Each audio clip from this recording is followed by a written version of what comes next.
Block 1. Audiobook title, Lord's Farming Relying on Magic Power, Chapter 01 to 344, completed. Chapter 1 The Golden Finger arrives. Ding. Fragment fusion in progress. Your Highness Prince, I fear the third prince is awakening. This time is already the last blessing of the gods. The healing magic array has had little effect on the third prince. Not only is his battle chi vortex irreparable, but I'm afraid the man himself is also. I think it's better to just exile him to the frontier. An old, cold, and raspy voice woke Alexander from his deep slumber. Ding. Fragment fusion in progress. Where am I? Am I hallucinating? This doesn't seem like a hospital. A strong, bitter medicinal taste stimulated his taste buds. Alexander slowly opened his eyes, feeling limp and powerless as if his whole body had fallen apart. He remembered reading a lord-building farming novel on his way home from work, accidentally stepping into an open manhole, and losing consciousness.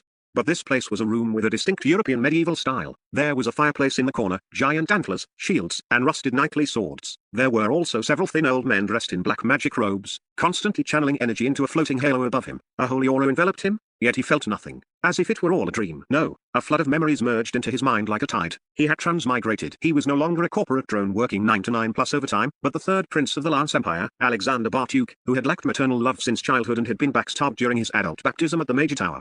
In the final moment of the sneak attack, his predecessor had seen the attacker's face. It was one of the first Prince's Temple Knights. Oh, my dear brother, you truly are tenacious. A harsh voice rang out. A young man dressed in Western royal attire with black hair, golden eyes, and a meticulously combed back hairstyle spoke from a distance, covering his nose and mouth with a clean white silk handkerchief.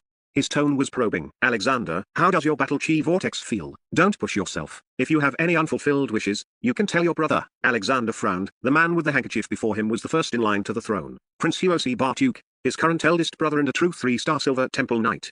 Meanwhile, his predecessor at his peak was merely a 1-star apprentice knight. Now, the disparity in their power was even greater. Alexander, can you hear me? After receiving no response for a while, a sharp glint flashed in Prince Huosi's eyes. He waved to his subordinates and said, increase the dosage. Big brother. Seeing several burly guards approaching with a bowl of ink-like potion, Alexander knew he couldn't play dumb anymore. He had to find a way to bluff his way through. Big brother, I feel much better. Tell them all to withdraw. I want to be alone for a while. Prince Huosi's hand holding the handkerchief stiffened. His aura fluctuated as his expression slowly darkened, his lowered eyelids hiding any trace of pity or regret. After a long pause, he exhaled and said, prepare the funeral arrangements. I'm afraid the third prince is all ready. Big brother. Hearing this, Alexander almost cursed out loud. He hissed, I just want some peace. Don't you know I'm already crippled? I want to stay by myself for a bit. Prince Huosi. A brief silence filled the room once more. Everyone looked at Prince Huosi with strange expressions, while only the rapid thumping of Alexander's heart echoed. Prince Huosi's face was also very unsightly. The surrounding gazes felt like sharp needles. It took him 3 deep breaths to suppress his surging battle chi. He said hoarsely to the mages who had stopped their output, continue. If he has any requests, try to fulfill them. With that, he left the room without looking back. Did I pass? Watching the first prince's departing back, Alexander was slightly stunned, his back already drenched in cold sweat. But before he could react, the guards holding the potion swarmed forward. He sensed trouble and tried to struggle, but the guards smirked and pinned him down like a helpless chick. They pried his mouth open, pinched his nose, and forcibly poured the foul-smelling, thick, rust-tasting potion down his throat. The heavy, oil-like liquid flooded his stomach, making his throat so raspy it felt like it was being rubbed with gravel. He couldn't make a sound.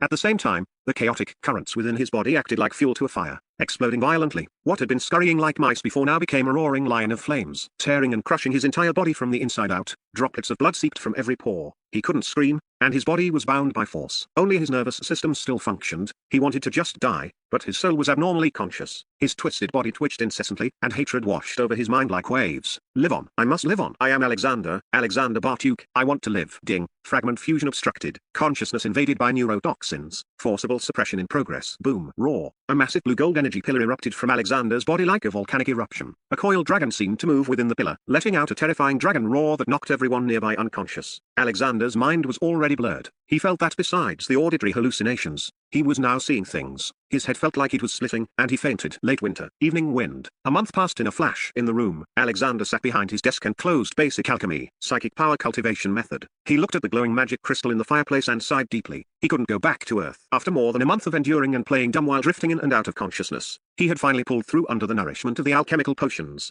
No one mentioned the blue energy or the coiled dragon, so he assumed it was a hallucination. As for this place, it was called the Noah continent, a strange world with a background similar to medieval Europe, but filled with various races, where mages were supreme and wars were constant. To survive here, the first thing one needed was power. However, he had tried to cultivate battle chi and magic, but just as in his memories, the location of his battle chi vortex was as ruined as a black hole, unable to gather a single shred of battle chi. Magic was even worse. This body simply had no magical talent whatsoever. This was actually related to the royal bloodline of the Lance Empire. Prince Huosi also had no magical talent, but his battle chi talent was immense. He had broken through to become a 3-star Silver Temple Knight at the age of 20. His talent rivaled their father, Emperor Wood Bartuk, who was currently in his prime and already a 4-star Golden Temple Knight. His combat power could rival a branch president of the Mage Tower, a 5-star Great Archmage. On the other hand, Alexander was now completely cut off from the path of a knight. So for now, he could only restrain his impulses and try his best to play the role of the foolish younger brother to struggle for survival. However, there was one thing to be thankful for. The essential cheat for a transmigrator had arrived. It was a blue quill formed from psychic power that appeared at his will. It was just that he hadn't figured out its true purpose yet. The only clue was a line of shimmering golden text automatically written by the quill. Please absorb psyche to sublimate. As for what that meant, he was still researching it. Thump, thump, thump. Third prince, it's time for your medicine. With a bang, the door was forced open by a group of burly guards. The leading guard, Salgate, strode in, placed a bowl of black potion on the table, and said with an arrogant expression, Third prince, it's time for your medicine. His Highness the Prince is also waiting for you in the hall to join him for dinner. Chapter 2 Extracting Spiritual Sublimation Part 1 I'm not going. Whoever wants to go can go. Alexander cursed these rude fellows in his heart, but he had to maintain a calm and composed expression, putting away the quill that only he could see, and drank the potion in one gulp. The taste is getting worse and worse, just like Prince Huosi, becoming more and more annoying. Knowing full well he had long since recovered, they still sent people to force-feed him medicine on schedule every day, and refusing wasn't an option. They'd make sure it went down. If he could activate his golden finger, he would definitely smash the potion into their faces and tell them loudly, I want freedom. Seeing Alexander's gloomy gaze, several guards looked at each other and sneered. A caged bird saved and kept by the prince would be handled however the prince pleased, no matter his temper. Even if he had a few royal life-saving trump cards on him, what could he do alone against so many? If you want to say, you have to rely on your own strength. Third prince, I know, to the hall. Alexander impatiently interrupted the guard. He stood up, put the magic book back on the shelf, donned a blue double-breasted military uniform with gold-threaded patterns, and strode out of the room surrounded by guards. It's time to suggest leaving this place. Now that I have a golden finger, if I linger any longer, I might get poisoned by the second episode. Only by leaving here to develop industry and build cannons can I rise. The main hall on the second floor of the castle. 2 apprentices in 1-star magic robes took turns powering the magic crystal array on the wall. Under the activation of the array, the giant Dharma torch lamp in the center of the dome burst forth with light and warmth. Alexander entered with his head held high. The hall was as usual. 20 armored 2-star bronze temple knights stood solemnly, and a 2-star mage team could be seen faintly in the corners, providing protection. At the long dining table, Prince Huosi had already poured himself half a glass of red wine. Same time, same guards, same meticulously combed back hair, same amount of red wine. This narcissistic, slightly OCD, annoying guy. I really want to give him 2 matching black eyes. Alexander withdrew his gaze, adjusted his collar, and took his seat. Picking up his knife and fork, he began to elegantly cut the black pepper veal, maintaining a smile and nodding to Prince Huosi Baratuk, who was gently swirling his wine glass and wearing a caring smile. What a heartwarming scene. We 2 brothers are so close that perhaps bards will sing of this as a royal legend. Prince Huosi withdrew his battle chi perception, a sharp glint flashing in his eyes. From the sound of Alexander's footsteps just now, he could tell they were much stronger than before, and his aura and confidence had also improved significantly. This was not what he wanted. The feeling of losing control made him feel uneasy all over, especially the power Alexander had displayed that day, which still weighed on his mind. That dragon's might was clearly a life-saving trump card left for Alexander by the person. He just didn't know the usage limits or conditions. Brother, don't you agree? Seeing that Alexander didn't respond for a while, Prince Huosi couldn't help but press him. Bullshit, Alexander complained internally. Even a fool can see this is an ultimate venture where we're only together in appearance but not in spirit. And bards singing royal legends? You're just a...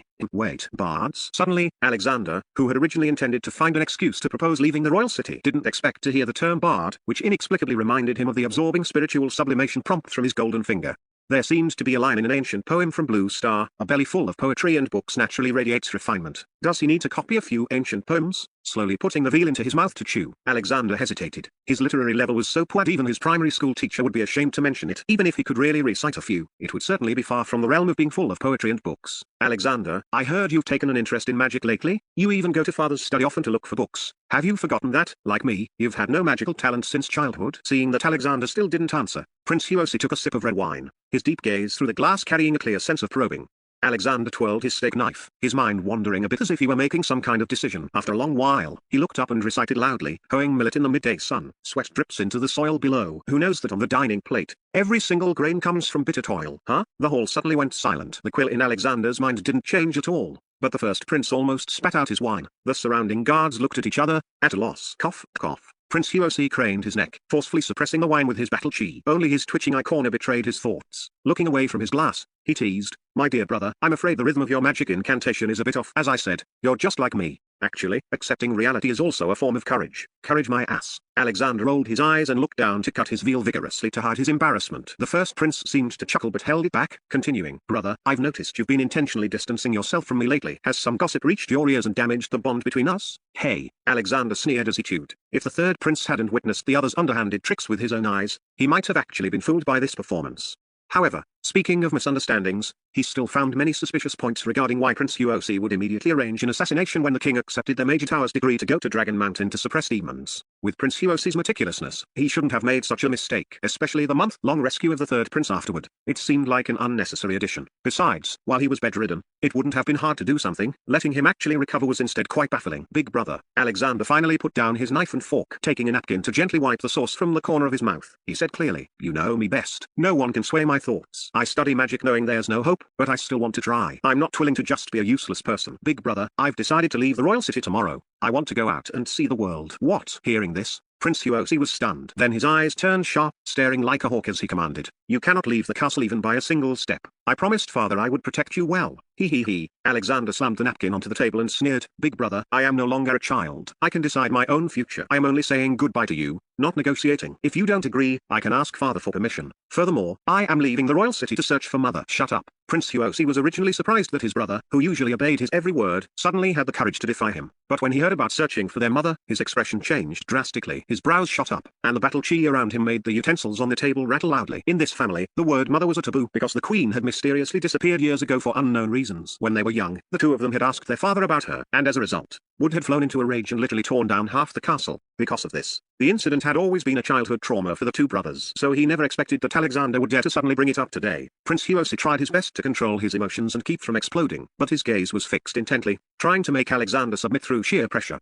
He had previously asked a Grand Mage Secrether about Alexander's mental state, but the other man said it was just the shock being too great, leaving some minor after effects. But looking at it now, it was truly becoming quite troublesome for him. It seems absorbing spiritual sublimation isn't about collecting negative emotions either. Looking at Prince Huosi's distorted face and the guards closing in with their hands on their sword hilts, Alexander felt a bit of a headache. They were forcing him to put on an act again. Chapter 3 Extracting Spiritual Sublimation Part 2 Big Brother. In an instant, Alexander's expression changed. He clenched his fists and raised his resolute gaze, saying, "Do you know, these days, I keep remembering how you used to take my hand and lead me to find father when we were little. I remember the 30 lashes of the cane you took for me, and when you were in the black cell." "Enough. Shut up." Prince Huosi could no longer contain himself. He slammed his wine glass onto the table, splashing wine everywhere, and stood up abruptly, shouting, "If you say another word, I'll..." Clang, clang, clang, clang. As Prince Huosi flared up, the surrounding guards drew closer, their blades unsheathed, waiting only for his command. Ha ha ha. The bright sword blades reflected Alexander's masculine face. He stood up as well. An aura faintly emanated from him. Without backing down, he said loudly, "We are biological brothers. Prince Huosi, do you really intend to strike me? If so, you surely won't show any mercy to the soldiers under your command in the future." As he spoke, Alexander's voice suddenly shifted, becoming sorrowful. "Burning beanstalks to cook the beans sob within the pot, born of the same root. Why such haste to burn each other?" In an instant, the hall fell into a deathly silence. Everyone was bewildered. Could there really be something wrong with the third prince's head? As for Prince Huosi, although he didn't understand why Alexander had suddenly recited a poem with such a strange rhythm, he understood its meaning. Looking at his brother who shared the same black hair and golden eyes, and then catching the flickering gazes of his subordinates, he suddenly hesitated. He felt like a rubber band stretched to its limit, unable to either release or pull further. After a long silence, faced with Alexander's unyielding gaze, a sense of dullness rose within him. He slumped back into his seat and waved his hand. The guards were also apprehensive. If the princes fought, they would be the cannon fodder. At that moment, they exchanged subtle glances and sheathed their swords, allowing the tense air to relax. "Alexander," Prince Huosi leaned forward and said emphatically, "I'm warning you. Don't mention that matter again. I don't want to hear it since you insist. Father should be having his meal right now. However, I must remind you, don't expect me to take another 30 lashes or 3 months of solitary confinement in the black cell for you. Remember, don't mention her again." After speaking, he gestured for a 2-star young mage to bring over a magical tool called the clairvoyance mirror. Alexander remained non-committal, simply standing respectfully before the mirror alongside Prince Huosi. Driven by mana, the surface of the mirror rippled with magical energy, eventually revealing a spacious military tent. Clad in crimson armor, the exceptionally tall and resolute Emperor Wood sat behind a long table, feasting heartily. Beside him, a magic patterned greatsword the size of half a door was thrust into the ground, still stained with traces of fresh blood and flesh. "Ha ha ha, little Alexander, you're here too. You look well. HMPH, you're definitely of my Baratuke blood." Alexander had seen Wood devouring meat and wine many times, but every time, he couldn't help but feel that this cheap dad of his was a bit of a brute. Father, my brother has something he wishes to discuss with you. Prince Huosi stepped forward and bowed, discreetly giving a look. Wood's drinking slowed, and then he drained his bowl in one gulp. Speak. Wood set down his wine bowl, and his originally wild and unrestrained aura instantly transformed into an invisible pressure. Even through the clairvoyance mirror, that burning gaze made one's soul tremble. It was the level suppression of a golden temple knight. Father, taking a deep breath, Alexander straightened his back and said loudly, I want to leave the royal city to see the world outside. You always say that a real man's ambition lies everywhere. Although I have lost my knightly status, I have not lost my knightly heart. I hope you will grant me permission. Leave the royal city. Wood turned to look at Prince Huosi's helpless expression and frowned. Alexander, you must understand that as a prince, you do not have the right to be willful given your condition. Only the royal city has the best alchemical apothecaries and grand mages. You must know, father. Knowing it was impolite to interrupt, Alexander nonetheless cut him off. Father, I am an adult. I know what I am doing. No, you don't. Wood's eyes narrowed slightly, his voice becoming stern. You are still too weak. You do not understand the true malice and cruelty of this world. As royalty, the responsibility you bear is far heavier than you imagine. I know you have suffered much lately, but you must realize that you are a descendant of Baratuk, and you are destined to humility, compassion, valor, honor, sacrifice. Alexander suddenly snapped to attention and took a step forward, meeting Wood's burning gaze. He shouted, Father, as a descendant of Baratuk, I have always been proud. I am weak now, but even the smallest water drop can pierce rock. Even the tiniest spark can set the entire prairie ablaze. Father, although I have lost my combat chi, it does not mean I will be weak. As a descendant of Baratuk and the son of the great Emperor Wood, I do not want to become a burden to the family, nor do I want to bring shame upon us. The Baratuk family only has warriors who face danger. We have no deserters who surrender without a fight. Alexander, their gazes clashed in the air. Wood's breath hitched, and his eyes flickered rapidly. No father does not hope for his son to become a dragon. Hearing his son's passionate declaration and seeing the unyielding will in his eyes, Wood couldn't help but feel moved. Yet, he was equally conflicted. Father, please believe in your son. Alexander pressed on. I will not let the honor of Baratuk be tarnished. The descendants of Baratuk are not caged canaries, for we are destined to become dragons soaring through the heavens. Father, let me go see the world outside. One cannot see a rainbow without experiencing the storm. No matter what danger I encounter, as long as it doesn't break me, it will only make me stronger. I, Alexander Baratuk, will surely become the strongest knight in the Lance Empire. I shall let the honor of Baratuk illuminate the entire Noah continent. Alexander stood tall, combined with his military attire and his naturally masculine and heroic physique. His words almost made Wood leap from his seat. If not for the clairvoyance mirror, the brilliant light flashing in Wood's eyes and his overbearing aura would have extinguished the magical lamps on the ceiling. However, despite his excitement, Wood suppressed his emotions and remained silent for a long time, offering no response. The scene fell into an awkward lull. Prince Huosi glanced over from time to time with a cryptic, half-smiling expression. The surrounding guards also had looks of mockery on their faces. A caged bird wanting freedom was simply a pipe dream. Ding. Spiritual sublimation extracted successfully. Just as the atmosphere became awkward and he was being mocked by everyone, the quill that had been dormant in his mind suddenly began to write on its own. At the same time, a cluster of subtle energy flew out from between Wood's brows, passed through the clairvoyance mirror, entered Alexander's forehead, and merged into the quill. The previously dim quill suddenly radiated a holy light. A strand of mysterious golden texture extended like a vine from the tip toward the barrel. Although it was only a centimeter long, the noble blue-gold color gave his spirit a massive jolt. It's activated. Alexander was overjoyed. Spiritual sublimation is actually an emotion similar to a sense of identity. By making others feel heartfelt admiration and deep inspiration, a certain spiritual sublimation is achieved. In an instant, Alexander looked at Wood and couldn't help but feel a surge of goodwill. Sure enough, no matter the era or region, parents were always the easiest targets to persuade. Even if they knew they were being fed empty promises, they would choose to be temporarily deaf to logic. Unlike Prince Huosi, who remained unmoved no matter how he tried to fool him, the cheap dad was much more effective. However, his cheap dad still hadn't responded after all this time. Swish, swish, swish. The quill had already begun writing automatically, but Alexander was afraid of being distracted for too long. Despite his curiosity, now was not the time for research. Fortunately, whatever the quill wrote was like a permanent memory that could be retrieved at any time. Instead, his desire to leave the royal city today became even more urgent. Chapter 4 Mental Power Cultivation Method. For a long time, Wood remained constipated. Alexander felt that the pressure was as heavy as a mountain. The atmosphere had been built up perfectly,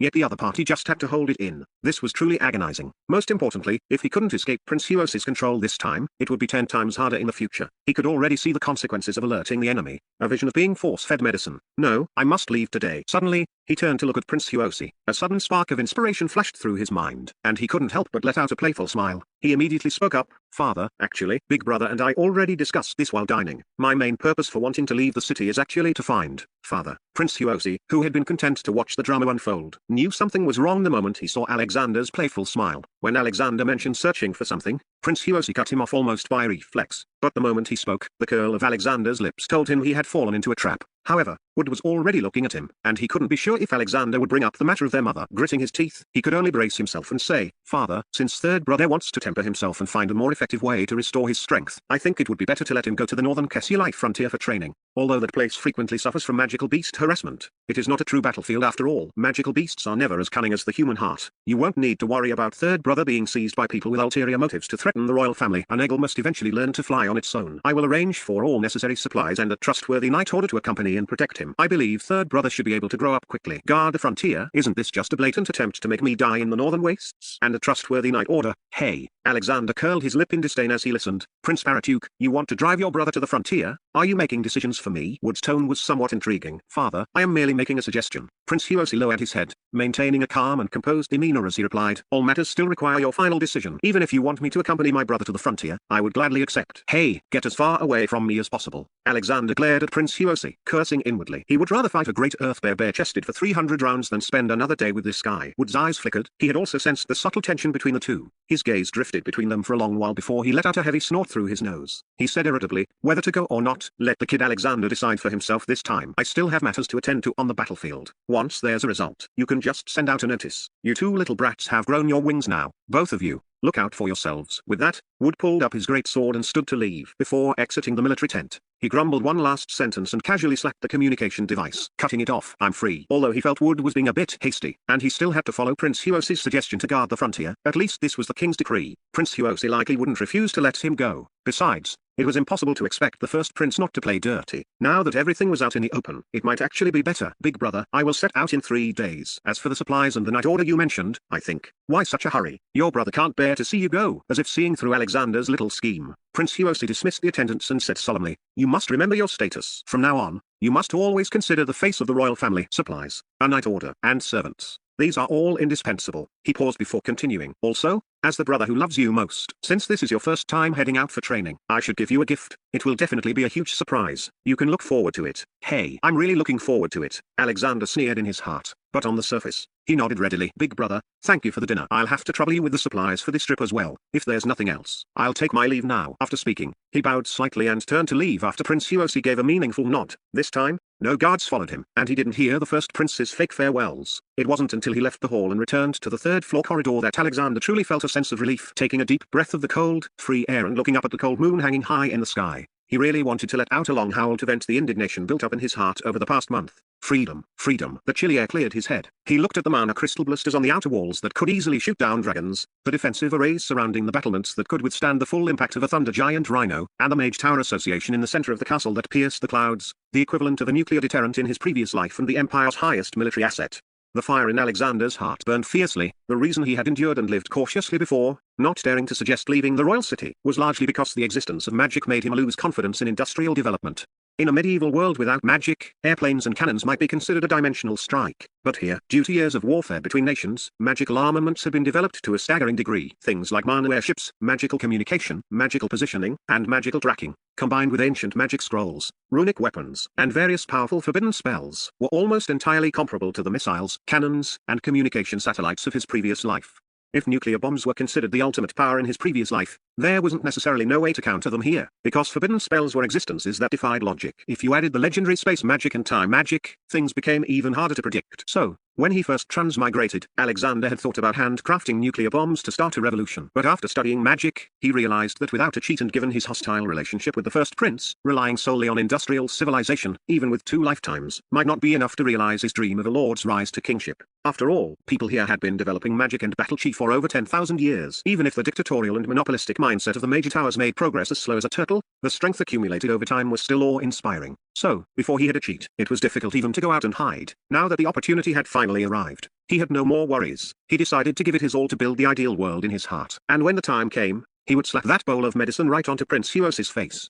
He hurried all the way back to his room, suppressing the urge to immediately study the quill. After confirming multiple times that there was nothing unusual in his surroundings, he pretended to pack his personal belongings while carefully calling up the content written by the quill to browse. Basic alchemy, psychic power cultivation method tilde. When he saw the brilliant golden text written by the quill, Alexander was stunned. His gaze subconsciously swept toward the bookshelf. Isn't this the psychic power technique I tried to cultivate before? But it's a bit different. At least there were no star symbols, and as for the content, psychic power is formless and intangible, yet it truly exists. The universe is vast and boundless, but psychic power only requires a single thought. Looking at the text, Alexander frowned slightly. He put down the items in his hand, took the book Basic Alchemy, Psychic Power Cultivation Method from the shelf, and sat cross-legged on the bed while comparing the two. Basic alchemy, psychic power cultivation method. Psychic power is formless and intangible, yet it truly exists. Countless elemental forces exist in the universe, and psychic power is the only way to harvest them. It really is the same, yet different. Chapter 5 Sword Control plus Artificial Intelligence. At first glance, the cultivation methods seemed identical, but a closer look revealed many differences. For example,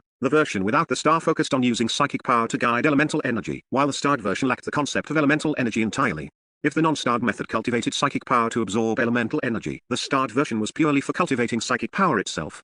This starred version is a completely new cultivation method. The closer he looked, the more excited Alexander became. This set of techniques was almost tailor-made for him, and it offered 2 more effects than the non-starred version. Besides enhancing perception, the starred method also provided 2 additional effects: telekinesis and spirit awakening. Telekinesis, using psychic power to control objects, moving them at will according to the controller's intent. Spirit awakening, condensing psychic power runes to brand onto objects, granting them a simple consciousness. Sword control plus artificial intelligence, setting aside telekinesis, granting objects a simple consciousness. Isn't that just computer programming? Spirit awakening seemed even more interesting than telekinesis. It was practically an ultimate weapon for Lord-style base building and industrial civilization. It was truly a case of someone handing him a pillow just as he was getting sleepy. Looking at the golden silk patterns on the quill, they had only grown by about a centimeter. It was clearly still upgradable. He had originally felt some unease about leaving the royal capital, but now he was looking forward to it more and more. However, while the cheat was powerful, whether his useless vessel of a body could actually cultivate was the key. Thinking this, Alexander no longer hesitated. He put down the book and entered the secret cultivation room. The Dharma torch lamp still illuminated the main hall on the 2nd floor of the castle. At this moment, there was a constant flow of people in the hall. Prince Hiroshi sat at the head of the long table, issuing orders one after another. At the same time, he pushed a newly drafted list of personnel and supplies to the kingdom's finance minister on his left, Bernard Baker.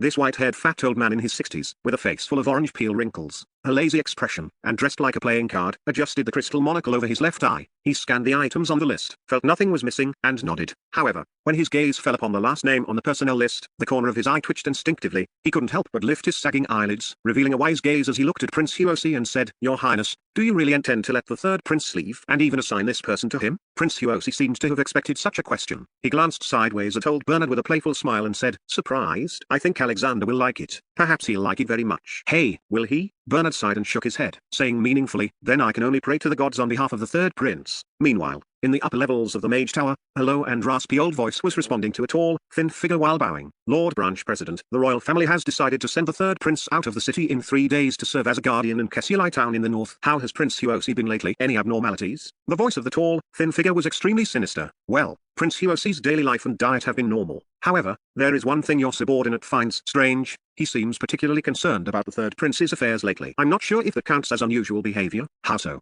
I can't quite put it into words, but it just feels like he's being exceptionally caring." The magic fluctuations around the tall, thin figure flickered. "After a long while," he said, "isn't it natural for an older brother to care for his younger brother? As for that little prince, are you certain he's truly ruined? Has the last of the dragon might within him also dissipated? Please rest assured, Lord Branch President, your subordinate's work is flawless. Sakritha, you've performed well lately. I will be preparing for my secluded cultivation soon and won't be able to spare attention for other matters. I'm still a bit uneasy about the little prince. Your subordinate understands. I know what to do." "Go then." Your subordinate takes his leave. Breathe.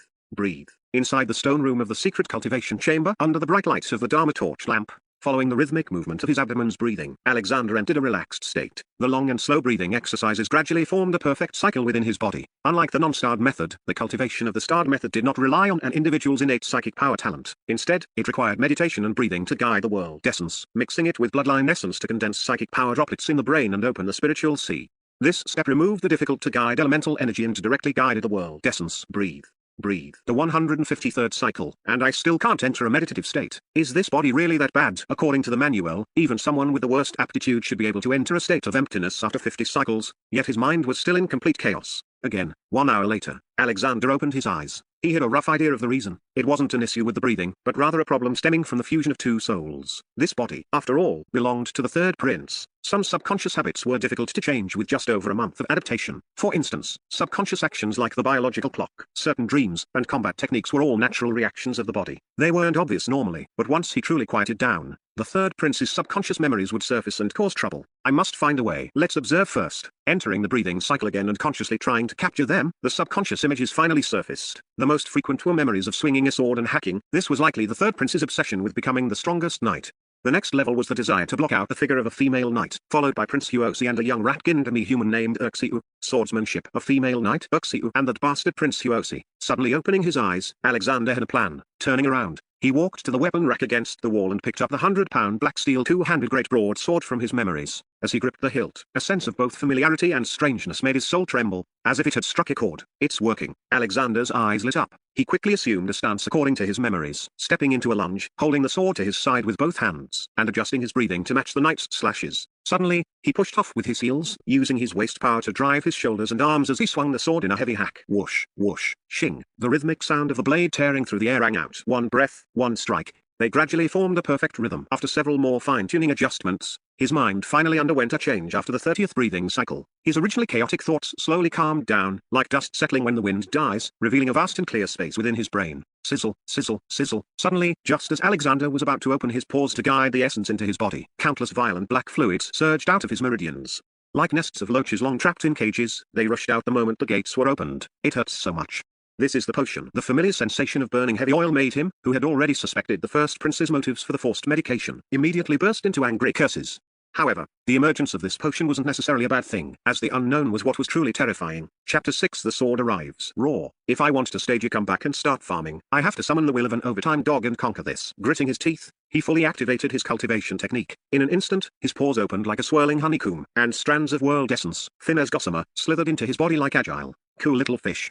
Hissed Hilda, subconsciously shivering. The essence fish surged through his blood vessels. The black fluid formed a thick, massive net, obstructing the acceleration of the essence. Charge. Slash, slash, slash Tilda. Sweat poured down his cheeks like a stream, and the ground beneath his feet looked as if it had been drenched in water. According to the principle of confrontation between a mechanical dog and a dog boss from his previous life, if you aren't a threat, he leaves you alone. But once you become a threat, he will surely jump out to suppress you. By the same logic, these black potions must be afraid of the accelerated movement of the blood guided by the essence, which is why they are trying to stop it. In other words, if he completed the technique's cycle, it would definitely be detrimental to the black potion. What is detrimental to the enemy is beneficial to oneself. Ha ha ha. The more difficulties I face, the more fighting spirit I should have. I'll just treat it as a pleasant surprise. As more and more world essence gathered, the blood flow became increasingly turbulent and surging. This was a contest of wills. The originally aggressive black potion gradually began to show signs of exhaustion. Wait. But just as Alexander thought he was about to succeed, the perfectly circulating essence and blood suddenly spun into a funnel shape, converging toward the broken battle chi vortex within his body. In an instant, it was like a clay ox entering the sea. It disappeared without a trace, leaving not even a ripple. How can this be? I don't believe it. Having just tasted a bit of success, Alexander was unwilling to give up. He guided and activated it time and again, only to be sucked away by the black hole of the battle chi vortex. Yet he simply refused to quit. His intuition told him the direction was right. It was just that this fragile body was failing him. One last step. Again. Chi Tilda. It wasn't until Alexander's consciousness began to blur, his body moving mechanically and his arms feeling as heavy as lead, that there was finally a reaction within the essence-driven blood. A faint golden glow was suddenly projected into his mind. Before he could react, the essence and blood had completed another round of the cycle. Unexpectedly, when the battle chi vortex black hole tried to swallow it again, that faint golden glow suddenly flared with brilliance, acting like a golden curtain that stretched out into a network, instantly filling the black hole. The essence and blood poured into the golden curtain like a school of fish finding their home, completing the final migration and circulation in an instant. Boom. In that moment, a resonance occurred between his body and mind. A massive blue mist rose steadily from the center of the cycle, ascending into his brain and gathering at the center. With a drip, a blue droplet fell onto the sandbed of his thoughts. A sense of clarity and warmth filled his entire mind. It felt as though his brain had been upgraded from standard resolution to 4K. Everything within a 10-meter radius was reflected in his mind. Such a clear sensation. The rough edges of the wooden floor joints, the worn corners of the table, the floating dust around the weapon rack, as well as the servants next door and the guards patrolling the hallway whispering about how he, the useless third prince, was overestimating himself by going to the frontier to seek death. None of it escaped the scan of his single thought. This is. Suddenly, he discovered another marvelous ability within his perception. As those servants and guards conversed, he could actually perceive slight emotional fluctuations. According to the technique's description, psychic power perception could only investigate the surroundings and could not sense the emotions of living beings, unless He was a combination of two souls, which didn't fall under the normal scope of psychic power perception. If that were the case, it wasn't as simple as 1 plus 1 being greater than 2, it was the difference between 1.5 horsepower and a 2.0 T engine. How great an ability was it to be able to judge a person's emotional fluctuations, favorability, trust, fear, love. If he could gain insight into others' minor emotions, wouldn't that be equivalent to mind reading? However, his joy lasted less than a second before he realized he was overthinking. His perception was still subject to many restrictions. For example, while he could indeed gain a lot of information from the servants next door, he couldn't do the same for the guards. It seemed as though each of them was surrounded by a mass of energy that interfered with his investigation. It should be dookie. In other words, his investigation only worked well on ordinary people. Or perhaps, his level was too low. I told her. While Alexander was still lightheaded from this unexpected surprise, another stroke of luck fell from the sky. A drop of black liquid was expelled from the pores of his arm, and it seemed as though the power that had been suppressed within his body was quietly reviving. It seems the technique from the quill is truly powerful, purifying the constitution. It's simply perfect. The heavy stone hanging in his heart finally fell. Alexander let out a long breath, his heart filled with anticipation for the future sword. Come. He couldn't wait to perform a telekinesis test on the long sword on the weapon rack. However, after a bout of dizziness, the droplet condensed in his psychic sea rapidly shrank, but the great broadsword didn't budge at all. My level must be insufficient. Book, come. With a whoosh, the copy of Basic Alchemy, Psychic Power Cultivation Method he had brought along flew into his hand. Guided by his psychic power, only half of the psychic droplet disappeared. The weight is roughly under 1 jin. He weighed the magic book, which was about 1 jin, and Alexander made a rough estimation of his psychic power limit. He tried controlling several other items and reached the following conclusions. First, he can currently control inanimate objects under 1 jin within 10 meters, and only one at a time. Second, the lighter the object, the faster the control. Third, by controlling a sharp object under 1 jin, its speed and power within 10 meters can pierce ordinary armor, reaching the level of a one-hit kill against an ordinary apprentice knight. Finally, I have a means of self-preservation. I'm no longer a flower vase at the mercy of others. Alexander gripped a handful of sharp iron nails. He already had a target in mind for testing the spirit awakening psychic runes he would study next. The magic crystal array. If he could bestow a simple will upon a magic crystal array, he might be able to achieve the goal of freeing his hands. When that happened, under his great cause of farming as a lord, what kind of unprecedented scene would emerge? According to the information he had gathered lately, although the Major Tower was the supreme military power of every empire, they only produced high-end magic items, and each item required a specialized major to operate it. This was a typical dictatorial and monopolistic inheritance framework. Correspondingly, a huge gap had appeared. The lack of strong foundational support. A high-end system without a massive base was the current state of the Major Tower. Even if their military power was strong, it was the result of 10,000 years of accumulation, relying on the stacking of generations. But if he could break this high-end pattern through spirit awakening and expand the base, turning quantity into quality, it would surely lead to a blowout development of magic items. He believed that before long, the so-called high-end reserves of the Major Tower would inevitably fail to withstand the gnawing of the ants. I'm really looking forward to it. It's just that testing spirit awakening now is still a bit troublesome. Magic fluctuations are easily detected by mages. For now, I still have to play the flower vase and wait until I leave the castle. He stepped out of the secret room, pulled the summoning bell by the bed, and instructed the servant to prepare bath water. Chapter 7 Recruiting the Team. At this moment, deep within the magic crystal mines on the northern outskirts of the royal city, a group of ratfolk demi-humans, shackled in heavy irons, barely clothed, with rounded ears and no tails, were taking turns dumping their day's harvest onto the ore pile. Then, they stumbled over to the side to receive a bowl of watery vegetable porridge. Eshu Bliman, you did well today. Here's an extra piece of black bread. Eshu Bliman was a thin, gaunt youth not yet 20, but because of his magical talent, he had become the leader of these ratfolk demi-humans. He took the porridge, clutching a palm-sized piece of black bread that the others didn't have. He bowed deeply to the overseer to hide the hatred in his eyes and walked quickly toward his slave cave. Mother, I have some delicious black bread today. In the cold, straw-lined cave, a frail ratfolk woman slowly pushed herself up from a damp, tattered mat. Though her face was sickly and her tail had lost its luster, she managed a weak smile and said feebly, Urxiu, you're back. Are Urban, the mute girl, and the others doing all right? They're all fine, mother. My siblings are very healthy, and today we explored a high-quality mining area, so they gave us an extra piece of black bread. Look, as he spoke, Urxiu acted like a child showing off a treasure, helping his mother up while breaking the bread in half to share with her. It wasn't that Urxiu was stingy. The work in the mines was simply too exhausting, and he had to maintain his strength to lead his people and survive. Bread to eat. Thank the beast god. The elderly Mrs. Barryman took the bread, held it above her head in prayer, but didn't eat it. Instead, she pointed to the cave across from them. Go give some to your Uncle Barnum. He talked back to the overseer again and was whipped. It's been 7 days. If he doesn't eat something, he might not last the night. She hesitated, sounding both reluctant and hopeless. Urxiu, have you heard if the third prince is still alive? Your father died such an unjust death. I still can't believe he would collude with demons to assassinate the third prince. He was his most prized student. And my poor Urxiu.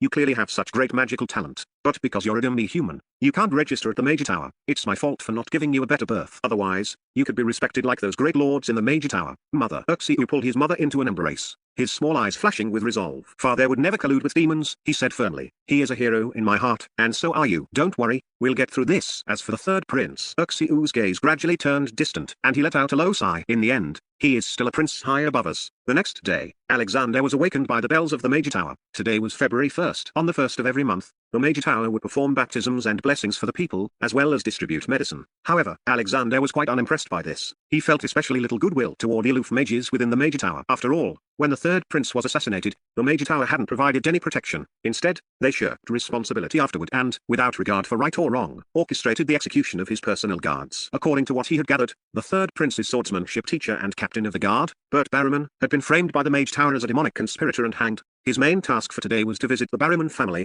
specifically Barrowman's son, Eshu Bliman. According to the third prince's memories, Uxiu was his best and most trustworthy friend. The two had grown up together. Although Uxiu lacked talent for swordsmanship, he had shown excellent talent for alchemy magic. However, because of his race, he wasn't accepted by the Mage Tower, leaving his talent to go unnoticed. But as a talented individual who had been held back, he was exactly the kind of person Alexander needed for his team. As for the Major Tower's ban on non-humans learning magic, he ignored it completely. In the future, within his territory, there might not only be non-human mages but perhaps even mages who didn't require magical talent at all. If the Major Tower tried to interfere then, they would just have to see about that. At the very least, he had to win Uxiu over today. He also planned to visit the families of his other guards to offer condolences and distribute pensions. Although this world had no such practice, he was currently all alone and needed an opportunity to build favor. That way, wherever he went in the future, his good reputation combined with his status as a prince would surely attract some frustrated experts willing to swear fealty to him. He could also plant a seed in the royal city to build momentum for himself while also annoying Prince Huosi. He was more than happy to do so. After washing and dressing, he strapped on his two-handed great broadsword. Only then did Alexander face the several valets and 10 brawny, medicine-forcing guards who had been waiting outside. Third Prince, Salgate, Carter, and John, leading the third guard squad, await your command. The leader of the medicine-forcing guards, Salgate, stepped forward with his 2 deputies and the rest of the guards to salute. Alexander looked at Sal's square face, remaining non-committal. These guys didn't have any medicine today. They were likely under the first prince's orders to monitor him for the next couple of days. He could sense the dark emotional fluctuations coming from most of the people present, especially Sal and his 2 deputies. Even with the interference of Battle Chi, he could feel a sharp edge of arrogance and disdain toward him beneath their gloom. Baron Salgate, there is no need for such formality. I thank the Prince Regent for once again assigning his most loyal guards to his dearest brother. Alexander really wanted to scatter a handful of sharp iron nails, but if he got rid of these ones, others would just take their place. It would be detrimental to his strategy of temporary forbearance and might even earn him a bad reputation for slaughtering the innocent. So, it was better to maintain his usual masculine elegance. He handed a list of items to the valets and walked up to Sal. Looking down at him, he said, Lord Baron, please prepare a carriage for me. I intend to visit the families of the guards who were loyal to me in the outer city. Oh, and bring that box of gold coins. I will be distributing pensions to them. He pointed to a treasure box in the room. Distributing pensions? Sal and the others looked at the box and exchanged glances, puzzled by the term pension. However, seeing the third prince's serious expression and remembering his strange poetry recital last night, they thought that if he hadn't lost his mind, he was likely playing some royal game. After all, the idea of giving gold coins to the families of the deceased was unheard of. Your Highness, I am willing to serve you. However, I'm afraid the carriage and the purpose of your trip will disappoint you. Sal signaled his men to take the box and stepped forward with a hypocritical smile. Your Highness, because His Majesty has gone to Dragon Mountain to suppress the demons and took a vast amount of equipment, the only remaining horses and carriages in the castle have been requisitioned by the Prince Regent to load your supplies. Therefore, there are no horses available other than our private mounts. As for the people you wish to visit, I believe it is unnecessary. They were executed for colluding with demons, and their families have been exiled to the north suburb mining area to break stones. So, Your Highness, forced labor? Alexander's voice suddenly rose. Even though he had suspected the families wouldn't be compensated, he never imagined the empire would be so dark as to take its anger out on old women and children by sending them to the mines. Your Highness, colluding with demons is a capital crime. This was the supreme verdict of the Major Tower. Bullshit. Alexander cursed inwardly, his expression extremely grim. Everyone knew the north suburb mining area were a notorious slave labor camp. If those family members, including Uxiu, had been arrested the day the third prince was attacked, then after more than 2 months, the grass on their graves would likely be tall by now. Pushing Sal aside, Alexander's eyes immediately caught sight of the castle stables below. He pointed and said, Aren't there horses there? Take me to the mines at once. Without waiting for a reply, He turned and sprinted down toward the stables. Chapter 8 Delay, Xiao Bei. Your Highness, those are still untamed Stormwind horses. They have a perverse temper. Sal watched Alexander stride downstairs. Instead of stopping him, he curled his lip and followed slowly, speaking unhurriedly. Captain, if the third prince is kicked flying in public by a Stormwind horse, I'm afraid the royal family will lose face. Should we report this to the prince first? Looking at Alexander's back, Carter hesitated for a moment before reminding him. Hey, no need for such trouble. Sal wagged his finger contemptuously. The prince never said he was happy for the third prince to leave the royal city. If he gets kicked by a Stormwind horse, it saves us the trouble of running around blindly with him. As he spoke, he sauntered along with a swagger, whistling as he went. If it were the old third prince, let alone a low-level Stormwind horse, he could pin down even a mid-level flame lion with one hand. But now, he's still delusions of going to the north to be a governor. I'm afraid he'll find it hard even to leave the royal city. Captain, something seems wrong. The third prince is heading toward your flame beast. What? Just as Sal was preparing to enjoy the spectacle, another deputy, John, suddenly noticed something. With a look of panic, he tugged at Sal's arm and pointed repeatedly below. He had expected Alexander to be kicked out of the stable by a cranky Stormwind horse, but he didn't expect him to turn a corner and head straight for the most majestic horse at the hitching post downstairs. It was precisely Sal's private mount. Holy, stop him, quick. A mount is a knight's second life, especially a private one, which is usually pampered like a young bride. Alexander's act of not saying a word was undoubtedly a sign of disrespect toward a noble knight. Furthermore, Sal's mount wasn't a one-star Stormwind horse, but a two-star magical beast, a flame beast, which bore a strong resemblance to a Stormwind horse. Setting aside that the flame beast was Sal's lifeblood, served every day like a little mistress and untouchable by anyone else. Just the flame beast's level and degree of ferocity were not something the current Alexander could subdue. Being kicked by a Stormwind horse would mean lying in bed for a few days at most, but being kicked by a flame beast would basically mean he's done for. At that point, even if Prince Huosi disliked this younger brother, for the sake of the royal family's face, Sal and the others would be held responsible. What's more, this morning, this flame beast had thrown a small tantrum at Sal. Something wasn't right, and it had almost bucked Sal off the saddle. Now that Alexander was going to ride this magical beast, the result. Thinking of this, the guards of the third squad felt the hairs on their backs stand up. Sal could no longer remain calm. Ignoring the squad, he leapt down from the upper floor. However, to everyone's surprise, Alexander walked straight up to the flame beast, removed the saddle directly, patted the horse's head and belly, and then flipped himself onto its back. This scene made everyone hold their breath, their mouths hanging open in shock. Sal almost twisted his ankle upon landing, left utterly bewildered in the wind. How is this possible? Oh, gods above, my eyes must be playing tricks on me. The third prince's move. Can one really be so unreasonable just because they're handsome? Everyone looked at each other. The flame beast didn't buck, stomp, or bite. Instead, it let Alexander lead it around for a stroll, snorting and frolicking, as well behaved as a pampered kitten. Xiaolai, you. Sal's heart broke, and he fell to his knees. The guards all cast sympathetic glances. Sitting high atop the flame beast, Alexander took in the emotional fluctuations of Sal and the others. He naturally knew the flame beast was Sal's mount. After all, 2 months ago, he had secretly gathered information on the guard captain who had administered the drug. This obsession with his horse had long been included in the scope of his retaliation. It was also a coincidence today. As soon as he came downstairs, he sensed the flame beast's mood was off. Seeing it occasionally lift its hooves and kick at the saddle on its back, it revealed a sense of annoyance. So he walked over, helped it remove the saddle, and then followed emotional feedback to soothe it a few times. As a result, it was only natural that the flame beast took a liking to him. Sal, what are you all standing there for? Follow me to the mining area.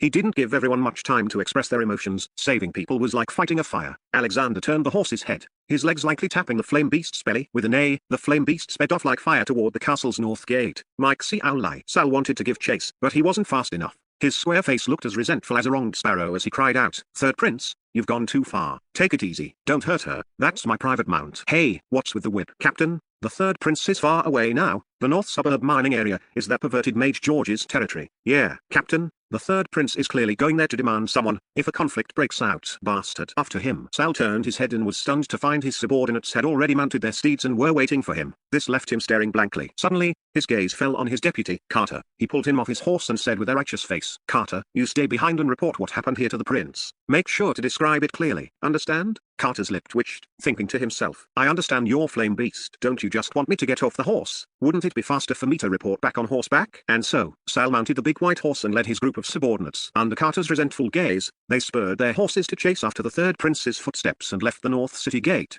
Xiao Bei. Carter, if you freaking scare her with that whip again, I'm not done with you when I get back. The wind rose. Dark clouds slowly covered the warm winter sun. Beside the gravel road leading to the magic crystal mining area in the northern suburbs of the royal city, sand and withered grass leaves swirled and let out a wailing sound, as if crying out against the injustice for the several straw mats in the nearby mass grave, which exposed strands of hair and thin legs.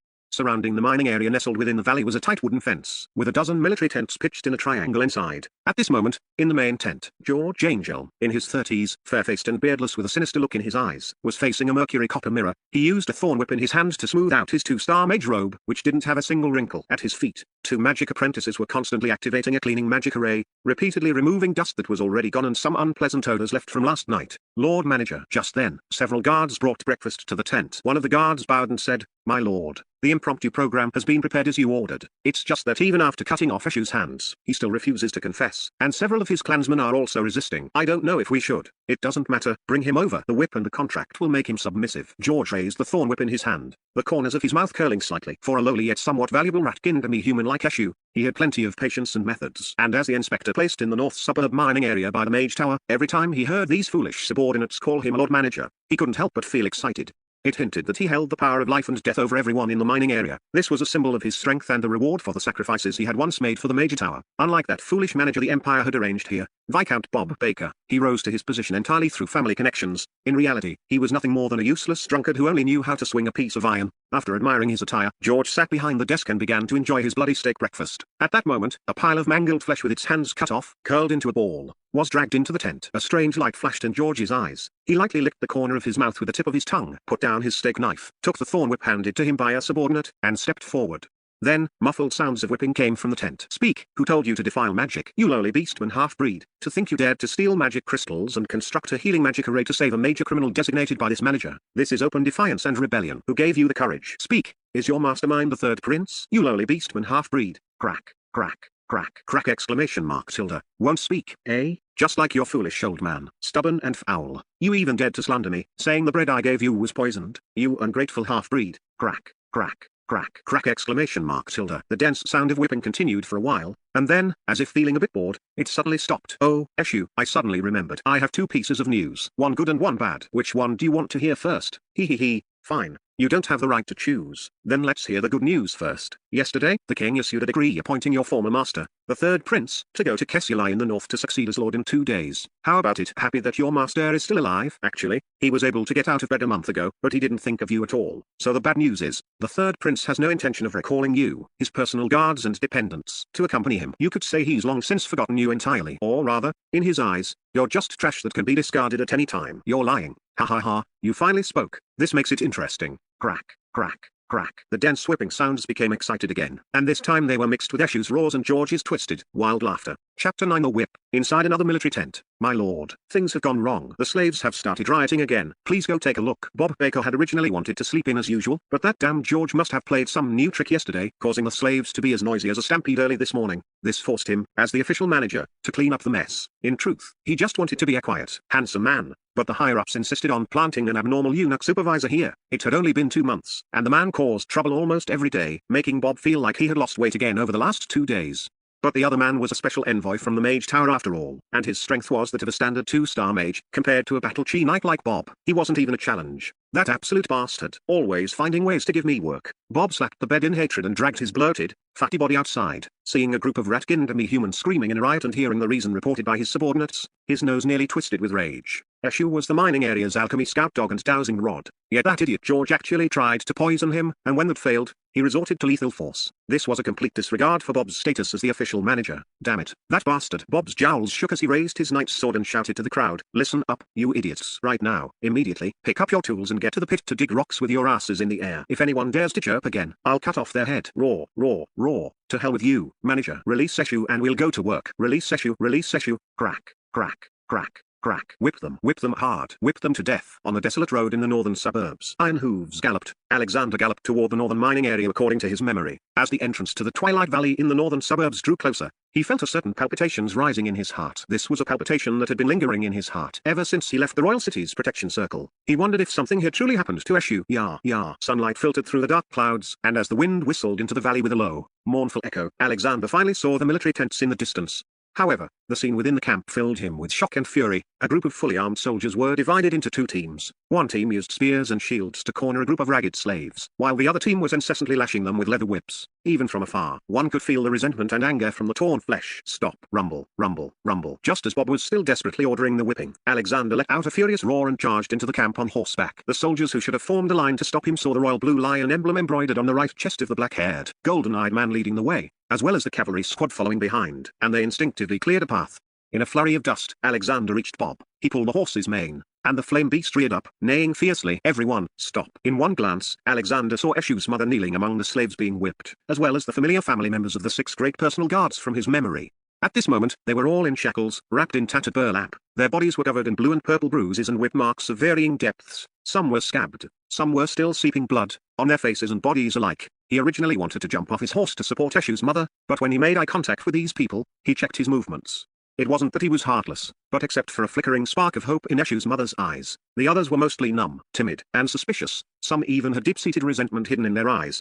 These people had lost their trust in him. Suppressing his anger, Alexander turned his horse and circled the fat man who was clearly the leader, looking down at him. Are you the manager here? State your name, title, and position, and explain what is happening here. Bob was a bit dazed. He was completely intimidated by the heroic young man's presence. From the other's iron hair color, as well as the royal emblem, he could roughly guess who it was, but he wasn't certain. Viscount Baker, what are you dazing off for? The third prince is asking you a question. The third prince? At this time, the Salgate squad following behind also arrived. Seeing Bob dazed, Salgate couldn't help but give his old comrade in arms a look. Oh, it's the third prince. Bob drew out the word meaningfully, and his tense body relaxed. Alexander's situation was no secret, no strength, no power. He was just a paper tiger. Looking at the lukewarm attitude of his old comrade Salgate and the others, everything was clear. Dear third prince, Bob Baker greets you. My uncle is Count Bernard Baker. 3 years ago at the prince's banquet, I had the honor of meeting you once. The first prince's faction. The change in Bob's emotions did not escape Alexander's eyes. However, he didn't care much. His goal today was to take Eshu and the 6 families away. Viscount Baker. Alexander nodded coldly. Yesterday, His Majesty issued an edict for me to go to the north as a warden. I've come here for nothing else but to take the families of my 6 personal guards with me. Bob didn't expect the other to be so direct. He froze for a moment, his peripheral vision sweeping over Salgate. Knowing Alexander wasn't lying made things difficult for him. He gave a dry laugh. Prince, you must be mistaken. Aside from the soldiers, everyone here is a slave or a criminal. How could your personal guards' families be here? You must be joking with me. He. Presumptuous. Alexander's expression changed instantly. He pointed his riding crop and shouted, Do you think I'm blind? Is His Majesty's edict something to be joked about? I have delivered the conscription order. If you resist, you will face the gallows. Saying this,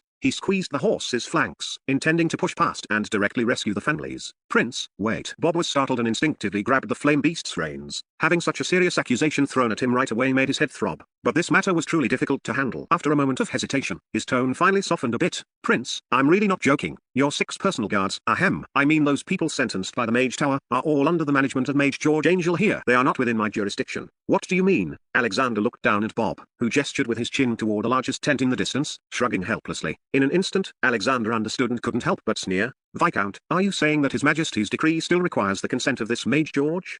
Bob wanted to curse. That pervert George was currently torturing Eshu. If Alexander were to forcibly intervene and take the people away, it would surely stir up a hornet's nest. When the time came, no matter who won, he wouldn't come out ahead. One was a Mage Tower inspector, and the other was a prince preparing to run off to the distance. He knew he wouldn't have a good outcome regardless. He instinctively raised his hand to wipe the sweat from his face, his eyes flickering for a long time before he finally had to look toward his old friend, Salgate.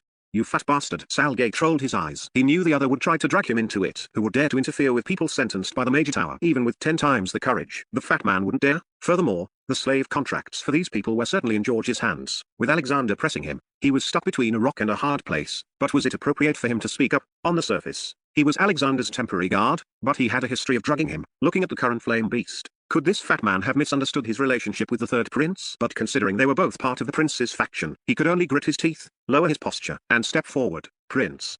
Alexander turned his head. Viscount Baker might truly be in a difficult position regarding this matter. Salgate stole a glance at Alexander's reaction and said with a stiff upper lip, The Empire indeed finds it difficult to interfere with the decisions of the Major Tower. Moreover, Mage George is an apprentice of Grand Mage Secrether. He was cursed during a battle against demons, leaving him stuck at 2-star for life. His behavior is unusual, and he is not easy to deal with. What are you trying to say? Alexander looked askance at Salgate and said coldly, Are you telling me that the slave contracts are in this George's hands, making it difficult? Prince, your subordinate is merely stating the facts. Alexander fell into thought. Slave contracts weren't like paper contracts from his previous life. They were a sort of Damocles hanging deep within the soul. A single thought could end a slave's life. Looking at the 6 families before him, he had to proceed with caution. After a long while, he asked, Do you know if this George has any hobbies, or perhaps weaknesses? Salgate was stumped, but Bob, standing nearby, took up the conversation. His small eyes darted around, and he said through gritted teeth, Whips. The whip is his only hobby. Chapter 10 Killing a 2-star mage. A whip. Alexander narrowed his eyes and looked toward the tents over there. People who are fond of whips usually don't view others as human in their minds. They only have the concepts of prey or playthings. Trying to snatch food from such a person's mouth is no different from pulling a tooth from a tiger's mouth. Viscount Baker, Let me meet this excellency mage. Also, please unlock the shackles of my personal guards and their families first and gather them together. You should be able to do that, right? This. Of course, your highness, that can be done. After weighing it, Bob felt that since these slaves couldn't go down into the mines if they caused trouble anyway, it was better to give Alexander some face first. Wait. Just as Bob was ordering his subordinates to gather the crowd, George Angel, who had not yet appeared, walked into the open space of the camp under the protection of 2 magic apprentices and 20 law enforcement knights, dragging a mass of mangled flesh that no longer looked human. Stopping the soldiers who were about to carry out the order, he looked at Alexander with an arrogant expression and said proudly, "Noble third prince, I am the inspector here, George Angel. I wonder why your highness wants to release these accomplices of demons. Do you have an objection to the Major Tower's verdict?" A duck-like voice, orchid fingers, and a thorn whip. Could he be a eunuch? While George was sizing him up, Alexander also swept his psychic power over the other party's people. Due to magical interference, he could only roughly identify that the other party specialized in wind magic. The gloomy law enforcement knight captain behind him had battle chi comparable to Sal's, and there seemed to be a trace of magic fluctuation. His level should be 2-star bronze. As for the other ordinary soldiers, in Berksiu, suddenly, when his psychic power fell on that pile of mangled flesh, a surge of anger flared up in Alexander's heart. That mangled person was still clinging to life, and the familiar mental fluctuations were extremely weak. However, what was even worse was that his arms had actually been bastard. Oh my god, Berksiu, my child, brother, the rat-Gindami human, who had calmed down, rioted again. Berksiu's mother fainted on the spot, and the clansmen roared and charged in resistance, but they were suppressed again by the soldiers' spears and whips. Alexander's eyes were icy to the extreme. With a nudge to the flame beast, he arrived in front of Berksiu, but he didn't jump down. He just stared intently, knowing that the slave contract was still in the other party's hands. The guarding law enforcement cavalry swarmed around. The knight captain at the head also had gloomy eyes, his hand on the hilt of his sword, fully on guard. The scene fell into a dead silence for a moment. No one knew what Alexander was thinking at this moment, but everyone could feel that Alexander was suppressing a volcano about to erupt in his heart. Did you do this? His psychic power locked onto George again. Under the strong magical interference, he could feel a strange mental fluctuation. It wasn't steady and orderly like a normal person's, nor was it due to magical interference. Rather, George's psychic power was indeed different from that of ordinary people. Framing a mage is a serious crime. George's tone was nonchalant, as if talking about something as insignificant as shooing away a fly. He framed this mage for poisoning the bread. "I just took a little care of this piece of trash. Your highness, this is a matter for the Major Tower." As he spoke, he deliberately took out a yellowed slave contract and shook it triumphantly. Alexander's face was so gloomy it looked like it was about to drip. If his battle chi vortex was still there, he would definitely have cleaved the opponent in two with one sword strike. But now he was only just able to cultivate, and the soul contract in the other party's hand truly held the lifeblood of Berksiu and the others.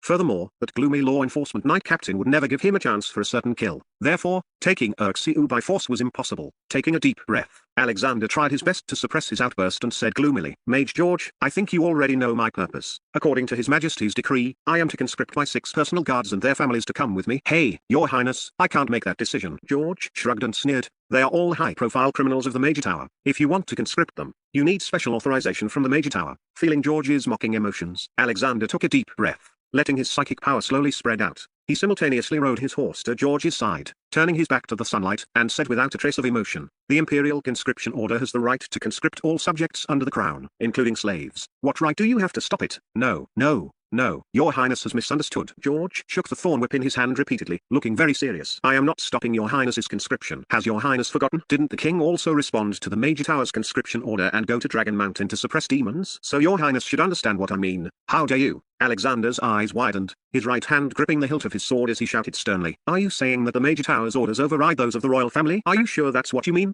Ha ha ha, your highness, are you trying to frame me as well?" George's cheeks were flushed with excitement as he laughed. He even waved his hand at the law enforcement knights who were surrounding them and said playfully to Alexander, "Your highness, do I need to answer that question? You should know very well. He. If there's nothing else, I won't play with you anymore." With that, he turned around to lead his people away. "Humphrey, just a eunuch? How busy can you be? Is it because you're missing something on your body?" Alexander narrowed his eyes, his tone suddenly turning cold. Clack. His footsteps halted. George, who had been somewhat satisfied, now looked like his tail had been stepped on. His pupils shrank to pinpoints as he turned to stare at Alexander, gnashing his teeth. "What did you say?" Alexander instantly captured the change in the other party's emotions. A ferocious grin unconsciously curled at the corner of his mouth as he said word for word, "I'm saying, why does everyone look at you so strangely? Are you different from us men? Let me guess. Alexander, you dare to humiliate me." George also seemed to feel the sharp gazes of the people around him. He became agitated and instinctively raised his hand to point at Alexander. However, at that very moment, Alexander suddenly shifted his body, letting the sunlight from behind shine directly into George's face. Then he let out a great shout. "You dare to assassinate this prince? You're looking for death." A gust of wind howled through the valley. Everyone saw a withered leaf slice through Alexander's cheek with a whoosh. Then, Alexander drew his sword and lunged, splitting George Angel, who had raised his hand to block the sunlight, into two with a powerful vertical strike. George's eyes were filled with shock and disbelief until his death. He couldn't believe that the other party would actually dare to make a move against him, and with such decisiveness. You must know that he was an inspector appointed by the Mage Tower, a legitimate 2-star mage. No one would have thought that someone would actually dare to kill a mage. Had he gone mad and didn't teacher Sakritha say that Prince Liming was crippled? Why did he just feel an extremely sharp and strange force pierce through his mind? Why did it turn out like this? He just died like that? He was so unwilling. In fact, almost 90% of the people present had the same thought. This scene happened too quickly, so fast that no one had time to react, and it was too sudden. Even the law enforcement knight captain following closely behind George had only drawn his sword 1/3 of the way. No one expected anyone to dare to kill a mage. This was simply unheard of. However, just as everyone's jaws dropped, Alexander squeezed his horse's flanks and leapt to Urxiu's side. Using the flame beast as cover, he secretly used his psychic power to snatch the slave contract from George's body. At the same time, he bent down to pick up Urxiu and rode back to Sal's side. The series of actions was as swift as lightning. By the time the other parties, 2 magic apprentices and the law enforcement knight squad regained their senses, Alexander was already holding Urxiu and applying wound medicine. Chapter 11 Orc Guards. This. The third prince actually killed George. Beast God above. The third prince is here to save us. Roar. The third prince is here to save us. He killed that beast for Urxiu. His Highness hasn't forgotten us. Sob Tilda. The long-suppressed ratfolk demi-humans and the family members of the 6 great personal guards finally erupted at this moment. Their blood surged with excitement, venting the resentment they had suppressed for a long time. Roars, bellows, bitter weeping, and exclamations, all sorts of emotions were on display. And all these feelings of recognition transformed into streaks of spiritual sublimation, pouring into Alexander's forehead, besides the master voluntarily dissolving it. Another way a slave contract could be rendered inactive is if the master dies unexpectedly. Alexander had calculated exactly this. He deliberately provoked George, using the sunlight, a sharp iron nail, and the other's status as a wind mage to set a trap, striking unexpectedly for a one-hit kill.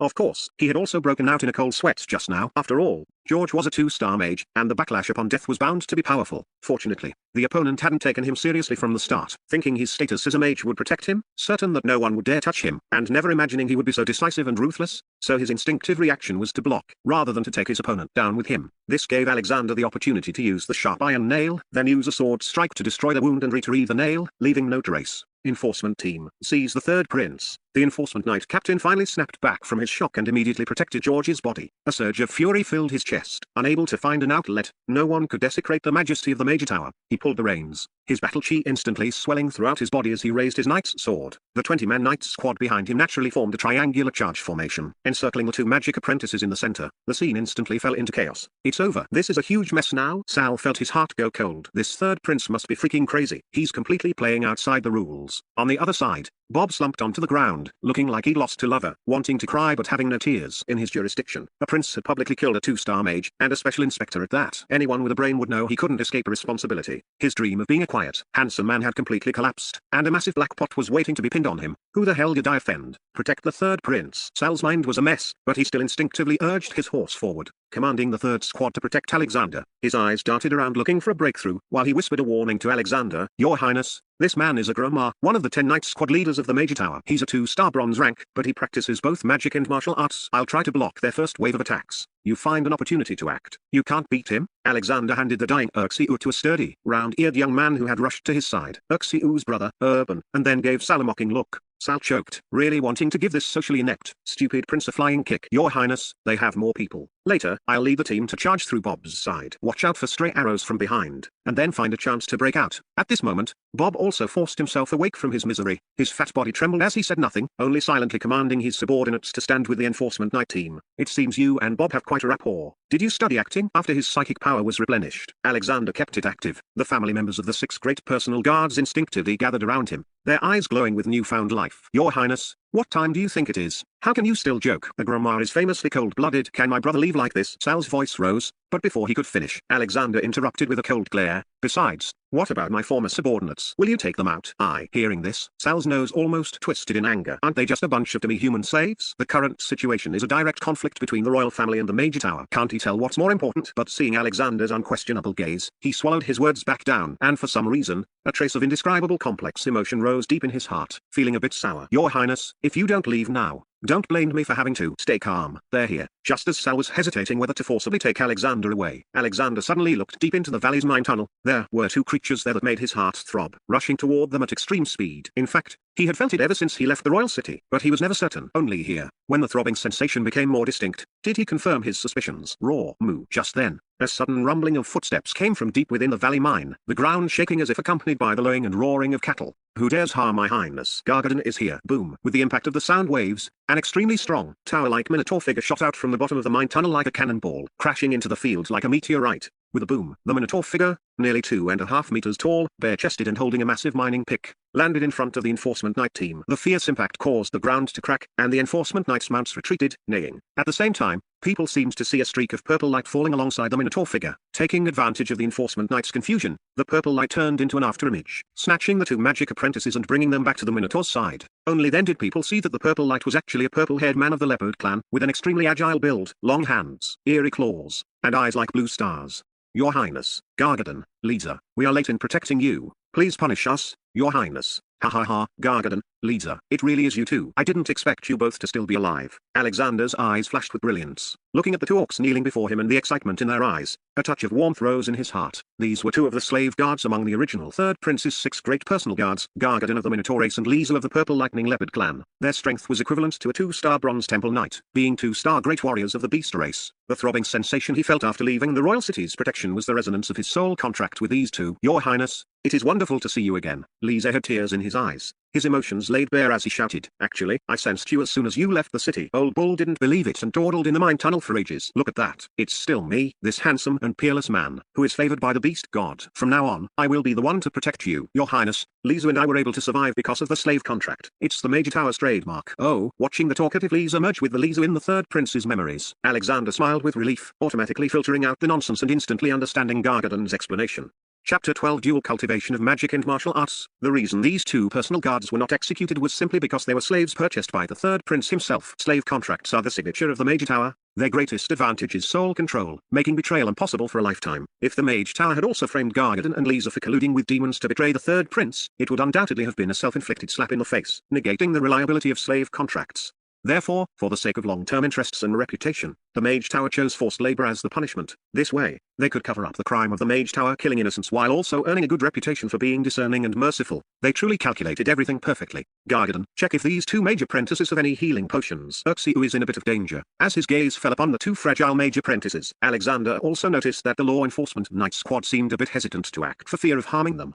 Of course, there was also apprehension regarding the sudden appearance of Gargadon and Lisa. They shifted their formation, slowly encircling them from 3 directions. Hand over mages and Agrommar's face was livid, being toyed with repeatedly. He was nearly exploding from his own battle chi. However, Alexander's side had no time to pay attention. Brother, Your Highness, he's awake, but his injuries. Gargadon poured half of the healing potion into Uxiu, and Uxiu slowly woke up. His gaze drifted for a moment until he saw Alexander's figure, his eyes snapping open as he said urgently, Alexander, quick, take me to the living quarters. The healing magic array, my hands. Alexander was stunned, not understanding for a moment, but he did sense one thing. This former friend of the Third Prince had quite an interesting personality. Your Highness, the healing magic array is at my brother's quarters. I'll take you there. Urban hurriedly approached. Your Highness, it's wonderful to see that you are all right. But Uxiu, this child. At this moment, Uxiu's mother had also recovered. Stumbling, she held a cloth bundle and came forward. Alexander took a step forward to support her, calling her Auntie Boleman. The old woman's originally curled tail slowly unfurled. She reached out to touch Alexander's cheek, her eyes filled with kind tears, before tremblingly opening the cloth bundle in her hands. It contained a pair of severed hands with clotted blood. Suddenly, a murderous aura flashed across Alexander's face, and he immediately barked an order. Gargadon, Lisa, Sal, block the law enforcement Knight Squad. Everyone, contract the formation toward the mine tunnel. Yes, Your Highness, protect His Highness. HMPH, you want to leave? Leave the people behind. Just as Alexander was shielding Uxiu and his mother while retreating toward the mine tunnel, Agrommar saw his opportunity. His figure lunged forward, and as his battle chi-wrapped knight's sword slashed toward Alexander, he also sent a fireball spell toward Lisa. Kill. The law enforcement Knight Squad, which had long been ready, followed Agrommar forward with extreme coordination, tearing through Gargadon's and Sal's third squad from the center and both sides. Protect His Highness. Gargadon turned back to shield Alexander, while Lisa prepared to use the 2 mage apprentices in his hands to block the oncoming fireball. To his surprise, the 2 mage apprentices suddenly raised their hands and propped up a magic barrier. The fireball bounced off upon contact, redirected with borrowed force straight toward Alexander. Your Highness. This sudden turn of events caught everyone off guard. Even Alexander didn't have time to react. Yet, at this critical moment, Uxiu's mother instinctively blocked Alexander, facing the flying fireball without a shred of fear. Auntie Boleman, be careful. Get out of the way. Just as Alexander reached out to pull Auntie Boleman away, Lisa, in a moment of desperation, threw one of the mage apprentices, reaching the target first. The apprentice neutralized the fireball with a bang. The apprentice burst into flames. Fortunately, the mage robe was fire resistant. Despite being injured, his life was not in danger, and he successfully escaped. Whoosh, boom. On the other side, Gargadon's pickaxe collided heavily with Agrama's knight's greatsword. With a thunderous boom, the powerful shockwave sent sand and stones flying within a 5-meter radius. People felt their eardrums swell and buzz, and they also heard the sound of iron shattering. It was Gargadon's pickaxe that had shattered. A cruel smirk appeared on Agrama's lips. In terms of pure strength, he was indeed no match for a Beast folk great warrior, but he possessed a 2-star runic weapon imbued with battle chi. In this surprise attack,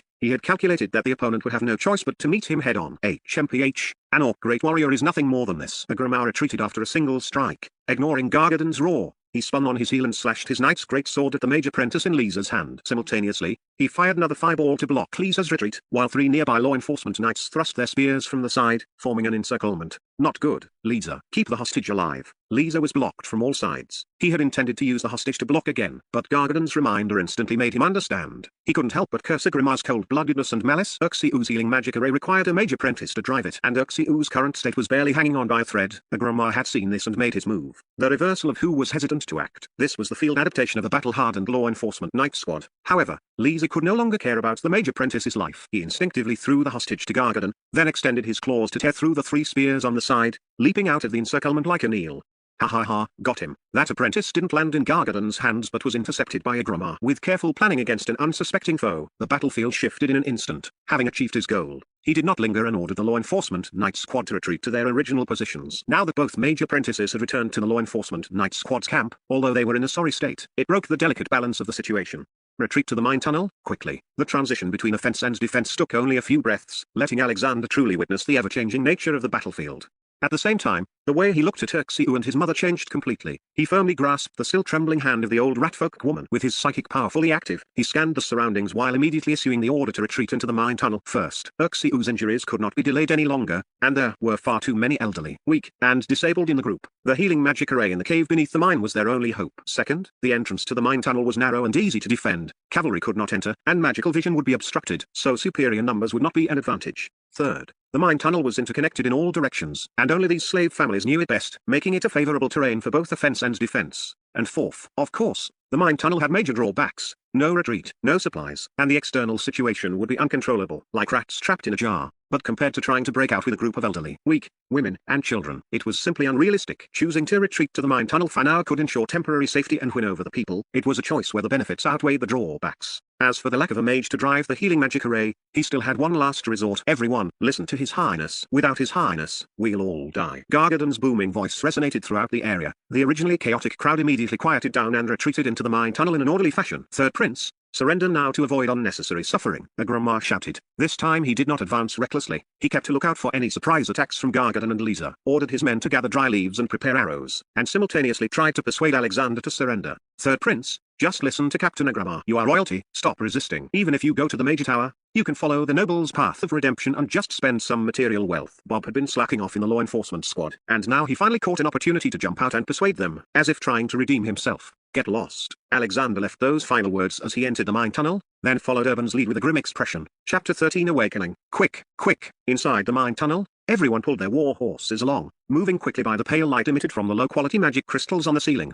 An increasingly thick, pungent stench wafted from the depths of the slave living quarters. After a series of twists and turns, they finally arrived at Uxiu's residence. Uxiu's mother was the first to pull back the tattered straw mat in the cave, revealing a crimson magic array drawn with unknown blood. She then went to a corner, dug for a moment, and pulled 2 decent quality magic crystals from a hole, handing them to Alexander. Gargadon, do not let anyone approach within 50 meters. Yes, Your Highness. Everyone knew that protecting Alexander and the others might offer a glimmer of hope, otherwise, they were certain to die. As for Uxiu, that was entirely up to the mood of the gods. The group exited one after another. Salgate originally wanted to stay, but was carried out by Gargadon like a little chick. The cave momentarily fell silent, leaving only Alexander, Uxiu's mother, Urban, Terra, Uxiu's youngest brother, and a well-behaved girl of 15 or 16, Uxiu's sister, the mute girl, Vali, as the family most trusted by the third prince, and the people Alexander could trust most right now. He did not avoid them. Furthermore, given Uxiu's current condition, it was only right and reasonable to let his family stay. Your Highness, Uxiu.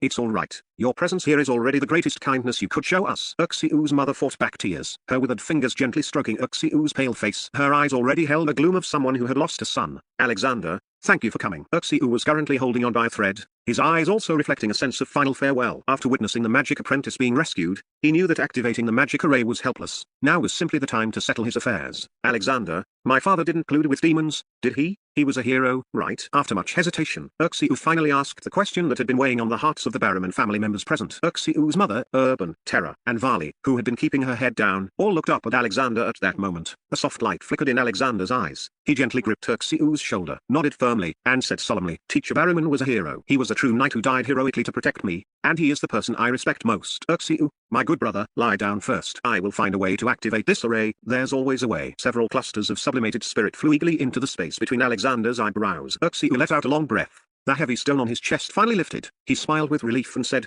Thank you, Alexander. You should leave quickly. Don't worry about me. If you can, please take my mother and the others with you. Consider it my final request. No, child. Uxiu's mother shook her head repeatedly. I am old. It would be easier for you to just take Urban, Terra, and Vali. Your Highness, while they haven't finished their preparations yet, break through and return to the royal city. Urban, Terra, and Vali looked at each other. None of them moved or spoke, but their eyes were filled with a stubborn resolve. Auntie Bliman, please step back a bit. Time is pressing. I need to try and activate this healing magic array. Alexander didn't want to waste more words. He gently moved Uxiu onto the array and then, almost ushering them, moved Uxiu's mother and the others to the side. He then embedded a magic crystal into the core of the array. Although Uxiu's mother wanted to say something more, Uxiu stopped her with a look and shook his head, signaling her to do as Alexander wished.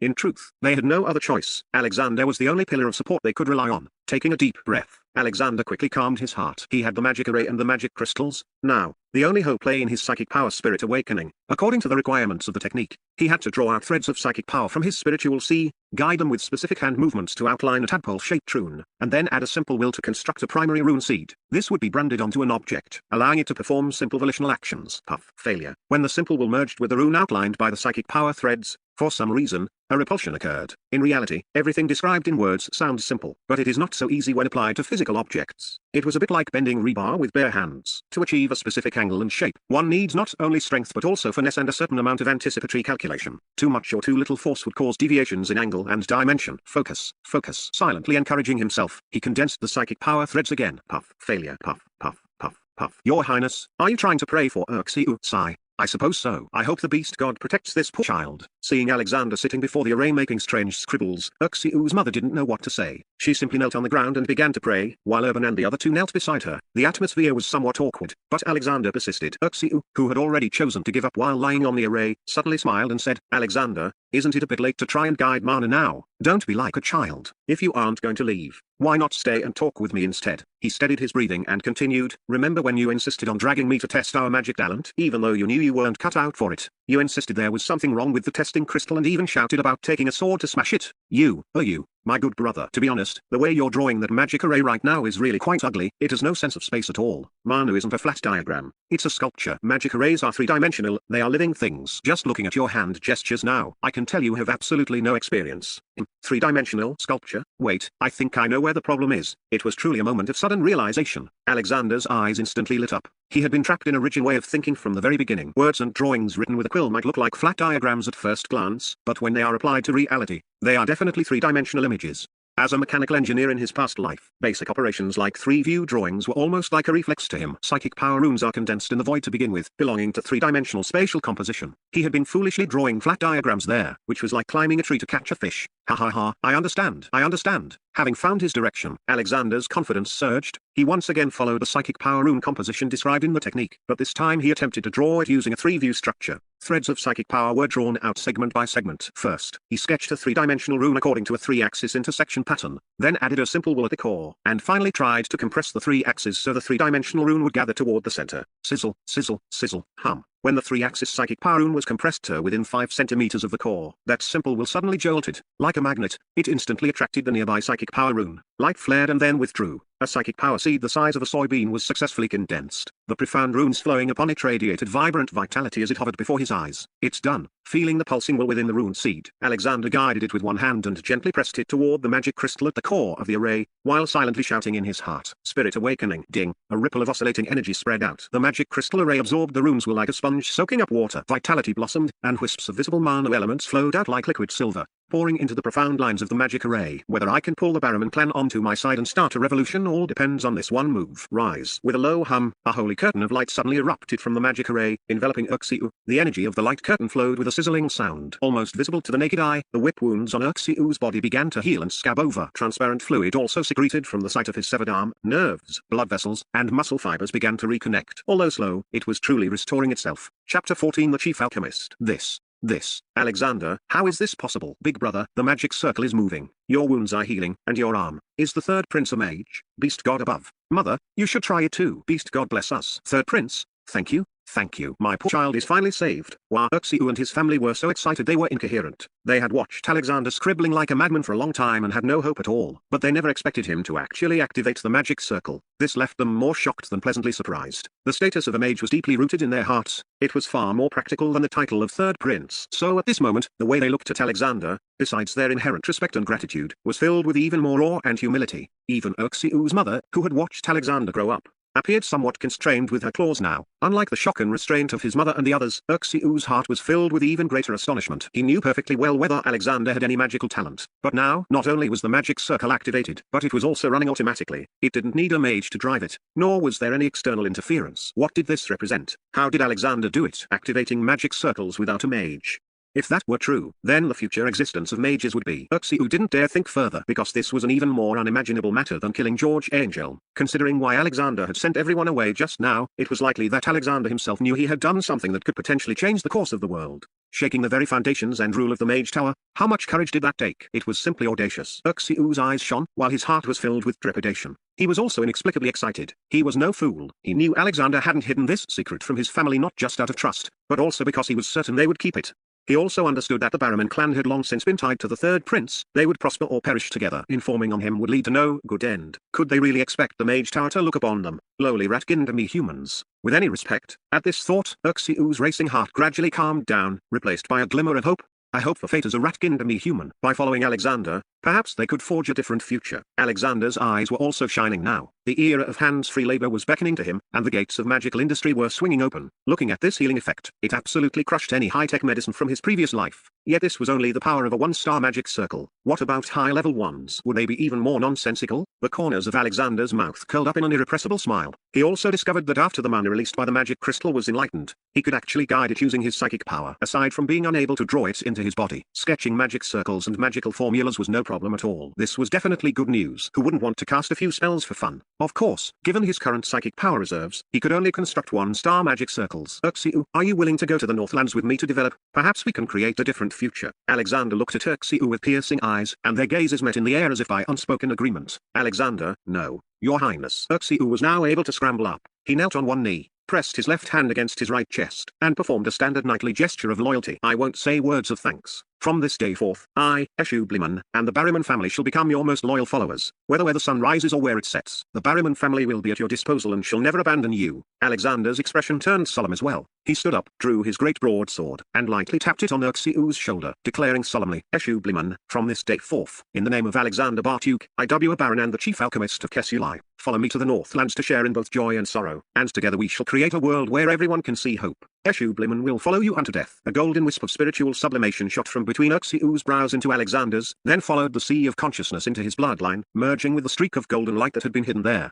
An inexplicable, great power surged quietly within his bloodline. Alexander felt his body being strengthened by this power, recovering about 1/10 of the third prince's divine strength. This is, though he didn't know what to call this golden light, Alexander knew it was definitely something good, perhaps even equal to his psychic power enlightenment. Your Highness, I would also like to recommend someone to you. Interrupting Alexander's thoughts, Uxiu stood up. His injuries had now fully recovered, though his face remained somewhat pale due to long-term malnutrition. His small eyes sparkled with their former vigor. Hearing this, Alexander's gaze instinctively turned toward Durban and Terra, who were already eager. He nodded and smiled. There are no outsiders here. Just call me Alexander. Who do you want to recommend? Yes. Uxiu felt a warmth in his heart and said, I want to recommend a dwarven blacksmith, Barnum. He is an excellent smith capable of forging 2-star runic weapons. I believe you will definitely need him when you go to the Northlands. Oh? Alexander was momentarily stunned. Then his eyes flashed with brilliance. This was truly an unexpected surprise. In the world he knew, dwarven craftsmanship absolutely crushed other races, and this man was a 2-star blacksmith. Recalling the 2-star runic weapon Agromar used today that made Gargadon suffer, he knew how vital recruiting Barnum would be for his territory's future development.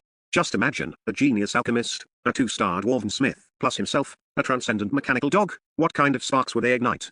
Perhaps even an orbital railgun wouldn't be out of the question. But he wondered about Barnum's character. It was said that dwarves all had fiery tempers and generally disliked humans, especially human nobles. He wondered if Uxiu was confident in persuading him. Your Highness, although Uncle Barnum is a bit stubborn, he is kind-hearted and quite easygoing. As if guessing Alexander's thoughts, Uxiu quickly explained. Also, the last thing you need to worry about is being unable to convince him to go with you, because you killed George. I believe Uncle Barnum will definitely not refuse you. I see. Alexander understood perfectly. If that was the case, did he really have to thank George's whip? However, Uxiu, Alexander paused and said, before meeting Barnum, I want you to bring the descendants of the Ava clan, the Quentin clan, and the Kakant clan, as well as Gargadon, Lisa, and Sal here. I have something to say. Then, go organize the elderly, the weak, the women, the children, and the severely injured here to help them heal. I'm afraid it won't be long before Agrima launches an offensive. Yes, Your Highness. However, there is no one left of the Quentin clan. The only two sisters remaining were killed by George the day before yesterday. Uxiu's expression darkened. He wanted to say something but held back in the end. He simply pried out the magic crystal and handed it to Alexander, then called his mother, brother, and sister to help organize the people before taking his leave. Alexander was temporarily left alone in the cave. He took this opportunity to quickly check the quill in his mind. After a series of events, the golden patterns wrapped around the quill had grown again. However, perhaps because more experience was required for high-level promotions. Although it had absorbed quite a bit of spiritual sublimation, the growth wasn't much, only about 2 millimeters. He guessed that reaching the next level would still require some time to accumulate. However, there was one situation that caught him completely off guard. Chapter 15 New Abilities. After absorbing the spiritual sublimation, the quill had actually written a large amount of text and diagrams without him even noticing, and they were now floating above his spiritual sea. For example, there was a topographical map of the route from the royal city to the mining area, and a super slow-motion magic formula array of Agroma's 1-star fireball spell being activated, the 1-star magic barrier formula arrays of the 2 magic apprentices, as well as the 1-star cleaning magic array by the river from before, and the 1-star healing magic array right in front of him. It was as if they had all been scanned by a scanner, becoming part of his permanent memory. This meticulous insight and replication power, Alexander felt like he was about to take off, even though he had guessed that the quill wouldn't be as simple as just providing a psychic power cultivation method. Seeing what was displayed before him still filled him with shock and pleasant surprise. Of course, he also did a small analysis of the abilities his golden finger had displayed this time. First, every time the quill absorbs a sufficient amount of spiritual sublimation, it automatically replicates the things he has seen around him, similar to an eidetic memory. Second, the quill is not controlled by his will, it is completely autonomous and automatic. Third, the things the quill writes and draws are all targeted at inanimate objects. There were no signs of the quill recording things like human physical characteristics, life manifestations, personality habits, etc. However, regarding this point, he also guessed it might be related to his psychic power perception cultivation, so the abilities didn't overlap. Magic array replication, magic formula replication, map replication. Although it only applies to the 1-star level right now, the future looks promising, Your Highness. Just as Alexander was conceptualizing how to apply these abilities to territory and military construction in the future, Uxiu arrived at the cave with several descendants of the personal guards. Your Highness, Gargadon, Lisa, Rabatsa of the Ava clan, Bradman Kakant of the Kakant clan, Salgate, greetings, Your Highness. All of you, rise. The situation outside is critical, so I will keep this brief. Alexander sized up the representatives of the Awa and Kakant clans, a handsome young man with red hair and a sturdy bearded man. Both were children of the deceased personal guards. Although the third prince should have seen them before, the memories were somewhat blurry. However, even if they were blurry, this red-haired youth named Rabats shouldn't have fluctuations of resentment toward him. After all, in the third prince's memory, he hadn't offended the other party, unless it was still because of being implicated in the incident.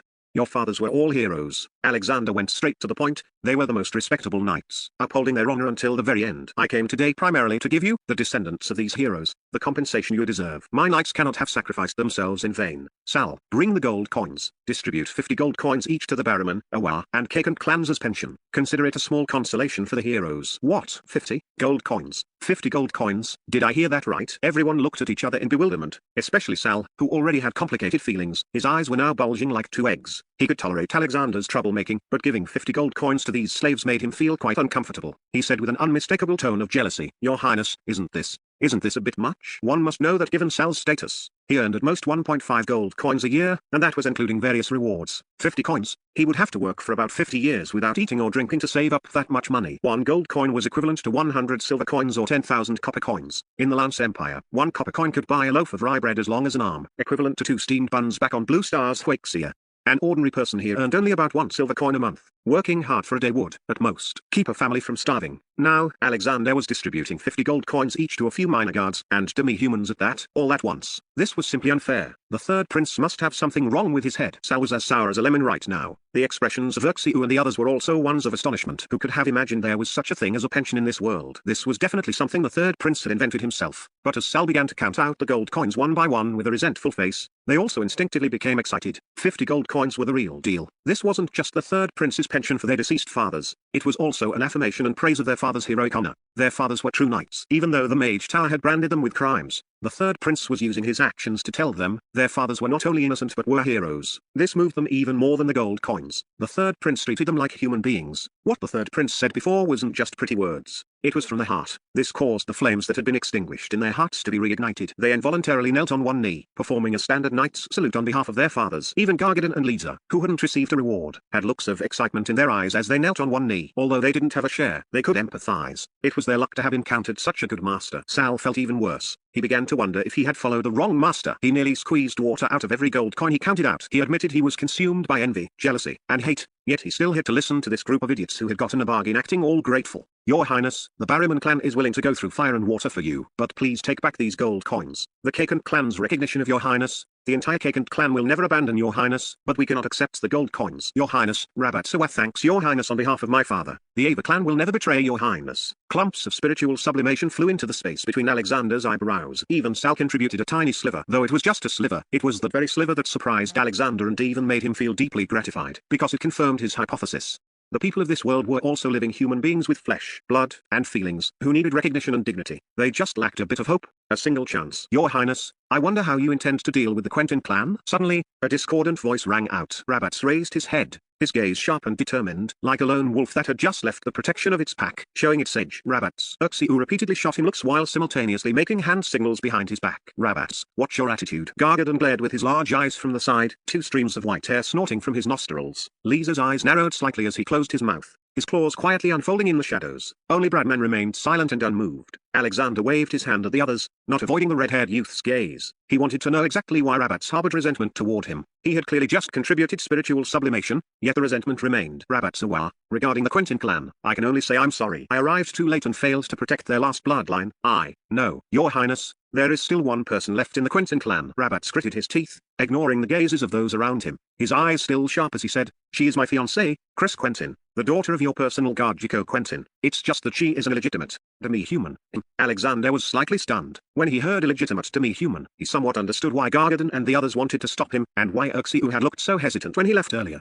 Illegitimate, demi-human. These racial concepts were almost rooted in the minds of the people in this world. Even Uxiu hadn't been able to escape these notions of class difference. And now, seeing the 50 gold coins, everyone was naturally even more inclined to stop him. However, Alexander didn't hold the purer blood concepts of this world. In fact, he even wanted to change such notions. Furthermore, he was curious. Was Rabats's resentment toward him because of the oversight regarding the Quentin clan? Where is she? Call her over. Chapter 16 My Knights. Before long, an ugly woman with blonde hair, blue eyes, and wolf ears was brought before him. She held a pickaxe and wore tattered linen rags tied with a straw rope. Her blonde hair was disheveled, her blue eyes had vertical pupils, and her wolf ears were pointed. Her face was covered with a dozen crisscrossing claw marks. Alexander opened his perception immediately. A fierce, ruthless energy rushed toward him, mixed with a complex blend of passion and hatred. It seemed that 80% of Rabats's resentment was related to this wolf-skinned demi-human woman. Moreover, the scars on the woman's face didn't look like an accidental disfigurement, they looked more like she had clawed herself. It might have something to do with that. George. Chris Quentin greets Your Highness the Prince. The ugly blonde woman knelt on one knee, her gaze meeting his without flinching. Your Highness, I thank you for avenging my sisters, but at the same time, you also caused my father's death. I once swore to spend the rest of my life repaying the benefactor who avenged my family, but I also swore to take revenge on you, the third prince, for indirectly causing my father's death. Given the current situation, I am very conflicted. Hearing this, Alexander felt rather conflicted himself. This woman wasn't playing by the rules. No wonder Rabats harbored such deep resentment toward him. With her wanting to spend her life repaying him, Rabats was an innocent bystander caught in the crossfire. After all, Alexander was a man of science with very traditional ideas. In terms of aesthetics, he had no interest in demi-humans. However, oaths in this world were indeed different from his previous life because the people here believed in gods. Looking at the previous behavior of Urxiu, Gargadon, and the others, it was clear why they didn't want this woman to see him rise first. I didn't expect Miss Chris to have made such an oath. The feeling of being stared at by a wolf was unpleasant, but as a future lord, Alexander knew he had to bring this wolf woman under his command, not to appease the Rabbits clan, but to send a message to the world. As long as someone had served him or was willing to pledge loyalty in the future, he would use them based on their ability, regardless of their background, gender, or race.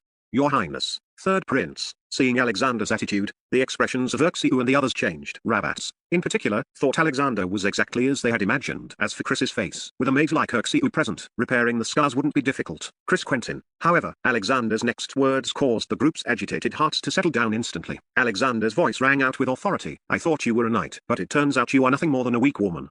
Everyone was stunned, and Chris was equally taken aback. She had originally thought that nobles were nothing more than beasts that thought with their lower halves, and since Alexander was so young, she assumed he would follow the usual noble patterns. She hadn't expected him to dismiss her immediately and even mock her, which made her feel extremely indignant. You're unhappy that I called you a weak woman? Alexander sneered. Your father was murdered by the Mage Tower, you should be well aware of that. Yet you fail to distinguish right from wrong. Instead of seeking revenge for your father and raising your family, you stand here talking about repayment and revenge to a prince who is striving for your father's generation's glory. If you aren't weak and a bully who fears the strong, then what are you? Do you think that by kneeling before me, performing a knight's salute, and saying a few cliches, you are a knight? You are insulting the honorable title of knight. To me, the name Quentin is a mark of glory. Are you worthy of it? The crowd was in an uproar. Chris opened her mouth but could not find an argument. Her expression shifted between anger and unwilling jest, but mostly, it was helplessness. She had indeed taken out her anger on Alexander because she was unable to seek revenge against the Major Tower. But if Alexander's strength was as it once was, and he held power in his hands, would she have dared to vent her anger? Would she have dared to say those things to his face? She wasn't sure. After a long while, she bit her lip hard and lowered her head. Your Highness, I want revenge. I want my family to rise again. I want my father's glory to endure forever. What?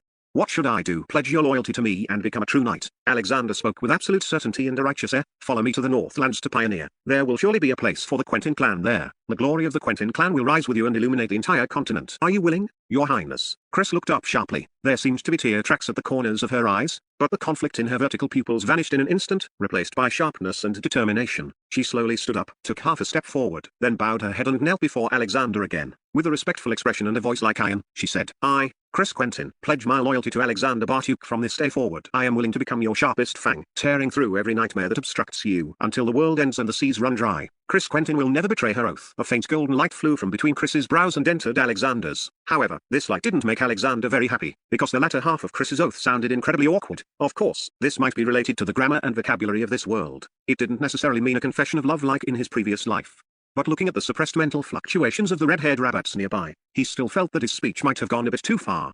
Forget it. Even great men can't make everyone like them. They can only make everyone admire them. Time will prove my innocence. After all, I'm a traditional straight guy. Alexander comforted himself silently. His gaze fell on Rabbits and Bradman. The two looked at each other and sensibly swore their loyalty. Notably, Bradman contributed a golden light, while Rabbits' was just a hollow imitation. Alexander didn't call him out on it. Life is never perfect, and he believed that time would reveal a person's heart. Feeling the golden light merge into his bloodline and his strength growing once more, Alexander's mood improved considerably. I accept your loyalty. He stood up and completed the loyalty ceremony for the three of them using his great broadsword, then ordered them to accept their compensation pay. Next, he arranged for Urxiu to heal the wounded dependents as quickly as possible. They then cleared out another cave and began working on the breakout operation plan. At the same moment, in the great hall on the second floor of the royal city, Prince Huosi sat at a long table, swirling a wine glass in his hand. Looking at the empty seat opposite him, his expression was terrifyingly dark. Carter had reported earlier that Alexander went to the mining area to distribute compensation to his dependents, which he hadn't taken seriously. But he had just received a magical transmission from the northern suburb mining area saying that Alexander had killed George. This matter was slipping out of control. Carter, immediately notify the Griffin Legion to prepare for battle. Order the city guard to close the inner city and strictly monitor the major tower's movements. Activate the defense shield for the outer city. Then, send word to the southern and western suburb units to assemble at the eastern suburb highlands and await orders. Also, prepare an airship for me. I must go to the northern suburb mining area immediately. Remember, contact Archmage Sakritha for me. Your Highness, are you planning to? What they need is merely an excuse. I'm just taking precautions. Stop the supplies prepared for the third prince. They may no longer be needed. For the sake of the royal family, sacrifice is inevitable. Your subordinate understands. In the main tent of the northern suburb mining area camp, a Grima chewed on a meat sandwich while listening to his subordinate's report. Sir, the dry branches and wet leaves have been piled outside the mine shaft, and enough arrows have been prepared. Inside the mine, we've observed them taking turns on guard. Based on the sound of footsteps, they are divided into two groups of about 10 people each, rotating every half hour. Other details regarding weapons, equipment, individual gender, age, and branch of service are unknown. I have a general idea of the personnel list from Viscount Viscount Baker's roster. Agramar nodded, a mocking sneer flashing in his sinister eyes. Aside from the Sol squad brought by the third prince, only those 2 orc guards have any ability. As for the others, no more than 30 or 40 can fight. Their unit type isn't even worth mentioning, just a bunch of starving serfs. Sir, they also have Urxiu. Agramar paused for a moment, then curled his lips. You're right, we must indeed be on guard. Go notify Viscount Baker and have him lead the charge. Tell him his chance to atone for his crimes has come. Also, remember to have the mages add some seasoning to the leaves. Those rats have quite a high resistance. Yes, sir, your wisdom is great. However, do you want them dead or alive? He. Alive is a merit, but dead is safe. Understood. I shall take my leave. Chapter 17. I absolutely refuse to believe it. Deep inside the mine, the magic crystals emitted a soft glow, reflecting several solemn figures against the cave walls. Alexander withdrew his gaze from the simple sand table built on the ground, scanned the crowd, and said loudly, first, I want to emphasize one point. George Angel is a criminal through and through. He defied the royal decree and attempted to assassinate the royal family. That is a capital offense. Agramar is relying on brute force to arrest us simply because he wants to turn black into white and shirk his responsibility. Furthermore, he has no right to arrest us at all. So you must understand, we are the side of justice, the victims. Your Highness, we understand. That's right. George is a demon, a complete bastard and a beast. Agramar is aiding evil. We will not allow ourselves to be slaughtered. Everyone recalled the humiliations they had suffered, and their suppressed anger was ignited once more. Very good. Alexander nodded. It was very necessary to make everyone understand they were on the side of justice. He then used a wooden stick to point at a small mound on the sand table marked as Twilight Mountain, saying, according to the gathered information, the only current breakthrough for the mining area is in the direction of Twilight Mountain. But with so many elderly, weak, women, and children among us, entering the mountains is far too difficult. Besides, the situation in the mountains is complex and there are magical beasts. It's not a good way out. So, our target is here. Alexander's wooden stick pointed to a location in the camp marked by a piece of scrap cloth. Destroy this magic crystal storage warehouse. Since we can't leave, we can only hold our ground and wait for reinforcements. I believe the prince has already taken notice of us. We just need to make some noise to get him here as quickly as possible. If the reports you gave about the magic crystal transport are true, then the strategic materials the royal city is delivering to the mage tower should all be stockpiled here. As long as we destroy it, or even tell them we have the capability to destroy the entire mining area, the Major Tower will face immense supply and demand pressure in their campaign against Dragon Mountain, and the royal city will suffer massive losses.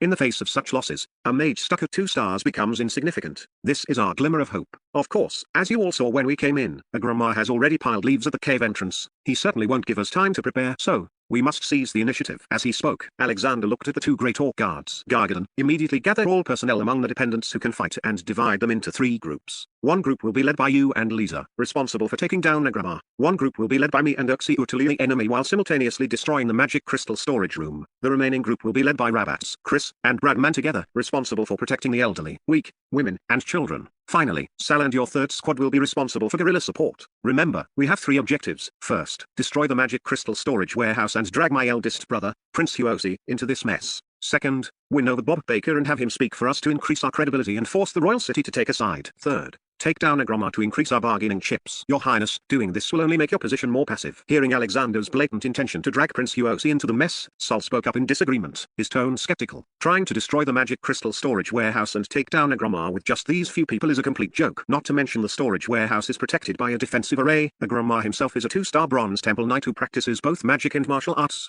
I think it's better if Gargadon, Lisa, Urxiu, and I escort you to breakthrough, enter the mountains, and then bypass to the royal city. With the prince's protection then, your safety will surely be guaranteed. Sal, I naturally have a way to destroy it. Alexander looked at him with a face full of disdain. However, from what you're saying, are you asking me to abandon them again? Alexander pointed at the 6 major dependents, his voice rising. Let me tell you, I don't want to be a lone man anymore. I want to have a support system that truly belongs to me, and they are my choice. Your Highness. Gargadon and the others all looked over, their eyes turning slightly red. 3rd Prince, the current situation is. Sal, looking at the anxious, square-faced man, Alexander interrupted him again and patted his shoulder sympathetically. Have you still not seen the facts clearly? He paused. I am a useless decorative vase who can't even truss a chicken. It was under your protection that I accomplished the feat of slaying George. In a moment, I'm going to destroy the magic crystal storage warehouse. Do you think if something happens to me, the Major Tower will let you off, or my eldest brother will let you off? Therefore, my safety is your greatest reliance. You. Sal was stunned. He suddenly realized that from start to finish, he had been in a pit designed by Alexander before. He had been deceiving himself, thinking it had nothing to do with him and that it was at most a crime of dereliction of duty. But now, being kidnapped by Alexander in public, he was like a shorn little lamb, embarrassed and powerless to resist. If Alexander really turned around and bit him, he truly wouldn't be able to explain himself. Would the Major Tower let him go then? He didn't know, but the 1st Prince would definitely need an outlet for his anger, or even a scapegoat. Looking at Alexander's teasing eyes,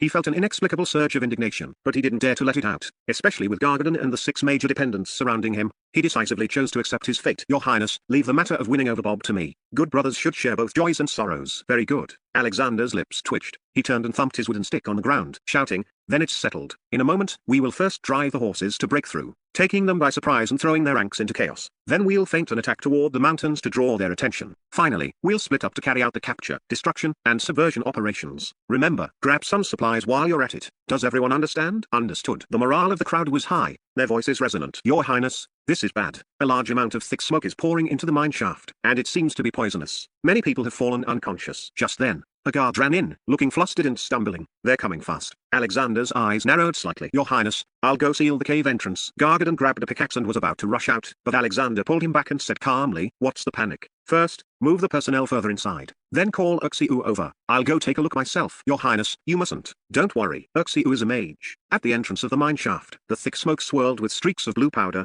like a gluttonous anteater constantly licking its tongue into the mine. Behind the smoke, there seems to be the enhancement of wind magic, and it spread very quickly, sweeping across a distance of over 20 meters in the blink of an eye. Alexander kept a distance of 30 meters from the smoke, waiting for Gargadon and the others to quickly evacuate the personnel to a safe area. Uxiu also arrived upon hearing the news, but he was accompanied by a red-bearded dwarf less than 1.5 meters tall, with muscles as knotted as cast steel. Your Highness, this is Uncle Barnum, whom I recommended to you before. He just finished his treatment, and hearing there was trouble here, he came along to see if there was anything he could help with. Alexander's psychic power swept over this incredibly sturdy dwarf uncle. Aside from those deep pupils and rough, calloused hands, what attracted him most was the other's extremely stable and focused mental fluctuations. It seemed that this uncle, who was eager to find something to do, was not as rough and impatient as he appeared on the surface. On the contrary, his heart was extremely calm. Uncle Barnum, it's a pleasure to meet you. I am. Your Highness, let's skip the pleasantries. The situation is urgent. If there's any way you can use me, just give the order. Barnum's voice was like a resonant bell as he slapped his chest very straightforwardly. Alexander raised an eyebrow and let out a hearty laugh. Good, Uncle Barnum, then I won't be polite. I really do need your help with this. In a moment, I'll give you a few sketches to help modify some equipment. But first, Uxiu and I need to deal with this annoying smoke. No problem. Leave it to me. I'll go prepare the tools first. Barnum turned and left understandingly. Alexander nodded and gestured for Uxiu to follow him closer to the smoke. Alexander, this is alchemical hypnotic smoke. Although it's only a 1-star alchemical product, a single breath can cause an ordinary person to faint, and an overdose can be fatal. You'd better be careful and stay behind me. Seeing there was no one around, Uxiu let himself go a bit. Do you have a way? Seeing Uxiu blocking the way in front of him, Alexander felt a warmth in his heart. While sensing the movement within the smoke, his hand toyed with the magic crystal that was still automatically releasing mana, attempting to guide the power within it.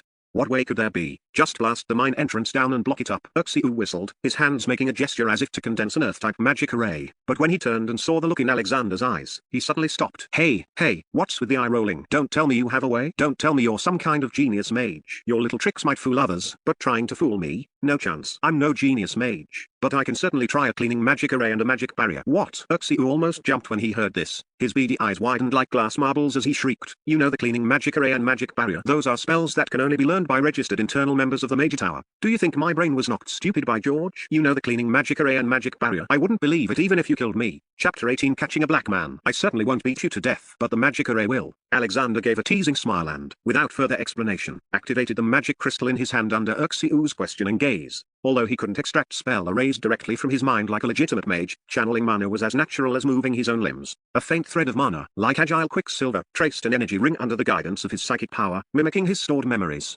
Then, the mana thread split into 3 strands, like 3 vines climbing the outer ring, converging from 3 angles into an equilateral triangle. Next, the mana threads began to outline mysterious rune patterns within the triangle. Buzz. When the magic barrier spell array was complete, Alexander pressed both hands to the ground, the space before him rippled, and a mysterious array 1.5 meters in diameter vibrated slightly as it emerged. Ripples stirred in the air before him as a curtain of light clung to the surrounding cave walls, condensing into a faint energy barrier that sealed the entire mine tunnel like a transparent film.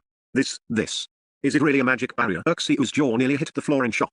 He tried touching it with a finger. It was highly resilient and elastic, with a defense rating of 1-star plus. It was a genuine magic barrier. Alexander, I'm understanding you less and less. Uxiu smacked his lips and rubbed his palms together, saying enviously, tell me, did you receive a divine revelation, or were you always a magical genius, just intentionally hiding your strength from everyone? I don't know, maybe it was a divine revelation. Alexander knew that even a white lie was still a form of deception, but in certain circumstances, it could lead to a better outcome. I was close to death then, but a light shone upon me, and then I understood many things. Futilda, you lucky guy. I knew it. Punching Alexander lightly, U's eyes held a hint of envy, but he was mostly happy that his good friend was alive and well. Tell me, when do you plan to teach me? That way, I can help shield you from trouble in public. You can continue being the mastermind behind the scenes. Hee. How about it? I'll charge a fee. Alexander joked. Greedy royalty neither backed down verbally, but Alexander's hands had already begun teaching U several magic spell arrays. After a while, U suddenly remembered something and asked, by the way, Alexander, your previous battle plan involved destroying the magic crystal storage room, but magic crystals are hard and resistant to both water and fire. How will you destroy them? Don't tell me you're going to use this automatic release method. There are too many prying eyes there. Have you ever seen fireworks? Alexander smiled, answering with a question. U shook his head. All right then, go call Uncle Barnum. We're going to make something in a bit, and then you'll know what I'll use to destroy that pile of rocks. On an open space not far from the magic barrier, Barnum looked at the drawing on the ground, a nested pattern resembling a perforated cricket jar. Then at the fellow dwarves he'd spent half the day persuading to help, and the pile of chisels and tools they'd spent ages preparing. He suddenly wondered if the prince was playing a joke on him. After all, he was a genuine 2-star blacksmith, and given more time, he even had hope of breaking through to become a 3-star casting master. Yet here he was, full of hope, only for the other party to ask him to make a bunch of cricket jars. Although the capital's aristocratic circles enjoyed tinkering with such trifles nowadays, one had to consider the timing. This was an insult to him. Uncle Barnum, is there a problem? Seeing the old dwarf dazed, Alexander approached. He wasn't satisfied with the dust mask components he designed either, but with limited conditions, he could only collect a batch of cricket jars from Sal's third squad for some minor modifications. Taking a deep breath, Barnum tried his best to stay calm and said solemnly, Your Highness, I want to know exactly what use this thing has. This? Alexander immediately understood Barnum's point. He smiled slightly and pointed at the smoke blocked outside the magic barrier, then gestured toward his mouth and nose. This is a dust mask I designed. Later, we'll wrap it in linen and wear it over our mouths, then we can enter the smoke without being knocked out. Are you sure this works? Barnum curled his lip. Anyone could see, could covering one's nose and mouth with a cricket jar really block out alchemical hypnotic smoke? But his gaze instinctively drifted to Uxiu, who was working hard nearby on the alchemical decomposition of a pile of charcoal, saltpeter, and sulfur, and he suddenly understood. Your Highness, does this item you've requested need to host a magic array? Hee. Uncle Barnum truly is a master blacksmith. You saw the key point immediately. Alexander gave a thumbs up, offering high praise. This made Barnum feel much better. He thumped his chest and said, Your Highness, you've come to the right person. Whether it's the vessel for runes or magic arrays, my craftsmanship will definitely satisfy you. Alexander said great, and had Uxiu help set up a simple open fire magic array further away to assist the old dwarf with the forging. Meanwhile, he continued processing the charcoal, saltpeter, and sulfur decomposed by Uxiu, mixing and packaging them. Gunpowder, the ultimate tool for development that every transmigrator aspiring to be a territory-building lord would keep an eye on. With a genius alchemist like Uxiu around, things had become much easier for Alexander. Many vague questions about alchemy from the book Basic Alchemy, Psychic Power Cultivation Method were now being resolved one by one. Now, by using the quill to modify simple spell arrays, he could also construct a simple 1-star decomposition array according to his own concepts. This was a true weapon of mass destruction. Magic that could directly extract raw materials. What could be more exciting for a territory builder? Thinking about the massive amounts of industrial materials needed for a future magical industry, and how a small decomposition array could resolve it all. This was a literal gold mine. This was why Alexander had been so attentive to Uxiu in the first place. Of course, his relationship with Uxiu's family was no longer just about utility. There was now a sense of familial warmth. Alexander, look at how I've constructed this array. Now it's your turn. A 2-star blacksmith's speed was indeed very fast. By the time Alexander had filled the third bamboo tube explosive according to the ratio, Uxiu had run over holding a palm-sized, thin jar-like object. Alexander took it and weighed it. It was very light, like a leaf. The mysterious magic array markings on it were decent, but the core of the array was still blank, as expected of a 2-star blacksmith. Looking at the texture, Alexander praised him sincerely. Then, he embedded a soybean-sized magic crystal he'd collected into the array. At the same time, he channeled a thread of psychic power, skillfully condensing a simple willpower rune seed and pressing it lightly against the magic crystal. Ding! Upon touching the magic crystal, the rune seed extended its tentacles like an octopus. The holy glow of the cleaning magic array lit up, and the entire jar-like object was draped in a veil of light. Go. Call Sal. Alexander pondered for a moment, remembering someone.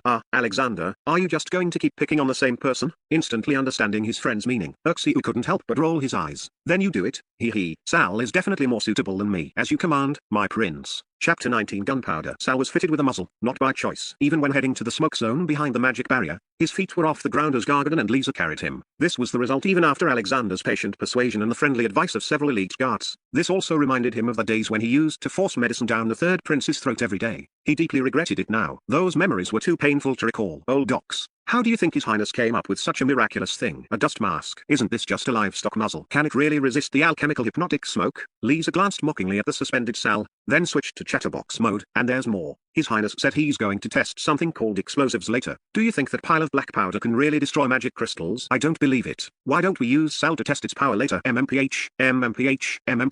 Sal struggled with all his might. his forehead covered in black lines, wanting to cry but having no tears. "I do whatever His Highness says," Gargadon replied. Doubt flickered in Gargadon's eyes as well, but his actions remained resolute. "All right, Sal, for your honor as a knight, I hope you'll accept His Highness's arrangements voluntarily." Oh, by the way, the three of them reached the magic barrier. Lisa suddenly remembered something and looked back at Alexander, who was watching them from a distance. He said to Sal, "His Highness seemed to have specifically told me something just now, saying that once you heard it, you would definitely accept the test obediently." What was it again? Old docs. Two puffs of thick air snorted from Gargadon's nostrils as he mimicked Alexander's tone robotically. "Respected Baron Sal, it is time for the medicine trial. The third prince is currently waiting behind you to enjoy the fireworks display together." After saying that, he gave Sal a push from behind. Sal almost suffered internal injuries from holding back his frustration, but as the image of Alexander's heroic posture while drinking medicine surfaced in his mind, he puffed out his chest and, with the air of a hero facing execution, stepped into the smoke zone. Breathe. Breathe. Seconds ticked by. For a full 5 minutes. Sal felt that, aside from his eyes being slightly stung by the smoke, his breathing was very smooth even without using battle chi to protect himself. This small contraption on his mouth even gave him a slight cooling sensation. "It's fine. This thing works." Gargadon and Lisa, who were leaning against the magic barrier observing closely, looked at each other. They both understood that the small device Alexander designed, called a dust mask, really could block the alchemical hypnotic smoke. His Highness must be a genius. He always has been. He's a devil. Okay. From a distance, Alexander saw Gargadon and Lisa gesturing excitedly, followed by Sal returning from the smoke zone with a haughty air. His heart finally settled. "Alexander, it looks like we've succeeded." I was a bit worried at first. Uxiu was equally excited. This was also the first time he had openly used alchemy magic to create tools, and his eyes were full of light. "At this rate, if we rush out 20 more to make a total of 40 dust masks, we can use the smoke as cover to break out of the mine tunnel at any time." Alexander clenched his fist. "By the way, Alexander, tell me about those explosives of yours," Uxiu asked. "It's my first time hearing of such a thing. Does it really do what you described? Boom, crash, and then fly into the sky?" "Yes." Alexander nodded. "We'll do a small test in a bit. Large-scale tests aren't safe here. We'll have to go outside and experiment directly on Agromar and the others." Boom. A muffled roar shook the entire mine cave. Thick smoke surged out of the tunnel entrance like a rolling tide, blowing the pile of leaves at the entrance into a whirlwind of dust and stones. Rumble. Natilda. Immediately after, the sound of galloping iron hooves was heard, accompanied by the angry neighing of horses. 7 or 8 startled war horses rushed out of the tunnel like a whirlwind, trampling and scattering everything in their path. "How is this possible? Aren't they afraid of the alchemical hypnotic smoke? They've fought their way out." Bob, who was guarding the cave entrance, was startled into a tumble. He stared with his small eyes in disbelief. Ever since he received Agromar's orders, he had been loitering at the tunnel entrance. Even a fool knew Agromar was using him as cannon fodder. But forced by the situation, he had no choice but to bite the bullet and accept. Since swords have no eyes, he could only pray that the alchemical hypnotic smoke would knock everyone inside unconscious so he could go in and reap the benefits.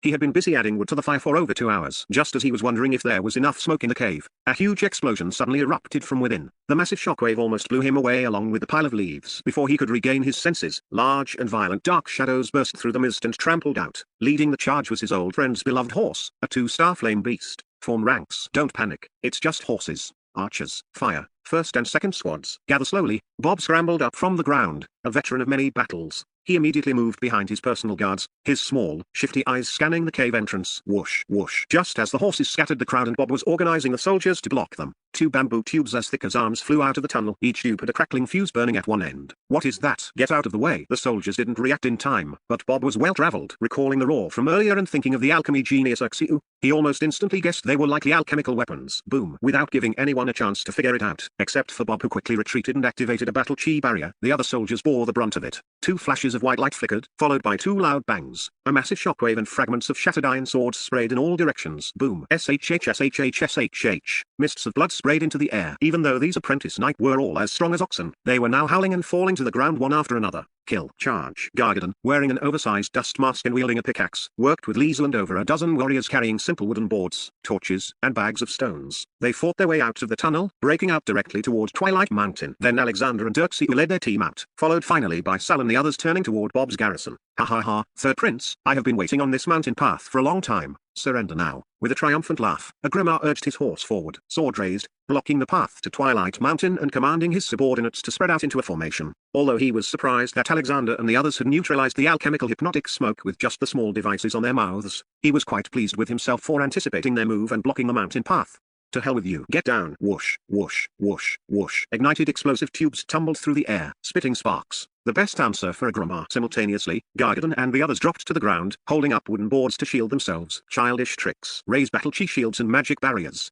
Night Squad, strike. kill. The knights all had sneers on their faces. Veterans of many battles, they had seen all sorts of tricks. To think a few alchemical items with power no greater than a bursting fireball spell could scare them was simply ridiculous. At Agrama's command, the Night Squad raised their sharp blades and struck. The sword chi condensed from battle chi turned into countless half-moon flying sickles, dense and sharp with a series of thuds. The gunpowder tubes in midair were all sliced apart. Your Highness, ha ha ha, such a small trick is nothing more than. However, just as the expressions of Gargadon, Lisa, and the others shifted, believing the plan had failed, and Agrama was about to counter-attack triumphantly, Alexander, who had been using his psychic power to observe the battlefield, locked onto the black powder spraying from the severed gunpowder tubes. His pupils constricted, and a cold smile curled his lips. Everyone, close your eyes. Uxiu. Fireball spell, coming. SHH. A fireball spell traced a shining arc, hitting the gunpowder scattered in the sky above Agrama's head. There was no explosive power, but it burst into a blindingly intense light, followed by clouds of thick black mist that instantly submerged the surroundings. Ah!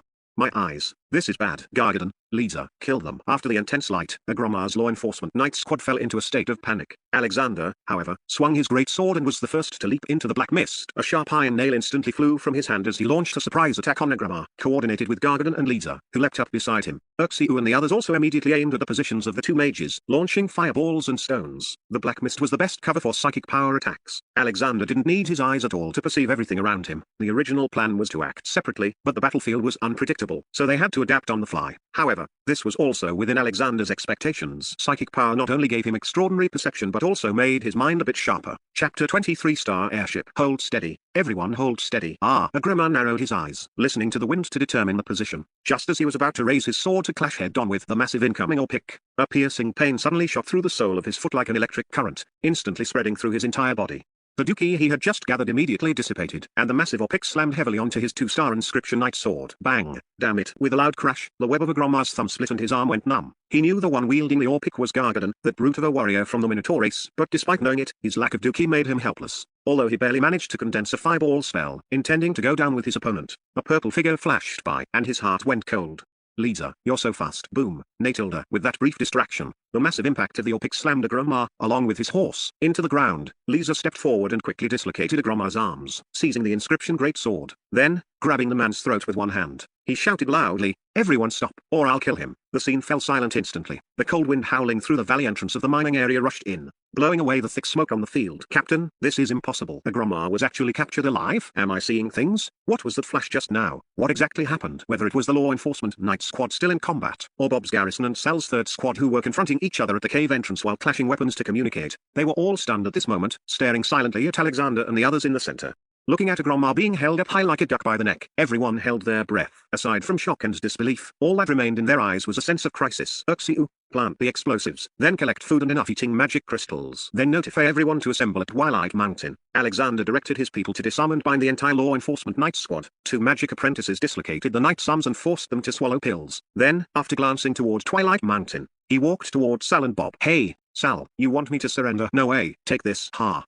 Bob, you've improved, kid. Don't be ungrateful. The third prince is wise, valiant, and exceptionally handsome. Enough. Stop acting. Even a fool can see that you two are breaking character. Seeing Sal and Bob's fake skirmish and conversation, Alexander was speechless. Ahem, Your Highness, Sal has not failed his mission. I have explained the situation to Viscount Baker. He has agreed. Third prince, Bob has always been on the side of the royal family. It was only due to George's tyranny that I... Watilda. Bob acted as if he were about to cling to Alexander's leg, sobbing with snot and tears. If you keep acting, I'll hand you over to Gargadon. Alexander's face turned cold. Beside him, Gargadon's bull eyes widened as he tightened his grip on the Audiobook. Ahem, Your Highness, actually. Bob immediately jumped up, his expression turning serious, yet he seemed hesitant. He exchanged a look with Sal and then looked at Alexander sheepishly. What is it? Alexander's eyebrow twitched, sensing that something bad was about to happen. Actually, the prince and the others have already arrived. As they spoke, Sal and Bob pointed toward the sky in perfect sync. Alexander was startled and looked in the direction they were pointing. Sure enough, deep within the clouds, two black dots were slowly enlarging. Within a few breaths, they transformed into two blue and white airships, each over 100 meters long. They are flying vehicles driven by three-star floating magic circles. With Alexander's current eyesight, he could clearly identify the faces of the two figures standing before the airship's windows. One, hanging the blue lion mark, was Prince Huosi, while the other, hanging the mage tower mark, was the Grand Mage Sikritha, whom he had met once before, a pale, emaciated, and slightly hunched old man. I was careless. A chill ran down his spine. Alexander knew he had still underestimated the battlefield. After all, in his previous life, He was just a Lord Mechanic otaku. No matter how much he studied Lord style development, it was all just armchair strategy. In terms of vision and level, he was simply not in the same dimension as true combat veterans. However, he wasn't particularly afraid now. If the other party really intended to take action, with Bob and Sal's fence-sitting attitude, they definitely wouldn't be joking around with him. Therefore, he still had value for negotiation. Soon, the airships hovered over the mining area. Their massive shadows were like two deep-sea giant whales, exerting a suffocating pressure. Neither Prince Huosi nor Sakritha left their cabins. They simply looked down at the ants below. Alexander could almost see the pores on their faces. Prince Huosi's expression was not good at the moment, even though he covered his nose and mouth with a white handkerchief. Trying his best to feign noble elegance and humility, a dark killing intent lurked deep within his eyes. In contrast, the corners of Sakritha's mouth were slightly curled, a faint smile in his eyes. This left Alexander puzzled. After all, the one who died was a genuine 2-star mage of the Mage Tower, and he had been killed by Alexander in public. Even though he had created an illusion, killing a mage was a first in the Empire. If the incident of the royal family killing a Mage Tower mage wasn't handled properly, it could very likely cause a disturbance in the Mage Tower's authority.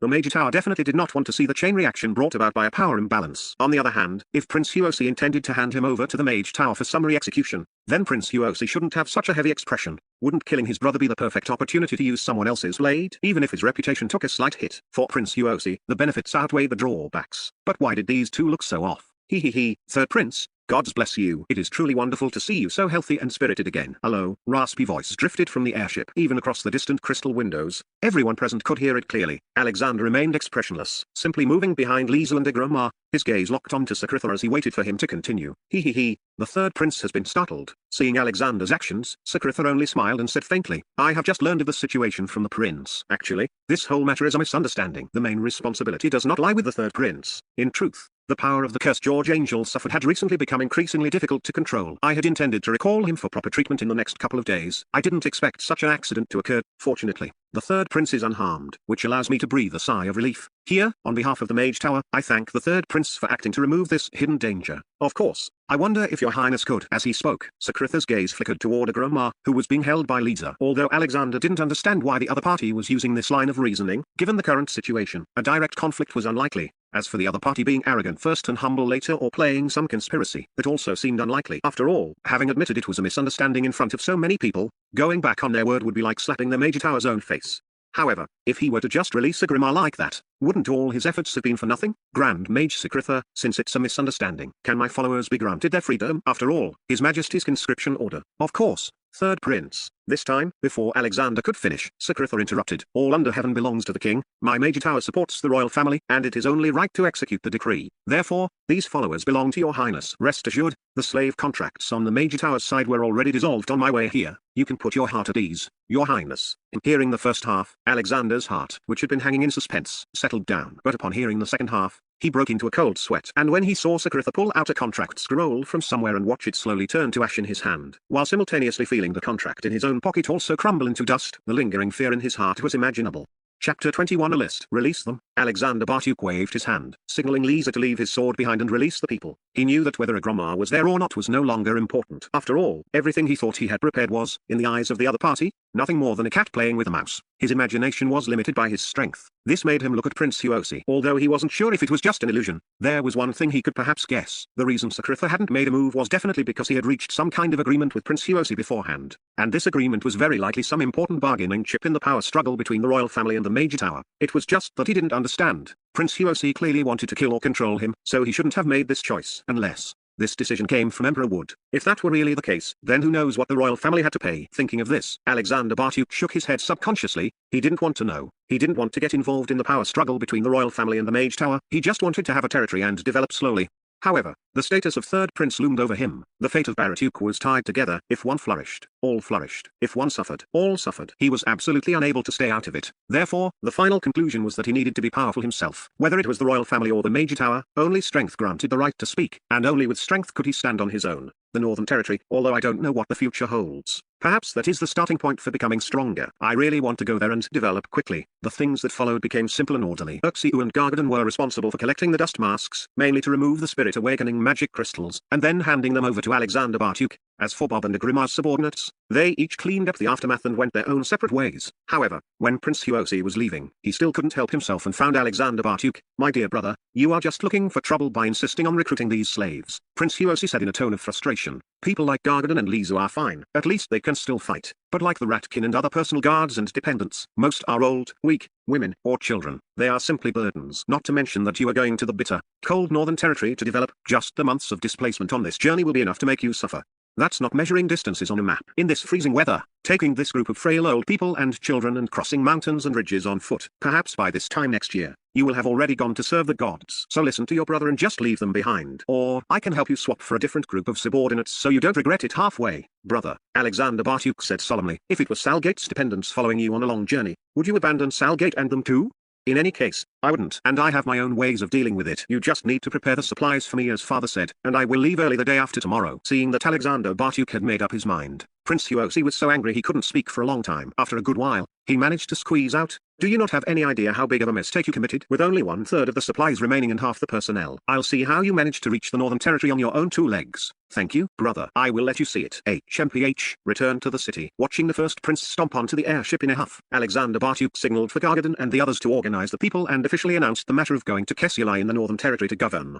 Those willing to go would have food to eat and clothes to wear. Those unwilling could receive some compensation now and find their own way. When everyone heard there would be food, there wasn't a single person unwilling to go. Moreover, following Alexander Bartyuk, they felt they had someone to rely on. Thus, Alexander Bartyuk harvested another wave of spiritual sublimation. Next, he gathered the men and the strong elderly and women among the dependents to return to the city and pack their things. Those with limited mobility and the children were left here, entrusted to Bob's care, to be taken along when they set off for the Northern Territory. This would save time and avoid hardship, as they would have to pass through the northern suburbs anyway when heading to the Northern Territory. Your Highness, are you heading to Kesulai in the Northern Territory? At this moment, Barnum walked over, his brows slightly furrowed, as if he had just heard some incredible news. What, Uncle Barnum, you don't want to go? Alexander Bartyuk's heart skipped a beat. Your Highness, you don't know, but I actually come from the Northern Territory. As for the Kesulai town you mentioned, actually, there is no such town at all. What? Hearing this, Alexander Bartyuk was stunned and subconsciously looked in the direction of the airship. Ahem, Your Highness, you might have misunderstood. I didn't mean there is no place called Kesulai, but rather that Kesulai is not a town. It is just a, how should I put it, it counts as a village, or perhaps a hunter's supply point. In any case, it is not a town, and it is often occupied by magical beasts, becoming their nest. So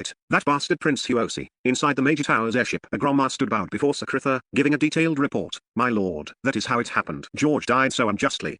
Do you want to avenge him? Sakritha lowered his eyelids and slowly sat down in his chair. This subordinate wouldn't dare. It's just. A Gromma stopped mid-sentence. Just think the punishment for the third prince was too light. Is that it? A flash of sharp light crossed Sakritha's eyes. Seeing a Gromma not daring to speak, he curled his lips and said, a kingdom has 2 princes, no matter which one sits on the throne. It is not bad for us. Moreover, we truly didn't lose out this time. However, I still want to confirm one thing. Are you sure the third prince doesn't know magic or battle aura? This subordinate did not sense any fluctuations of magic or battle aura. Then that means you are not sure. Sakritha's face darkened. Subconsciously, the sinister figure of the branch president flashed through his mind. The consequences of incompetence made his heart race. Inside the Blue Lion airship, Prince Huosi called Carter over and threw a list that had just been drafted at him. Go, prepare the supplies for Alexander Bartyuk according to this list. Remember, the vehicles, magic crystals, and winter clothing must absolutely not exceed the numbers on the list. Then send the list to Alexander Bartyuk and have him confirm it. Yes, this subordinate understands. Carter glanced at the list, his brows twitching violently. Although he guessed the list would be problematic, he didn't expect it to be this outrageous. But since the first prince didn't say anything, he could only pretend not to know. My lovely brother, I don't believe you can escape from the palm of my hand. I really hope to see the look on your face when you discover the problems. Then let's see if you can still be stubborn with me. Saying you can take that group of stupid serfs to the Northern Territory. It really is nonsensical. Night fell in the outer district of the royal city. Among the low and simple grey stone houses, a ragged team arrived, led by none other than the third prince of the empire, Alexander Bartyuk.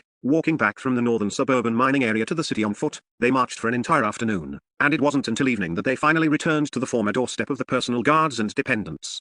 Looking at the low and dilapidated district around them, the most decent clothes on the passers-by were rags of linen. It was rare to see anyone holding black bread or finely crafted tools. According to the records of the royal city, more than 80% of the population in this world lived at an extremely low standard, but seeing it with his own eyes was even worse. It was almost no different from the attire of the dependents behind him when they were slaves. In some aspects, it was even worse than the team behind him. Those numb and depressed faces, eyes dull without vitality or spirit, were completely devoid of hope, the expressions of corpses lying in a gutter. Look again at the team behind him. Although they had gone through a tense battle earlier and hadn't had a drop of water or a grain of rice the entire way, everyone's face was brimming with joy and excitement.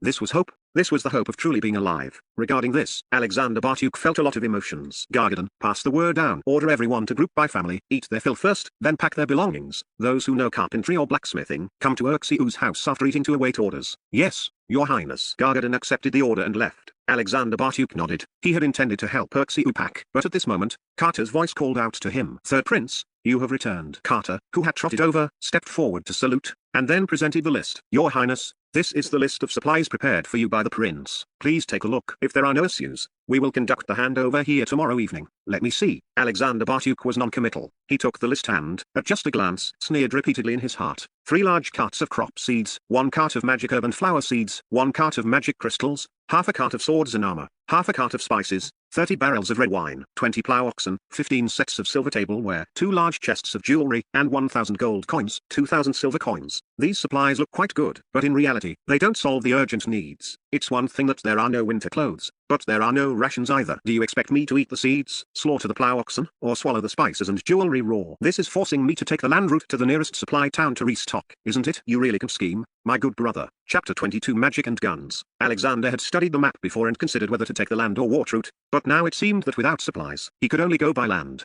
Because there were no supply points along the water route and he had no resources on hand. Even with money, he didn't believe he could still purchase large quantities of rain and winter clothing from the royal city at this time. Since Prince Huosi had done this, he would definitely have a backup plan. Giving him this inventory list now was effectively telling him not to dream of escaping their grasp. If they told him to go east, he had to go east.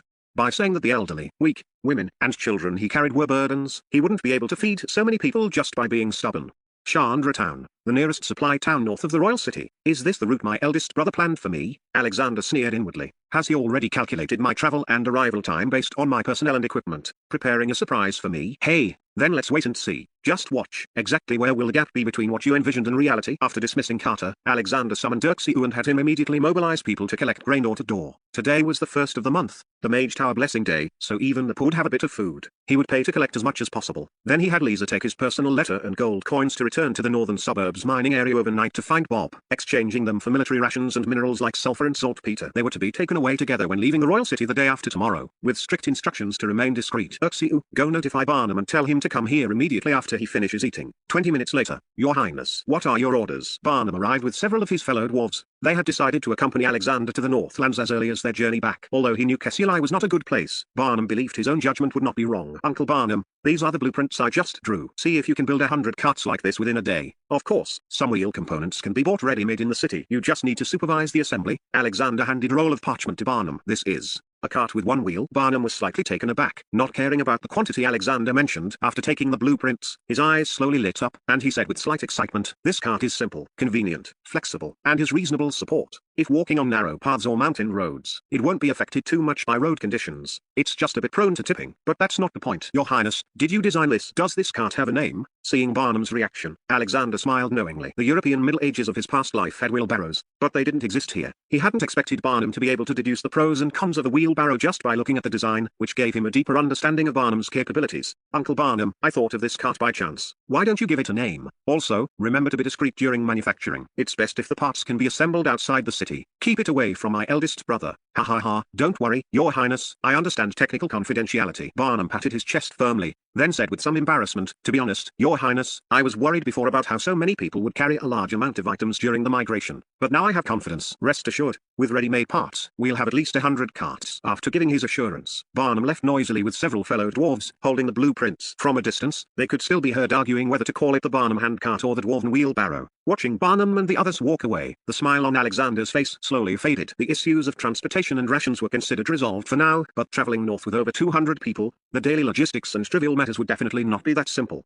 For example, something as small as toilet paper was a problem. Although mages and knights could solve the issue with a shock of mana or battle chi, ordinary people couldn't. Even though he had gained psychic power, he wasn't used to it yet. In the future, hygiene in the territory would have to be improved. Relying on scraping with sticks, ropes, or leaves was simply not a solution. However, that wasn't the most important thing. The most headache-inducing issue was the armed forces. Nowadays, neither Prince Huosi nor the Major Tower truly welcomed him. One could predict what dangers would be encountered on the road north just by thinking with their toes, without defensive armaments in hand. He was truly worried. It seems that forming an army and creating magic firearms needs to be put on the agenda. Alexander pondered silently, his gaze subconsciously falling on Urxiu and Chris Quentin, who was maintaining order nearby. Urxiu, come on, take me to our secret base. The basement of Urxiu's house was a typical ratfolk labyrinthine structure. Without someone to lead the way, one would almost certainly get lost. After wandering for about 5 or 6 minutes, Alexander finally saw the small room filled with the two's childhood alchemy toys and swords, shields, and blades. A trace of warmth rose in his heart for no reason. It was a resonance from the depths of the third prince's soul. Alexander, do you have some new ideas again? Uxiu tidied up the room, moving useless things to another basement. Alexander nodded. I want to upgrade our armed forces. Otherwise, traveling north like this is really unsafe. Don't we have that gunpowder? Just prepare more and blow things up. Boom boom boom. Hee. I thought so too at first. Seeing Uxiu's animated gestures, Alexander smiled faintly and said, but after seeing the fighting style of Agramar and the others, I feel that the current power of gunpowder is unsatisfactory. So we must try something else. As he spoke, his psychic power fully opened, triggering an auto-releasing magic crystal in his hand, condensing a fireball array in front of him. Specks of flickering fire elements converged toward the center of the array. With a whoosh, a condensed fireball the size of a ping-pong ball flew toward the one-star alchemy target in the corner. With a flash of fire, it exploded with a bang. The magic condensation speed is slow, the range isn't far, and the rate of fire isn't fast enough. The damage effect is okay, though. However, the fireball's hit requires psychic power to guide and control it. This makes things a bit difficult. Alexander was not very satisfied with his first magic experiment. As a fan of Lord-type farming novels and a mechanical engineering major, he had some insights into the combined research of magic and firearms. In fact, as early as when he first crossed over,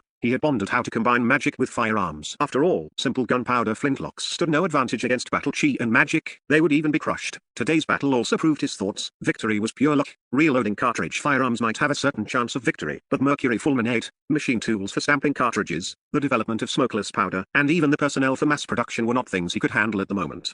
Therefore, the only shortcut he needed to research now was to find a breakthrough in magic and graft magic firearms. Summarizing the spell arrays he currently mastered, the one most suitable for grafting into a firearm was the fireball spell. However, reality was a slap in the face. If he simply tried to imprint the fireball spell directly onto a firearm and use Spirit Awakening to release it, that approach probably wouldn't work. After all, besides its decent damage effect, the fireball spell's array condensation speed, rate of fire, and range were all unsatisfactory.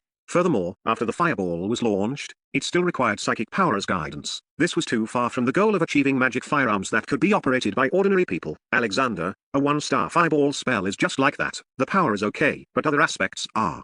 Don't be discouraged. Seeing Alexander's somewhat disappointed expression, Uxiu patted his shoulder to comfort him. It seems I need to change my thinking. Let's try its impact power. Alexander had Uxiu find a finger-thick one-star alchemy steel pipe, stuffed a steel ball inside, and then try to condense a fireball spell inside the steel pipe, controlling it to detonate within the tube. Bang! Whoosh! With a suppressed boom, the metal tube jerked violently. Intense firelight and white hair currents burst from both ends. The steel ball was like a meteor, fast as lightning, piercing the alchemy target in the corner in the blink of an eye. Whoa, so strong! Alexander stepped forward, stroking the slightly curled bullet hole on the target. His inner excitement hard to conceal. He knew how to combine magic with firearms now. My god, by the gods. Alexander, this power. What exactly did you do? Uxiu's beady rat eyes widened like whale legs. Ha ha ha, am I amazing or what? Looking at the stunned Uxiu, Alexander's psychic power operated at high speed. The idea for grafting magic firearms was there, but he still had to overcome another difficulty, controlling the continuous release of Spirit Awakening.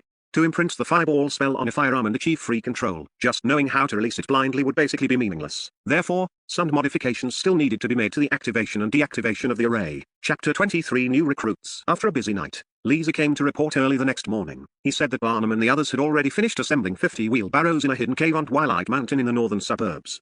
He also guaranteed that they could assemble another 100 before departure tomorrow and asked Alexander if that would be enough. Alexander praised them with delight, replying that the more, the better. He handed Lisa the 2 firearm component blueprints he had drawn last night, along with a brand new vehicle blueprint, ordering him to take them back to Barnum with instructions to keep them secret and try to find time to rush their production. Throughout the following day, everyone continued packing their belongings, bringing along whatever they could. Although the valuables in their homes had long since been confiscated by the enforcement team, moving house still meant large bundles and small bags of everything, even wooden boards and firewood. Meanwhile, Alexander and Uxiu stayed cooped up in the secret room, continuing their research on weapons and equipment. It wasn't until evening, when the supplies prepared by the first prince arrived, that Alexander came out to handle the handover. After checking, he found that everything matched the inventory. This included the books, papers, clothes, and other items he had asked Carter to collect from the royal city yesterday, which had also been delivered. This put his mind at ease. Tomorrow is the time we truly leave the royal city. I'm really looking forward to it. Having seen Carter off, Alexander felt a surge of heroic pride as he looked at the long line of supplely wagons and oxen. Actually, the first prince had originally wanted to hold a farewell banquet for him tonight, but he had flatly refused. He also had Carter pass on the message that the convoy would depart directly from here tomorrow. Chris Quentin, how are the new recruits you were tasked with hiring? Bring them all here. I want to see the results of your day's training. Yes, Your Highness. Looking at the ragtag group before her, scrawny and frail, composed of rat-skinned demi-human and dependent serfs. Chris still felt a bit uneasy. Deep down, she even somewhat disagreed with Alexander's approach. Even though the third prince repeatedly emphasized that a people's army must be selected from the people. But can these people really fight? Moreover, the training method the third prince had her implement was simply bizarre. It wasn't normal nightly battle chi or combat training at all, but rather mechanical drills for basic standing postures, formations, and following commands. After a full day, although these misfits were very serious and had made a tiny bit of progress, what the hell did this have to do with fighting on a battlefield? Were the enemies fools who would wait for your commands and line up to be trampled? Stroking the trophy the third prince had bestowed upon her yesterday, a Gromma's 2-star inscribed greatsword, Chris could only reaffirm her oath of loyalty to herself once more. For family, for honor, the prince's words are truth. No questions, just obey. Listen up, all of you. When you see the prince in a moment, show him everything you've learned today. Don't let me think any of you are unworthy of 3 full meals a day and a monthly pay of 10 silver coins. If anyone holds the group back, HMPH, you can just try me. Move out, follow my lead, double time. 1 2, 1 2. Snap out of it and listen for the commands. Terra Barrowman, what are you smirking at? Shut your mouth. As a newly recruited soldier, Urban had been elected as a squad leader by virtue of his own strength and his reputation within the tribe. Though it had only been a day, his heart couldn't help but burn with excitement whenever he thought of what Chris Quentin had said during recruitment. This was a team composed entirely of demi-humans and serfs, a team without a single noble lord, yet the treatment was even better than that of the cavalry units. Besides the chance to get 3 full meals, they would receive 10 silver coins a month in pay, and could even receive military ranks and land grants for future military achievements. Think about it, according to the third prince, in the Northlands fiefdom, a military rank would be equivalent to a noble title. As long as one achieved military merit, they could obtain this honorary status and even a piece of land. In this world, land was the lifeblood of the lower classes. The only guarantee of survival, being able to obtain a fief by serving in the military, was something the lower class serfs wouldn't have dared to dream of for generations. And now, the third prince had given them such a promise. In return, they only needed to be loyal to him and follow orders. No wonder those young lads like him were so eager. During the selection process, some had even gotten into several fights over a single spot. It was no surprise, having witnessed the third prince's heroic posture as he struck down the mage, these youngsters had long since regarded him as a godlike existence, who in the Lance Empire would strike down a 2-star mage of the Mage Tower for the sake of a few personal guards. Which master would risk their life to save their deceased personal guards like that? This kindness alone was worth these lowly demi-humans repaying with their lives, let alone the massive rewards the prince had given them. Thus, becoming a soldier under the third prince had become the dream of every dependent present. This opportunity was hard won. I absolutely cannot lose to anyone. That includes my brother. Urban made up his mind. Stay sharp. If anyone in our squad loses face in front of the prince later, I'll twist his head off when we get back. Yes. 1 2, 1 2, 1 2. HLT. Right face. The moonlight was like snow, coating everything in a layer of silvery white. Looking at the group before him, skin and bones, of varying heights, and dressed in rags like a gang of beggars, Alexander didn't feel disappointed. Instead, his face was resolute as his piercing gaze swept across each person's face. In an instant, these recruits naturally straightened their backs and held their heads high. Though their posture was still a bit crooked, the look in their eyes burst with firm reverence. This moved him slightly. He wondered if Chris had said something to everyone. Very good. Alexander nodded. Loyalty, humility, bravery, honor, sacrifice. The recruits responded loudly, their momentum like a rainbow. Chris watched from the side, the scars on her face faintly shimmering. The day's training results were barely satisfactory. Your Highness, according to your requirements, between 18 and 25 years old, over 1.6 meters tall, healthy, with a clean background and no bad habits. For those who can read and write, have technical skills, or special talents, the age limit was relaxed to 30, and they were given priority. 33 able-bodied soldiers were selected yesterday, including myself. Everyone is here now,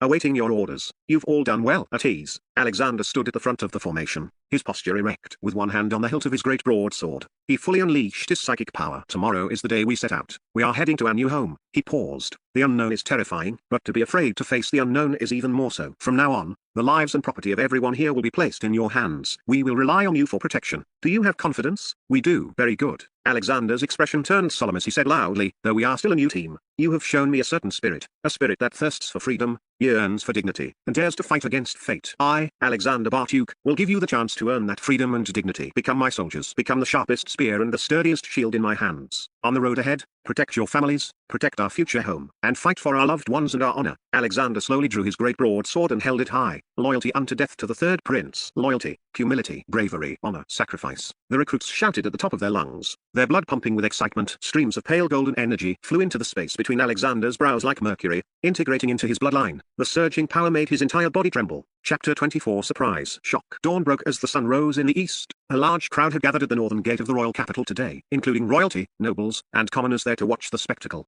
Prince Huosi was already seated in his luxurious, giant royal carriage. He pulled out the personnel list he had prepared long ago to examine it once more, a playful, mocking smile tugging at the corners of his mouth. My dear brother, the surprise your elder brother has for you has only just begun. We must keep in touch often in the future. Your Highness, the third prince and his party have arrived. Hearing the bustling noise outside, Prince Huosi stepped down from his luxurious carriage. Seeing the group approaching slowly like a pack of refugees, he had already covered his nose and mouth with a white handkerchief, his eyes filled with nothing but disdain. "Greetings, Your Highness." Alexander Bartuk came over from his carriage to greet the first prince. At the same time, he waved for Urxiu and Gargadon to lead the group ahead, instructing them according to their prior agreement. Once they left the city, each person was to be given a magic crystal to serve as a temporary heat source. "Alexander, are these your accompanying retainers? And what's with those strange demi-humans and serfs? Their pace is quite orderly. Could it be your newly formed Night Order?" Prince Huosi chuckled and shook his head before handing over a slave contract and the pre-prepared personnel list. "Take a look. My dear brother, I know you like beast-kin demi-humans, so I specifically prepared a surprise for you. Of course, there are also some people you wouldn't expect who will be accompanying you to the north to build your foundation." "Surprise? HMPH, I'll thank the heavens as long as you don't cause me trouble." Alexander sneered inwardly, but on the surface, he calmly accepted the contract and the list. He had already noticed a group of over 100 slaves behind Prince Huosi's carriage. There were humans, orcs, and demi-humans. However, the way these people looked at him was not as friendly as Urxiu and the others had been. Their eyes were filled almost entirely with resentment and strange, obscure emotions. This left him somewhat bewildered, but after reading the remarks on the list, he understood the reason. Ultimately, it was a chain reaction from the assassination attempt on the third prince by demons at the Mage Tower. Back then, when the Mage Tower and the royal family couldn't find the true culprit, they conducted a city-wide purge. The unluckiest ones were the low-status commoners, demi-humans, and orcs. This wave of slaves before him were all victims of that incident. They had been sentenced to exile, and their destination was the north. Thus, it was only natural for Prince Huosi to assign them to his party. Over 100 people suddenly dropped on me, needing food and basic necessities. Is he trying to drag me down to my death? Though, there are a few useful talents here. Alexander's gaze swept over the centaur slaves, and he secretly gritted his teeth. Then, his eyes fell upon the very last name on the list, and he couldn't help but look up at Prince Huosi. "Your Highness, what is the meaning of this?" Prince Huosi glanced sideways and gave a cold snort without answering. Instead, he turned to look down the street, seemingly waiting for someone. "They're here. Behold the surprise your elder brother has for you." He followed Prince Huosi's gaze. The thunderous sound of hooves echoed as a cavalry unit rapidly approached from the distance. Leading them on a tall, majestic snow-white unicorn sat a valiant female knight. Her red circuit fluttered like a cloud of fire over white snow. Her intense aura like a solar flare. Even from a distance, one could feel the burning heat. Atari's Isle of No. The moment he saw the female knight, Alexander nearly jumped out of his skin. It was this woman who looked like a fire elf, the same woman who was the third prince's childhood friend, who had taken out his predecessor with a single blow from a club. Yet, she was also the woman who had left an indelible, blurred image in the third prince's subconscious. As the cavalry unit drew near, they slowly reined in their iron hooves, and Ataris dismounted with clean, efficient movements. She had a tall figure, clad in armor forged from two-star mithril, with her red hair and starry eyes, her left hand resting lightly on the hilt of a two-handed greatsword at her waist. She looked heroic and spirited. Clack, clack, clack. The female knight's silver boots approached. She bowed slightly, her voice as cold as an icy mountain spring. "Greetings, Your Highness." After speaking, she looked up without even glancing at Alexander. She turned, led her unicorn, and began commanding the cavalry unit to march out of the city. "Well, I've been completely ignored." Alexander rolled his eyes inwardly. That's the perk of being the queen's only female disciple from her early years. She can just ignore a prince. But honestly, if he wanted to survive more than a couple of episodes, he had to learn restraint. This woman was lethal, extremely dangerous. "Alexander, how is it? Isn't it quite a surprise? My former vice captain of the city guard, a 19-year-old genius temple knight, is now your personal bodyguard. I recommended this to father, and he has issued a decree you cannot refuse." Clearly noticing the change in Alexander's expression, Prince Huosi's eyes and brows were brimming with schadenfreude. "That bastard Huosi. You're clearly planting a time bomb next to me, aren't you? A personal bodyguard. I won't even dare to sleep." "Ahem, eldest brother, thank father on my behalf." Alexander quickly processed the sudden shock internally, trying his best to keep his face normal. He knew that the real surprise Prince Huosi had for him wasn't Ataris, but the very last person on the list. "He's here." Sure enough, as soon as Prince Huosi spoke, he stepped forward personally to welcome the newcomer. Alexander finally saw the person who absolutely should not have appeared in this group. Bernard Baker, the kingdom's most senior minister of finance and the king's right-hand man. Today, he was actually being assigned to the command of the third prince, who was heading to the north to suffer. No matter how he looked at it, Alexander felt this was irrational. Seeing old Baker poke his head out of the carriage window and nod to Prince Huosi without any intention of dismounting, claiming his old leg pains prevented him from getting out, Prince Huosi expressed his understanding. But when his gaze fell on Alexander, old Baker didn't even bother to nod. He glanced sideways at the ragged group, gave a direct snort, closed the window, and urged his guards to disperse the refugees in front so his carriage could leave the city quickly to avoid being a laughingstock. How embarrassing. A dignified third prince plus a minister of finance, heading to their fief, and the family assets they display are a bunch of starving refugees under the watchful eyes of everyone at the city gate. Do they have no shame? This behavior made Alexander quite embarrassed. Combined with Prince Huosi's sneering nearby, he suddenly realized Prince Huosi had intentionally made a big show of seeing him off at the city gate just to humiliate him. However, by comparison, Old Baker's group was indeed glamorous. Whether it was the carriages, the night guards, or the following servants and domestic slaves, every one of them was arrogant and dressed in fine clothes. Looking back at his own group, they were missing two things to be the beggar gang: beating sticks and begging bowls. This caused the surrounding spectators to burst into laughter. Perhaps the serfs could maintain some restraint, only pointing and whispering, but the nobles showed no such decorum. Even their fake attempts at hiding it were written all over their faces in mockery and ridicule. Is it funny? Alexander curled his lip. Is there any comparison between a group of glamorous slaves who have lost their freedom and a group of free subjects? However, that wasn't the point. The point was Old Baker, with his entire family, dozens of large and small carriages, and over 100 retainers and servants, really planning to go to the north with him? Why? Alexander didn't believe for a second that a mere transfer order could make a veteran minister like Bernard move his entire household. Wouldn't that throw the state system into chaos? After all, a list is just a list, but people's hearts are another matter. Brother, I can only see you off this far on your journey north. Take care of your health. Safety first. If you miss your elder brother, don't you dare come back to see me, because I don't want to see you. Take care of yourself. Prince Hiroshi watched Bernard's convoy leave, then turned back and suddenly grabbed Alexander's hand. He looked like he was parting forever and revealing his true feelings, yet he was saying such nonsensical and strange things. Eldest brother, don't worry, you couldn't pay me to come back. Take care of yourself, and give my regards to father. May we never meet again. Alexander likewise gripped Prince Hiroshi's hand firmly, then let go, made a fist, and climbed into the royal carriage Prince Hiroshi had prepared for him without looking back, calling for the group to leave immediately.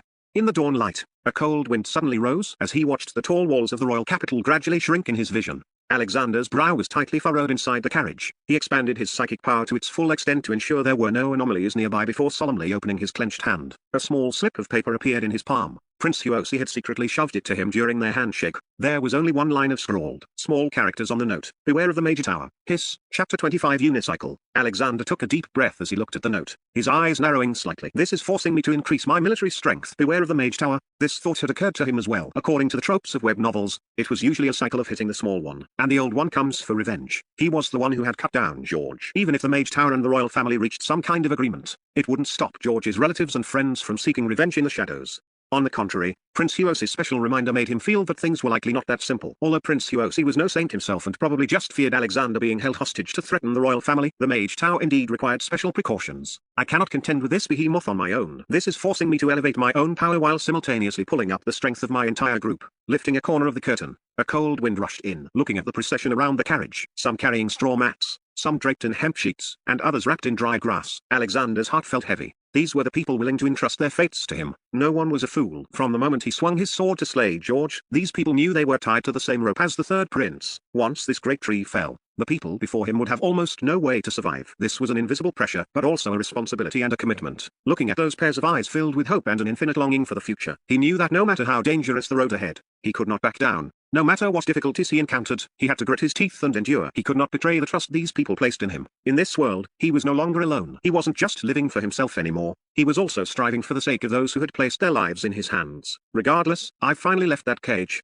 From now on, the sky is wide for the birds to soar and the sea is vast for the fish to swim. As long as I'm given time, I will surely lead you all to create a brilliant future. Don't worry. Starting with myself, I will definitely mobilize everyone's initiative. Self-discipline is the hallmark of every strong person. I'll go find Dirksiu in a moment. First, I'll complete the spirit awakening for the paper material decomposition array, the wind-driven spindle array, and the semi-automatic looms array, and then I'll tackle the problem of firearms. To realize my dream of farming, there's simply too much to do. It seems I really need a trustworthy butler to help me. Aku. 500 meters ahead, inside the finance minister's luxurious carriage, a lazy Bernard sneezed and slowly lowered the curtain. His obese body shifted further inside as his left hand subconsciously turned the black gold ring on his right pinky finger. Father, do you think the third prince really has something wrong with his head? How could he choose a group of serfs and demi-humans as followers? Could the rumors in the palace be true? Sitting opposite Bernard was Adana Baker, wearing one-star mage robes. Her face was full of disdain and arrogance, and even through the curtain, she couldn't help but look down upon those refugees. That is not important, daughter. Bernard shook his head with a smile and said, what matters is that, given the third prince's personality, if he doesn't want his followers to die of cold and hunger too early,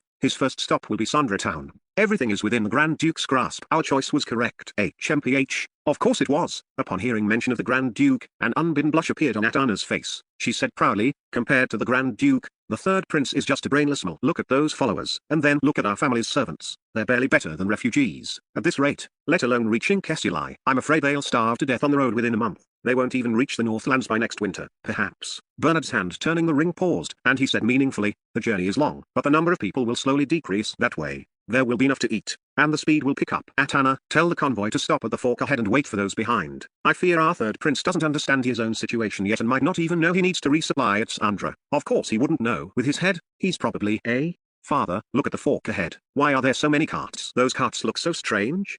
Atana had intended to mock the third prince a few more times, but as the convoy rounded the mountain path ahead, a multitude of poorly dressed demi-humans and rows of uniquely shaped carts appeared at the Y-shaped fork.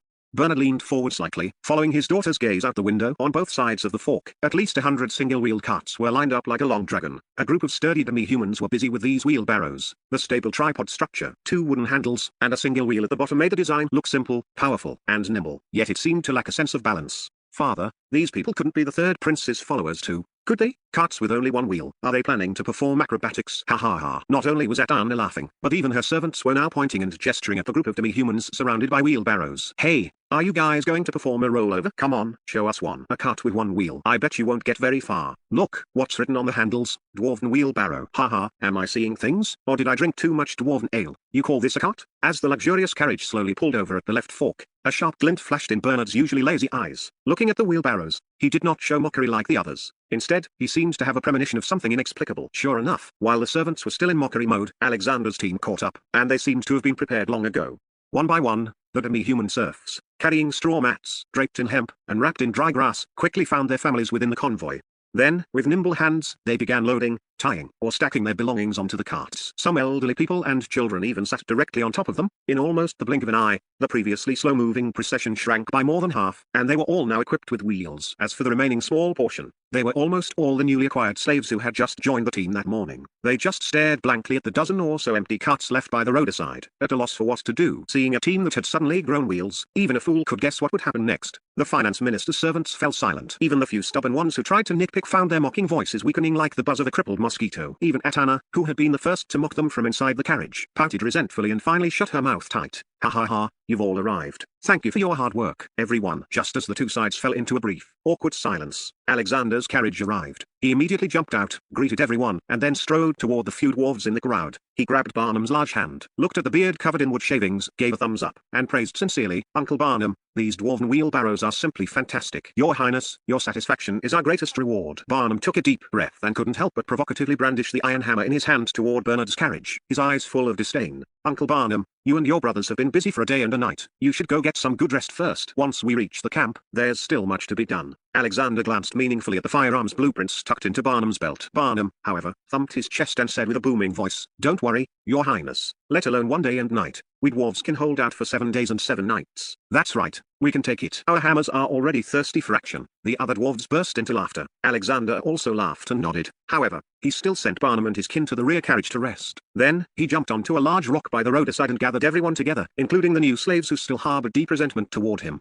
He spoke loudly. Hello everyone, I am your future lord, Alexander Bartuk. Now, we are officially embarking on our journey to the Northlands. Here, I want to announce a few things and set a few rules. I hope you all prepare yourselves mentally in advance. Chapter 26 Follow me and I'll get food. Vance, a centaur warrior with high prestige among the new slaves, had originally lost hope in what kind of master he would follow. He was especially despairing when he learned he was to follow the third prince, who had caused their exile to the Northlands. Originally a guard for a nomadic merchant, he had been innocently persecuted just because he followed a caravan to sell cattle and sheep in the royal city when the assassination attempt on the third prince happened. If not for his concern for his pregnant wife, he would never have surrendered without a fight. However, after spending time this morning, interacting with the families of the 6 main guards, and the act of the Minotaur Sork giving each of them a magic crystal as a temporary way to keep warm when they left the city, a flicker of hope had risen in his heart.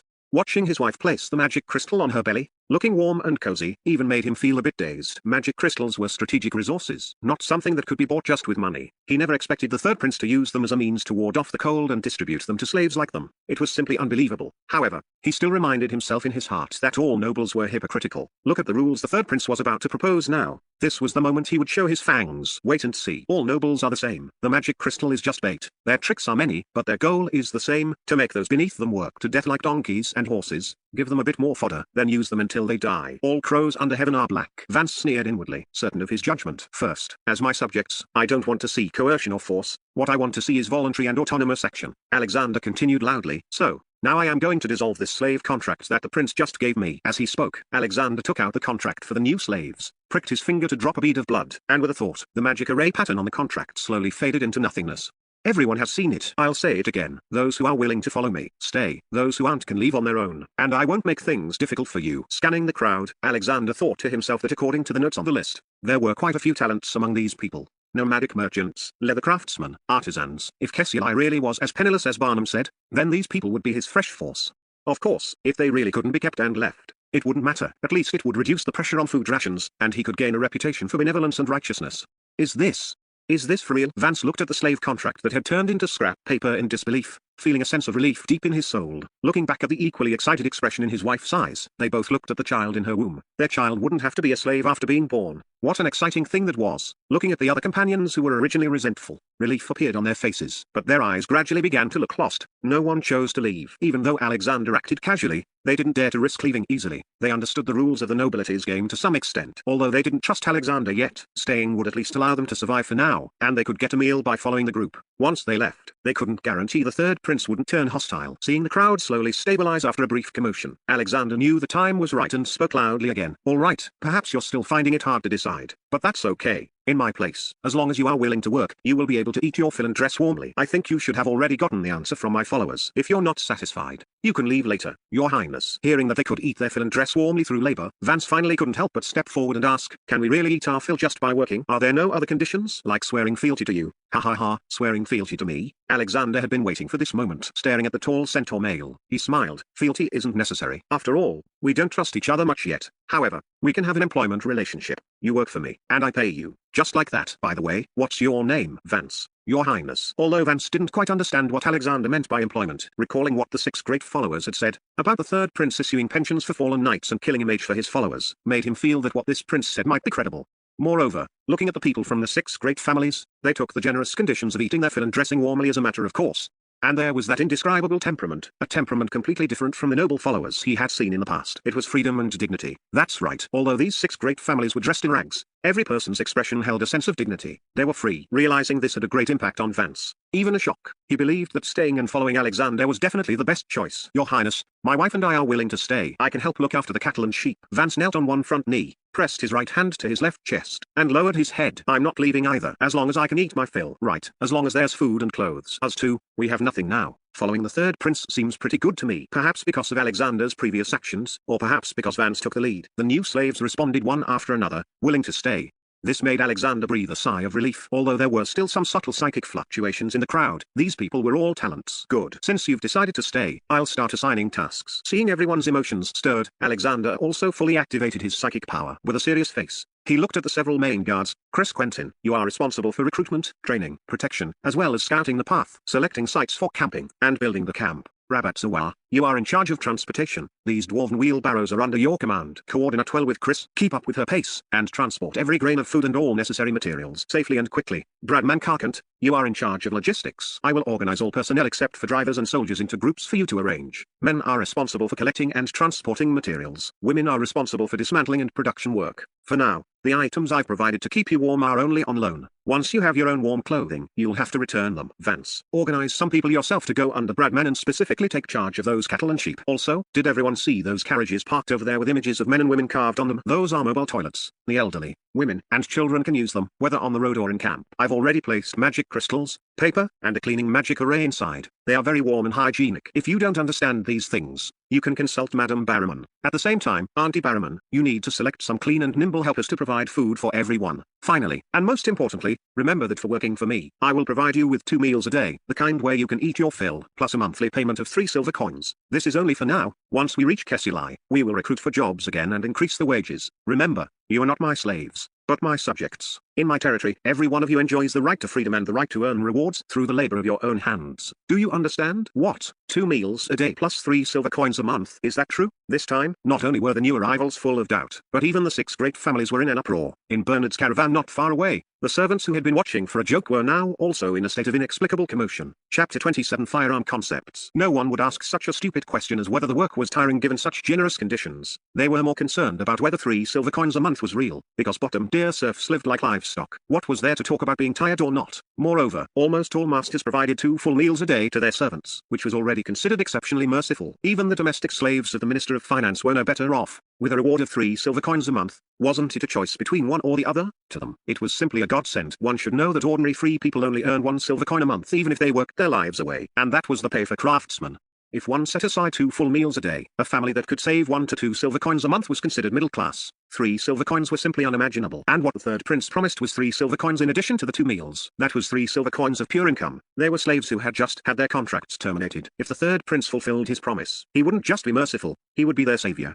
Impossible, this is just a noble's trick. Of course, as long as one isn't stupid, they won't believe the third prince's words. The third prince is playing with fire. You've all seen his supplies. Doing things this way, he won't last long at all. Sour Grapes' voices came from Bernard's team. Meanwhile, the newly promoted slaves led by Vance and the 6 major kin also had some doubts, but everyone knew about Alexander's distribution of pensions, so they maintained a wait-and-see attitude regarding getting paid for labor. Whether it's true or not, you'll know once you try. Alexander didn't explain much, just smiled, and then gave a look to Urxiu and Gargadon. The two understood, immediately coming over with a large bundle prepared beforehand and an alchemical item. Listen up, as the prince said, form groups freely, then each group choose a representative to come up and receive work tasks, report names and numbers, and collect pay. Whoosh. Gargadon's booming voice rang out. During the first half, people were still looking at each other, a bit embarrassed to form groups, but when they heard about collecting silver coins for pay, there was a flurry of activity, and small teams were quickly arranged. Heads peeked out to look this way, like penguins stretching their necks in line for food. The mute girl, you come. This self-spinning spindle, you've seen it before. These are the latest alchemical items. You'll be responsible for teaching everyone how to use them later, understand? Urxiu pulled his sister over, while also calling over several other female group leaders who had received work tasks and copper coins to the side, and began demonstrating a self-spinning spindle fitted with the 1-star Spirit Awakening Wind Drive array. Then he called the male group leaders to another alchemical carriage, put a bundle of collected flax into the carriage, closed the door, and opened it after 3 breaths. Inside, the flax fiber had been automatically separated from some moisture and impurities. These were raw materials for making paper and spinning thread. Seeing that everything was proceeding well, Alexander glanced at the sky and then at Bernard's convoy, before directly ducking into the alchemical carriage modified for Urxiu, ordering the convoy to proceed as planned. Creak, creak. The ironclad wheels rolled, heading toward the right side of the fork in the road. When passing Bernard's carriage, Alexander opened the window and greeted, Count Baker, we'll go ahead first. Hey, aren't you going to Sandra? Seeing Alexander's convoy quickly passing through the right fork, Atana was the first who couldn't sit still. She opened the carriage window, intending to question him, but was pulled back by Bernard. Tell the driver to follow the third prince's convoy. Anyone who falls behind will receive 30 vine lashes and then be kicked out of the family. Everything that just happened fell into Bernard's eyes. He was quite surprised. Although he felt Alexander's actions violated noble conventions and even deviated from the rules of the entire empire, this approach undoubtedly won people's hearts and successfully mobilized everyone's enthusiasm. This made a complex emotion rise within him. His fingers subconsciously turned a black gold ring, thinking to himself that this third prince might not be as simple as he appeared. After a series of operations in the morning, Alexander's psychic power sublimation grew again, and even his psychic power strengthened a bit. He released his perception, sweeping through this alchemical carriage specially modified for Urxiu, and found no abnormalities. This was the result of a whole day of modification by him and Urxiu. The entire interior walls were wrapped in metal, while magic barriers and cleaning magic arrays were inscribed on the 4 walls, ceiling, and floor. For fire prevention, water troughs and grounding wires were also designed. The previous self-spinning spindle and the alchemical carriage for automatically decomposing raw materials had their array Spirit Awakening completed here. Alexander, do you want to work me to death? Papermaking, linen, gunpowder, and now you're researching the firearm firing component. Only the 2 of us are working. Are you only going to be satisfied once you've squeezed me dry? Having finished the work outside, Urxiu started complaining as soon as he saw Alexander, but his feet consciously walked toward the workbench to continue tending to the array for decomposing sulfur, saltpeter, and charcoal, while also constructing a new self-spinning spindle.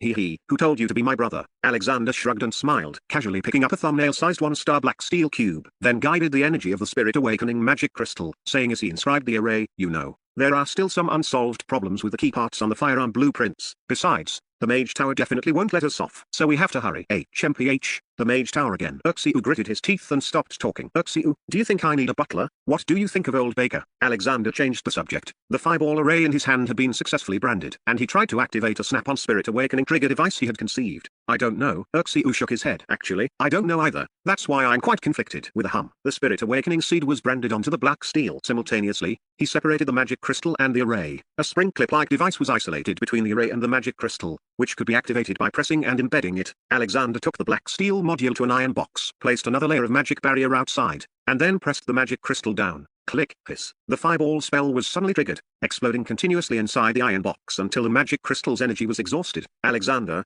you don't trust him, I understand that, but he does have ability. doesn't he? Uxiu put on a dust mask, collected charcoal powder into a gunpowder barrel, and turned his head to say, I don't understand things that are too deep, but I know that decomposition alchemy requires a formulaic price. A raw material can be decomposed into parts that are needed and parts that are not. But even the unneeded parts are only unneeded because a suitable match hasn't been found. So, I think people are like alchemy. There's no such thing as useful or useless. Alexander was silent for a moment, then gave Uxiu a thumbs up and said, exactly. There are no unusable people, only leaders who don't understand people. Thanks. By the way, Alexander. Suddenly, Uxiu turned his head with a teasing look in his eyes. When are you going to confess to Ataris? This is a rare opportunity. Cough, cough. What are you thinking? I have absolutely no interest in that woman. Alexander reacted as if his tail had been stepped on, quickly picking up another piece of black steel to conduct another conceptual experiment. Without changing the array and the carrier module, he started directly with the simple will of spirit awakening. He changed the simple release will to a simple firing will through the firearm's spring firing pin, hitting the module to achieve control over the frequency of the fireball spell's trigger, just like a real firearm. That firing effect of pulling a trigger.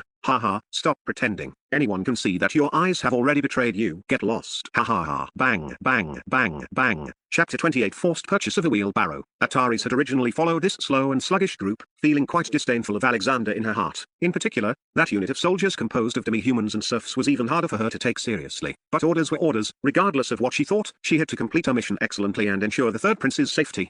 However, the current course of events seemed to be slipping out of control. Alexander had not only secretly manufactured over 100 dwarven wheelbarrows to improve transportation but also created production tools like self-spinning spindles. Even an hour ago, he had secretly traded with Bob Baker from the north suburb mining area, obtaining a significant amount of military rations and supplies.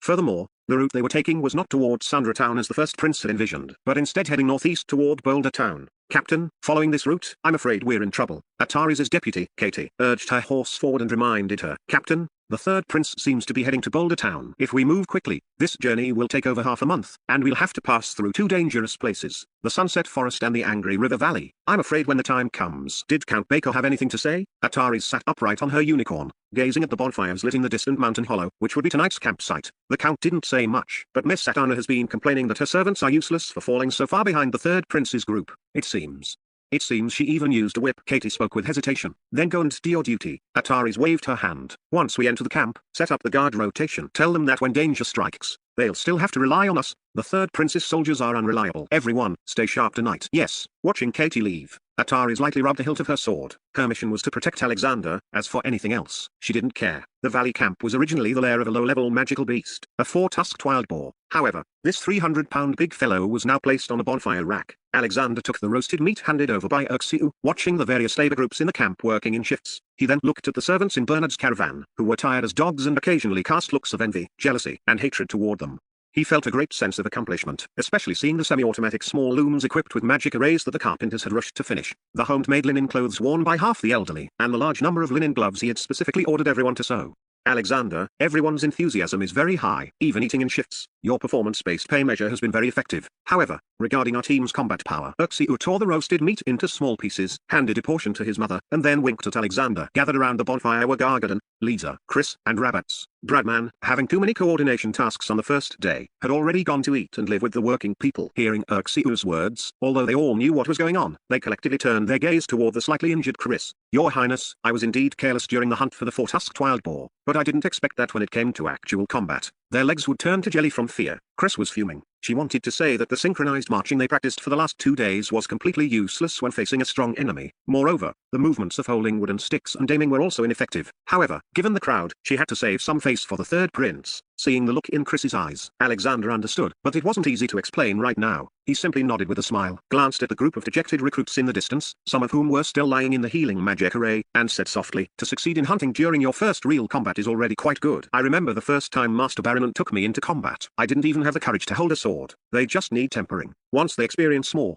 it will become instinct. It can't be rushed. But your Highness. His Highness is right. Chris Rabbits patted Chris on the shoulder and comforted her. You're just too kind to those boys. You need to beat them up often to remind them what fighting is like. How about this? Let me join your unit too. I can apply to His Highness right now. Get lost. Go do what you're supposed to do. Ha ha ha. Glared at by Chris, Rabbits shrugged helplessly in self-deprecation, and everyone couldn't help but burst into laughter. Quite lively, isn't it? Prince Alexander, How much for one of those wheelbarrows? I'll buy them. Just as the atmosphere was harmonious, a haughty voice suddenly came from behind. Everyone looked over to see four tall, strong guards surrounding Atana, who was dressed in a mage robe. She approached with a condescending and arrogant air, arms crossed, waiting for Alexander's reply. Not for sale. The daughter of a finance minister, wearing nothing more than a magic apprentice's robe, dared to act haughty in front of him. It was simply absurd. Alexander refused flatly. Don't worry, I can afford it, and I can also trade with slaves. Don't you like demi-humans? That's not a problem. Atana continued talking to herself. She thought that with her background and beauty, let alone the third prince, even if he were a prince regent, she would have the standing to speak this way.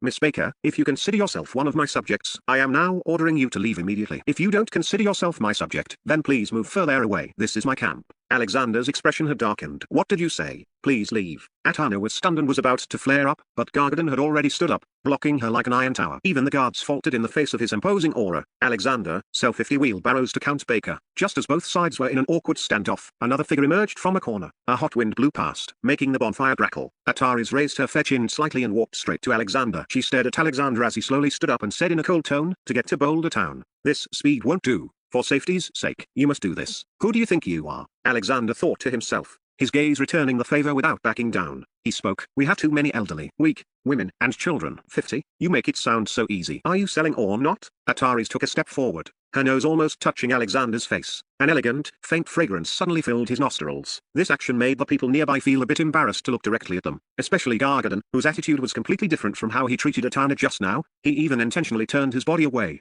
The people around them, including Lisa, Chris, Rabats, and even Uxiu's mother, all turned their heads away at this moment. Uxiu went so far as to move away from Alexander to the opposite side, watching the scene with a half-smiling expression. Ahem, 50 is impossible. At most, I can spare 30. Fine. 35 then. Atana, pay him. Rabats, come with me to get the wheelbarrows. Huh? Before Rabats could realize what was happening, he received a kick on the butt from Chris. He immediately understood, let out a no, and followed Ataris' footsteps. Meanwhile, Atana whistled with interest from the side, finally understanding why her father had insisted on asking Ataris to come along. She signaled her guards to throw over a coin pouch, then turned and chased after Ataris. Are you all trying to rebel? Holding the heavy coin pouch, Alexander was speechless. What exactly was going on? Why was everyone so afraid of this woman? He was the master here, wasn't he? Chapter 29 Exclusive Pistol. At the same time, inside a secret training ground in the royal capital, boom, an explosion sent a small experimental hut flying into the sky. Your Royal Highness, this is the alchemical explosive made by the third prince. We have already figured out the formula, you see. An alchemist mage wearing a 2-star robe quickly walked up to Prince Huosi, bowed, and reported. Prince Huosi covered his nose and mouth with a handkerchief, watching the ruins of rubble from a distance. His eyes flickered before returning to calm. He said, this power is only about the same as a second-level pyroblast. Although ordinary people can use it, the resources, manpower, and material costs consumed are not much different from cultivating a mage. It's even less convenient than a mage. He paused and then said, however, let's produce a batch anyway. There will always be a place where it's useful. As you wish, Your Highness. The 2-star alchemist mage withdrew. Meanwhile, a young mage holding a clairvoyance mirror in a nearby corner walked over. Your Highness, news has come from over there. The third prince has changed his route and is heading towards Boulder Town. I heard he secretly manufactured a batch of dwarven wheelbarrows. Prince Huosi looked at the reported images of the wheelbarrows, his expression turning slightly cold. After a brief contemplation, he nodded to the young mage to activate the clairvoyance mirror. Help me summon Bilates Kyora. Yes. The young mage channeled his magic, and the clairvoyance mirror rippled, revealing a female knight with wheat-colored skin and a long ponytail. The moment she saw Prince Huosi, she transferred the spear in her hand to her left hand, pressed her right hand to her chest, and knelt on one knee. Greetings, Your Royal Highness. The Dark Knight squad is ready. Bilates, there has been a change in plans. I order your squad to immediately head to the Angry River Valley to lie in ambush and intercept the convoy. The target remains the same. Bilates was slightly surprised upon hearing this, but she did not ask questions. Instead, she said calmly, your subordinate obeys. The Dark Knight squad will set off immediately. Does Your Royal Highness have any other instructions? Go. Prince Huosi waved his hand. The young mage cut the connection and then bowed to Prince Huosi before withdrawing. Brother, oh brother, you really know how to cause trouble for me, but in the end, you cannot escape my grasp. I wonder if you'll wet your pants when you face Bilates' Dark Knight squad. I'm really looking forward to it. A week passed in the blink of an eye. Alexander's convoy encountered 3 waves of harassment from displaced bandits while passing through the Sunset Forest. Fortunately,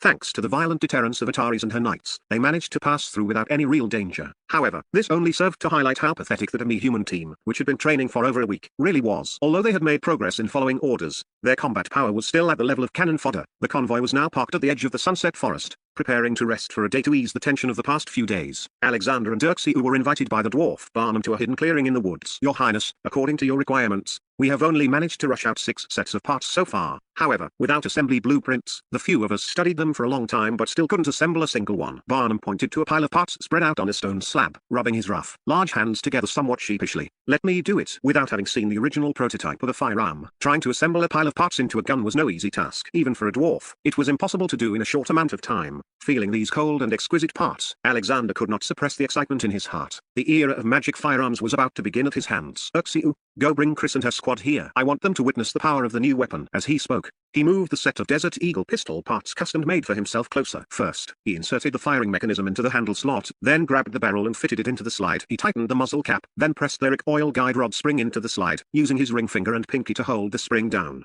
Here, unlike a normal pistol assembly, Alexander took out a firing module equipped with a Spirit Awakening seed from his pocket and embedded it into the front of the firing pin. Then, holding the slide, he slotted it into the handle's guide rail along the bottom groove. Finally, he inserted the side pin and locking plate, pulled the slide to check the chamber, engaged the safety, and loaded the magazine. It was a row of 9 shiny bullet heads wrapped in black steel rings. Unlike bullets from his previous life, the casing part had no gunpowder or primer. It was just a cylindrical nest used to lock onto the end of the barrel to prevent the bullet from sliding out, producing a self-ejecting effect after firing. Thus, a silver Desert Eagle magic pistol made of 2-star mithril appeared before everyone. Alexander, is this the pistol you were talking about? Is it really as powerful as you said? Uxiu had already arrived with Chris and the others. At this moment, he and Barnum leaned in to examine the cold lethal weapon in Alexander's hand. It had the kind of texture that every man would want to touch. Follow me. Alexander smiled, turned to the clearing, and with a click, loaded the magazine, facing the distant alchemical target. He took a standing side profile stance, held the gun with one hand, pulled the slide, turned off the safety, and braced himself. Bang, bang, bang, bang. The deafening sounds and the explosive recoil transmitted from the web of his hand to his wrist. Following the guidance of his military training instructor from his previous life, when shooting a pistol, the finger pulls the trigger while the palm firmly grips the handle simultaneously, with the elbow relaxed and the forearm naturally lifting slightly to mitigate the recoil. With an effective range of 200 meters and an exit velocity of 378 meters per second, it easily pierced through a 1-star alchemical target. It could insta-kill an apprentice knight and cause massive damage even to a battle chi knight. This was the power of magic firearms. Good stuff. With my current strength, I can completely offset the recoil of the Desert Eagle. Alexander stroked the slightly warm barrel, unable to put it down, his eyes shining with spirit. What is this? A magic weapon? No. This is an alchemical weapon. It doesn't require magic to drive it. Doesn't require magic? Gods above. What terrifying thing have we forged? A knight's nightmare. Does His Highness intend to equip those idiots with this kind of weapon? Everyone's eyes were fixed on the Desert Eagle in Alexander's hand and the pile of unassembled parts on the stone slab, especially Chris and her squad, looking at those soldiers who were originally listless after several defeats. Their gazes now seemed as if they would grow hands to grab the unassembled components on the stone slab. Their eyes were red and their breathing was heavy. They wished they could pounce on them right now. It was truly a case of many wolves and little meat. Very good. This was exactly the effect Alexander wanted. He tossed the Desert Eagle to the eager Uxiu, then walked in front of Chris, nodding as he looked at the soldiers who, despite their desire, still maintained a neat formation. I don't think I need to explain much. You should understand my meaning. That's right. In the future, every one of you will possess a weapon with power no less than that firelock just now. Report. Someone in the formation finally couldn't help themselves. Alexander glanced over and saw it was Urban. He smiled slightly and said, "Speak, Your Highness. Can we really use this kind of firelock? Can it really make that magic like bang and pierce armor without needing any magical talent? Ha ha ha, Urban. Whether you can use it or not, you'll find out for yourself in a moment." Alexander stopped wasting words and turned around to begin assembling the remaining guns. Chris took a deep breath. Her gaze becoming very sharp, she walked to the front of the squad and met the eyes of each soldier one by one. She didn't speak, but this time, every soldier automatically straightened their back. They knew the moment that would change their fate was not far off, and what they needed to do was be patient and loyal. After a burst of dense, rhythmic clicking assembly sounds, 5 long-barreled Magitech firelock blasters, modeled after the Arcane Mark 56 semi-automatic rifle, lay quietly on the stone slab. Under the protection of Uxiu's magic barrier, Alexander personally test-fired them one by one. After testing standing, kneeling, and prone positions, he finally checked the chambers, engaged the safeties, and put them back, still wanting more. Now, Chris, let your squad conduct their first shooting practice. Chapter 30 Cross-Eyed Carmen. Chris placed the inscribed greatsword from her waist onto the stone slab and turned to pick up a Magitech firelock blaster. She weighed it. It was extremely light yet felt substantial. She stroked the smooth, warm wooden stock and the cold barrel made of black steel. Then, mimicking Alexander's previous actions, she knelt on one knee, pressed the stock against her shoulder, pulled the bolt, and switched off the safety. Distance, 100 meters. No wind. She adjusted her breathing, aligned the sights with the lower half of the bullseye, and pulled the trigger. Bang, bang, bang. The barrel vibrated slightly as streaks of fire spat out like lightning. 3 holes appeared with a puff puff puff in the center of the distant target. Good. Someone in the group shouted, followed immediately by a burst of applause. A flush rose to Chris's cheeks. Holding the weapon in her hand and looking at the inscribed greatsword on the stone slab, she found herself somewhat reluctant to put it down. But ultimately, her gaze fell on Alexander. Gritting her teeth, She put down the Magitech Firelock blaster and picked up the inscribed greatsword. Walking to the front of the group, she barked, "Everyone, listen up. Next, we will conduct shooting practice in squad order. Remember, take this seriously. I will select the 5 best soldiers and issue them these weapons." Roar. The soldiers' blood boiled as they looked at each other. At this moment, everyone around them was a competitor. No one wanted to lose, especially in front of Alexander and such an alluring weapon. They all wanted to become the first musketeers. Next, the soldiers tried operating it one by one. Although it looked simple, achieving precision required a lot of practice. "Your Highness, how many of these Magitech Firelock blasters can be provided currently? Is there a limit to the number of bullets?" After arranging her subordinates, Chris trotted over to Alexander. By now, she had gained a certain understanding of Alexander's previous training methods. They were all designed around this weapon. Her previous internal skepticism was clearly shallow and laughable. Alexander smacked his lips and said with a hint of regret, "Currently, there are only these 5. After all, 1-star alchemy materials are scarce, and the manufacturing difficulty is high. So, 5 a week is the limit for now. As for the quality requirements for bullets, they aren't high. Ordinary steel will do. It's just that the production speed isn't fast enough. With the current manpower, molds, and a surplus of steel, we can still meet a demand of 100 rounds a day. 5 a week. My squad currently has 33 people. It will take over a month at the earliest for everyone to have one." Chris did some quick mental math, her brow furrowing. This weapon, similar to a magic staff, didn't require magic to operate. However, if the quantity didn't reach a certain threshold, they wouldn't necessarily have an advantage against a powerful knight squad or mage group. At most, it might have an overwhelming deterrent effect against some refugees or bandits. Hee. You think it's too few? Don't forget, we still have explosives. Seemingly seeing through Chris's thoughts, Alexander gave a faint smile. He exchanged a glance with Urxiu beside him, and their eyes fell on a magic cube box covered by a cloth, sharing a knowing smile. Boulder Town Government Office. The burly, square-faced Viscount Ike Paulson was in a terrible mood. He put down the magic letter in his hand and rubbed his forehead forcefully. The Imperial Third Prince, Alexander Bartuk, would be passing through his territory in a few days. The letter said the prince was bringing a retinue of 300 to 400 people, mostly slaves and demi-humans. Most importantly, the supplies the third prince carried were extremely limited. Food and clothing were pitifully scarce. Now, for his first stop, instead of choosing Sundra Town, which was closer to the royal city, he was traveling over half a month to reach Boulder Town. This was clearly a move to feast on a wealthy host. However, even though Boulder Town was quite profitable every year due to its mineral and stone resources, this year was completely different. For some reason, a group of hateful demons had appeared, occupying the Angry River Valley 10 miles away from the town. They slept during the day and came out at night, frequently attacking the town's people and livestock. Lately, they had become even more aggressive, daring to come out and pillage in broad daylight. This had left the town in a state of panic. Even with large orders, people were unwilling to go out and work. At this critical juncture, the Imperial Third Prince's arrival was one thing, asking the town to contribute some resources. But if any accident happened within the town's territory, his position as an Imperial appointed Viscount would likely come to an end. "Someone, prepare the carriage for the Major Tower." "My lord, please calm down. Mage Carmen already explained that they are short-staffed and he has done his best." "Bullshit." Viscount Paulson slammed the table and shouted angrily, "That cross-eyed Carmen only has money in his eyes. Just tell me directly, what are his conditions, and how much money does he want to solve the demon problem?" This," the subordinate stammered, giving a helpless, bitter smile. "My lord, Mage Carmen. He wants 30% of the stone quarry's revenue as a protection fee." "What? Has he gone mad from poverty?" Viscount Paulson's eyes widened like eggs. If the total revenue of the stone quarry was 100%, the operating costs were over 30%. Carmen asking for 30%, was he trying to be on equal footing with him? His chest heaved violently, and it took a long while to regain his composure. Thinking of the arriving third prince, he finally gritted his teeth and said hatefully, "Agree to it, but tell him to clear out the demons immediately, right now. Otherwise, he won't get a single cent." In a hidden cave in the Angry River Valley, 10 miles from Boulder Town, a cross-eyed mage wearing a 2-star robe from the Mage Tower entered the cave, followed by 2 apprentices. A strong smell of blood surged from the depths of the cave, causing Carmen to constantly cast cleaning magic arrays and magic barriers in front of himself. That damned Ulrich, he really never changes, daring to go to the town and plague the manners in broad daylight. Doesn't he know he's a demon? Can't he show some restraint? Following Carmen's complaints, they reached the bottom of the cave. It was a massive cavern, comparable in size to a race course. A faint glow came from some bioluminescent mushrooms inside, while the rustling sound from the ceiling came from rows upon rows of dark red bats, each over half a meter long. The ground was covered in skeletons and mummified corpses, a few even wore 2-star mage robes. However, Carmen seemed accustomed to the bats on the ceiling and the corpses underfoot. Upon entering the cave, his gaze immediately locked onto a stone platform at the very back. A strikingly handsome man in a cloak was clutching a dairy cow by the neck, baring his fangs to frantically suck its essence blood. "I knew it was you, Ulrich." Carmen frowned and shook his head, casting another cleaning magic array before continuing. "I need you to do something. Once it's done, you'll receive 20 plow cows and a certain number of knights as a reward. This is an opportunity." "Knights?" Ulrich casually tossed the mummified cow aside. With a flicker of his cloak, he appeared before Carmen like a ghost. "Carmen, do you take me for a 3-year-old? 20 plow cows and knights? Such a group would at least have a knight squad as an escort, right? With just me and my children here, are you asking us to go to our deaths?" How could I let you go to your deaths? Wouldn't that be cutting off my own source of income? Carmen looked perfectly amiable with Ulrich causing trouble in Boulder Town. The Mage Tower had been making a fortune lately. After all, if the Mage Tower truly eliminated Ulrich, the mages would lose their extra income. Conversely, if Ulrich eliminated the mages, it would only attract more powerful mages, which would be a lose-lose situation. Thus, they maintained a delicate balance. The group is the frontier-bound escort convoy of the Imperial Third Prince. Most of the people are slaves and demi-humans, with only one squad of cavalry as guards. Moreover, according to the information I've received, we aren't the only ones wanting to move against the prince. Do you understand? You mean to take advantage of the chaos? Ulrich was no fool. Although he was a guardian-level demon whose strength crushed ordinary two-star mages,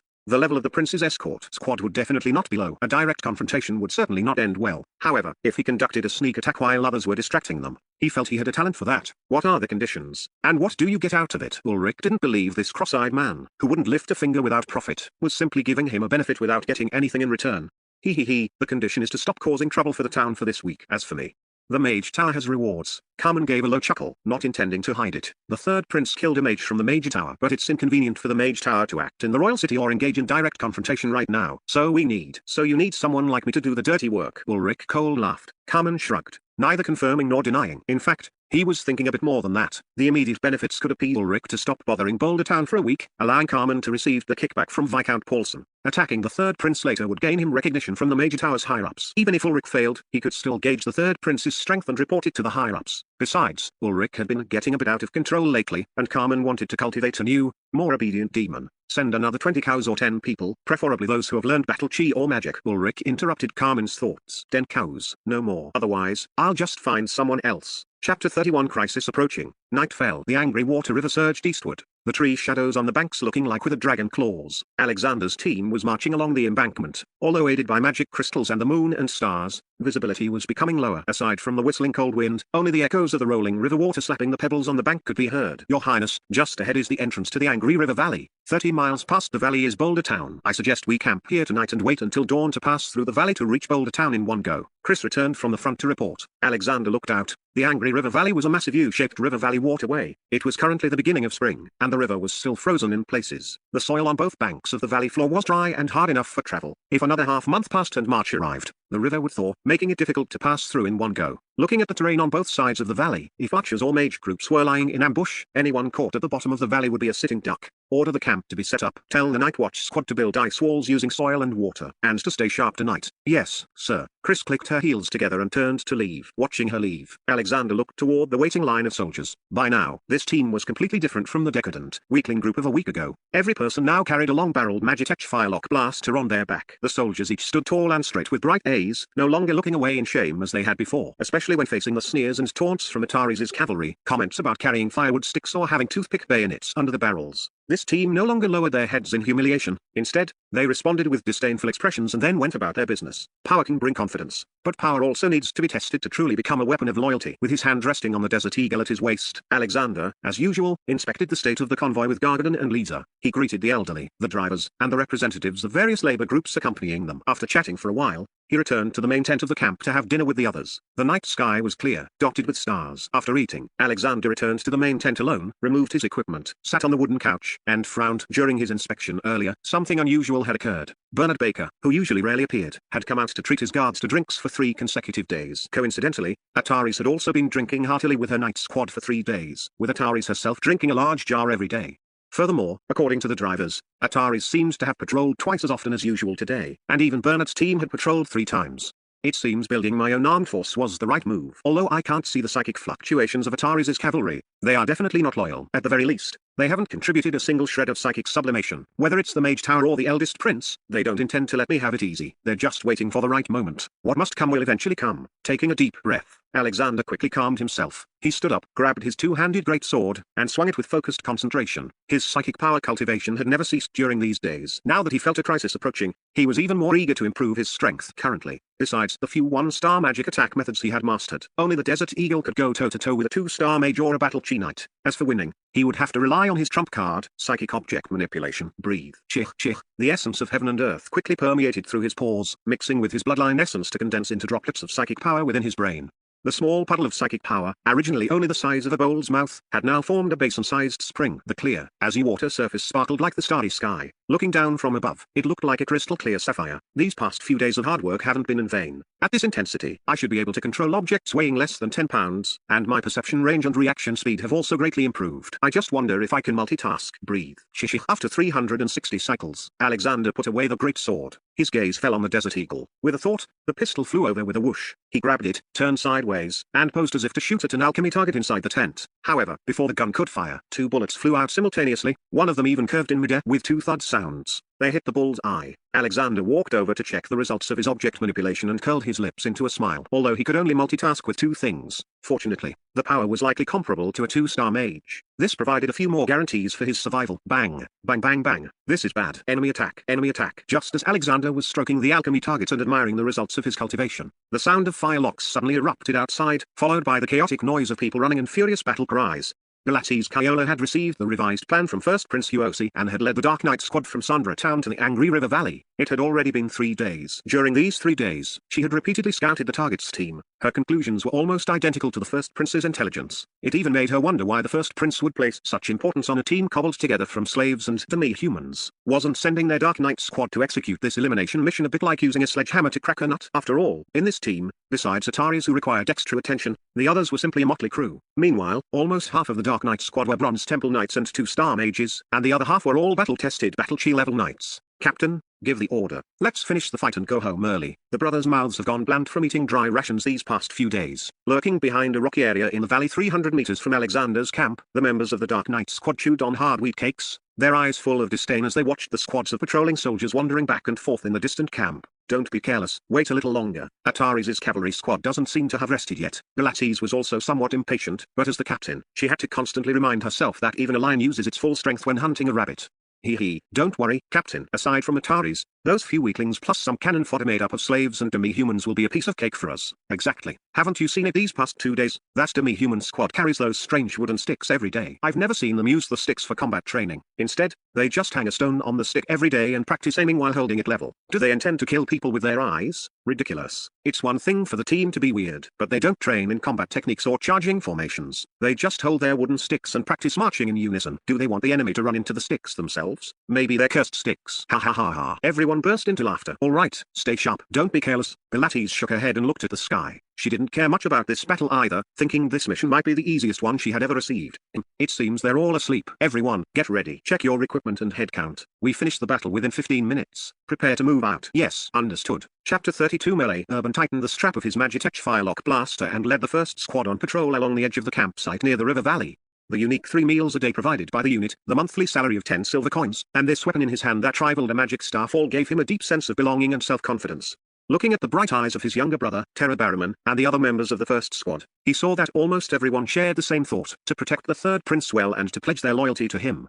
Brother, look over there. Is there someone? I think I smell something fragrant. Terra tugged on Urban's sleeve, twitched his nose a few times, and peered with beady eyes toward a jagged pile of rocks by the river valley, whispering a warning to his brother in front. That's right, I think I smell it too. It seems to be a sweet scent. Not good. Everyone, hold your breath, stay alert, and put on your dust masks. Just as Urban waved his hand to signal them to scatter and find cover, a whistle suddenly came from behind the rock pile opposite them, followed by several agile, masked figures in black who lunged toward them rapidly. Enemy attack. Open fire. Bang, bang, bang. Urban immediately dropped to a kneeling position to fire, then loudly ordered his squad to volley. Tongues of fire spat from the muzzles, and the masked figures rushing up suddenly stiffened, their eyes filled with disbelief. Under the moonlight, it was clear that they were all projecting transparent battle aura protective shields, but against the sharp, conical bullets, the shields merely rippled a few times before being pierced through directly. PFFT, PFFT, PFFT. Bloody flowers splashed as the masked figures in the lead fell to the ground on the spot. What? Everyone, be careful. The intelligence was wrong. Provide cover. Provide cover. Galates could never have imagined that the team she had been scouting for 3 days would cause such an unexpected incident, and at the hands of the most unlikely, weakest patrol squad. Clearly, according to intelligence, this was just a ragtag squad of surf cannon fodder within Alexander Bartuk's group, and for the past 3 days, she had personally witnessed the squad's general training, which was nothing more than simple drills like marching in formation, running, and following basic commands. They hadn't even learned the most basic knightly combat or battle charges, and they didn't even have decent armor or weapons. They were simply making up the numbers. Yet, she never expected that this very squad, which she thought was just making up the numbers, would take her by surprise. What was that hidden weapon that just pierced her battle aura shield and whistled past her ear? Could it really be a cursed rod? She hadn't reacted at all. She was a Bronze Temple Knight, after all. Although she was a cut below monsters like Ataris, her battle aura barrier should have had no problem blocking a 1-star battle aura impact. but now it had been pierced in one hit by that wooden rod. What kind of weapon was that rod? A magic stuff? But those people didn't have any magical fluctuations at all. Damn it. Second squad, third squad, execute plan B, quickly. Everyone scatter. Archers and mages, provide me with support and cover. Swish, swish, swish. Fireball spell. Clang, clang, clang, boom. Kill. As arrows embedded themselves into the rocks, Urban rolled behind a rock by the roadside. This was an instinctive reaction from a week of training. At the same time, a fierce spear aura of battle energy shot through the spot where he had just been, and then the leading masked figure followed the spear aura like a ghost, leaping over their defensive line and heading straight for the main tent of the encampment. Don't panic. Let him pass. Block the people behind him. Urban commanded his squad members very calmly. At this moment, he was not afraid, although he was a bit nervous. His eyes were filled more with excitement and adrenaline. Even if they let one enemy through, he knew his squad should hold their ground here and block more of the enemy. Although they were just a bunch of new recruits who had only just left serfdom and had been trained for 2 weeks, they had managed to take down several of these knightly masters and mage masters in their first encounter. What could be more exciting than this? Magitech Firelock Blaster. The third prince was right. With this, we are all mages. Knights and mages can be defeated. Urban gripped the barrel of his gun tightly, his eyes flashing with intensity, and shouted, "Terror! Aim at that mage and hit him hard for me." Understood. Bang, bang, bang, bang. The mages and archers on the opposite side cursed under their breath, feeling too stifled to dare show their heads. After all, even excellent mages and archers could not fire continuously, but the Magitech Firelock Blaster could. As long as there was sufficient magic crystal energy, they could keep firing. And the ammunition Alexander Bartyuk had equipped them with was 50 bullets and 20 magic crystals per person. Even if the bullets ran out, they could still use the fireball spell directly. Although the lethality would be weaker, it would still be an attack at the level of a magic apprentice. For a time, both sides fell into a brief stalemate. It could also be said that some members of the Dark Knight squad were completely suppressed by the firepower of Urban's demi-human squad. Bang, bang, bang. Enemy attack. It's demons. Protect the third prince and the carriages. Everyone, fall back toward the main tent and fire at will. Everyone, protect the third prince. Swish, swish, swish. Fireball spells, mixed with cold arrows, rained down on the camp. At the same time, wind magic whipped up large amounts of dust and smoke to obscure their vision. In the firelight, Chris's sharp and urgent voice rang out from within the camp. Galates' Dark Knight squad had now split into 2 groups. Clearly having learned from the previous lesson, they used direct long-range firepower coverage combined with wind-based smoke obstruction, but they were still met with stubborn resistance from the Magitech Firelock blasters. Help! Don't kill me! Ah! Just then, screams came from Bernard's team, adding a touch of misery to the already tense and chaotic river valley. Ataris, come out and die! Alexander Bartyuk stepped quietly out of the main tent and calmly scanned the chaotic scene. Although there were fires in many parts of their camp, the important supplies and personnel had not suffered heavy blows. To the north, the firelight was dense and the sound of gunfire was constant, while the number of fireball spells was negligible. At the same time, streams of psychic power and golden energy kept surging into his brow, clearly indicating that his side had the advantage in firepower. And although the old, weak, women, and children around the main tent were a bit flustered, they had experienced such situations many times before and had naturally formed a tacit understanding of how to evade. Most of the enemy's masked attackers in black were locked in combat with Ataris' Knight squad, while a small portion were held off by Chris and the Firelock squad. Inside, there was only one tall figure holding a long spear, shouting for Ataris, who relied on superior movement techniques to charge left and right, knocking down several knights who rushed up with a single spear strike. Alexander Bartyuk unleashed his psychic power fully. He did not rush forward recklessly, nor did he intend to retreat. He simply ordered Gargadon and Lisa to protect Teshubleman's family immediately. Then, he narrowed his eyes at a spot in the sky, touched his desert eagle, set up a magic barrier in front of him, and calmly returned to the main tent to sit in the center.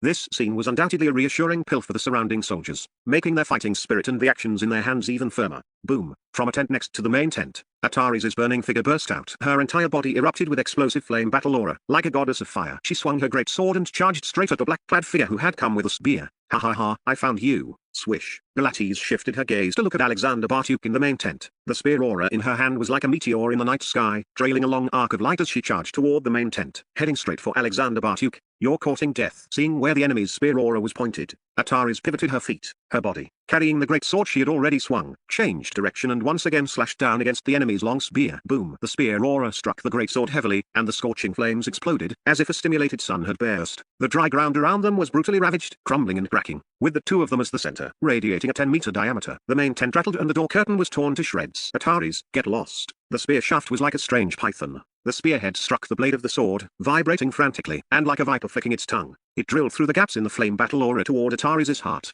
Little tricks.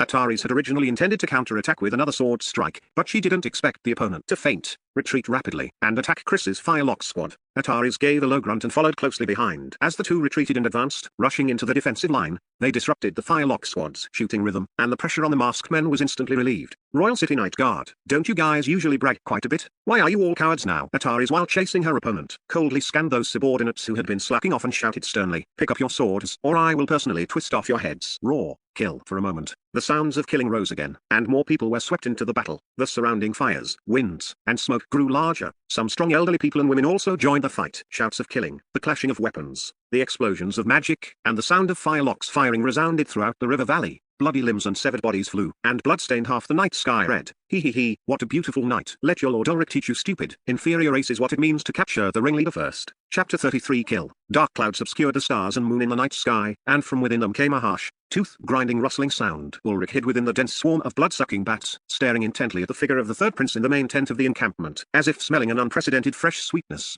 He's even more handsome than I am. This is a capital offense. Touching his weathered old face, Ulrich felt that only by drinking this prince's blood could the jealousy in his heart be appeased. He had also roughly gauged the surrounding situation. At first, he hadn't taken those unremarkable to me human soldiers seriously, but after the two sides clashed, he was shocked to find that the danger index of this squad was actually enough to make him take notice.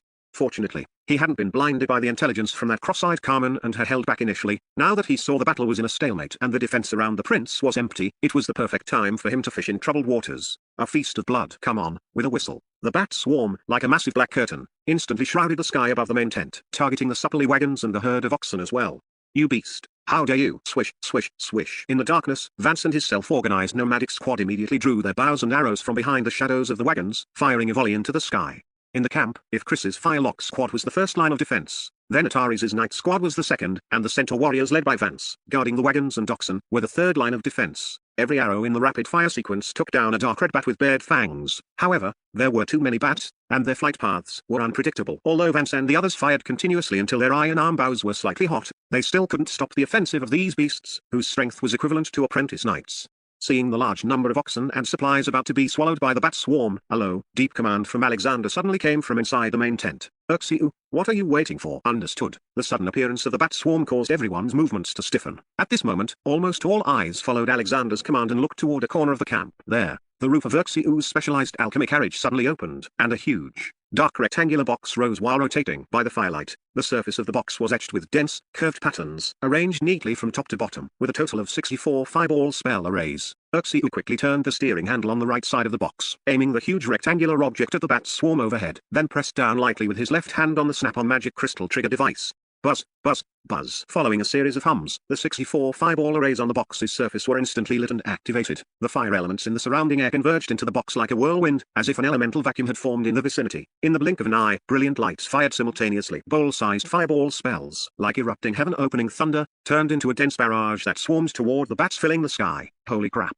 What the hell is this thing? Ulrich, hidden within the bat swarm, almost had his eyes pop out. He quickly performed a figure-8 aerial dodge and flew toward the edge. The surrounding knights, whose movements had stalled, and the members of the Dark Knight squad brought by Bilates subconsciously swallowed their spit. The few arrogant two-star mages in the group looked at the magic staves in their hands, feeling a cold wind blowing down their spines. This bastard. When did he come up with so many new tricks? A look of surprise also appeared on Ataris's face. If the unicycle from before was just a gimmick in her eyes, tonight's Firelock soldiers had already made her look at him in a new light, but she never expected that Alexander had hidden such a thing in the end. What was this? Alchemy magic fireball spell? And looking at it, only Urxiu was operating it, yet the fireball spells were being fired in a continuous volley. If Prince Huosi saw this with his own eyes, would he regret it? Would it have been better to keep Alexander in the royal city? My poor children. Go to hell. With a shrill roar, Ulrich could no longer hide in the sky. Seeing his painstakingly nurtured subordinates turning into moths to a flame and falling as balls of fire, his heart bled. Those were magical creatures condensed from his own essence and blood. Every single one was extremely precious. He thought he had been careful enough, planning to fish in troubled waters, but the opponent still hid a hidden ultimate weapon. This was a literal slap in the face. Even so, with his strength, dealing with a prince who had no magic or combat aura was still an easy task. He had seen clearly just now that the power of the hidden weapons fired by those long-handled Magitech Firelock blasters couldn't hurt him at all. Even in a direct confrontation, he would only suffer minor injuries.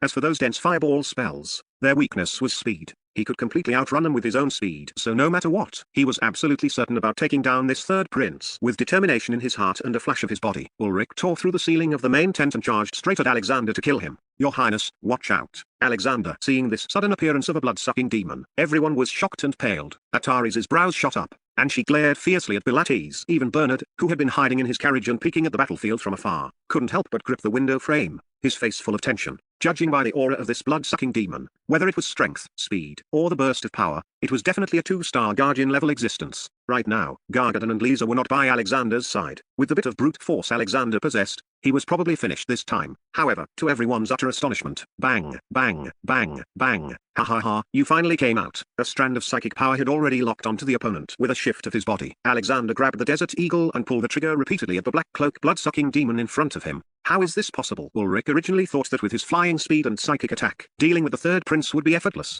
but he didn't expect that as soon as he appeared, a series of continuous hidden weapons would hit him every single time. And what he found even more terrifying was that these hidden weapons were not comparable to the previous long stick firelocks. This exquisite silver firelock was much more powerful. Raw, PFFT, PFFT, PFFT. Blossoms of blood bloomed from Ulrich's body. Despite his confidence that his skin could withstand a 2-star fireball spell, he was turned into a sieve in an instant under the bullets of the Desert Eagle. Screech. Ear-piercing sound waves erupted from Ulrich's mouth, instantly enveloping Alexander. The psychic attack was circular, like high-frequency radio waves causing a silent sonic boom. This was a desperate move by Ulrich. He knew he had been too careless. If he couldn't stop the opponent from shooting, he might die here. Alexander's eardrums swelled, and he thought things were bad. He felt his scalp go numb, and the psychic power droplets in his sea of consciousness rippled. But they soon returned to calm. He's actually fine. Ulrich discovered that Alexander's body only trembled slightly before returning to normal, which left him utterly shocked. Psychic attacks were his tried and true ultimate technique, but now the opponent seemed to have no reaction at all. This is impossible. Bang, bang, bang, bang. Alexander swapped the Desert Eagle's magazine and continued firing. At the same time, his gaze locked onto Ulrich's vulnerable eyes and ears. Not good. Just as Ulrich's eyes went wild, intending to withstand the bullets and perish together with Alexander, a sharp whistle suddenly sounded in his ear. He had no time to react and instinctively tried to dodge, but the whistle suddenly accelerated and changed direction, piercing through his eardrum with a PFFT screech. The tearing pain and bouts of dizziness from the tinnitus caused Ulrich to plummet headfirst. His consciousness gradually blurred. Seeing that his sharp claws were about to touch the opponent's forehead, he could no longer reach forward. A sense of powerless weight came over him. His vision went black, and he crashed to the ground with a thud. He was so unwilling. A dignified 2-star Guardian had actually died at the hands of a strange firelock. It was truly too humiliating. The battle came quickly and ended quickly. Looking at the blood-sucking demon lying at his feet with bared teeth and eyes full of resentment, Alexander also felt a wave of emptiness in his psychic power. The confrontation just now had been instantaneous, but he had already exhausted his psychic power. His racing heartbeat slowly returned to calm. His fingers touched the slightly warm Desert Eagle, but there was no excitement in his heart. Chapter 34 Magic Immunity. Your Highness, are you alright? Your Highness. Gargadon and Lisa finally arrived at this moment. Looking at the blood-sucking demon lying in a pool of blood before them, the two felt a wave of lingering fear, but at the same time, they were incredibly shocked. They subconsciously glanced at each other, their gaze falling on the Desert Eagle in Alexander's hand, an indescribable emotion flashing through their eyes. I'm fine. How are Auntie Barrowman and the others? Your Highness, they are fine. Upon hearing this, Alexander took a deep breath, holstered the Desert Eagle back at his waist, and signaled the two to handle the scene. He then strode out of the tent, ordering a count of the wounded and the construction of a healing magic array. The sounds of shouting and gunshots had gradually subsided by now, slowly returning to silence. At the same time Ulrich was slain. Pilates' Dark Knight squad also quietly retreated. Chris and Ataris did not pursue. After all, the night was dark and they were short-handed. It was better to stay and restore order as quickly as possible to protect the prince. The soldiers of the musket squad were all excited. Although there were injuries in this battle, there were no fatalities. They had proven their value through their actions. Looking at the steel guns in their hands, their previous doubts were swept away, replaced by a heartfelt confidence in their eyes. They were no longer the useless demi-humans in the eyes of others. They were true warriors. This could also be seen from the astonished look in Ataris' eyes. In the distance, Bernard was also watching this side, turning the black gold ring on his finger. After a while, he seemed to have decided something and stepped forward. At the same moment, in a hidden corner upstream of the Angry River Valley, a magic apprentice wearing a 1-star mage robe was sprinting towards Boulder Town.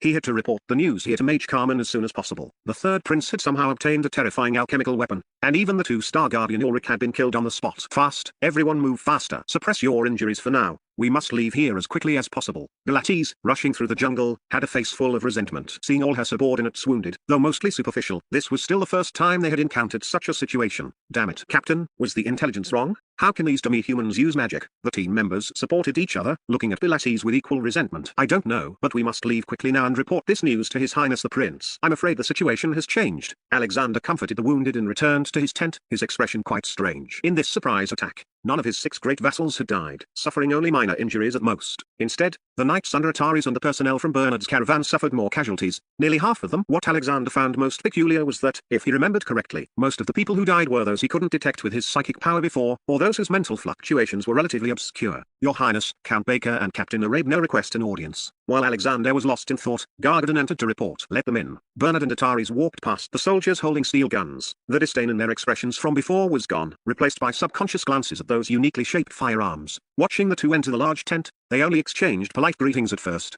Then no one spoke. Instead, they glanced at the surrounding guards. Alexander understood, waved his hand to Gargadon, and ordered everyone to step down and keep watch. Your Highness, this old official has a secret decree from His Majesty. After everyone had left, Bernard took a step forward, removed a scroll from a hidden layer of his clothing, and at the same time took off the black gold ring from his hand, handing both to Alexander. This is. Alexander's gaze immediately fell on the black gold ring. Seeing Alexander's reaction, both Bernard and Ataris had expressions of understanding. This ring belonged to the third prince's mother and was a special ring. He hadn't expected Emperor Wood to actually give him this special ring. Your Highness, please read the secret decree as soon as possible and then destroy it. Under Bernard's urging, Alexander opened the secret decree.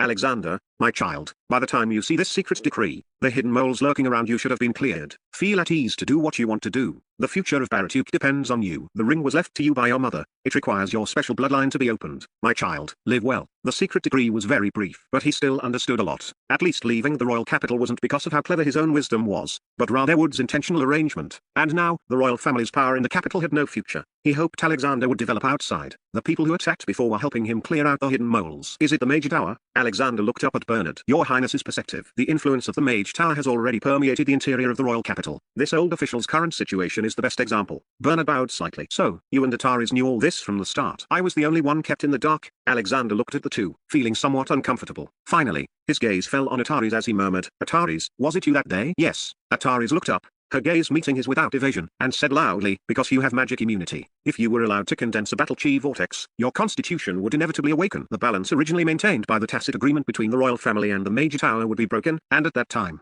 the Mage Tower would definitely take forced action. So a genius knight with magic immunity is a fatal hidden danger to the Mage Tower. Alexander's fist tightened. This was a ruse of self-injury. In order to maintain the temporary, delicate balance between the royal family and the Mage Tower, and to protect his life, they chose to give up his magic immunity. This was a risky move played by the first prince and Emperor Wood, but they never expected that this risky move would turn into a fatal one, directly taking away the life of the real prince. No wonder the healing magic array had no effect on him back then. Magic immunity truly made the Mage Tower wary. Sending him to the northern frontier now was an attempt to redevelop the royal family's power there, plotting to stage a comeback and purge the emperor's court. However, clearing the moles today also told the Mage Tower that he possessed a certain level of strength. They would likely send even more powerful teams in the future. This was forcing him to become even stronger. The arrow is on the string. Alexander took a deep breath to calm himself down. Did His Majesty intend for you to follow me to the northern frontier to develop? Yes and no. Bernard shook his head and said, His Majesty has given me another task. I will return to my Boar-Inia territory to develop on my own. And of course, I will provide your Highness with some support from the side. This journey together can only be considered a cover. At that time, Captain Arabno will also accompany me to the Boar-Inia territory. His Majesty's intention is that your Highness needs to rely on your own strength to undergo a proper tempering. Fine. I have no objection. Alexander nodded, staring deeply at Ataris. Whether it was reluctance or some other factor, a ripple of emotion appeared. Also, your Highness. Bernard glanced outside the tent. We will reach Boulder Town tomorrow. I've observed that your Sapulli situation is not very optimistic. If you need help, Viscount Paulson of the town and I still have some influence with each other. Of course, it cannot be for free. However, if you are willing to transfer those firearms, I can help you advance the payment, and I can even fund their manufacture for you. What do you think? Anyone could see the power of the firearms tonight. Even a fool would know that if they had such equipment by their side in the future, their strength would definitely more than double. Bernard was naturally envious. I thank Count Baker for his kindness. However, since His Majesty said I should be properly tempered, I can solve the matter of supplies myself. If there is nothing else, I wish to rest. In that case, we shall not disturb you further. Hearing Alexander's refusal, Bernard felt somewhat displeased. After all, with his status, wealth, and connections, if Alexander had tried to win him over, he would have received many conveniences both now and in the future. But he hadn't expected his olive branch to be rejected. As such, he could only let this third prince be tempered and let him know that in this world, the status of a prince does not necessarily guarantee smooth passage. Chapter 35 Two-Star Awakening. Early the next morning, the team passed directly through the Angry River Valley, and they would reach Boulder Town in half a day. Inside the carriage, Alexander couldn't help but turn the black gold ring on his left index finger again. He had been busy until midnight yesterday after the personnel were generally settled. He had studied it for a while, but there wasn't much progress. According to the method he had seen in a magic book, dropping a drop of blood into the ring could establish a trace of psychic connection and open a storage space of varying sizes within the ring. However, he had dripped several drops of blood, and the ring didn't react. Even magic and psychic power were useless. The only thing that gave him some feeling was that the golden energy in his body seemed to be restless towards the ring, as if it had an inexplicable affinity for it.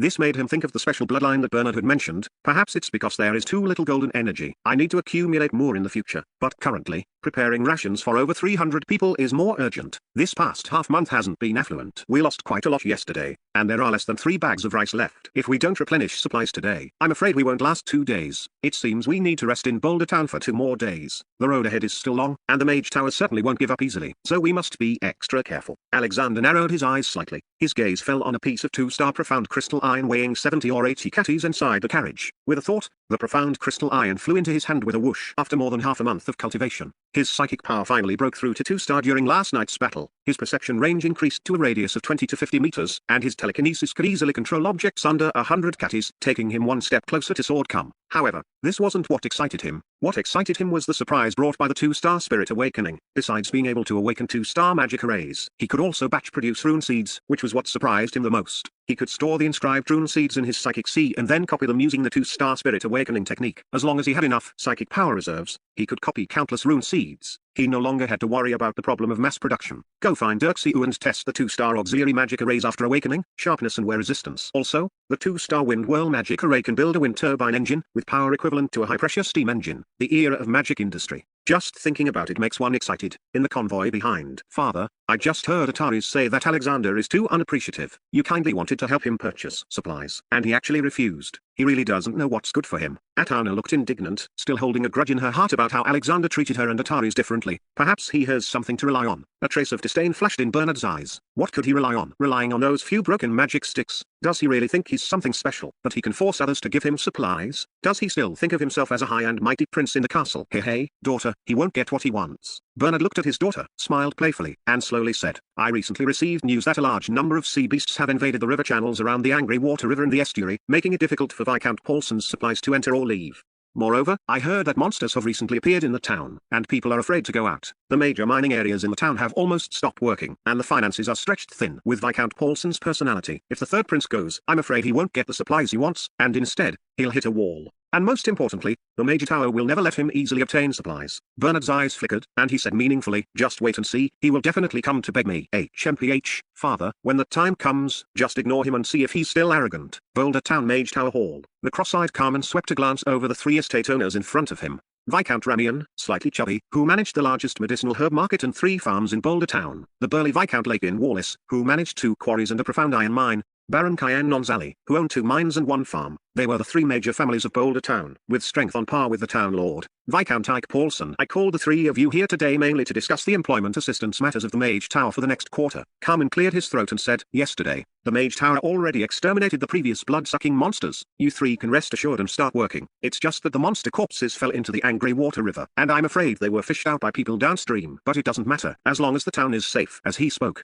he looked at the burly Viscount Wallace and said, Viscount Wallace, for your quarry, I can send 2 more apprentices to assist in the next quarter's mining, but the remuneration needs to be renegotiated. After all, our manpower is not abundant. Hearing that the price needed to be reset, Viscount Lakin Wallace raised his eyebrows and said in a deep voice, I wonder what Mage Carmen means by. Carmen smiled faintly, seeing that the other 2 estate owners had also pricked up their ears. He then said, 5 silver coins a day for a magic apprentice, and 50 silver coins a day for a mage. What? Wallace jumped up upon hearing this. A magic apprentice cost 5 silver coins a day, which was 10 times the previous price. This was simply an unreasonable price hike. You have to know that the laborers in his mining area only earned 3 to 5 copper coins a day. Although using magic to mine and farm meant he didn't need to hire mages every day, he still had to hire them at least 8 or 9 times a month. Calculating this, it was almost catching up to 30% of his monthly net income. How could it not make one's heart ache? Viscount Ramian and Baron Cayenne Nonzali also looked at each other, their brows furrowed. He. Viscount Wallace, don't be excited yet. Carmen looked at the expressions of the 3 and sneered in his heart. Now that Ulrich was dead, his source of wealth was cut off. If he didn't feed the people under him, how would they listen to his commands? If he didn't raise the price, should he pay out of his own pocket? The 3 of you are the pillars of Boulder Town, noble viscounts and barons, and also long-time supporters of the Major Tower, so the conditions I proposed are just in line with the current situation of the Major Tower. As for whether you need assistance, that is your own business.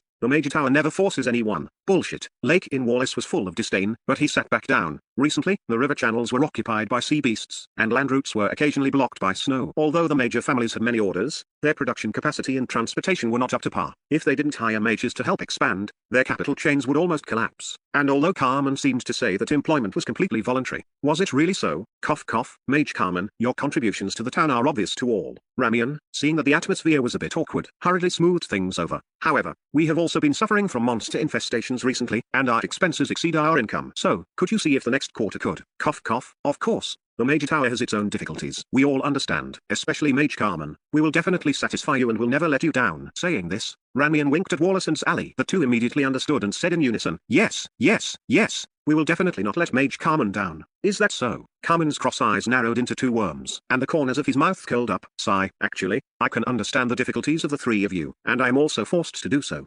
You don't know, this is a notice from above. Great Mage Sakritha from the Royal City personally sent me a message, saying that he wants to distribute pensions to the families of Mage George, who died in the line of duty in the Royal City, and also register pensions for every deceased Mage Tower member. Pension? What is that? The three old-school nobles looked at each other, all looking confused. Carmen laughed inwardly and began to weave his lies, pretending to be a victim. It's all because of that third prince who is looking for trouble. In order to buy people's hearts, he is distributing money to the guards and servants who died for him, calling it a pension. Now, it has made everyone in the Royal City panic, and they are all following suit, especially the Major Tower. If George's family doesn't have corresponding compensation and comfort, then how will the Major Tower's face be preserved? In fact, this also concerns the future of the nobles. So there is no way. It is very difficult for us too. Bullshit. Absurd. What kind of pension? It's simply nonsense. The three nobles became angry as soon as they heard it. Once this precedent was set, would they also have to pay gold coins to the dead slaves? This was simply wanting their old lives. Carmen looked at the three, feeling that the fish had taken the bait, shrugged, and sighed. No way. He is a prince and has a lot of money. I heard that he is coming to our town for supplies today. By then, you three will be able to see the prince's style. HMPH. I heard he was coming a long time ago, and I had originally prepared a gift. But I didn't expect this to happen. If he wants supplies, there's no way. Lakin Wallace clenched his fists, furious. That's right, Mage Carmen, rest assured, we will definitely not sell him anything if there are benefits. Shouldn't we honor you first? Ramian also rolled his eyes and said, no, no, no, you still have to sell. But the prince has a lot of money. Carmen stopped Baron Zali, who wanted to agree, and gave the three a hint. A lot of money? The three were stunned, but immediately understood something, and couldn't help laughing. Right, the prince has a lot of money. We will sell, and we will sell big. Ha ha ha. In that case, the Mage Tower aid fee for the next quarter will be halved. Thank you, Mage Carmen. Chapter 36 Gift Giving. At 9 o'clock in the morning, wisps of warm sunlight shone on the ironclad wheels of the Alexander convoy's alchemy carriage, where a slightly warm, earthy yellow magical luster faintly flickered. Several new carriages had been added to the surrounding convoy. The retainers were busy collecting and working. Some held flax grass in their hands. Others held a milky white herb. Men were responsible for carrying and hauling items, while women handled sorting and categorizing. Some retainers placed woven linen gloves onto a magic platform the size of a go board inside the alchemy carriage. A 2-star enchantment formation activated, and a faint earthy yellow mana formed a thin film, wrapping around the gloves. In just 2 breaths, a layer of wear-resistant effect was attached. Looking at the finished wear-resistant gloves, people's faces were flushed with excitement, compared to the lifeless servants and followers of the Bernard convoy behind them. There was simply no comparison. Alexander was also busy inside Urxiu's alchemy carriage at the moment. He placed a pickaxe from his hand into the 2-star enchantment formation. A sharp cyan halo bloomed, forming a faint film. In just 2 short breaths, a sharpness effect was attached to the pickaxe. Urxiu, how is it? The sharpness of this pickaxe is nearly 3 times that of a regular one. Alexander waved it a few times boastfully, then added, how is your decomposition formation for refining cold spirit grass coming along? If it's ready, I'll start mass production. I'll distribute them later and have everyone look for cold spirit grass in the surroundings. Boulder Town is famous for producing this herb. When we turn it into frostbite ointment, we'll make another fortune. We can help everyone buy food, equipment, and supplies to improve their lives. Give it a rest. Urxiu carefully placed a stalk of white thatch into the decomposition formation while rolling his eyes. You should take a look at our remaining alchemy materials first. We barely have any ore left for making magic tool blanks, and you're already thinking about mass production? I think you really need to find a butler to help you with budgeting. Otherwise, if you keep tossing things around like this, we'll be eating the Northwest Twin sooner or later. Done. As Urxiu spoke, he suddenly paused. A cool white halo flashed across the formation in front of him, and the cold spirit grass decomposed into 2 piles of powder. He gently pinched the white powder on the left, unable to hide the joy on his face. This was the main ingredient for brewing frostbite ointment. It was currently winter, and frostbite was very common. Frostbite ointment was usually prepared by alchemists in the Major Tower. However, because the Mage Tower lacked spirit awakening formations, the labor costs were high, making frostbite ointment expensive. Now that they had successfully refined it, they could mass produce it. Not to mention distant coastal or riverine towns, even in Boulder Town right before them, frostbite was very common among the laborers working in the mines every day. If they had a cheap frostbite ointment in hand, it would absolutely be an existence comparable to a divine artifact. Not to mention they had also prepared economical fire-resistant gloves and sharp pickaxes to improve work efficiency. Alexander, I've found that your technology is truly guided by the gods. It's too heaven-defying. Looking at Alexander, Xerxes felt that he had followed the right person in this life. Putting aside their friendship, Alexander might truly be able to bring him a different future. A wisp of pale gold energy sank into the space between Alexander's brows. Seeing Xerxes' expression, he actually felt a bit embarrassed. All right, don't look at me like that, it'll make people misunderstand. Ahem, has Ataris changed her opinion of you? Get lost. They continued their journey until it was noon. Clang, clang, clang. Your Highness, we can already see the walls of Boulder Town ahead. It looks like someone is at the city gate to welcome us. Gargadon gently tapped on the door panel of the alchemy carriage as he reported. Alexander opened the carriage window and looked towards the city gate. Sure enough, a sparse group of people was looking in their direction. He then instructed everyone to maintain order and prepare to enter the city, while also telling Lisa to go ahead and scout things out. At the city gate, Bernie Cashin, as Viscount Paulson's trusted butler, had been assigned a difficult task today, to greet the Empire's third prince, Alexander Bartuk.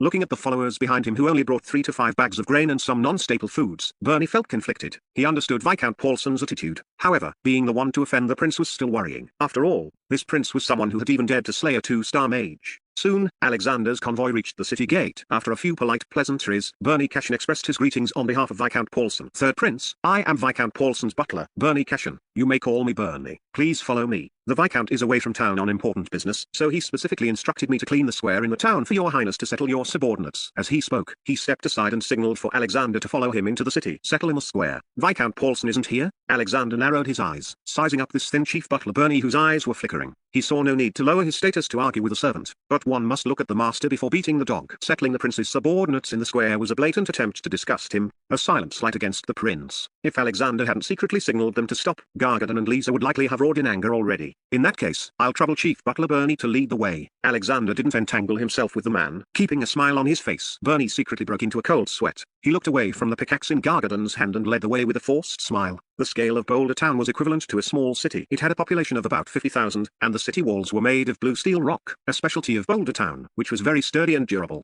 According to Bernie's introduction, the north mountain of the town was a large quarry where the 3 major families, in addition to the town lord, held mining rights. To the west was the Angry Water River port and the town's largest trading market. Because the town's waterways were clear, transport almost entirely relied on water carriage. Alexander nodded. Actually, he was more concerned with the residential areas. This was the most direct reflection of a region's people's livelihood, economy, and the lord's management ability. Although the street before him was a gravel road, describing it as dirty, chaotic, and poor was not an exaggeration at all. Some skin and bones stray dogs were rummaging through trash everywhere. I see black sewage and excrement by the walls extended onto the street. If it weren't for winter, the smell would likely have been unbearable. Looking at the low, crude grey stone houses on both sides, there was no planning to speak of. They were jagged like decayed teeth. A few tiny grocery stores were also struggling to survive among them. Judging by the material, the houses should have been cobbled together from the leftover scraps of blue steel rock mining. In several households, women in tattered clothes sat at their doors nursing children, looking curiously at Alexander's convoy as it passed. Through the doors, one could see that besides the dark walls, there was only a solitary wooden board bed in the corner serving as furniture.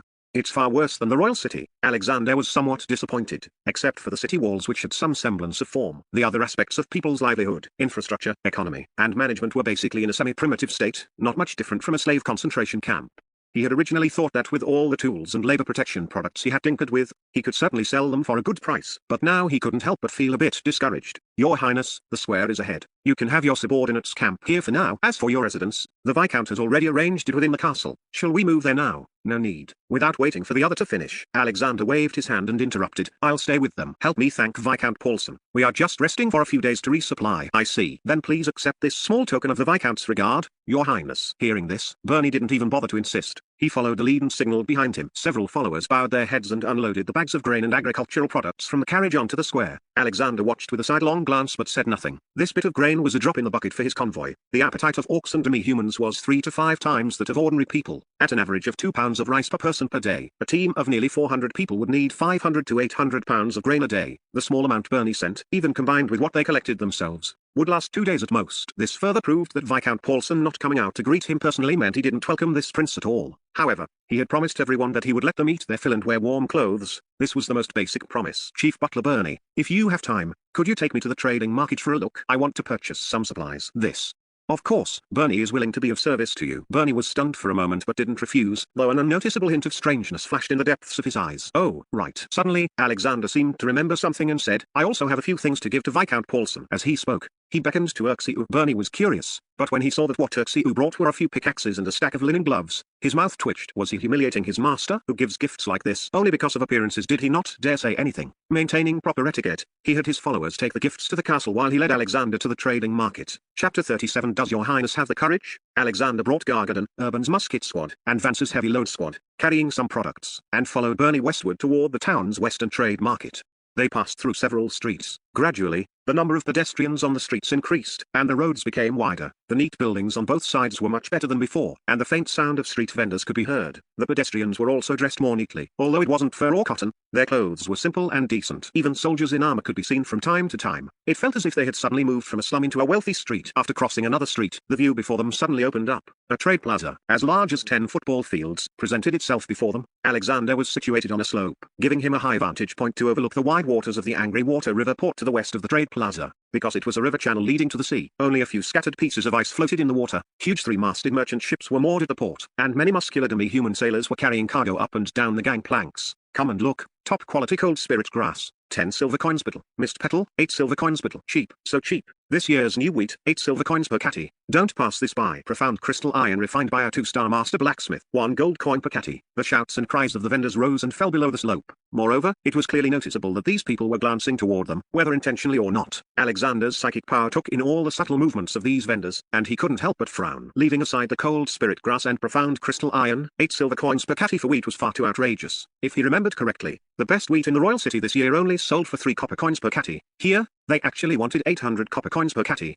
Was this highway robbery? Your highness, we have just suffered from demon harassment here, and water and land transport have also been blocked by sea beasts. Overall prices have risen quite a bit. Bernie gave a dry, awkward laugh. He was observant and felt embarrassed by these exaggerated price hikes. Is that so? It seems Boulder Town is very wealthy. Alexander replied coldly. If he wasn't mistaken, this was likely a show put on for him. After all, as they walked along, the looks in the eyes of many people passing by were not right. At first, he thought it was curiosity, but now that he thought about it, there was another meaning. Walking down the slope and entering the market, he saw that the prices around them were almost all ridiculously high. There were some shops with moderate prices, but their doors were tightly closed with closed signs hanging high. Ahem, your highness, to be honest, this is the intention of the 3 major families. They are very close to the major tower. The Viscount really doesn't know, so Bernie suddenly felt the surrounding pressure increasing and was forced to reveal a bit of information. After all, the relationship between the 3 major families and the Lord was not harmonious. Alexander touched the desert eagle at his waist and said nothing, only nodding. He signaled Vance to go and ask if the recycling prices for tools and items were also high, then continued walking forward. After a while, Vance returned, his face clearly showing anger. Your highness,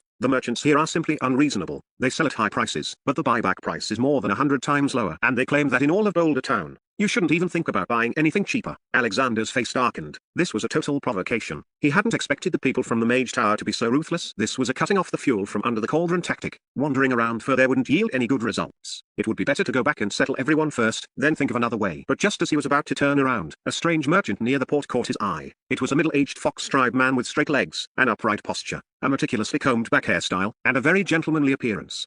He wore a crisp red court uniform with a white silk shirt underneath, tight trousers, and a large, fluffy red tail that swayed leisurely. His leather boots were polished to a shine, and a smile played at the corners of his mouth. Even though he was currently surrounded by 4 town guards, his every move retained an air of nobility and elegance. What's going on over there? It wasn't that Alexander was being nosy, but he had sharp eyes. The man's stall had sack after sack of cold spirit grass, and the price tag wasn't 10 silver coins per, but 10 copper coins per catty. This was 10 times lower than the normal price. This was going against the grain, and yet none of the surrounding merchants were driving him away. Even the 4 soldiers were only surrounding him and hadn't made a move. This couldn't help but feel strange. Ahem, your highness, that is Vaughn Bird, of the Red Fox clan. He's from Crystal City, a self-important fake noble. Bernie looked up and frowned, seemingly having a headache over the man, but since Alexander asked, he had to answer. Your highness, it's better not to pay attention to this Vaughn. This guy is a swindler. After a pause, he continued, some time ago, he disguised himself as a wealthy merchant. Somehow, he fooled the Viscount into trusting him completely and signed a large order. The quantities of stone, food, and medicinal herbs were very large. But as it turned out, this guy encountered sea beasts on the way. The ship was damaged, the cargo was all soaked in water, and although he luckily survived and returned, the losses were heavy. And most importantly, he was trading on credit. He owes the Viscount a full 100 gold coins. Today is the final deadline. With no hope of repayment, the northern mining area will be his best destination. A man who can fool a lord. Alexander was slightly surprised. Just looking at this foxman's appearance, one really wouldn't think he was a swindler. Moreover, seeing his calm and composed manner now, he didn't seem at all like someone about to become a slave. Instead, he had an air of having everything under control. Such a person must be met at the very least. He was determined to get that cold spirit grass. With alchemy decomposition technology, being soaked in water wasn't a problem. Even if the food was soaked, he could decompose it into edible components within a short time. If you have trouble, look for Vaughn. Prince Highness, Vaughn Bird, Patriarch of the Red Fox Clan, sends his greetings. You may call me Vaughn. If you are troubled by supplies, Vaughn can help you solve it. Just as Alexander walked up to him, he didn't expect this fox tribe man to spot him immediately. Alexander's eyes narrowed slightly. Up close, the man's features became clearer. A typical fox face, meticulously groomed red hair slicked back, a very sharp chin, and two elegant moustaches. He looked very much like the avatars of hackers from his previous life. However, his golden eyes were extremely agile, giving off a warm and gentle impression. But hearing him speak, it seemed he had targeted him from the start. But this was understandable. After all, with such a large movement in the entire trade market, as a merchant capable of fooling the Lord, it would be unreasonable if he didn't have this bit of information channel. Moreover, burdened with a debt of 100 gold coins, finding a fat sheep on short notice wouldn't be easy. Do you have food? I need a large quantity. How much can you provide? Alexander grabbed a handful of cold spirit grass and felt it was decent. Although it had soaked in water and frozen, the stems and leaves hadn't rotted. Decomposition would be no problem. How much courage does your highness have? That is how much food I have. Vaughn bowed slightly, the corners of his mouth curling up as he said in a very calm tone, if your highness has enough courage, then there is as much food as you want. If you have no courage, then no matter how much food there is, it is just fodder for producing manure. Insolence. Vaughn. What did you say? Gargadon's bull-like eyes glared, questioning the prince's courage to his face and mentioning fodder for manure. Was this an open provocation? Even the urban musket squad behind him gripped their steel guns tightly. Bernie, on the side, was startled and hurriedly berated the man. It's fine. Let him speak. Alexander waved his hand, stopping Gargadon and the others. He heard the underlying meaning in the man's words and signaled to Vaughn, why don't you tell me? I won't complain about having too much food. What's your plan? Chapter 38. A good way to make it legitimate. Vaughn showed no fear. Instead, he cast a contemptuous smile toward Gargadon and the others. Your highness, if I'm not mistaken, this steward Bernie must have told you that Viscount Paulson is away from the castle on business, so he is receiving you on his behalf. In that case, the castle must be empty right now. You can entirely rely on His Majesty's conscription order to borrow some grain from the castle yourself. After all, you are heading to the Northlands as a governor and to subjugate demons. Every town you pass through, regardless of the rank of the lords or officials, should obey the conscription order and provide appropriate assistance. I believe with your current power, Viscount Paulson would not dare defy the decree. And if Viscount Paulson is currently inside the castle, then he is showing contempt for imperial authority. You could seize the castle in one fell swoop. Perfectly justified. Aside from grain and supplies, whatever else you wish to take would simply depend on your mood. Vaughn. Are you mad? Do you know what you're saying? Bernie's hair stood on end as he listened from the side. He pointed at Vaughn's nose, nearly jumping up in a fit of rage. The surrounding people, including Gargadon and the other guards, looked at Vaughn with eyes full of astonishment. This fellow's excuse was truly a bit of a chicken feather as a command arrow, exaggerating the facts, yet possessing a sliver of legal logic. Ha ha ha, perfectly justified. Well said. It makes sense. Alexander laughed heartily, thinking to himself that this man was a talent. Though the scheme was a bit rogue, it wasn't too much to use against a petty viscount who didn't welcome him. Your highness, you cannot let this fellow fool you into being his tool. He's trying to kill with a borrowed knife. He's an absolute swindler. Vaughn. Was it? Alexander ignored Bernie entirely, already having other plans in mind. He looked toward the harbor at the damaged three-masted ship marked with a crimson fox emblem and said loudly, your proposal is very interesting. I can give you 100 gold coins, but your ship, and these supplies must all belong to me. Your highness, you mustn't. Hearing Alexander's words, Bernie grew frightened before Vaughn could even respond. However, before he could finish speaking, he was suppressed by a sharp, piercing glare from Alexander. Vaughn pondered for a moment, his gaze shifting between Alexander and Urban's flintlock squad several times. Suddenly, he said, Your highness, 200 gold coins. Not only myself, my ship, and the supplies, but my clansmen as well will pledge their loyalty to you. How about it? 200 gold coins for collective loyalty? Alexander stared at Vaughn. This fellow was definitely targeting him. He just didn't know if this was Vaughn's own idea or the collective wish of his clan. After all, even if one is at a dead end, one shouldn't choose a master so rashly. That would be selling oneself into service, requiring a slave contract. Dragging his entire clan into it with one sentence made Alexander consider cautiously. Could such a person be recruited? However, after probing the other's psychic power fluctuations, they were very bright, not murky like those of a spy. Your highness, your benevolence has already spread throughout the Lance Empire. Now, seeing your guards and retainers with my own eyes, each full of spirit and vigor compared to other slaves, combined with the rumors, I trust my eyes more. My clansmen and I are truly in need of help right now. 200 gold coins is not expensive. You should know that my clansmen can all read and write. To you, they are all rare talents. Seeing that Alexander remained silent for a long time, Vaughn was anxious inside, though he remained calm on the surface, the smile at the corner of his mouth merely growing more serious. He was indeed at a dead end. Although the various reports about this third prince were only hearsay, several could be confirmed currently. This was his best possible destination, at least far better than being a slave in a quarry. We need to sign an agreement first. After all, we don't trust each other yet. Although 200 gold coins was equivalent to a tenth of his current wealth, possessing a group of literate and numerate talents was definitely worth more than the price. In the future development of his territory, these people would be a fresh force. However, regarding a stranger, especially a member of the fox race who had just fooled a lord, Alexander had to be on guard. It was better to be cautious now and friendly later. After all, he wasn't alone now. A battle like yesterday's could truly result in deaths. As you wish, Your Highness. Please follow me to inspect the goods first, and meet my clansmen while we're at it. Hearing that Alexander wanted to sign an agreement, Vaughan actually felt relieved. If the other party had agreed directly without any conditions, he would have doubted their sincerity instead. Not far away, the merchants who had been watching the whole time craned their necks to see the joke, and some had already run off to inform the heads of the three major families. Is there something wrong with this third prince's head? Does he not have common sense? Can the words of the fox race be trusted? Buying water-damaged goods? It's only because it's winter. In summer, it would have rotted long ago. He clearly grew up in luxury and has no understanding of the basics of life. You don't understand. I heard the third prince has special tastes and likes to keep demi-humans and beastmen. He's not buying supplies at all. He's set his eyes on those fox beastmen. He probably can't wait. Although the surrounding voices weren't loud, Alexander heard them clearly with his psychic power coverage, but he didn't care at all. Those who achieve great things do not sweat the small stuff. Bernie also gestured for the guards to quickly notify the lord. Otherwise, there was no telling what other trouble Vaughan might stir up. Inside the mage tower in the center of town, Carmen was counting the kickbacks sent by the three major families while intentionally calling out the number of gold coins to Viscount Paulson, who was hiding there from the castle, as a hint. At the same time, he listened to his subordinate's report. You say the third prince actually went to buy that fox merchant's water-damaged grain? Yes, Lord Carmen. The responding magic apprentice bowed and said, not only that, the third prince bought Vaughan and Vaughan's entire clan as well, spending 200 gold coins. Furthermore, Vaughan gave the third prince a suggestion, saying,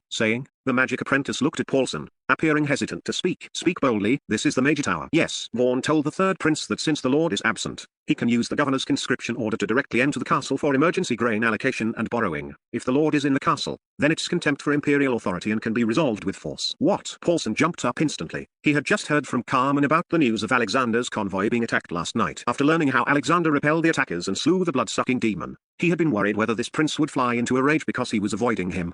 Now, he hadn't expected that bastard Vaughan to suddenly come up with such a rotten idea. This was digging a pit for him. One moment he was swindling his gold, and now he wanted to swindle his life. How deep was this grudge? This was simply beyond endurance. That bastard, I will never let him go. Ha ha ha, Vaughan. Quite an interesting fellow. Carmen's cross eyes rolled as he laughed repeatedly, completely ignoring Paulson's currently exasperated expression. Paulson merely clenched his fists, restraining his inner fury. After laughing for a while, Carmen slowly restrained himself, nodding and swaying his head while putting on an air of having everything under control. He sneered, however, it seems the rumors are true. I was wondering why an imperial prince would suddenly start caring for slaves. Now it seems he just has a special hobby for demi-humans and beastmen. That makes sense. Lord is wise. If you hadn't said it, I would still be wondering. So that's how it is. The magic apprentice took the opportunity to flatter him.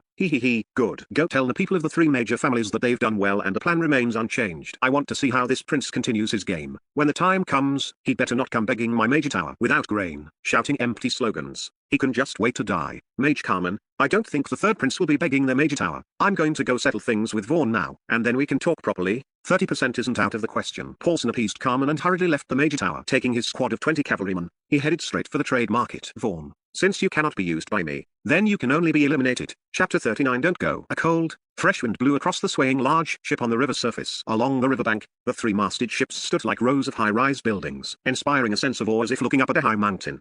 The sunlight was obscured, and within the massive shadows, only wisps of cold wind seeped through the gaps between the ships. Alexander Bartuk followed Vaughan to the three-masted ship marked with the red fox insignia. The massive hull was covered in claw marks, 3 of which were particularly large, tearing open the ship's side so that the wine barrels in the hold were clearly visible. The bottom of the ship was riddled with many irregular holes the size of millstones. Even after simple emergency repairs, river water still surged in from time to time. Alexander Bartuk noticed crustacean residues on the edges of these holes, clearly left behind by sea beasts with hard shells. Your Highness, the cargo is drying on the deck. Please follow me. Stepping onto the clean deck, he saw piles of neatly arranged herbs, grain, and dried fruit stacked orderly on shelves. The busy Foxkin men and women moving cargo nearby were dressed in clean, simple clothes and had healthy complexions, showing none of the panic or gloom of people about to become slaves to pay off debts.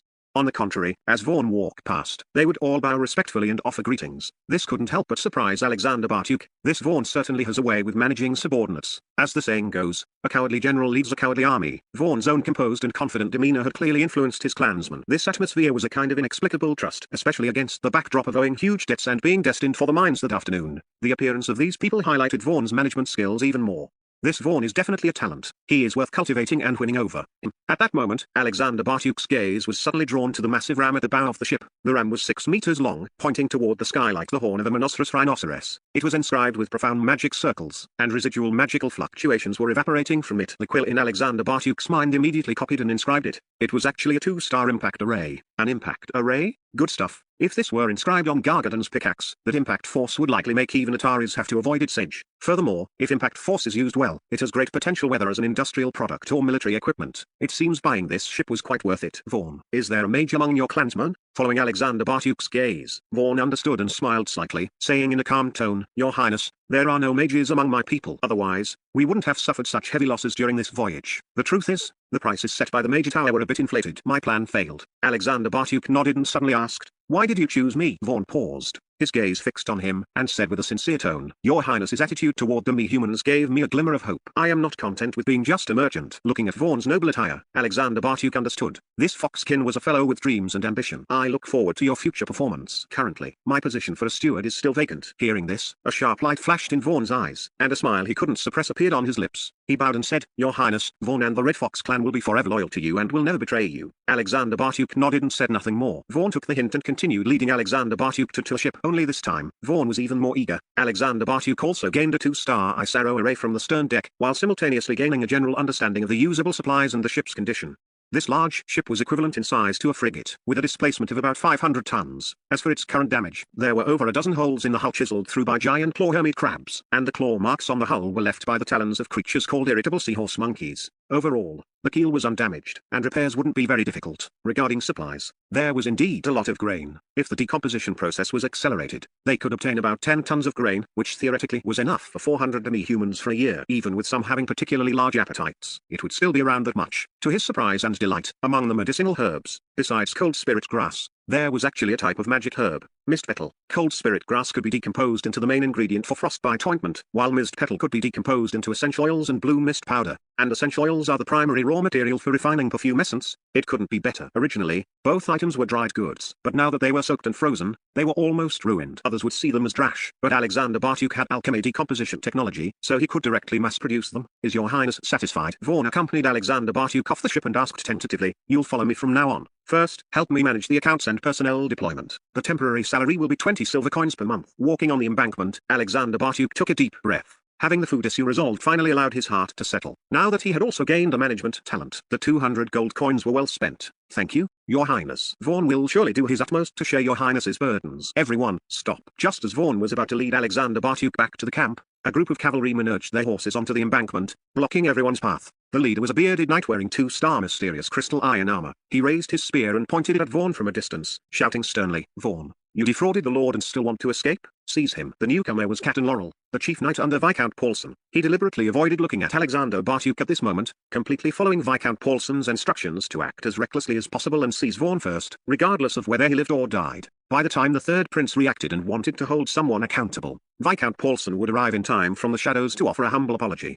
Given Vaughn's status as a foxkin beastman, the third prince likely wouldn't make things too difficult. After all, once the person was dead, pursuing further responsibility would not be in the interest of the nobility. With a clatter, over a dozen cavalrymen kicked their stirrups and were about to urge their horses forward. Alexander Bartuk's eyes narrowed. With a low snort, Gargadon gave a loud shout and stood in front of him. How bold! The third prince is here, who dares to be so insolent? Click, click, click. At the same time, Urban's musket squad completed their combat positioning, forming a circular formation to protect Alexander Bartuk in the center. They pulled their charging handles to chamber rounds, and the fireball spell array modules accumulated mana. Once the triggers were pulled, the opposing cavalry squad would definitely be turned into honeycombs. Ha ha ha, stop trying to bluff. As a prince, how could the third prince be with a foxkin swindler? Move. Seize Vaughn for me, dead or alive. Captain Laurel laughed wildly, feigning ignorance, and waved his arm to give the order again. In truth, he had always been unconvinced, even though Viscount Paulson had specifically warned him before coming to be careful of this group of soldiers under the third prince who held magic sticks. The rumors said that last night these soldiers had defeated a sneak attack squad that included a mage and had successfully killed a guardian-level vampire demon. With a record of 0 casualties, they were quite formidable. But rumors were just rumors. Looking at these dummy humans holding strange magic sticks, Captain Laurel was still very disdainful in his heart. His subordinates were all battle-hardened veterans, especially the few in front who were true knights who had long since condensed battle chi vortexes. Even facing a 2-star mage, they would have no fear. let alone just a dozen or so to me humans. The rumors might just be the prince intentionally building momentum for himself. Or perhaps, there were hidden experts protecting the prince, but he had already scouted just now.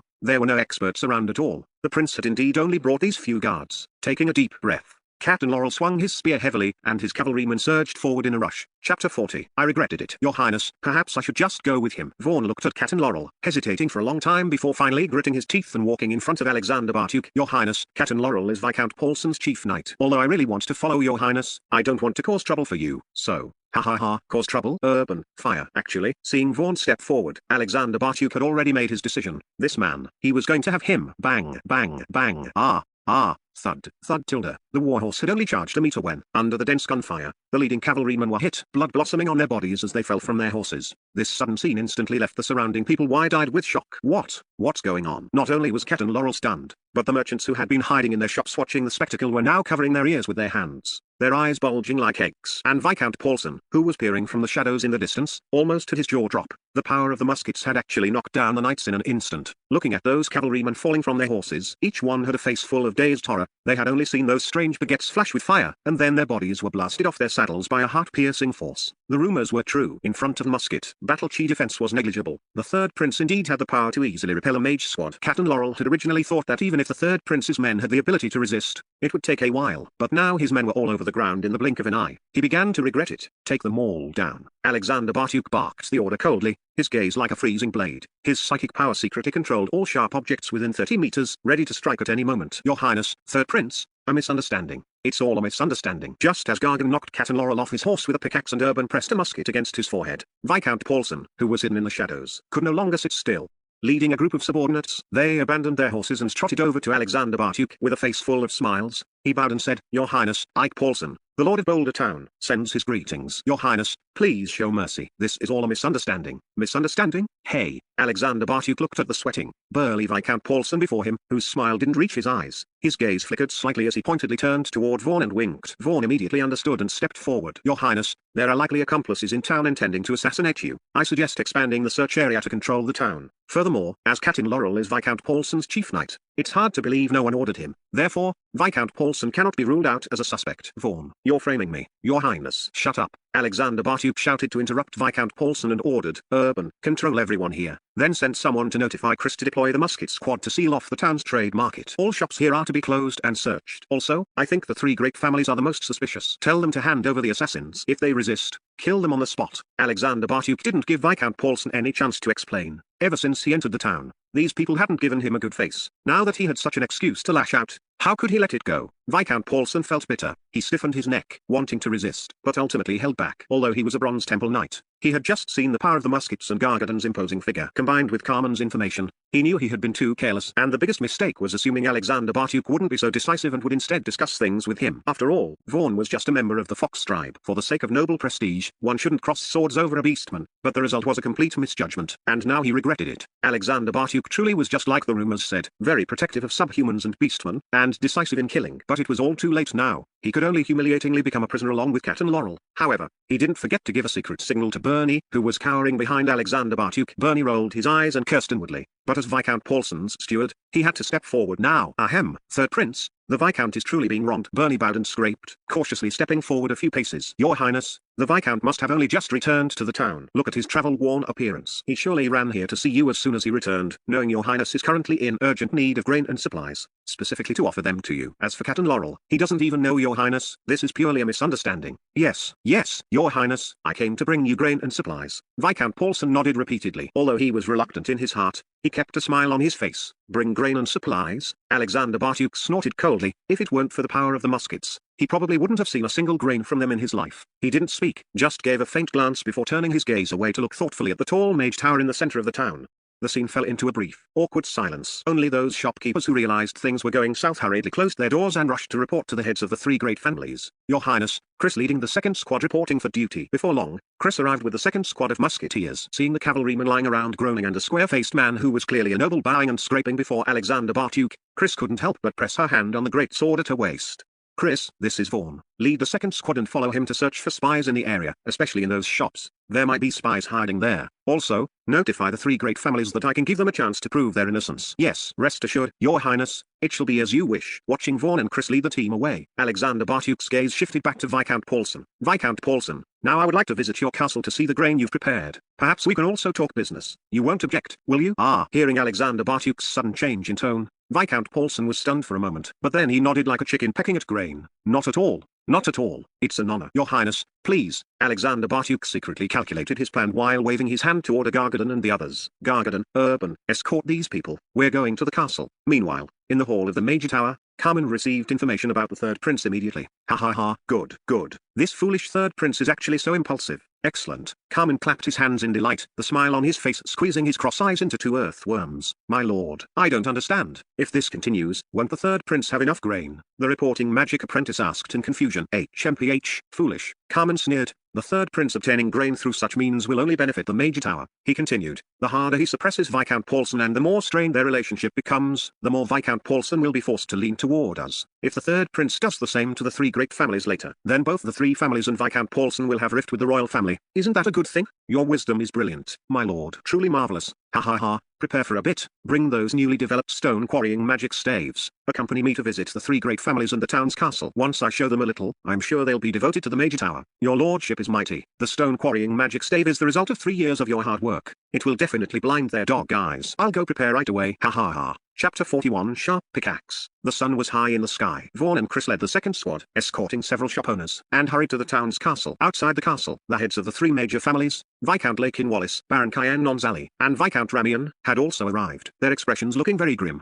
However, as their eyes swept over the musket squad that had replaced the defense force guards, looking at those cold gun barrels, they lowered their heads in resentment. I knew all along that this third prince was no good. Now look at us, magic sticks in sticking knights, leaving us with no power to resist, at the mercy of others. Viscount Lakin Wallace complained to the other two through gritted teeth. What's the use of knowing? It's all because Paulson was stupid enough to insist on a confrontation. He has no brains. He's turned us all into rebels. It's simply ridiculous. Viscount Ramian was so angry that his rolls of fat trembled. HMPH. I think Carmen had bad intentions from the start, using us as pawns. Even without Paulson, the third prince could have found another excuse. You have to realize the third prince is no pushover. He's someone who dares to kill mages. Baron Cayenne Nonzali's eyes flickered with resentment. Exactly. We were set up by Carmen and Paulson. I think when we see the third prince in a moment, we should just back down. Doesn't he just want supplies? We'll just sell them to him at a low price. His territory isn't even here. There's no need to go head to head with him. Viscount Lakin Wallace put on an air of being adaptable to the situation. Right, you're correct. The third prince isn't staying here long term. Once he has the supplies, he'll leave soon. There's no need for us to fight. Viscount Ramian and Baron Cayenne Nonzali also nodded repeatedly. Thus, the three reached tacit understanding and entered the castle together. In the main seat of the castle hall, Alexander sat high up. Below him, Paulson, Bernie, and a group of castle officials and servants were busy coordinating supplies and arranging a banquet. At the same time, they didn't forget to arrange food and lodging for the 300-plus prince's dependents who had just moved into the castle, sending many servants to attend to them with noble etiquette.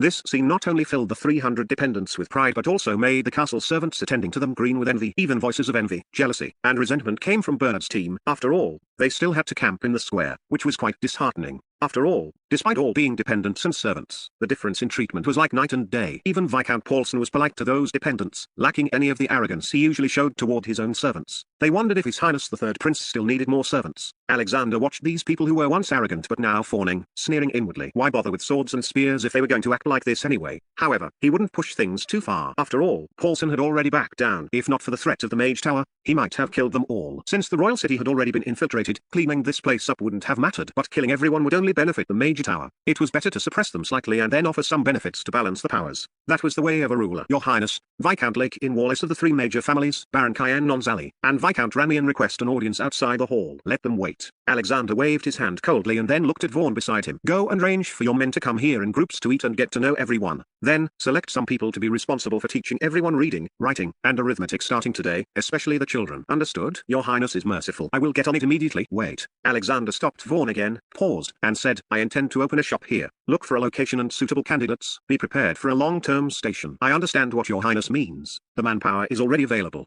My cousin Brown Cisco is perfectly suited for the task. Whether it's running a business or gathering information, he's skilled in both. Very good. Hearing that Vaughn understood his intent, Alexander nodded with satisfaction. You can have him come see me after the meal. As you command, Your Highness. With that, Vaughn turned and left. Uxiu. Alexander then called Uxiu over and said, go prepare the sharp pickaxes and wear resistant gloves. Find Paulson's steward, Bernie, and take them to the mining area and the quarry for testing. Oh, and also take the main ingredients for the frostbite ointment and the paper to promote them and see the results. After all, we haven't secured our magic materials yet. If we don't give them a little taste of sweetness, I'm afraid they won't yield. The mining area was on the mountain behind the castle. Along the winding mountain road, Bernie Cashin watched the simple pickaxes and burlap gloves stacked on the wheelbarrows of Vance and the others, secretly curling his lip. One look at these pickaxes told him they were made by novices. Not only was the appearance extremely crude, but the handles were also of all sorts, roughly hacked and shaved from trees cut by the roadside, without any polishing.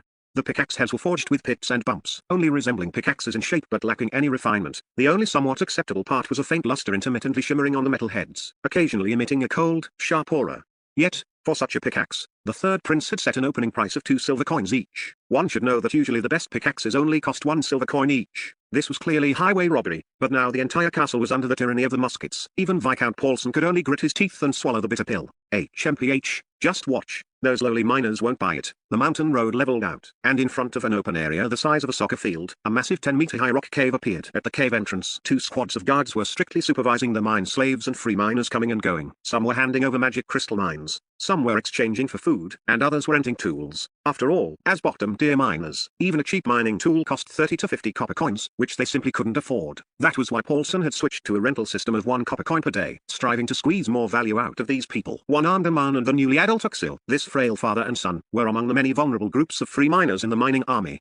It had been 3 days, and they still had found nothing in the mine shafts. Carrying their empty baskets and seeing their companions more or less able to exchange for a bite to eat, they could only huddle under a nearby rock wall, breaking off icicles to chew on to stave off hunger. Father, how about we rent a pickaxe today? Otherwise, I'm afraid our younger brothers and sisters at home won't hold out. Mother has just recovered from her illness and needs nutrition too. Axel wiped the ice shards from the corner of his mouth and looked toward the place where the guards were gathered. Sigh, renting for 1 day costs 1 copper coin. That's enough to feed our family for 2 days. A man was torn. But father, there are no more crystals on the outskirts of the mine shafts. And inside, the deeper you go, the harder the rocks become. We can't dig through them with just an iron pry bar. A man's gaze fell on his son's rough, cracked palms and that half-meter long, polished iron bar. He didn't respond for a long time. Father, all right, go rent a cheaper one. We can't go home empty-handed again today. You got it. Remove all these tools and replace them with these. This is a benefit from His Highness the Third Prince. As soon as Bernie arrived at the site, he didn't waste any words. Putting on the air of a head steward, he barked orders at the soldiers. My lord, are these pickaxes and gloves for rent as well? A small soldier in charge of the accounts asked with a bow. A pickaxe sells for 2 silver coins, rents for 2 copper coins a day, and gloves are 1 copper coin a pair. The accounting soldier blinked. He didn't dare question it, but his mind was reeling. 2 silver coins each, and 2 copper coins for a day's rental. That was double the usual price, and 1 copper coin for a pair of ragged gloves when others sold them at 10 pairs for 1 copper coin. What was going on? The Lord only sucked blood. Was the third prince trying to suck out the bone marrow? Chapter 42 First attempt with a pickaxe. My lord, are we still renting out the original pickaxes? The accounting soldier asked tentatively. For these few days, there is only this one type. All others are taken off the shelves without notice. Don't make any mistakes for me, understand? Bernie exhorted sternly. Yes, this subordinate understands. Looking at Bernie's expression, the accounting soldier immediately understood. He couldn't let the third prince feel even a hint of unhappiness.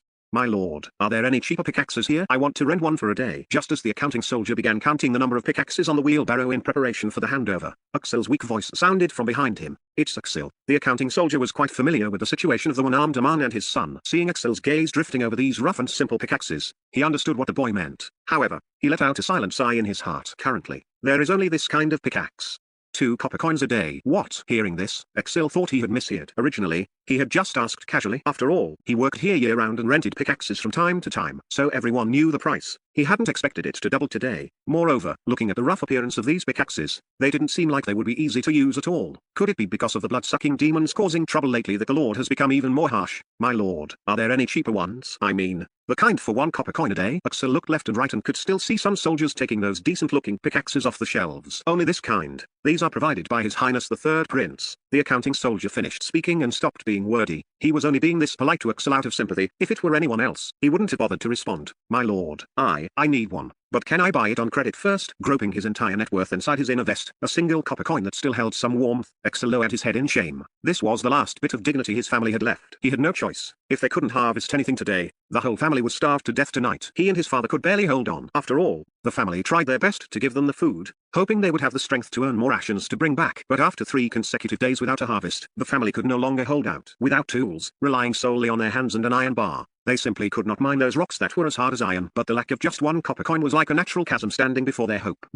I can't make that decision. The accounting soldier inadvertently glanced at Bernie, who was supervising nearby, looking as if he wanted to say something but hesitated. Bernie, however, pretended not to hear. The goods weren't his, and he didn't have the courage to overstep his bounds. Who knew if the third prince would be happy, if he wasn't? And he raised his hand to put a hole in Bernie's forehead with a gun. Who could Bernie complain to? I can give you 1 day on credit. Vance glanced at Bernie from the side. He had seen many miners like Axel before and understood their hardships. As for the matter of the pickaxes, Alexander had given instructions when he came. The goal was to promote and test them. As someone who was originally a nomadic merchant, Vance naturally understood Alexander's meaning, so he very generously agreed to the other's request. He personally picked out a decent-looking sharp pickaxe and stuffed it into Axel's hands, along with a pair of gloves. No, I only need to rent a pickaxe. The gloves. You are the first person to use the third prince's product. As a reward, these gloves are given to you for free. I hope that after you use them, if you think they're good, you can help promote them for the third prince. Vance put on a kind and amiable appearance that brooked no refusal.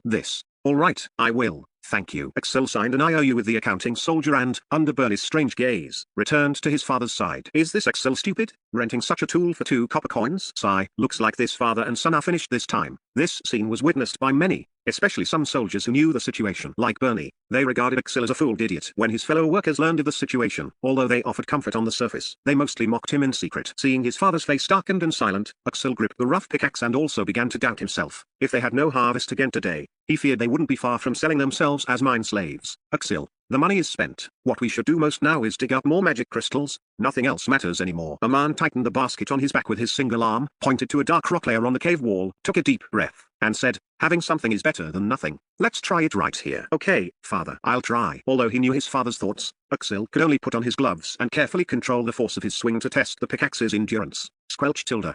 With one strike, there was no sound of metal clashing with stone. The pickaxe actually sank deep into the rock as if cutting through tofu. Axel even felt a silky smooth cutting sensation from the pickaxe. A large chunk of rock was easily pried out, and it even brought out an egg-sized magic crystal. Oh, gods above. What kind of pickaxe is this? Axel, have you condensed battle chi? With several more easy swings, Axel's casual movements and the huge area excavated almost blinded the one-armed man's eyes. He trembled all over with excitement. Father, this pickaxe is so strong. 2 copper coins a day is totally worth it. If I had the money, I would want to buy it. Axel's eyes sparkled, and his confidence grew. He saw hope. He felt that at this moment, the pickaxe was no longer rough, but bold and rugged. Good.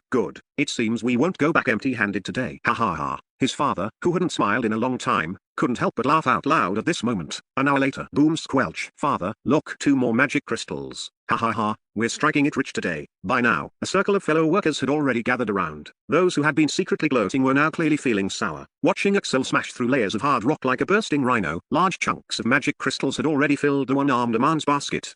Their eyes turned red. Envy, jealousy, desire. Hey, I seem to remember that this pickaxe is still being rented out by manager Bernie. Someone suddenly blurted out. At this, the fellow workers could no longer hold back. They swarmed out like a hive of bees, the pickaxes in their hands no longer seeming appealing. Bernie stood in the cold wind, looking at the pickaxes that no one was interested in, feeling uneasy. He didn't dare go back and report like this. If the third prince asked how many were sold, and he dared to answer that he didn't know or that only one was rented out, then he wouldn't need the third prince to find trouble with him. Even Viscount Paulson would make him understand the consequences of being incompetent. So he could only waste time here. He had even prepared to forge a sales record. After all, it was Viscount Paulson's gold coins that would be lost. However, just then, shouts and the rumbling of footsteps suddenly came from inside the mine. Then, dust billowed out from the mine as figures rushed out like a tide. Chapter 43 Exploding Staff. What's happening? On guard. On guard. Could there be demons causing trouble in the mining area? The soldiers panicked for a moment, raising their weapons to shield Bernie. My lord, I want a pickaxe. Not to rent, I want to buy one. My lord, I want one too. And me, what's going on? Bernie was momentarily dazed, but as he looked at the eager miners crowding around and staring at the crude pickaxes on the table, he seemed to realize something.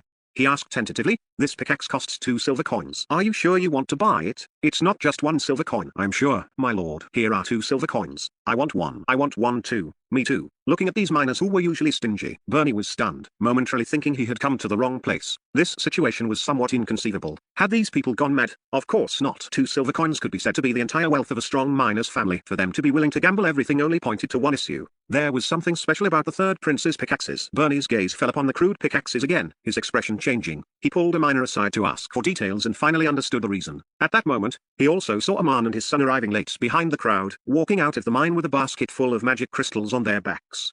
Those who want to buy or rent pickaxes, line up. These are the third prince's latest artifact crafting products, specifically distributed to Viscount Paulson for sale. The only ones of their kind. And these gloves too. The prince said they are very wear resistant, one pair can last as long as 30, and they only cost 1 copper coin. I want them. I want them. The scene almost spiraled out of control. For no other reason than the basket of magic crystals a man and his son carried was simply too eye-catching. Meanwhile, at the town's castle after the meal, Alexander sat at the head of the long table, sipping the black tea offered by Viscount Paulson. He looked at the people seated, Viscount Paulson and the heads of the 3 great families, Viscount Lakin Wallace, Baron Cayenne Nonzali, and Viscount Ramian, before gently setting down his teacup. Their eyes immediately turned toward him, waiting for Alexander to speak. I know you all feel very uncomfortable, but in truth, I feel even more uncomfortable. Alexander casually placed the Desert Eagle from his waist onto the table. He met everyone's gaze with a cold look until they all lowered their eyes submissively before continuing. Originally, I only came here to trade with everyone for some daily supplies and then leave. It could be said that there were only benefits for you and no harm. But for some reason, from the moment I arrived at the city walls, it seems everyone started targeting me. Could it be that I offended this town before? Viscount Paulson, can you tell me about it? Ahem, your highness, a misunderstanding. This is purely a misunderstanding. Viscount Paulson waved his hands repeatedly, his eyes inadvertently glancing at the dark muzzle of the Desert Eagle. He coughed to hide his embarrassment and leaned forward slightly. Actually, before your highness arrived, I had already received notice and prepared the grain and supplies. It's just that recently, the blood-sucking demons in town have been acting quite rampantly, and the subjects have been suffering. The hiring price for the mage tower is too high, so I had no choice but to lead a squad of guards out of the city to eliminate them personally. I missed your highness's arrival at the town and committed a treasonous offense. Your highness, I am guilty. Your highness, we are also guilty. As soon as Viscount Paulson finished speaking, the heads of the 3 families sitting nearby stood up in unison to apologize. Hey, what crimes have you committed? Hearing Viscount Paulson's explanation, Alexander inwardly cursed the excuse for being so high-sounding. At this moment, he couldn't help but look at the 3 old aristocrats, wanting to hear what excuses they had. Your highness, it was Mage Carmen from the Mage Tower who forced us to do this. Otherwise, with your highness's prestige, what would a mere amount of grain and supplies matter? Viscount Lakin Wallace sold out Carmen without any hesitation. Yes, your highness, raising the prices was Carmen's idea. In fact, we were opposed to it in our hearts. Viscount Ramian said with an indignant expression. Your highness, you don't know, if we didn't raise the prices, the Mage Tower would choke us on the hiring fees, and we desperately need the Mage's power to ensure production. We've suffered. Your highness. Baron Cayenne Nonzali even had tears of grievance in his eyes. What great acting. Alexander sneered inwardly. He tapped his finger lightly on the table, his psychic power sweeping over everyone. Indeed, there were no dark mental fluctuations. It seemed Carmen really had done something against him, but that made sense. It would be strange if the Mage Tower didn't take any action at all. However, he hadn't met this Carmen yet. He wondered what the man looked like. Should he find an excuse to set another example for everyone? Report. Third Prince, my lord. Mage Carmen from the Mage Tower and several of his apprentices are outside requesting an audience. He says he has a transaction to discuss with your highness, the lord, and the 3 family heads. Oh? Speak of the devil and he shall appear. Carmen, how does the bastard still dare to come? No need to ask. He must have some kind of plot. Everyone looked at each other, their faces looking grim. They were currently racking their brains to stabilize this young master above them, thinking the sooner they sent him out of town, the better. You, a rival, why bother showing up now for no reason? Are you trying to draw aggro? The corners of Alexander's mouth curled up slightly. He wanted to see what kind of transaction Carmen had in mind. Let him in. A moment later, several arrogant young magic apprentices wearing 1-star mage robes appeared before everyone. Each held a magnificent staff inlaid with magic crystals, surrounding a cross-eyed man dressed in a 2-star mage robe. No need to ask. This cross-eyed fellow was Carmen. He. Good afternoon everyone. Third Prince, Carmen sends his greetings. Looking at the cross-eyed man before him, whose every gesture carried a faint air of arrogance, Alexander tested him with his psychic power. The man was indeed a genuine 2-star mage, with no visible mental fluctuations. I heard Mage Carmen wants to trade with me. I wonder what kind of transaction it is? Alexander gracefully signaled the guards to give Carmen a seat. Carmen was not polite either, ignoring the unfriendly gazes from Viscount Paulson and the others. He sat down and replied, "Noble Highness, I heard you are going to the northern frontier to take up your post. I imagine you will surely be expanding your territory then. I have recently crafted a batch of explosive staffs, which are particularly suitable for clearing mines and river valleys, so I have come specifically to share them with your highness and everyone else." Explosive staffs. Hearing this, Viscount Paulson and the others frowned. No matter how bursting a staff was, it still required a mage to control it. "You're probably not just selling staffs, are you?" Hearing of the explosive staffs, Alexander's eyes lit up instead. "Can you give a demonstration?" Of course. Seeing Alexander's reaction,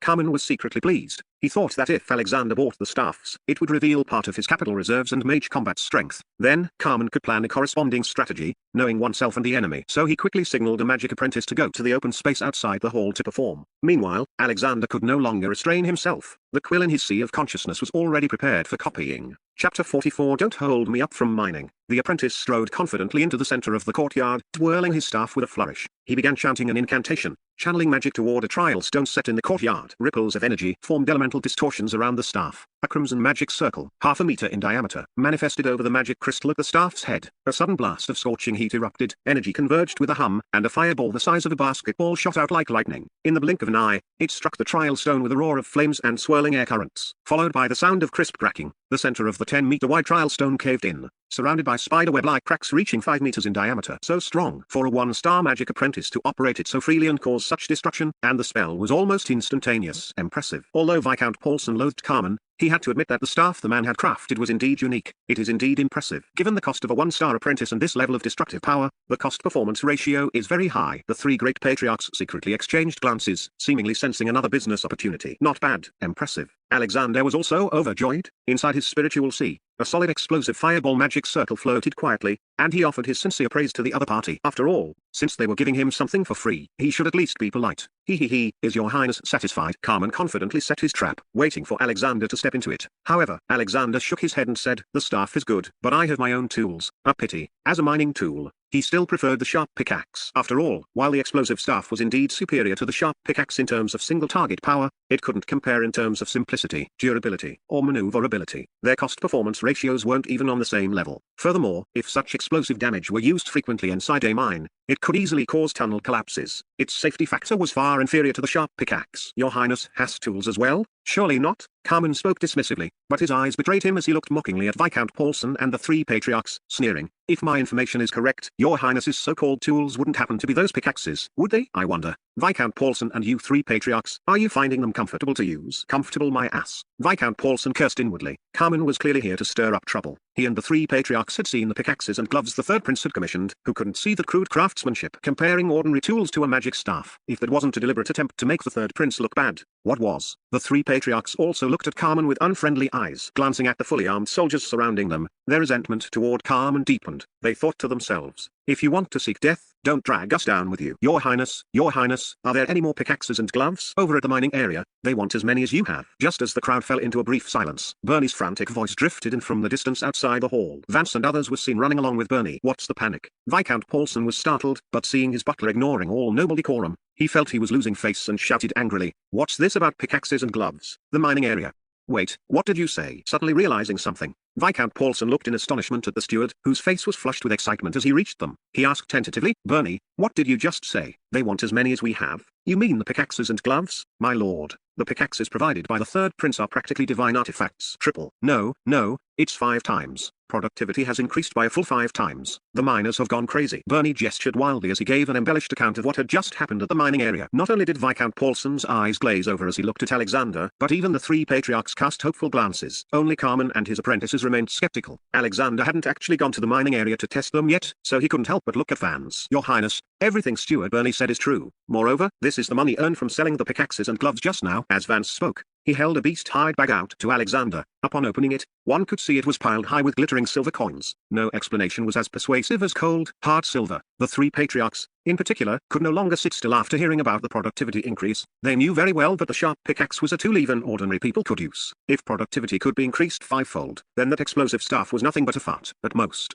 a slightly flashier fart. "Ha ha ha, why don't we go to the mining area now?" "I believe seeing is believing." Alexander noticed Viscount Paulson and the three patriarchs exchanging secret looks. This was a perfect opportunity to sell his goods, and this was only the bait. He had an even bigger hook coming later. Good, good. Your Highness, this way please. Viscount Paulson couldn't wait to lead the way for Alexander. The three patriarchs also sprang from their seats like coiled springs, following closely behind while signaling their servants to go gather information and notify their families to prepare early. Only Carmen was left standing there, neglected. It was as if the flashy performance of the explosive staff had been met with a cold reception. Aside from the whistling cold wind outside the hall, almost no one paid him any mind.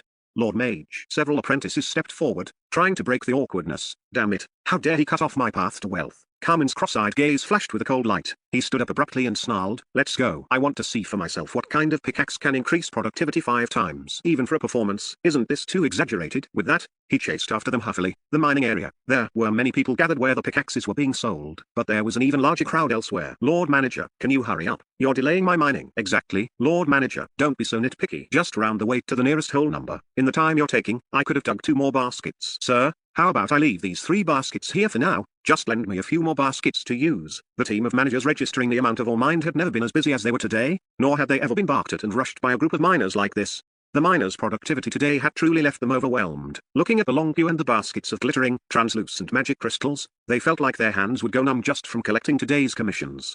Once upon a time, they never would have imagined that one day they would want to say to this group of miners, "Enough, enough, slow down, that's plenty." When Viscount Paulson led Alexander and the others to the mining area and saw this scene, he was completely stunned. That was all cold, hard silver. He was rich. He was going to be filthy rich this time. Although the town had plenty of various resources, the most profitable was the magic crystal mine, which was a strategic resource. Everyone needed this stuff, especially the major towers. He never had to worry about finding buyers. Unlike other goods that required door-to-door delivery, magic crystals were a necessity. Buyers picked up the goods themselves and even paid in advance. As long as you could supply it, money was no object. Looking at the bustling scene before him, Viscount Paulson knew he was going to make a complete comeback. And the reason for this comeback was the very crude pickaxe he had previously looked down upon. The 3 patriarchs nearby were also shocked. They even impatiently went to verify the effects of the pickaxe themselves. When they returned, they looked at Alexander the way a miser looks at a mountain of gold, full of greed and flattery. "Oh, and here I thought it was something new. TSK, it's nothing more than a sharpness enchantment. Your Highness, forgive my bluntness, but I'm afraid your pickaxes have an expiration date." Just as everyone was about to open negotiations with Alexander,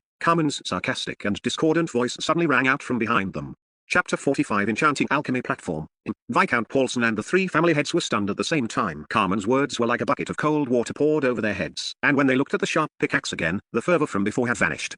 Of course, any tool has a shelf life. The sharp pickaxe's lifespan is half a year. Alexander gave Carmen a cold glare, then turned back to Viscount Paulson and the others with confidence. "You don't need to worry. I've already instructed Vaughn to find a shop. Uxiu's newly developed enchantment alchemy equipment will be stationed permanently in Boulder Town as a benefit. Although the pickaxe's lifespan is half a year, anyone who purchases my products can get free repairs for any quality issues within that time. If the enchantment fades after 6 months, you can come to my shop for 1 free re-enchantment. Any subsequent enchantments will cost 1 silver coin each, and this offer is valid indefinitely." "This is acceptable." Viscount Paulson did the math, and his expression relaxed. "That sounds pretty good. I'm planning to give it a try." The 3 family heads nodded to each other, joy once again creeping onto their faces. Excluding the 1 free re-enchantment, 1 silver coin for half a year of use while their productivity could increase 5-fold. This was a bargain they would profit from. After all, a recharge fee once every 6 months was far cheaper than the tributes paid to the major tower. This could be deduced just by looking at Carmen's twisted face. "Hey, enchantment for just 1 silver coin? Is your Highness's mage core really that cheap?" Carmen's lip curled in disdain. As nobles who prioritized profit, they could all follow the logic of Alexander's little scheme. Enchantment was the major tower's signature skill, but in terms of labor costs, processing dozens of pickaxes a day would require several magic apprentices working at full capacity. The consumption of magic crystals and mana recovery potions alone would be significant. At first glance, the sharp pickaxe seemed profitable, but on average, the workload and consumption simply didn't justify the output. Carmen didn't believe for a second that Alexander could fulfill his promise. He likely planned to dupe everyone and then leave. "I didn't believe it at first either, but Uxiu told me that actions speak louder than words." Alexander didn't want to look at Carmen's face any longer. He was determined to secure this deal. This was the perfect opportunity to break the chain of interest between Viscount Paulson's group and the major tower.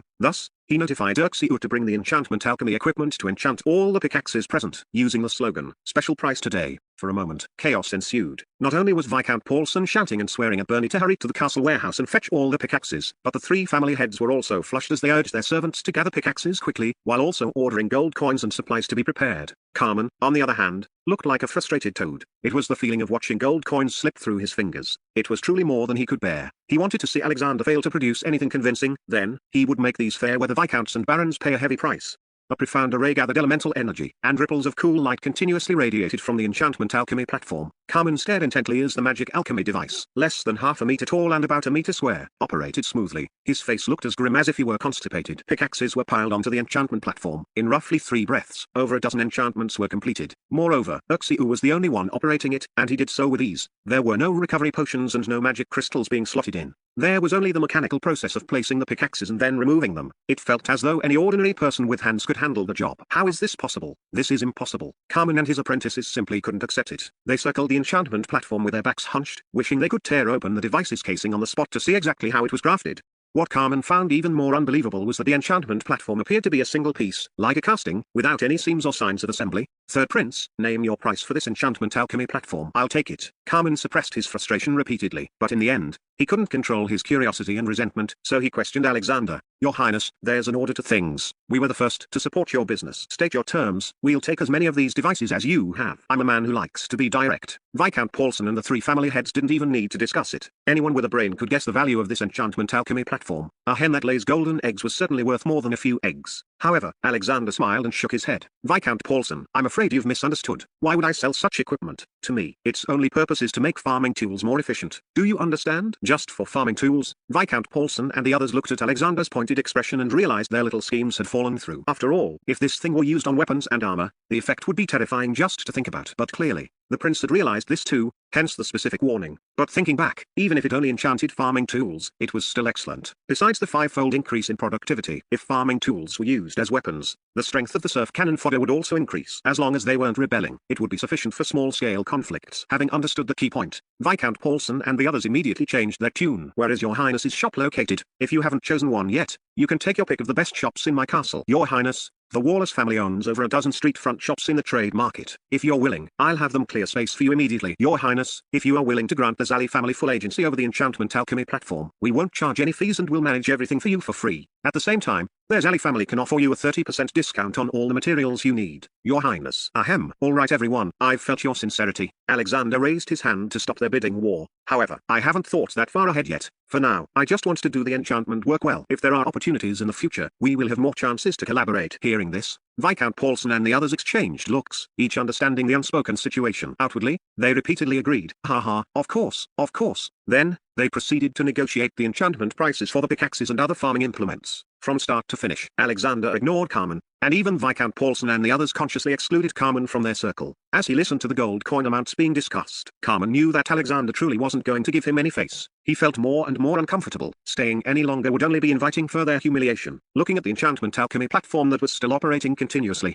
and then at the ornate one held by his apprentice, he felt waves of shame, wishing he could find a hole to crawl into. After a long while, he could only glare hatefully at Alexander before leaving without a word. Catching a glimpse of Carmen's group leaving out of the corner of his eye, Alexander sneered inwardly. His goal of creating a rift had been initially achieved. As long as his shop continued to add new products and tied Viscount Paulson and the others firmly to his wagon of interests, Carmen would lose his foundation in Boulder Town. After all, the Major Tower was an entity that stood high above. Once they lost the foundation of the common people at the bottom, their very roots would inevitably be shaken. Chapter 46 Repairing the Red Fox. 2 days later, at the Angry Water River port on the west street of Boulder Town, the cold sea breeze filled the sails. Alexander watched as Ataris followed Bernard's team onto the large ship, preparing to travel to the Borealia territory by water. His feelings were somewhat complicated. While there was a hint of reluctance to see them go, he mostly felt relieved. Even though he knew Ataris and Bernard were ordered to protect him, when it came to true trust, he still relied more on the team he had built himself. Beautiful women were certainly likable, but he only had one life. Although he had let the great beauty leave so easily, and had even been pulled aside for a talk by Uxiu and Lady Bliman, he remained firm in his decision, showing no intention of asking her to stay. After all, given his current status, focusing on romance before gaining a solid foothold in this world would only lead to a swifter death. Furthermore, even if he were to one day rule the world, he would still need to exercise restraint regarding women. As a transmigrator, he knew how many kings in Earth's history had met untimely ends because they couldn't control themselves, only for women to be branded as femme fatales afterward. It was truly the height of absurdity. Your Highness,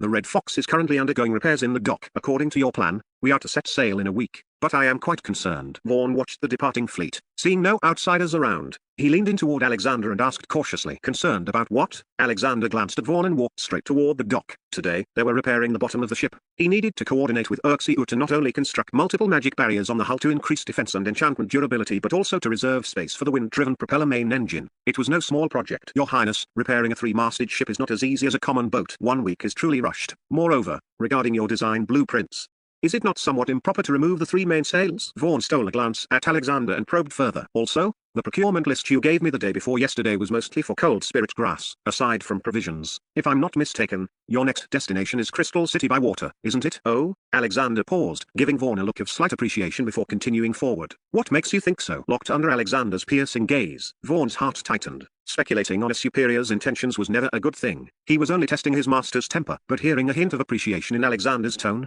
his eyes brightened. He quickened his pace to stay close and said respectfully, Your Highness, over the past 2 days, I've seen the cold spirit grass powder produced from the alchemical decomposition. That is the primary ingredient for making frostbite ointment currently. The only place with a desperate need for such medicine is Crystal City, where sea beast infestations are most rampant. Beyond the many soldiers, there are also serfs. This cheap injury medicine is a basic necessity there. Furthermore, the Lord of Crystal City is your Highness's brother-in-law, Count Hank Smith. Crystal City is also a major port on the rolling Dragon River that leads directly to Kessulai. I only wished to prepare in advance. I wouldn't dare presume to guess your Highness's intentions. Vaughn bowed his head, appearing very humble. Alexander looked toward the morning sun and didn't deny it, simply saying flatly, the concern you mentioned earlier, was it about the sea beasts? That Vaughn hesitated slightly. Your Highness, the river conditions this year are different from previous years. According to intelligence gathered from my recent encounter, the massive influx of sea beasts into the inland waterways is due to demons causing trouble. While I know your Highness possesses brilliant methods, the power of demons should not be underestimated. Also, regarding the Major Tower, your Highness should be careful. As he spoke, Vaughn gave him a knowing look. Alexander nodded. Taking the water route was a decision he had reached after 2 days of deliberation. The primary reason was the Major Tower. The land route seemed relatively safe, but the people from the Mage Tower were in the shadows, making them impossible to guard against. However, if they took the water route, everyone would be exposed to the sea beasts. Who lived or died would depend on their own abilities. That was why he chose to take a risk, seeking life within a death trap. Vaughn, I have seen your talent. Do what you need to do. Help me gather more information on the sea beasts. Don't be afraid of being too detailed. At the same time, recruit more craftsmen. As long as they have genuine skills and clean backgrounds, regardless of their status, if they are willing to follow me to Kessulai, I guarantee they will be well fed and clothed. Rest assured,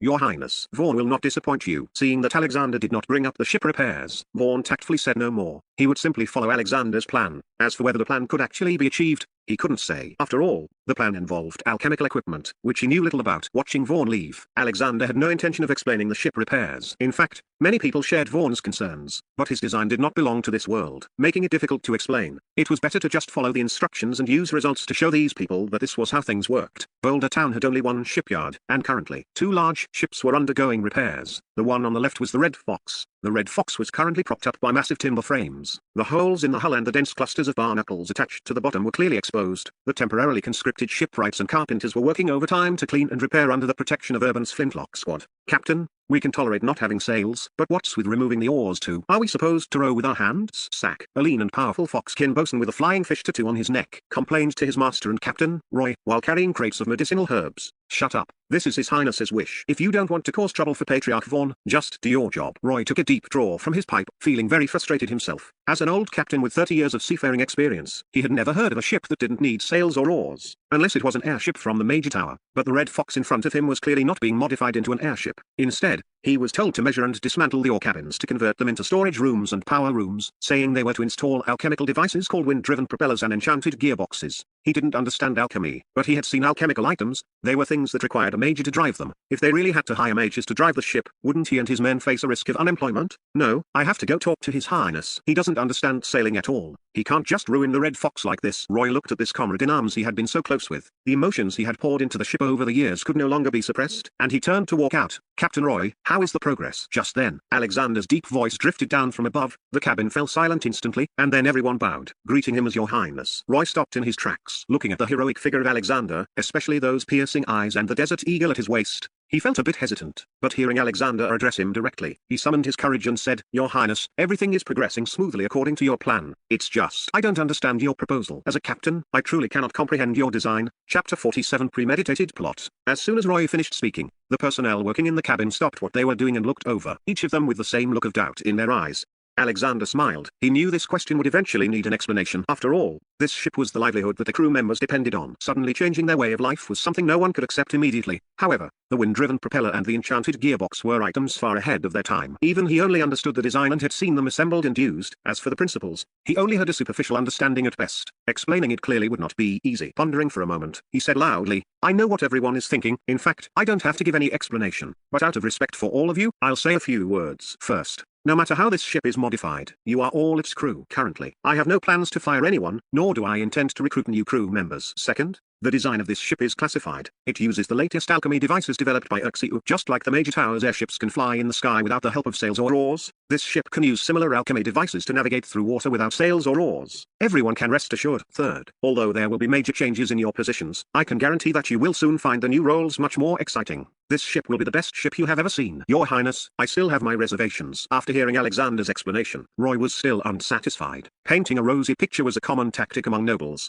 He had said a lot without really saying anything. However, given his status, Roy couldn't argue back. After all, Alexander currently held the power of life and death over them. The surrounding crew members also remained silent. Although some had eyes full of hope, most still held a wait-and-see attitude. Alexander also knew what they were thinking. Verbal explanations were useless, so he changed the subject and asked about the situation of the ship next to them. Roy, when I entered the dock just now, I saw many mages going in and out of that ship next to us. Is it a ship from the Major Tower, Your Highness? Roy said respectfully, that ship doesn't belong to the Mage Tower, but it is closely related to it. Their captain is named Kichi Munt, a devout believer of the Major Tower. He is primarily responsible for transporting the Major Tower's magic potions and 2-star mana crystals. He is very arrogant and overbearing on the water, and even robs other vessels. He paused and then said, over the past 2 days, their sailors have been wandering over here whenever they have nothing better to do. It looks like they're just strolling, but they're likely scouting us out. So, we must be careful of them when we set sail in a week. As I thought, Alexander understood. He had felt that the looks from the other ship's crew were strange whenever he went in or out over the past few days. Now that it was confirmed, he couldn't help but become more vigilant. All right, I've got the situation. Go back to whatever you were busy with. I'm going down to the bottom of the ship to take a look. Alexander went down the gangway stairs to the bottom of the ship. Under the bright lights of the mana crystal torches, Uxiu was squatting by an alchemy decomposer, refining 2-star mystic crystal iron. This was the latest 2-star alchemy decomposer that Alexander had specially inscribed the day before yesterday. The magic barrier trigger devices were basically embedded all around the keel at the bottom of the ship, and the hull had also been enchanted with durability. How is the progress? Alexander sat down beside Uxiu, looking at the pieces of refined 2-star mystic crystal iron. He picked one up and began to outline a magic barrier array. Although the magic barrier was only a 1-star array and inscribing it on 2-star material wouldn't increase its level,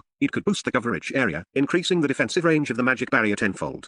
Everything is going smoothly. Uxiu shrugged and said, it's just that over at Uncle Barnum's side, forging that enchanted gearbox of yours is proving to be a bit troublesome. How so? The precision required for the gears of a 2-star gearbox is too high. Only Uncle Barnum's level as a 2-star blacksmith can handle it. Almost no one else can even help out. True. Hearing this, Alexander fell silent for a moment before saying, when I went to see the forging of the wind-driven propeller yesterday, I noticed the problem. But we really don't have any high-level blacksmiths right now. In a bit, I'll have Vaughan buy some of the best ale and send it to Uncle. We'll get more people eventually. Even if we don't, we'll have to train some ourselves. Sigh. If only there were enough magic potions, I could break through to become a 2-star mage. Then I could help with the shaping during the crafting process. Unfortunately, magic potions are monopolized by the Major Tower. Given our relationship with them, I'm afraid there's no hope. However, since you know we're short on talent, why don't you try to keep it? Atari's, enough. You're bringing that up again. Alexander rolled his eyes and interrupted Uxiu, saying, do some real work. Refine some mystic crystal iron for me. I want to make a few things. Otherwise I won't feel at ease taking the water route this time. You're talking about Kichi's fleet, right? Don't we have muskets? Are we still afraid of them? Uxiu looked back. I'm just being cautious. Alexander said meaningfully,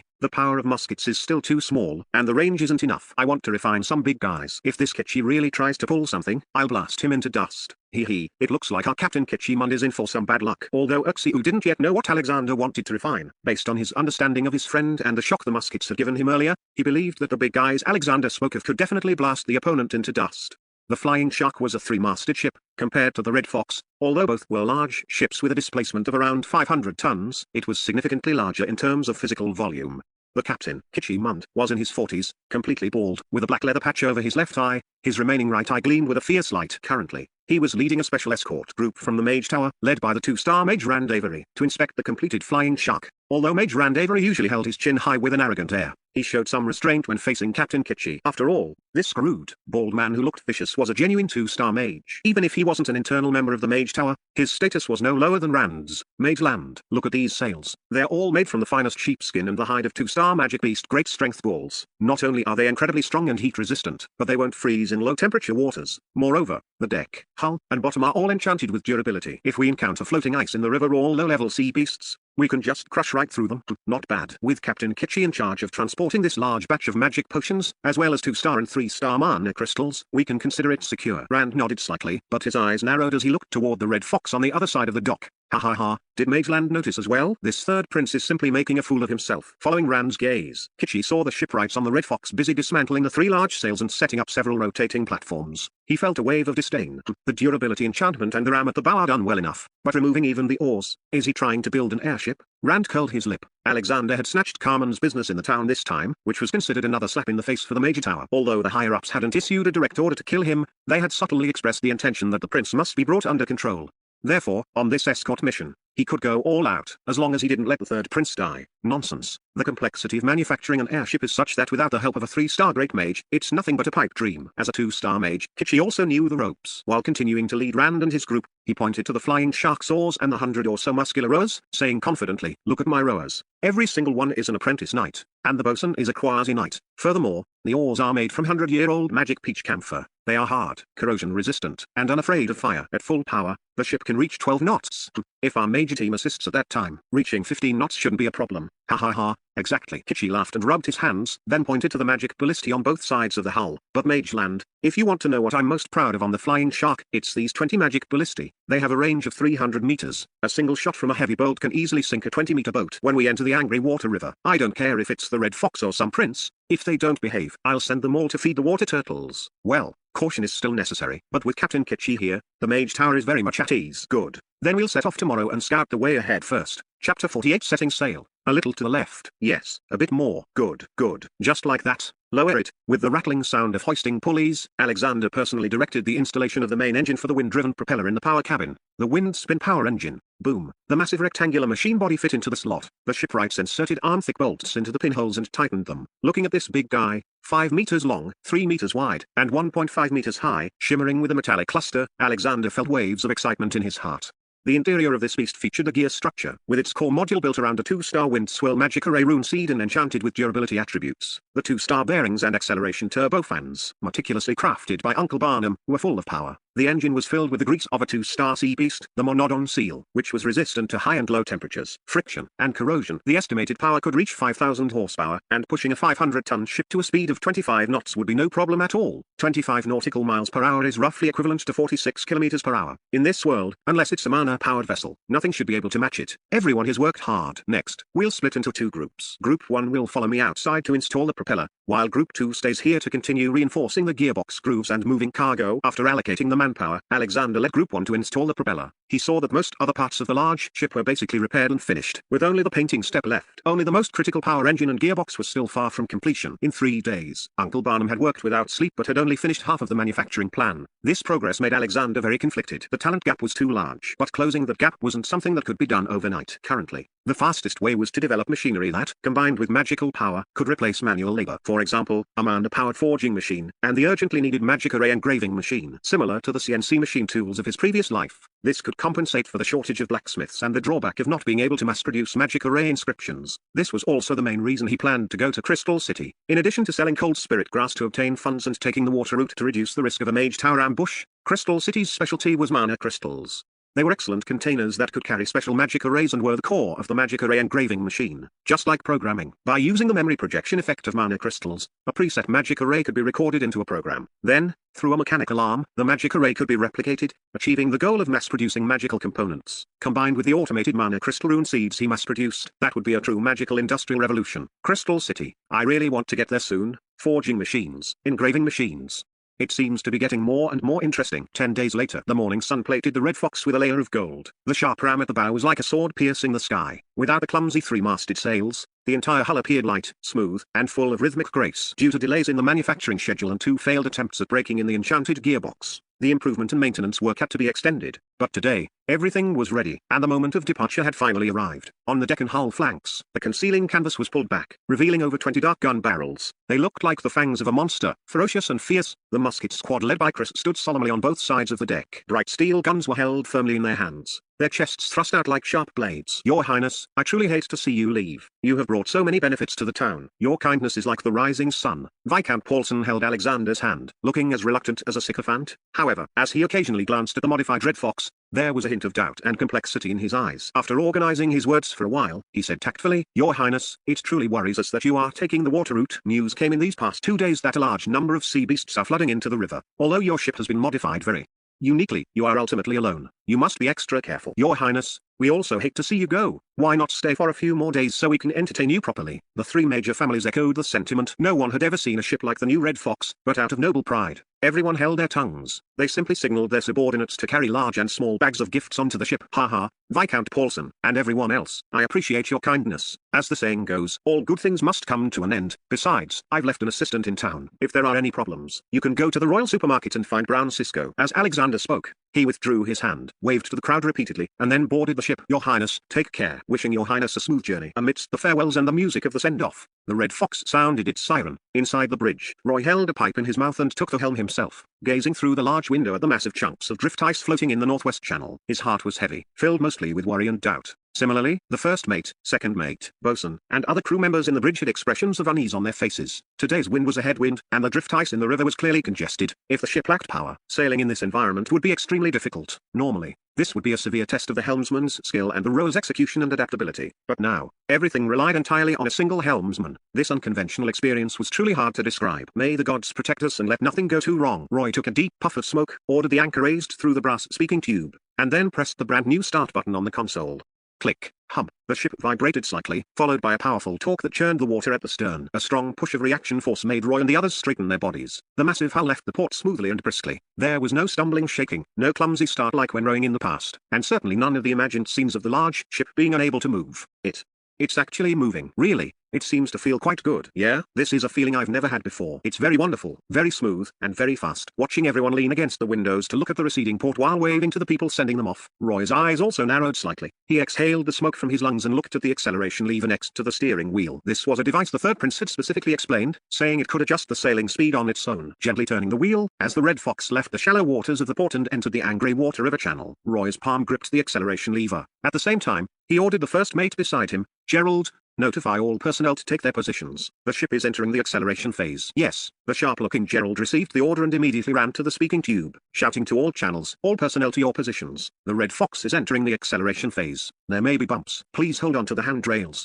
Cargo hold personnel. Check if the binding hooks are secure. Repeating, the Red Fox is entering the acceleration phase. Click. Roy pulled the acceleration lever, shifting from low speed to medium speed. Vroom tilde. In an instant, the massive wind swirl magic array in the power cabin below the deck lit up, driving the propeller to accelerate. The intense push made the entire hull lurch forward. Roy almost pulled the steering wheel down because of the powerful thrust. Splash, splash, splash. The enclosed bridge couldn't feel the gale hitting their faces, but the sound of the ship cutting through the waves and the vibration were clearly felt from the hull.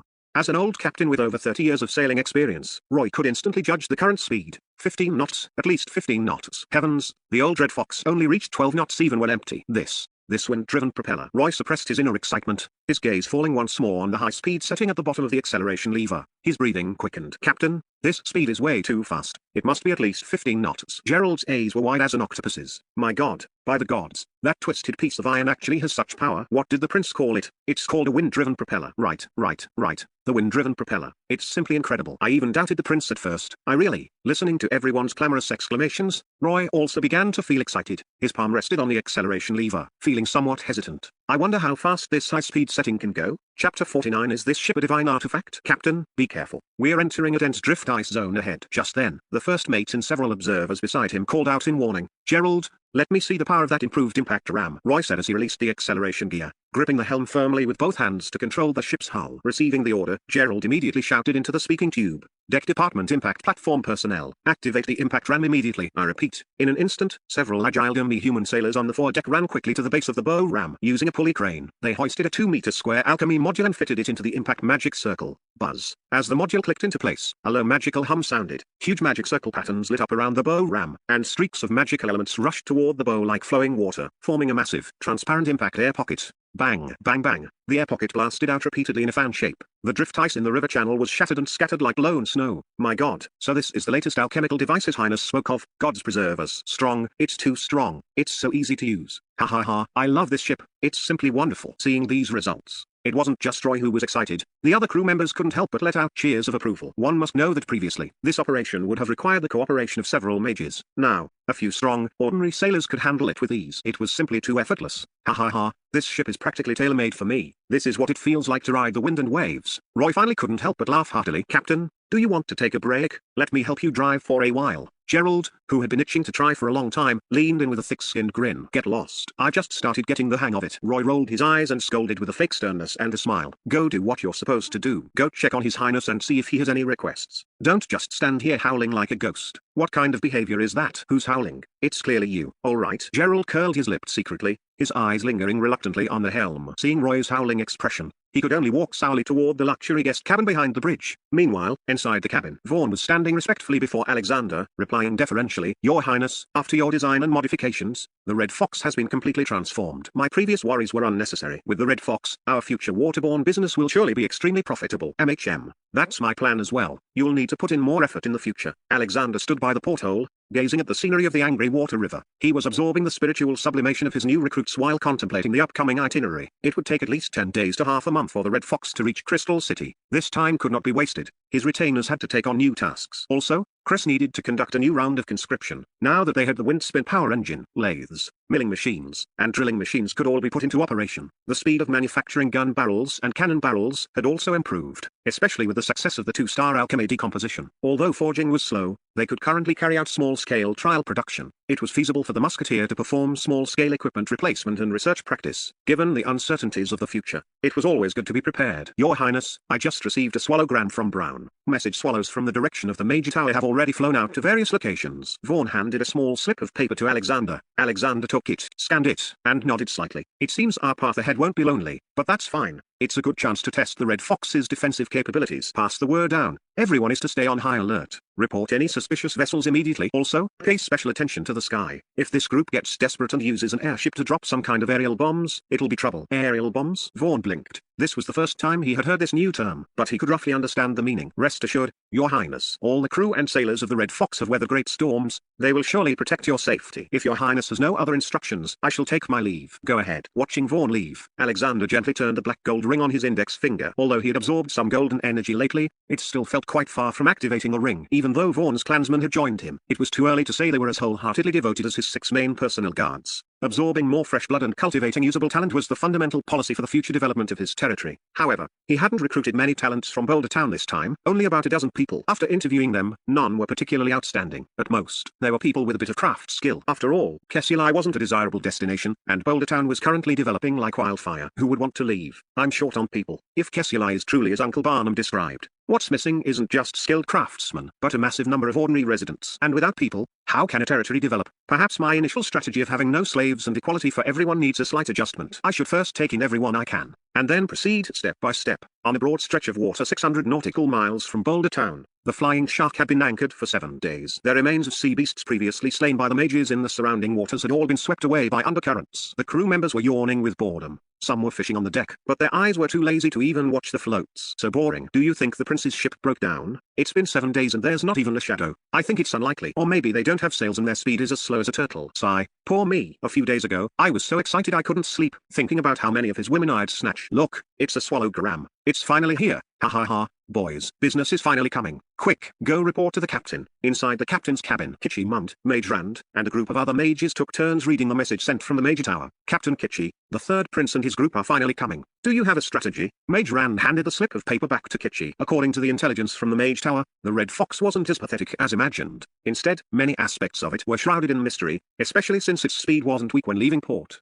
HMPH, 7 days. If they hadn't come soon, I would have wanted to turn back. Kitchi crushed the paper in his hand, his mouth curling into a cruel grin. As for strategy, hey, there's no need for one. Against a cargo ship with no mages, we'll use the old method. Fly the pirate flag and run them over directly. If they dare to resist, kill them all. Seeing the murderous glint in Kitchi's lone eye, Mage Rand remained cautious and coughed lightly. Captain Kitchi, I think it's better to be a bit careful. After all, the opponent is the Empire's third prince. It would be strange if he didn't have 1 or 2 life-saving tricks. Don't worry, if it were on land, I wouldn't dare boast, but on the water, with my flying shark, it's absolutely foolproof. Kitchi thumped his chest in guarantee. Mage Rand remains non-committal. The other mages followed Rand's lead and didn't speak either. Seeing the atmosphere turn slightly awkward, Kitchi couldn't help but smile. It seems Mage Rand doesn't know why I've been invincible in the angry water river basin for so many years. What? Rand looked up. Please follow me. Kichi led the group out of the captain's cabin and onto the deck. Under their curious gazes, after chanting an obscure incantation, he performed his unique magic, summoning. A huge magic circle lit up in the sky, and a flying magical beast over 10 meters long, looking like a two-headed golden eagle, slowly emerged from the circle. With a shrill cry, it spread its wings. The wind pressure caused the entire ship to tilt as the creature spiraled up and soared into the sky. Mage Rand, what do you think? As long as a mage rides my flying beast and circles their ship a few times, regardless of whether he's a prince or not, he'll be easily captured. So that's how it is. No wonder even Archmage Sakritha of the Royal City recommended you for this mission. Now I'm relieved. Ha ha ha. Chapter 15 Installing the Gatling Gun. 2 days later, the sun dipped slightly toward the west, and the water ahead gradually widened. With the intention of saving magic crystals, the Red Fox had been maintaining a medium cruising speed. At this moment, on the rotating platform on the deck, Alexander and Dirksiu, with the assistance of Gargadon and Lisa, were attaching a cylindrical wind-spin power engine to the tail end of a massive black contraption. Alexander, by installing this wind-spin power engine onto this oversized six-barreled musket, will it really be able to sweep away everything like you said? Dirksiu stroked the massive six-barreled musket. While he admitted the thing looked fierce, he still had some doubts about Alexander's exaggerated descriptions. He. This is called a Gatling autocannon. Once you've seen its power, I'm certain you'll be left speechless with your mouth hanging open. The upscaled version of the six-barreled Gatling autocannon was a product Alexander had planned long ago. It was only over the past 2 days that he had rushed to complete some of the main components overnight and finally finished the assembly. Although he spoke dismissively of Kichi's flying shark, there were over a dozen mages stationed there after all. Without creating some weapons that transcended the era, he wouldn't feel at ease. Report. Your Highness. A large number of sea beast corpses have been found in the river channel to the front left. Judging by the wounds, it doesn't look like natural death. Oh? What territory is ahead? Alexander looked out. Hundreds of giant claw hermit crab corpses were being pushed by the current along both sides of the channel. These creatures had low intelligence but were about a meter in size. Their sharp, massive pincers could easily snap a small tree as thick as a bowl, and they preferred living in groups. Now, however, these fierce creatures were all cold, their eyes grey and dull. Their hard protective shells were either pierced with holes, scorched with cracks, or shattered by freezing. They had died in all sorts of ways. Your Highness, ahead is the intersection of the Angry Water River and Lake Neelgia. The water surface is extremely wide with many undercurrents. Look, here is the river map. At this time, Vaughn came over at a trot, took out a map, and pointed to a water area, saying, Your Highness, it's right here. Once we round the river bend ahead, the water surface behind will be even broader. We must be careful. In the past, many ships encountered problems here. Furthermore, I've observed that these sea beasts seem to have been killed by magic, with casualties on such a large scale. I can't think of anyone else besides Kichi and his group who could be equipped with so many mages at once. Notify everyone to be on alert. Let's go to the captain's cabin. The atmosphere in the captain's cabin was somewhat oppressive. Led by Roy, all personnel had entered a combat-ready state. Although everyone knew that with the Red Fox's current speed, they could definitely outrun any known vessel. No matter how fast a ship was, it couldn't outrun a magic ballista. Your Highness, if the opponent really is the flying shark, I suggest breaking through at maximum speed. After all, they have a mage corps. Fighting them head-on won't do us any good. Roy's expression was grave, but the hand holding the helm became even steadier. Your Highness, you should go below deck for a while to take cover. With the Red Fox's current speed, we should be able to shake them off quickly. First Mate Gerald also stepped forward to remind him. Don't worry, Your Highness. We have everything under control. We will definitely keep you safe and sound. The bosun, Baldy Sack, patted his chest. He had already strapped on his great combat saber and was leading a group of sailors in preparation for a fight. Ha ha ha, it's good that everyone has confidence. However, our enemy hasn't even appeared yet. I'm actually curious to see what kind of formidable foes they are. Alexander gave a hearty laugh. Having just mounted the six-barreled Gatling, not only was he not worried about ships blocking the way, but he was also somewhat looking forward to it. He was especially anticipating the flying shark. After all, he needed an excuse to get his hands on their magic potions and 2-star magic crystals. Splash, splash, splash. Listen, people on the ship, leave your valuables and do not resist, and your lives will be spared. Otherwise, you'll all be thrown into the river to feed the fish. Just as the Red Fox rounded the river bend and a vast expanse of water appeared before them, 5 shuttle-shaped speedboats rowed out from the reeds where they had been hiding along the river bank. Each speedboat had 10 men at the oars and 10 men with bows drawn. At the stern sat a 2-star mage. Currently, the mages were chanting incantations, surely casting various spells around the speedboats to cut off the Red Fox's retreat. Whoosh, whoosh, whoosh, boom, boom, boom. At the same time, 3 loud booms from ballistae echoed as bolts as thick as large bowls landed 30 meters in front of the Red Fox, sending up towering plumes of water, following the direction from which the ballista bolts were fired. A 3-masted ship slowly emerged from the setting sun. Judging by the hull's paint, it was indeed the flying shark, but the flag flying from the mast now was a skull and crossbones pirate flag. Hey! Blocking us from front and back while pretending to be pirates. Seeing it was the flying shark, Alexander actually felt more at ease. He knew most of the details about the opponent. He just hadn't expected them to put up a front while planning to do evil. It was truly laughable. Your Highness, shall we charge through? Roy looked at Alexander, waiting for the order. No. First activate the magic barrier. I want to call for their surrender first. If they don't listen to reason, it won't be too late to open fire. What? Call for surrender? It wasn't just Troy, Gerald, Sack, and the others who thought they had misheard. Even the calm and composed Vaughn had a dumbfounded expression. On the contrary, Upon hearing Alexander's words, Gargadon, Lisa, Chris, and the others immediately began preparing the megaphone and quickly moved to their respective combat stations. 3 breaths later, a spherical magic barrier enveloped the Red Fox, and Alexander's voice projected out through the loudspeaker. Kichimund on the opposite side. Listen up. You have 10 breaths to prepare your surrender. If you do not surrender after 10 breaths, you will face the consequences. What was that? Calling for our surrender. The crews of the 5 speedboats and everyone on the Flying Shark were stunned, then burst into collective laughter. Ha ha ha, has this third prince been scared stupid? He's actually advising us to surrender. That's too ridiculous. I think he's so terrified by our formation that he's talking nonsense. After all, being robbed by noble mages is something he probably never imagined in his life. How pitiful. In the face of magic, the Red Fox is just a sitting duck. He's just putting on a bluff. On the Flying Shark, Kichimund was actually amused by the sheer audacity. Looking at the solitary Red Fox propping up its magic barrier, it looked like a lone duck being stared down by a pack of sharks. With just one order from him, the opponent would surely be torn to pieces. This third prince really was an oddball. No wonder he would do something as stupid as killing a mage. He truly didn't know the meaning of death. In a moment, he would definitely capture this guy alive and let him truly feel what fear was. Order the Vanguard squad to clear the threats on the deck first. Let's show our Prince Highness what's what. Yes, whoosh, bang.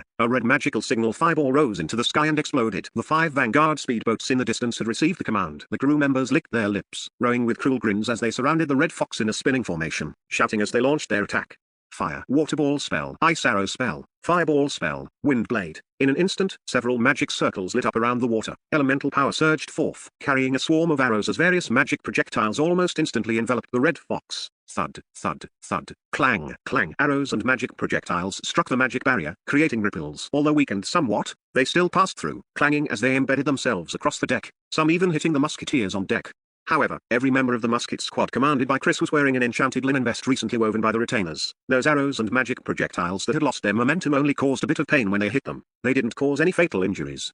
Applying a bit of frostbite ointment was enough to deal with it. Even for those with more serious injuries, someone would drag them to the healing magic area at the back for a quick recovery. All musket squad personnel, find cover. No one is allowed to fire without the prince's order. Understood? Understood. Although they were under fierce attack and everyone's eyes burned with fury, they all suppressed the urge when they saw Chris's fierce and determined gaze. Without Alexander's order, they wouldn't pull the trigger even if it meant death. Chapter 51 Reloading. Ha ha ha, look, they're scared witless. A bunch of cowards. Seeing that the musketeers defending the Red Fox didn't counterattack immediately, the sailors and mages on the speedboats burst into smug laughter.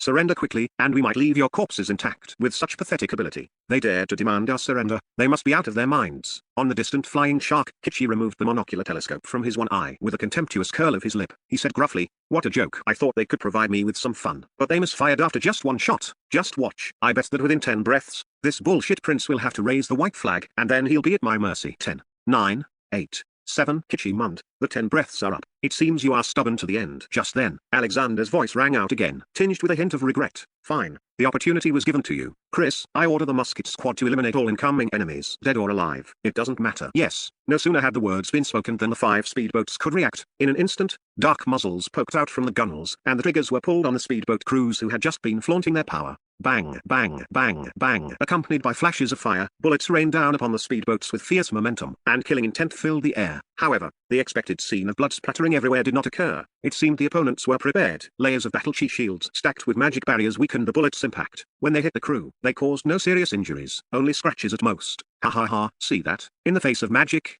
these new alchemical gadgets are nothing but a bluff. A bunch of self-righteous fools. Did you really think we wouldn't be prepared for muskets? Ridiculous. You must regret it now. But let me tell you, it's too late. Come on. Let's show them what a real battle between mages is like. Explosive flame bullet, water tornado, wind swirl technique, boom, splash. Suddenly, a powerful pressure condensed above the Red Fox. 5 massive magic circles lit up one after another, and majestic elemental power converged frantically into them. In less than a breath, the elemental energy around the Red Fox was sucked into a vacuum. Then, several water columns as thick as barrels rose from the surface, twisting like bent iron rods as they lashed out violently against the magic barrier. Simultaneously, 3 fireballs the size of wash basins whistled in from behind the Red Fox. Sparking and crackling with thick smoke, they passed through the shattered magic barrier and landed on the deck. The sound of explosions erupted. Had the deck not undergone meticulous enchantment, it would have been pierced through by now. Even so, countless wood splinters were blasted from the deck. Oh no. The ship is tilting too much. Everyone, move to the starboard side. Watch out. Don't get swept into the water by the wind swirls. The magical gale whipped up the waves, tossing the Red Fox about. Some personnel who weren't used to being at sea were already vomiting uncontrollably. This was even with the sails lowered. If the hull still hid those 3 massive masts and sails, it would surely have capsized by now. Musket squad,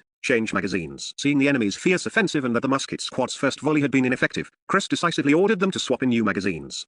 Magazines of enchanted bullets gleaming with a sharp luster were quickly swapped in, clicking as they were chambered. An aura of solemn slaughter instantly condensed. Fire. Give them everything you've got. Bang, bang, bang, bang. A torrent of bullets, gleaming with sharp light, tore through the air. Like drills, they easily penetrated the battle chi shields and magic barriers before the smug smiles could even fade from their faces. The bullets had already pierced their bodies. Ah, oh no. Blood. This is blood. My arm. Retreat. Run. At a distance of less than 100 meters, the musketeers, now using enchanted sharp-tipped bullets, were like gods of slaughter. Battle chi shields and magic barriers were like scrap paper before the flow of steel. Blooms of blood splattered as lives were lost to the water, dragged to the bottom of the river by the waves of the cold angry water river. The sailors and mages on the speedboats, who had been laughing arrogantly moments ago, were now filled with terror. Seeing their comrades fall one by one, they were momentarily at a loss. Finally, someone shouted for them to run, and the crowd scattered like startled birds. However, could they possibly outrun bullets? This is bad. Captain, Lord Kitchi, this is bad. Kitchi Munt, who had felt victory was within his grasp, was in the captain's cabin with Mage Randavery waiting for news of victory when the panicked report of a subordinate suddenly came from outside. What's the panic? Kitchi glared at the terrified subordinate. Captain, please go and see. They're dead. The vanguard is all dead. What? Kitchi's head buzzed. He kicked the subordinate aside and strode out of the captain's cabin, with Rand following close behind. The wide river surface was momentarily quiet. Only the blood-red setting sun and the biting cold wind cast a desolate hue over the surroundings. Ripples spread across the water. Around the distant Red Fox, corpses floated in the water, and the 5 shuttle-shaped speedboats had long been blown to pieces. Most striking of all were the 5 floating bodies dressed in mage robes. Silence. A deathly silence like a black hole. This is impossible. What on earth happened? Kitchi gripped the gunwale, fire seemingly spitting from his one eye. Those were 5 2-star mages and 50 of his most elite sailors. How could they have died so quickly? Could the enemy's muskets really be that powerful? Looking at the Red Fox again, Kitchi's mind gradually cooled down. Perhaps this eccentric third prince wasn't as foolish as he had imagined. Someone who could kill a 2-star mage like George face to face and then retreat unscathed likely possessed some unknown, terrifying power. Men, bring the ship closer, fire the ballistae. All mages, blast them into dust. Yes, boom, boom, boom. Under the control of several magic apprentices, the magic ballistae fired continuously, using 2-star mana crystals as if they cost nothing. Meanwhile, Mage Randavery personally led the remaining mage squad, unleashing a frantic barrage. Losing 5 mages was a heavy blow for a small mage tower like the one in Boulder Town. If he couldn't provide an explanation, his future would surely be ruined. Damn it. Storm spell. Curse it. Curse it. The distance is too great. Get closer. A magical gale filled the sails, and the flying shark pirate ship's speed immediately surged to 15 knots. The magic ballistae, which had been 30 meters short of their range, were now visibly closing in on the Red Fox. However, just as Kitchi and Rand thought they were about to destroy the Red Fox, the ship actually began to move. It grew faster and faster, the distance widening until the Red Fox eventually became a mere speck. What's going on? Where is the bosun? Row harder. Damn it. Anyone who slacks off will be thrown into the river to feed the fish. Kitchi hopped with rage, looking as if he wanted to devour someone. However, the oars made of magic peach camphor were bent into arcs. In the rowing room, every sailor's face was flushed, eyes bulging, and veins popping on their arms. They were rowing with every ounce of strength they had, and the entire hull made a tooth-gritting creaking sound. Yet even so, the Red Fox remained out of reach in their sight. Boom, whiz. Just as Kitchi and Rand were fuming with frustration, a loud bang suddenly rang out. Then, they saw a black dot flying toward them from the direction of the Red Fox at high speed, arriving in the blink of an eye. Chapter 52 Gatling Guns Might Not Good. Quickly, deploy the magic barrier. Boom. Crack. Before Kitchi's words could even land, a conical shell directly struck the roof of the captain's cabin. The massive impact instantly ripped off the roof, leaving the personnel inside bloodied and reeling, with metal parts and wooden splinters scattered everywhere in a mess. Save them. Quickly, save them. Bastard. What the hell is going on? They can hit us from this far? What kind of weapon are they using? Kitchi finally started to panic. He could handle not being able to catch up, but being kited from a distance like this was unacceptable. They were sitting ducks. Captain Kitchi, we can't just sit here and wait for death. They're leading us by the nose. I think we should use that. Rand knew the severity of the situation. He calmed down and stepped forward to remind him. Use that? Kitchi's eyes narrowed slightly, and he immediately understood. He ordered the pursuit to stop and pulled back further, then channeled his magic to open a summoning space. Come forth, two-headed golden eagle, Mage Land. Do you dare come with me? Today, we must blast them to smithereens. Let's go. The captain's cabin of the Red Fox. Alexander Bartu put down his telescope, a smile playing on his lips. It's a hit. They're in chaos. A hit? Vaughn Bird and Roy, standing nearby, glanced at each other. They took the telescope from Alexander Bartuk and looked, then burst into hearty,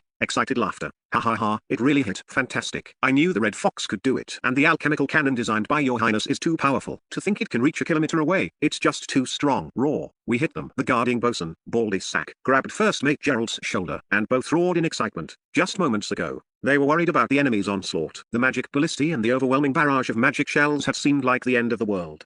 But they hadn't expected His Highness to simply command the Red Fox to accelerate away and then use the newly developed alchemical cannon to strike back. A single shell had completely silenced the enemy. This form of combat was a total steamroll. It was their first time experiencing such a dominant thrill in battle, like an adult toying with an infant. Your Highness, let's fire a few more rounds and sink them while we have the chance. Roy controlled the speed. his eyes glinting. Vaughn Bird remained silent at the side, quietly guarding Alexander Bartuk while waiting for further instructions. No, they're still useful to us. Let's wear them down a bit first, then we'll turn around. Alexander Bartuk waved his hand. Since they held an invincible position, he wanted to make better use of his weapons. Killing might be satisfying for a moment, but it wouldn't benefit his long-term interests. Your Highness, the flying shark seems to have stopped. Look, Your Highness, they seem to have a flying magical beast. Just then, an observer suddenly came to report, handing his telescope to Alexander Bartuk. Alexander Bartuk adjusted the magnification and indeed saw a two-headed creature rising from the flying shark. Comparing its size to the flying shark, this big fellow was at least 20 meters long with a wingspan of over 30 meters. Two people were currently riding it, Kitchi Mund and Mage Rand Avery. A flying magical beast, the natural enemy of any fleet at sea. Sack, protect His Highness. Roy and the others looked grave. Your Highness, please move to the safe room below deck to take cover. You can leave things here to us. Vaughn Bird also urged him. Vaughn Bird's words made the rest of the crew nervous as well. Don't worry, I have my own plans. Alexander Bartuk shook his head calmly and said to Gargadon beside him, go, inform Chris. Order the musket squad to prepare for battle, and tell Vance to be ready for anti-aircraft fire at any moment. Yes. Soon, hurried footsteps echoed on the deck as the musket squad took their positions. Simultaneously, a tall and vigorous figure abruptly entered the battlefield. It was the Centaur warrior Vance. Due to the Centaur's unique gift for marksmanship, he had been specially recruited by Alexander Bartuk to operate the newly equipped six-barreled Gatling machine cannon. Now, Vance strode confidently to the Gatling, gripping the handles with both hands. His forehooves braced firmly against the deck like a solid tripod. He tilted the six menacing barrels toward the sky, and with a light kick to the swivel pedal, the rotating platform aimed the muzzle at the flying magical beast growing larger in the sky.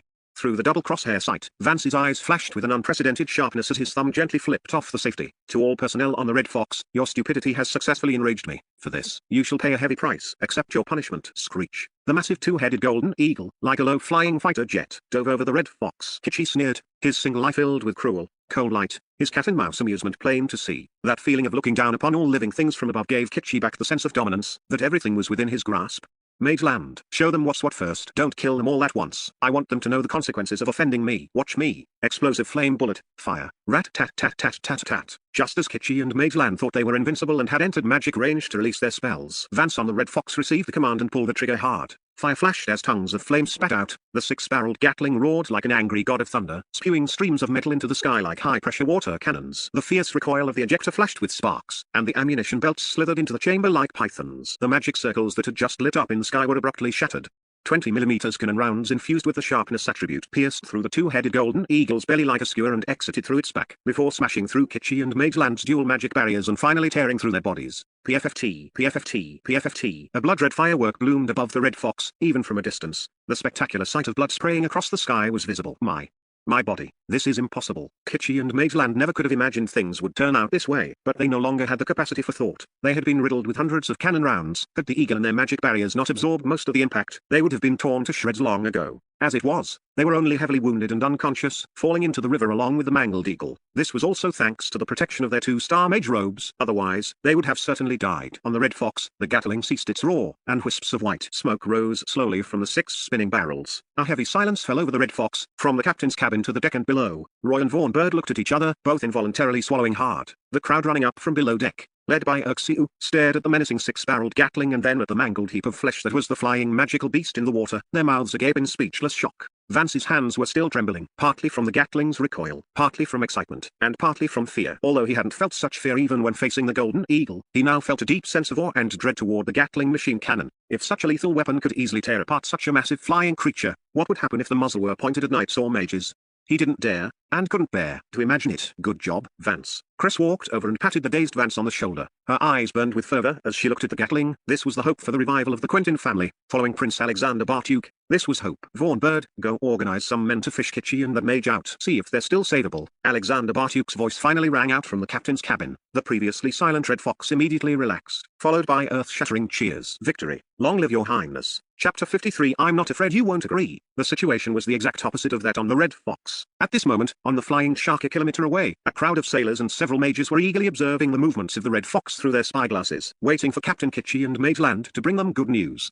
However, after a burst of deafening machine cannon fire, the spyglasses in their hands seemed to bite them like venomous snakes, falling onto the deck one after another. We're finished. Captain Kitchi and Mage Land are both dead. What? That was a flying magical beast. How could this happen? What should we do now? Everyone looked at each other, completely at a loss. Boom. Before anyone could react, a cannon blast sent a massive pillar of water splashing behind the flying shark. The silhouette of the red fox gradually grew larger in their field of vision, accompanied by the whistle of continuous shelling. Run. Someone shouted at the top of their lungs. The crew on the flying shark immediately fell into chaos. We can't run. They're faster than us. Quick, deploy the magic barrier. Turn the ship hard to starboard. Hurry. The sailors were panicked, and the remaining mages were like ants on a hot griddle, scurrying about in circles. Boom, boom, boom. A series of shells hit the surrounding water, encircling the flying shark in a ring. It was clear the enemy wasn't missing. They were issuing a warning. It's over. We can't escape. Gods above, please forgive us. Stop the ship. The flying shark was forced to drop anchor. The crew watched helplessly as the red fox approached. Though they were unwilling, they were powerless at this moment. Negotiate. Let's negotiate with them. We're mages, after all. With the mage tower behind us, he wouldn't dare do anything to us. Suddenly, a tall mage shouted urgently. Wouldn't dare. Another mage with small eyes sneered and retorted. Don't you know how Mage George died? Look at Mage Land's fate now. Who do you think the third prince is? Wouldn't dare. HMPH. Then what? Do we have to surrender? Surrender. Several mages looked at each other simultaneously and shook their heads. As mages, they were used to being superior beings. Surrendering was truly harder to swallow than death. Never surrender. We would rather die in battle than give up the honor of mage. However, while they were unwilling to surrender, the sailors couldn't sit still. The frantic cannon fire had already shredded their last line of psychological defense. They were just ordinary people, some even slaves. The worst that could happen if they surrendered was a change of masters, with basically no loss to them. Moreover, they had heard the third prince was very friendly to his subordinates, with no rumors of violent or cruel incidents, especially toward the humans, whom he treated as equals. We surrender. Raise the white flag. While the crew of the flying shark was busy with the surrender, a dramatic scene was unfolding on the red fox. I will never surrender. I, Kichi Mund, am a noble mage after all. What do you dare do to me? Kichi had just been hauled out of the healing magic array by Gargadon. He stiffened his neck and barked at Alexander. However, his answer was Gargadon's fist, which was larger than a wine jar. After a bout of brutal ravaging, he was thrown back into the healing magic array, hauled out again, and brought before Alexander. Surrender and sign a slave contract, or suffer a fate worse than death. Have you made your choice? Pa. I said I'll never surrender. Bang, bang, bang. Gargadon responded to Kichi in his favorite way again. Then the healing magic array lit up once more, and Kichi was hauled out. His attitude seemed to have softened a bit, or perhaps he finally understood his current situation. Your Highness, I am a noble after all. I demand to be treated as a noble. I can pay a fine. Gargadon, he's still not clear-headed. I'll have to trouble you again. If it still doesn't work, just find anyone to forcibly form a contract with him. Yes, Your Highness. No, wait, don't. I'll sign. Seeing Gargadon cracking his knuckles again, 10,000 sea beasts stampeded through Kichi Mund's heart. He wasn't stupid. With a hellish thing like the healing magic array, it would be hard for him even to die. As the saying goes, a wise man knows when to submit. At least he was submitting to the third prince of the empire. If he were forced into a contract with an orc later, that would be a true humiliation. Furthermore, with a forced contract, if it went smoothly, he would become a puppet. If not, he would become an idiot. Weighing the pros and cons, he felt that signing a contract with the imperial prince was the wisest move. After a bout of self-consoling brainwashing, Kichi Mund finally agreed. Alexander sneered inwardly. He wasn't afraid the man wouldn't agree, because someone who could do something as childish as temporarily hoisting a pirate flag wouldn't be a hero with a heart of iron who was unafraid of death. As the magical halo of the contract scroll fell upon Kichi Mund's head, Alexander felt a power that controlled the man's life and death enter his brow. Only then did he turn his gaze to Mage Randavery, the middle-aged man with a somewhat arrogant look in his eyes. Mage Randavery, is it? You must be prepared to die for honor. I can give you a few dignified ways to die. First, suicide. Second, no. Your Highness, Mage Randavery is willing to sign the contract. Rand, who had been waiting to haggle with the third prince, felt a cold sweat break out on his forehead upon hearing Alexander's judgment. He thought to himself, at least ask me if I'm willing. You didn't even ask and went straight to a death sentence. Can we not communicate properly? Oh? You're willing to sign a slave contract? Aren't you a mage? Alexander's eyes narrowed slightly, the corners of his mouth curling up. Ahem, Your Highness, to be able to serve you is the guidance of the gods. Besides, I do not get along with Carmen, and I am not of Sacrithus faction. Rand bowed respectfully to Alexander, looking completely subservient. Toady. Kichi rolled his eyes from the side. He had at least struggled twice, but he didn't expect this fellow Rand to kneel immediately. But on second thought, why did he feel a bit jealous? Perhaps it was because he had let the bull demon king ravage him twice for nothing. Did I suffer for nothing? However, that thought was instantly suppressed when Kichi saw the alchemical cannons firing from the red fox. Facing such firepower, range and precision, he felt his decision was not a loss at all. At dusk, when the crowd of captives from the flying shark stepped onto the deck of the red fox under the watch of the musket squad, the first thing they saw were Kichi Mund and Mage Randavery, already subservient like toadies. The mages' minds clearly couldn't keep up with the pace. They had just been thinking of defending their honor to the death. Now it seemed they had overtaught it. As for why the two were still alive and kicking after being shot, no one was surprised. With the healing magic array, as long as they didn't die on the spot, they could basically be saved. It just depended on whether someone chose to save them. Listen up, everyone. If you want to live, you must sign a slave contract. Don't hesitate. Pledging loyalty to the third prince is the guidance of the gods. What? Sign a slave contract. Kitchi and Rand were the ones speaking on his behalf, playing off each other quite convincingly. But seeing this, the captives from the Flying Shark felt a mix of complex emotions. We will never be slaves. Right. We demand to be treated as nobles. We don't agree. Then, under the pitying gazes of Kitchi and Rand, those who were shouting were dragged into a dark room by Gargadon and several other orcs. After a series of heart-wrenching screams, we pledge our loyalty to the third prince unto death. Serving the third prince is the arrangement of the gods. Long live the third prince. Chapter 54 A Great Harvest. Mountains of 2-star magic crystals, thousands of bottles of various functional magic potions, hundreds of bundles of medicinal herbs, over 500 barrels of red wine, dozens of tons of grain, and all sorts of precious jewelry, spices, utensils, and other items. Alexander looked at the Flying Shark's full cargo hold and was very satisfied, especially since Kitchi had also presented a chest of gold coins and 5 chests of silver coins, totaling nearly 20,000 gold coins. He was truly very satisfied. Your Highness, the goods have been roughly tallied. Would you like to take a look? Vaughn, now in high spirits, had efficiently organized the manpower and approached with a ledger in hand. Ha ha ha, good, good. Once you've finished the tally, send a copy to my room. Alexander nodded with a smile and said, arrange for a batch of magic potions to be withdrawn now and distribute them to Urxiu and the Musket Squad members. They all need to improve their strength. Also, provide condolences and rewards to the combat personnel who distinguished themselves or were wounded this time, and punish those who were slack. Oh, and take a portion of the nutritional potions to distribute to the elderly as future subjects of Kessilai. We must let them know from now on that they will be taken care of in their old age. Your Highness is merciful. Your subordinate will certainly convey your intentions and see that the matter is handled. A faint wisp of golden energy sank into the space between Alexander's brows. After Vaughn left, the newly joined Kitchi and Rand approached and said respectfully, Your Highness, as per your instructions, we have sent a message to the town's mage tower telling them that the interception mission has been completed. However, the town's reply was not very good. What happened? Alexander's gaze was like a torch. Kitchi lowered his head, hesitating to speak. Rand hesitated for a moment before testing the waters. May I ask if your Highness's next stop is Crystal City? That's right. Alexander nodded. Your Highness, you mustn't. Kitchi suddenly looked up and said, Your Highness, the reply from their major tower was for us to return immediately. Crystal City is currently being besieged by a massive number of sea beasts and is almost unable to hold out. Yes, Your Highness. Rand also chimed in, according to the reply from the town's major tower, it seems Crystal City has already sent a messenger to the Royal City to request reinforcements. If we had their rashly now, I'm afraid. After a brief moment of contemplation, Alexander waved his hand at the two of them. I understand the situation. You may leave for now. Kitchi and Rand certainly wouldn't dare lie to him, but he would not change the route to Crystal City. Not only was he determined to obtain the magic crystals, but his second sister, Guinevere Baratuk, also lived in Crystal City. If he were to change course now, wouldn't he appear cold and heartless in the eyes of the world? Furthermore, Vaughn's entire clan were subjects of Crystal City, and their families were still inside the city. If he didn't go, it would inevitably demoralize everyone, which would be more loss than gain. Going is a must,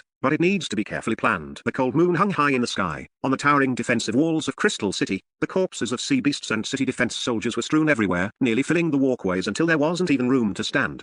The Empire's second princess, Guinevere Baratuk, was currently clad in silver armor and holding a great broadsword, personally leading a patrol. After these days of bloody battle, the soldiers and civilians were exhausted, yet the frenzied sea beasts still attacked in wave after wave like a tide. Although the city hadn't fallen, looking at the dense clusters of giant claw hermit crab and exploding seahorse monkey heads along the coastal defense line was enough to make one's heart tremble. From time to time, the roars of sea beasts and the painful groans and mutterings of wounded soldiers and civilians drifted through the night sea breeze. Even someone with a heart of stone would feel uneasy. Your Highness, Princess, the royal city has replied. At this moment, a mage with blood-stained robes, holding a clairvoyance mirror, stumbled and tiptoed over the corpses to reach Guinevere. He activated the formation, connecting the image. Prince Huosi appeared in the mirror, his hair meticulously slicked back as he gently swirled a glass of red wine. My dear sister, it looks like your situation is quite dire. Prince Huosi glanced at the surroundings, a hint of gravity flashing in his eyes. Cut the nonsense. When will the Griffin Legion arrive? Has the airship come yet? Guinevere's eyes were bloodshot as she got straight to the point, her tone carrying quite a bit of Wood Baratuk's overbearing aura. Prince Huosi choked for a moment, then gently set down his wine glass and said with a troubled expression, Sister, you should know the situation in the royal city. It's impossible for me to send people. At most, I can have the Dark Knight Squad ensure your safety. Do you understand? Bullshit. I don't need the Dark Knight Squad. I want the people of Crystal City to be safe. Guinevere responded angrily. Ahem, sister, you have to consider the big picture. You must prioritize the overall situation. Acting like this makes things very difficult for your brother. Prince Huosi's gaze flickered as he spread his hands, looking completely unhelpful. I don't care about the big picture. Just tell me, are you sending troops or not? With a clang, Guinevere drew her great broadsword and pointed it at Prince Huosi through the clairvoyance mirror, implying that if he dared refuse, she would cut him down. Tilda, let's not mention that for now. I have some more bad news for you. Prince Huosi's eyes darted around as he changed the subject. What? Guinevere was almost driven to laughter by his words, thinking to herself, don't you have any idea what my situation is? You have more bad news for me? You really are my own brother. What bad news? Have you been kidnapped? The corner of Prince Huosi's mouth twitched, but he immediately shrugged and said, it's not that I've been kidnapped, but rather our dear brother Alexander. According to the news I just received, he's on his way to your place. He might arrive on your turf in a few days. How do you plan to welcome him? Alexander. Guinevere was startled. You're saying he's coming to Crystal City? Isn't that right? Seeing that Guinevere's attention had been successfully diverted, Prince Huosi breathed a secret sigh of relief, picked up his wineglass again, and took a sip. Originally, I wanted him to go through Sundra Town, then take a detour to Morgan Castle, pass through the Bor-Inia territory, and take the land route to Kesuli. I had everything arranged perfectly along the way to be foolproof. But who would have thought this little brat would have a screw loose and insist on taking the water route through Boulder Town? I don't even know the specific situation now. Speaking of Alexander, Prince Huosi was now full of anger. It wasn't just the change of route, there was also the pathetic state Pilates and the others were in when the Dark Knight squad reported back. He felt truly humiliated by Alexander. This made him, the older brother, look very bad in front of his subordinates. Can he really not be contacted? Guinevere's expression turned cold. Little Alexander was her most beloved brother. Ever since their mother disappeared, she, as the elder sister, had played the role of a mother until she married. Her brother was the person she worried about most in the royal city. I've already sent the Dark Knight squad to contact him. As for whether they can reach him, I'm not certain either. Prince Huosi paused before saying, Father left orders before his departure that unless the royal city is in crisis, the Griffin Legion and airships are not to leave the royal city by a single step. Guinevere, it's really not that I won't send troops. You understand. Guinevere remained silent for a long while before finally letting out a sigh. She slowly sheathed her great broadsword and nodded. You must be diligent regarding Alexander's matter. I will also send people to notify him. As she spoke, her gaze fixed on Prince Huosi again, and she said slowly, actually, when I sent the distress signal to you, I already knew the outcome. At that time, I had already begun evacuating the subjects. Crystal City cannot be held. I am merely trying to buy a little more time for the people. Also, I want to ask, the Major Tower's Dragon Mountain conscription order, Father went to suppress the demons, and Hank also took the elite troops of Crystal City with him. When will they return? Hank hasn't contacted me either. That, I'm not sure about either. Prince Huosi shook his head. However, my brother-in-law should be fine. Although I haven't been able to contact Father these past few days, there was nothing unusual before. You know Father's personality. If something were wrong, he wouldn't be able to hide it. I understand. Having received news of her husband, Guinevere felt somewhat relieved, but then her heart hung in suspense again when she thought of Alexander, looking at the tens of thousands of sea beasts outside the city. What could she do besides worry? Chapter 55 Winning Hearts and Minds. Rat-tat-tat-tat. The Gatling gun's tongue of fire ceased, and the corpses of giant claw hermit crabs floating on the river surface stained the entire water area red. The Red Fox, which had been sailing through the night, finally welcomed the first light of dawn on the horizon. Report. The task of clearing the sea beasts ahead is complete. 11 of our men sustained minor injuries. No fatalities. Please provide instructions. Very good. Clean up the battlefield and maintain vigilance. Yes, sir. Chris stood on the deck, adjusting the new enchanted military overcoat that Alexander had personally awarded her. Her handsome face bore a stern expression as she watched the musket squad recruits quickly clear the battlefield, not daring to be the least bit careless. In the less than half a day since taking over the Flying Shark, they had already encountered 3 waves of sea beast attacks. Although they were small scale, judging by the frequency, the closer they sailed toward Crystal City, the more sea beasts they encountered. This not only slowed their sailing speed but also made them realize that all other vessels in the river were turning back. They were the only ones stubbornly pressing forward. I wonder what His Highness's plans are? Chris instinctively glanced at the temporary infirmary below the deck, her gaze suddenly becoming firm again. No matter what His Highness decides, even if it means going through fire and water, I, Chris Quentin, will defend it to the death. The infirmary. Under the dim light, Alexander personally applied frostbite ointment to the injured soldiers. Having not closed his eyes all night to save magic crystals, it wasn't necessary to activate a healing magic array for minor injuries. A dose of herbal medicine, some frostbite ointment, and simple bandaging would allow them to recover after a day or two of rest. However, after a night of rotating sea beast attacks, nearly half the people on the ship had participated in the battle, with many injured and a shortage of nursing staff. Alexander, as a prince who once aspired to be the strongest knight, had some knowledge of first aid in his memory and had been helping out here. Your Highness, you should rest for a while. You've been up all night. It's safe outside now. Just let them handle it. Vaughn hurriedly entered the barracks with a slip of paper. Seeing Alexander still bandaging the foot of a fox-skin recruit, he quickly directed a subordinate nearby to take over. What is it? Does Brown have more news? Looking at the note in Vaughn's hand, Alexander nodded slightly. After finishing the bandage, another wisp of golden energy flew out from the injured soldier's brow and entered his own. He then stood up, took a towel from someone nearby, and wiped his hands. Your Highness, Crystal City has begun a large-scale evacuation. I'm afraid it won't be long before Crystal City falls. Handing over the note, Vaughn's eyes flickered with hesitation, as if he wanted to say more. Do you want to persuade me to turn back? Or do you have a better suggestion? He took the note and glanced at it.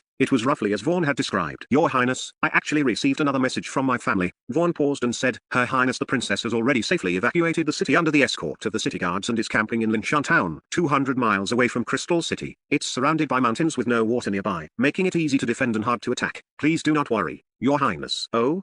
And how are your family members doing now? As soon as Alexander spoke, he noticed that the surrounding fox-kin personnel all pricked up their ears. Thank you for your concern. Your Highness. They are also currently heading to Golden Spike City, upstream from Crystal City, to seek refuge. Golden Spike City? Is that the Golden Spike City at the intersection of the Rolling Dragon River and the Angry Water River? Exactly. Vaughn nodded. Good. Send out the order. We're diverting to Golden Spike City. Your Highness, you mustn't. As if expecting Alexander to make such a decision, Vaughn quickly tried to stop him. Your Highness, although Golden Spike City is located on an inland waterway over 300 miles from the Crystal City estuary, the number of sea beasts this year has far exceeded expectations. Given Your Highness's status, it's not wise to take such a risk. In my humble opinion, it would be best for Your Highness to divert to Morgan's Fort and switch to a land route. Ha ha ha, are you worried that I'll die? Alexander suddenly laughed heartily and said, don't worry, I'm not going to my death, and I certainly won't let my soldiers sacrifice themselves for nothing. Don't forget, we've just taken in quite a few 2-star mages and have half a ship's worth of 2-star magic crystals. They are currently working full force to construct a 2-star magic barrier and update our 2-star weaponry. Once completed, our defensive and offensive capabilities will increase significantly. Not to mention,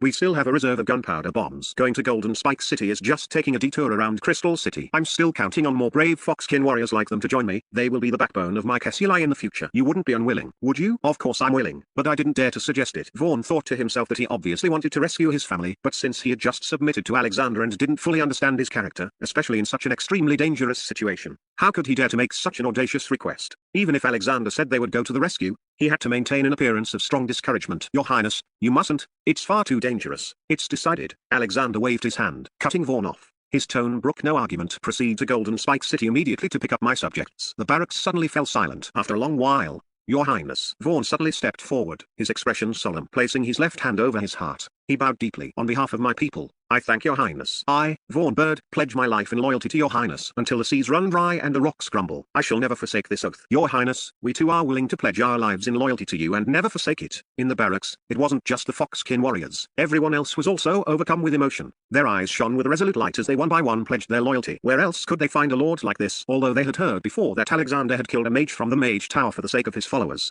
that was only hearsay. But now, Alexander was actually doing it, willing to take risks for the sake of his subordinates' families. If they couldn't seize the opportunity to follow such a lord, they would be the biggest fools in the world. Wisps of golden energy flooded into his brow. Alexander's psychic power swept through the emotional fluctuations of the crowd. Now that Vaughn's clan had truly submitted, his heart, which had been hanging in suspense, finally settled. With a head steward in place and a group of literate personnel joining, the future looked promising. It seems once we reach the territory, I can dissolve the contracts for some of them. The engine room below the deck. Eshu straightened his back as he led Mage Rand and the other contracted mages, finally feeling a sense of pride and vindication. Seeing these mages, who were usually so high and mighty, now acting like sycophants before him, especially their wide-eyed, shocked reactions upon seeing his alchemical devices, filled him with a sense of vanity and satisfaction.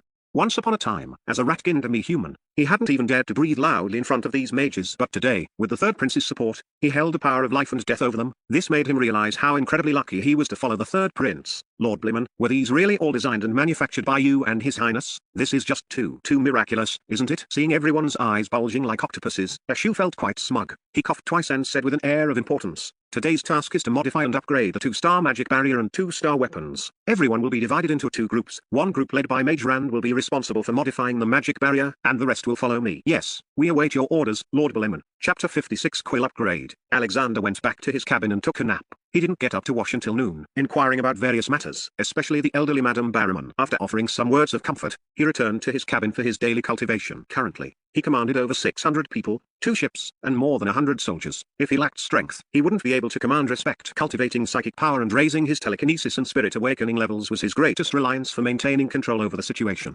Sigh, the golden energy is still insufficient. This spatial ring probably won't be useful until we reach Kessilai. On the other hand, the quill, having absorbed enough spiritual sublimation, has reached the critical point of its first stage. It's coming. Suddenly, with a buzzing roar in his mind, the blue quill within his consciousness erupted with holy light. The golden, mysterious patterns finally broke through the first stage and entered the second, reaching a length of 2 centimeters. Simultaneously, a refreshing sensation of enlightenment washed over Alexander from head to toe. Holy light bathed his entire body, and every pore felt a sense of comfort. Immediately after, the quill began to scratch out brilliant golden characters, recording segments of information into Alexander's mind. New function. Modify allows for any fine-tuning. Upon receiving the text information, Alexander was first stunned, then somewhat confused. The meanings of modify and fine-tune were a bit too broad. What could be modified? What could be fine-tuned? The quill provided no specific instructions. His gaze instinctively fell upon the Desert Eagle. It was the latest improved 2-star explosive flame bullet array module. His thoughts raced, thinking about fine-tuning the power of the explosive flame bullet array, changing the shape of the explosive flame bullet into a bullet form so it could be used directly without a warhead, while also requiring an increase in the array's rate of fire and concentrating the destructive effect on a single point. Chi. As soon as Alexander had the thought, the quill in his mind paused before painting in the void, consuming psychic power droplets from his mental sea. A blue magic array slowly emerged from beneath the nib. The foundation of the circular explosive flame bullet array hadn't changed, but a closer look revealed that the magical textures within the array had undergone subtle adjustments. Where there were once many curves, straight lines were now used, and areas with many patterns had turned into rhombuses. Buzz. With the final stroke completed, a sharp elemental fluctuation rippled through the surroundings, quickly converging toward the center of the array. Watching the array gradually light up, Alexander didn't dare delay. He immediately ran to the window and released the magic toward the sky. Bang! Tilde. Under his psychic power perception, the originally bowl-sized explosive flame bullet was now compressed into a sharp conical projectile about an inch long. Sparks flew, and its muzzle velocity was no less than that of the Desert Eagle, though its range was still lacking, with an estimated effective range within 200 meters. A divine skill. This ability of the quill is simply a divine skill. Alexander wasn't discouraged by the modified array's lack of range. Instead, he was incredibly excited. Being able to fine-tune anything was the true ultimate weapon. In the future, he could equip the musket squad with multi-module switching devices to toggle various performances based on different combat environments and targets. If destructive power was needed, he could modify it for greater compressed power. If accuracy and fire rate were needed, he could sacrifice power. He could even adjust it into a shotgun or spray device when there were no warheads. It was simply too useful. Ha ha ha, if I fine-tune a delay effect into the array, could I develop magic grenades? Oh, and I should fine-tune an energy-saving cleaning bracelet so I won't have to worry about the days when it's inconvenient to bathe on the ship. Alexander couldn't suppress the excitement at the corners of his mouth. Your Highness, are you all right? At that moment, Gargadon and Lisa called out from outside the door. They had been drawn by the magic projectile just now and were worried about Alexander's safety. I'm fine. Alexander composed himself, suddenly wondering if this modification ability could be used on battle chi techniques and magic cultivation methods. At this thought, his heart instantly grew hot. He quickly took out his previous battle chi cultivation method and tried to fine-tune it. However, despite trying many ways, the technique remained exactly as it was, without a single change. It seems I was too greedy. Nothing is perfect, and one should learn to be content. Being able to modify magic arrays is already powerful enough. If I use this ability well, it will lead to a qualitative leap in the magical industry. To still crave changing cultivation techniques is indeed like a snake trying to swallow an elephant. At the same time, above the angry water river, a massive airship branded with the Mage Tower emblem was slowly drifting south from the direction of Crystal City. Inside the spacious airship hall, Bellum, a protector of the Crystal City Mage Tower with a tall build and sinister eyes wearing a 3-star mage robe, was respectfully reporting to the Grand Mage through the clairvoyance mirror. Lord Sakritha, Crystal City has fallen. The Mage Tower suffered over 10 casualties among the mages. Although we severely wounded the demon leading the sea beasts, the 3-star pilgrims as a whole, there were too many sea beast reinforcements. We had no choice but to opt for a strategic retreat. However, please rest assured that all the Mage Tower's stored resources have been properly transferred. You have done well. Sakritha's deep, raspy voice sounded. The large-scale sea beast invasion of Crystal City was triggered by the demon suppression conscription order from Dragon Mountain. The demons are merely carrying out a deliberate retaliation against the Lance Empire's royal family. He paused and added, be careful on your retreat. Also, keep an eye on the Flying Shark and the Third Prince's fleet. My lord, I was just about to report this to you. Bellum bowed and said, we are currently directly above the Flying Shark. However, from my observations, the Flying Shark has no intention of returning to Boulder Town. It is still heading toward Crystal City. The message sent from Boulder Town earlier is likely. Oh? Sakritha's eyes flickered, and then he nodded. I see. It seems Kitchi and Mage Randivari have been captured by our third prince. My lord, you mean? Bellam looked up at Sakritha, seemingly having guessed the answer, and quickly asked, my lord, should I take action now? Sakritha didn't respond immediately. After a long silence, he said calmly, it seems our third prince has grown bold. A pity. But a prince is still a prince, after all. Bellum, our Major Tower has always been friendly with the royal family, and we have always upheld a merciful attitude, not just toward our enemies, but especially toward our own major teams. There should still be a mage squad of ours on the Flying Shark. Do you understand? Bellum was stunned for a moment, but seeing the look in Sakritha's eyes as he gazed into the void, his pupils shrank slightly. He bowed and said, my lord, I understand. Very well. Once the matter is settled, I will arrange an elder promotion ceremony for you in the royal city. Go. Thank you, my lord. This subordinate will certainly handle the matter properly. After closing the clairvoyance mirror, Bellum's face immediately darkened, leaving the personal attendant holding the mirror somewhat confused.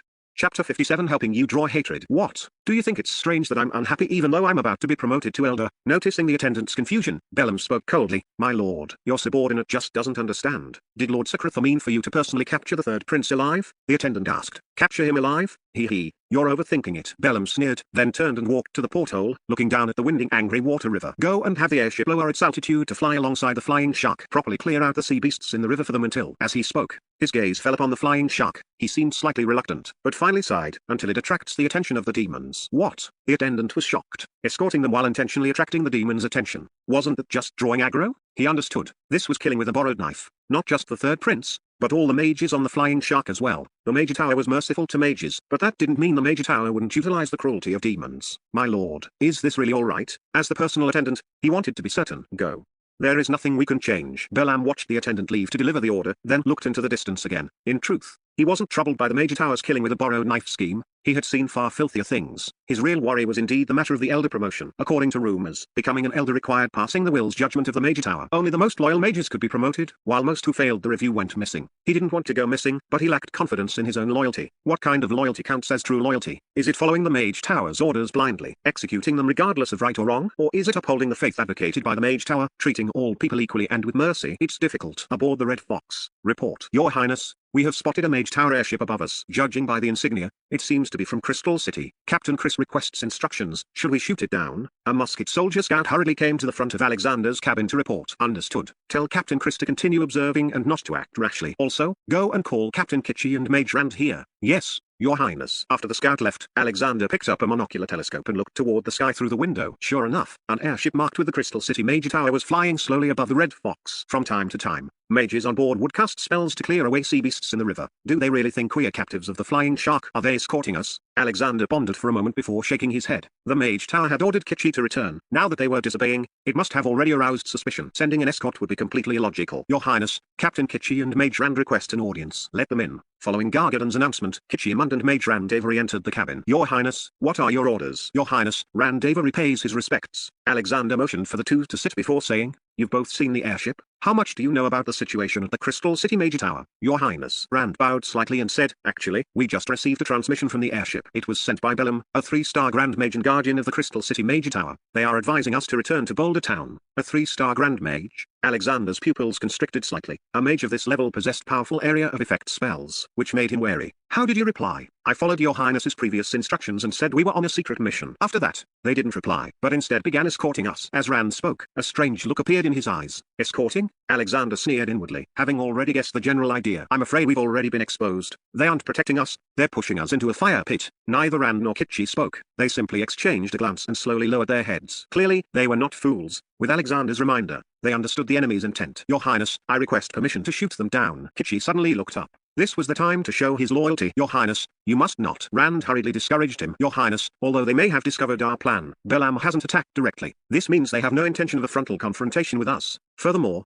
they are currently acting as our escort. If we were to rashly attack the airship, it would give them an excuse to use against us. This would certainly have a negative impact on your Highness's image. Please reconsider. They're trying to play me. The other side was pretending not to know the flying shark had been captured, offering a kind reminder to return while providing an escort, all to attract the attention of the demons and sea beasts in the river from their high vantage point. When the sea beasts and demons found they couldn't reach the airship, they would naturally turn their sights on the Red Fox. In the end, the airship would just watch from the sidelines, wiping out everyone on the Red Fox without shedding a drop of blood. It was truly a clever scheme to kill with a borrowed knife. Your Highness, should we temporarily retreat once we pass this? No. Before Kitschy could finish, Alexander waved his hand and interrupted. Since they want to play dirty, we'll beat them at their own game. Raise a banner and announce that Grand Mage Belam is on the airship, making a high-profile return to reinforce Crystal City. We'll provide a reverse escort for him. If the demons see it, they'll surely believe an important figure is on that airship, making him the target of everyone. Once he's attacked, if he dares to run, he'll be disgracing the Major Tower's reputation. Your Highness is brilliant. Then, can your subordinate use the newly equipped magic cannons? Kitschy was itching to try out the newly installed cannons. Granted. Boom, boom, boom. The continuous roar of the magic cannons blew a group of sea beasts a kilometer away to pieces. Massive splashes rose over 10 meters high, and the shockwaves knocked out all creatures within a radius of dozens of meters. Kitschy stood at the bow, personally operating the cannon fire. He had never felt so exhilarated.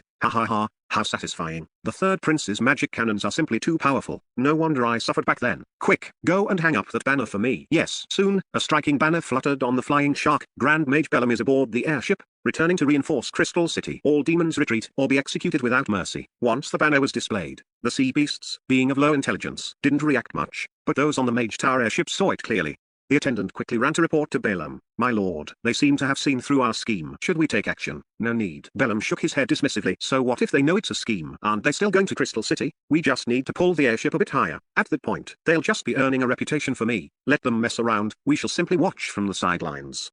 Yes, my lord. Chapter 58 3-star Pilgrim. Splash, splash. In Crystal City, the waterways overflowed and the fountain wells gushed forth. Salty seawater poured back into the city, leaving everything below the second floor of the urban buildings submerged in a vast ocean. Various giant sea beasts swam through the city streets, bobbing up and down. Their massive, spiked backs tore down all the hanging shop signs and colorful banners. Some amphibious sea beasts, such as giant claw hermit crabs, three-eyed sea dragon turtles, and venomous sea spiders, even climbed onto city towers and pavilions to collect shiny objects and hunker down to build nests. rumble. The ground shook violently in the direction of the city lord's mansion, and all buildings within a 100-meter radius were razed to the ground, sinking into the water. A smooth head resembling a giant hot air balloon emerged from the water among the ruins. 800 meters long, thick tentacles beneath it smashed the surrounding obstructive buildings into powder. Viewed from above, it looked like a wind fire wheel carving out a nest. Lord Zeza, reports from the front state that Guinevere Baratuk has retreated to Linshan town. It is surrounded by mountains with few river channels. Our reinforcement of 20,000 giant claw hermit crab soldiers has suffered heavy losses again. My lord, should we send more reinforcements? A transparent jellyfish beast drifted close and used the sea race's unique telepathy to report to the giant octopus monster before it, a bunch of useless trash. A mere royal woman has left you all in such a mess. Boom. A stone pavilion half submerged in the water was slapped into powder by a giant tentacle. Zeza's fierce eyes, like searchlights, stared over as he shouted angrily, "Is there no good news at all? My lord, please calm your anger." The jellyfish beast shrank its head in fear, and only after a long while did it timidly poke its head out and say, "My lord, there is one piece of good news." In the direction of the angry water river, the ship of the Imperial Third Prince has been spotted coming to reinforce Crystal City. According to his speed, he will enter the Crystal City area in a week. Oh, Zeze was stunned upon hearing this, then let out a cruel laugh. Ha ha ha, are you sure it's the Imperial Third Prince's ship, my lord? There should be no mistake. There has been an airship from the Mage Tower escorting the ship from above, and it carries banners stating that Grand Mage Bellum is personally escorting the Third Prince to reinforce Crystal City. Good. Zeza's body glowed with an excited red light as his giant tentacles slowly retracted beneath him. That is wonderful. Go and bring those captured merchants and mages, and call Shaman and his Sharkman Legion as well. If it really is the Imperial Prince's ship, HMPH, I will let them know the kind of retaliation they will face for daring to move against my Dragon Mountain. Yes, my lord. Soon, a group of humans who had been stripped naked were brought before Zeza, pushed and kicked by a squad of Sharkmen over 2 meters tall. These people were half submerged in the water, looking up at the giant octopus head and shivering all over. It was unclear whether it was from the cold or fear. If not for the remnants of battle chi and magic in their bodies, they likely would have frozen to death long ago. Which of you knows about the Imperial Third Prince? Speak up, and I can let you leave. As a 3-star pilgrim among the demons, Zeza spoke in a low, human voice. My lord, I know. A mage with thinning hair and small eyes rolled his eyes and was the first to stand out, bowing obsequiously. Lord Zeza, I know about the Imperial Third Prince you mentioned. He has a grudge against our Mage Tower. He paused, stealing a glance at Zeza. Seeing no sign of him speaking, he continued, my lord, the Third Prince, Alexander Bartuk, once killed a 2-star mage from my Mage Tower, but he succeeded entirely through a sneak attack. Because he himself has no special abilities. Although there were legends of him being a battle chi genius in his early years, he failed when condensing his battle chi vortex at the age of 18 and became a useless person. Now he has been sent to the northern border to govern Kessulai town. Basically, the royal family intends to let him fend for himself. The reason he has been able to advance victoriously all the way is actually because he has 2 great orc warriors protecting him. One is Gargadon of the Minotaur race, and the other is Liesel of the Purple Lightning Leopard tribe. Also, there have been recent rumors that the rat-skinned demi-human by his side, Eshu Bliman, is growing very rapidly. The Mage Tower is particularly concerned about him and has even issued a bounty for his life capture. A rat-skinned demi-human? Why? Zeza seems to hear something incredible. For a demi-human to be noted by the Mage Tower was somewhat unusual, my lord. Although Eshu Bliman is a demi-human, his alchemy talent is said to be astonishing. He has refined many new weapons for the Third Prince that are incredibly powerful, comparable to a 2-star mage core. Even the Mage Tower is somewhat wary. Ridiculous. What did I think it was? Just an alchemist. Zeza suddenly interrupted with a cold sneer. What can a mere demi-human refine? So what if the Mage Tower is wary? Before our sea race army, isn't the Mage Tower just a bunch of trash as well? Yes, yes, yes, my lord is wise and divine. The small-eyed mage echoed repeatedly but still kindly reminded. However, my lord, there is always a chance for the unexpected. One must not be careless. Upon hearing this, Zeza's entire body instantly changed color again, as if he were about to explode. Ha ha ha, my lord, there's no need to bicker with a piece of trash. The Mage Tower is just a disorganized mob, a bunch that bullies the weak and fears the strong. At this moment, the Sharkman leader, the blue-skinned shaman, suddenly stepped forward. Laughing wildly and looking at the small-eyed mage with disdain, he said roughly, my lord, please let me go and capture this Third Prince. I guarantee that I'll turn whatever new weapons he has into scrap metal. HMPH, I had the same intention. Zeza's cold gaze moved away from the small-eyed mage. He said coldly, let the Imperial Royal Family and the Mage Tower see the true strength of our sea race. Take these prisoners with you and let them test the Third Prince's strength first. Remember, capture him alive if you can. If not, there's no need for restraint. Don't worry, my lord, it'll be the same old rules. Since they dare to campaign against our Dragon Mountain, I will make them regret ever coming into this world. Inside the alchemy cabin of the Red Fox, after a busy morning, the mages cleared a space on the workbench to set out food. Alexander personally distributed bread to everyone, along with tomato soup he had cooked himself. Your Highness, you need to assign more people to us. Eshu clutched a piece of bread in one hand and held a soup bowl in the other. He leaned toward Alexander and said with a resentful look, we are already swamped with rushing out firearm modules and mass-shaping bullets. Now you've added a new magic circle test for me. I only have 2 hands. I really can't keep up. I know. Alexander shrugged. But there's no choice. I just received news that our fleet has caught the attention of the sea race demons. Their leader this time is called Zezakol, a 3-star pilgrim. He is said to be a giant octopus monster over 100 meters long. Previously, there was a suppression gunship from Crystal City composed of a mage core that was dragged into the deep sea and torn to shreds by Zezakol. That was a team consisting of 52-star mages and 3 3-star grand mages. Furthermore, Zezakol has a group of ferocious thugs under him. Among them is a shark man named Shaman, who is also a quasi 3-star pilgrim. Even against our grand mage Bellum above, he wouldn't be much inferior. I want to reduce your workload. I've even thought about whether I could negotiate with this Zezakol to see if we can coexist peacefully for a while. Your Highness, you must never take such a risk. Mage Randavery suddenly stepped forward, his expression solemn. Your Highness, demon sea beasts can gain wisdom and increase their strength by devouring mages and knights, so we cannot harbor illusions of negotiating with them. This is very dangerous. Yes, Your Highness, negotiations simply won't work. The other mages echoed in agreement. But aren't you short-handed now? Although our current strength is great, to ensure nothing goes wrong, we still need to think of other ways. Alexander served the last mage some egg soup and took a bite of bread himself, feeling it lacked sweetness. Your Highness, regarding the lack of manpower, I actually have an immature idea, but I don't know what Your Highness would think. Rand hesitated for a moment. Let's hear it. Ahem, Your Highness, we could borrow some manpower from those above to help. Rand pointed upward. Alexander was stunned, his eyes narrowing slightly. You mean borrowing people from Bellum? Chapter 59 The Mastiff Clan. Your Highness is wise. Rand gave a thumbs up. Your Highness, how is that possible? Beside him, Urxiu rolled his eyes at Rand and said, Bellum and the others are just playing dumb. Their goal is to push us into a fire pit. Why would they lend us manpower? Indeed, Mage Land. Are you making fun of the third prince? The other mages also shook their heads, looking at Rand with annoyance. No. Perhaps it is not impossible. Alexander suddenly raised his hand to interrupt everyone. Seeing the confused looks from Urxiu and the others, he paused and said, since Bellum and his group are risking an escort for us, on one hand, it's to attract targets and draw aggro, but on the other hand, they're afraid we'll flee halfway, so they're staying to monitor us. Since that's the case, we can use this to demand some support from him. He should be willing. Your Highness is brilliant. Rand showed an admiring smile. Is this really okay? Urxiu blinked his small eyes, still somewhat skeptical. Your Highness, please leave this matter to me. Rand volunteered. He needed to establish his status in Alexander's heart. Since he couldn't leave, he had to gain trust. Very well. Soon, Rand got in touch with Bellum on the airship, and even faster. The negotiations went very smoothly. Bellum not only agreed to second 10 mages to help with artifact crafting but even provided some crafting materials and other supplies, which quite surprised Alexander and the others. However, this move by Bellum caused quite a bit of dissent among the mages on the airship. Lord Bellum, is it not somewhat inappropriate for you to do this? Seeing the dissatisfied looks of everyone in the hall, Bellum's personal attendant also had doubts and asked, we are all sensible people. They are risking their lives, and we are giving some moral support. It does no harm to either side. If we do nothing, how can we strengthen their confidence to move forward? If they really get cold feet, how will we explain it to the higher-ups? Don't worry, our people won't be in danger. Bellum scanned the crowd, and everyone began to understand the stakes involved. Then, Bellum added, also, tell them that the weather might change in the next few days, and our escort might be affected. We could ascend to the windless zone at any time, so they should be mentally prepared. However, make sure they know that we are always watching them from the sky, so they don't need to worry. Yes, my lord. That way, we can stay out of it. Brilliant, my lord. This time, once they've eaten it, they won't be able to spit it out even if they want to. My lord is mighty. In Golden Spike City, 300 miles from Crystal City, a tattered ship emblazoned with a golden mastiff's head was being driven away by the Golden Spike City defenders. Dressed in a black cloak with arms reaching his knees, the tall leader of the Mastiff clan, Captain Longby, had messy blonde hair and a somber face. His gaze was restrained, with occasional flashes of light deep in his eyes as he stared at the Golden Spike City defenders without saying a word.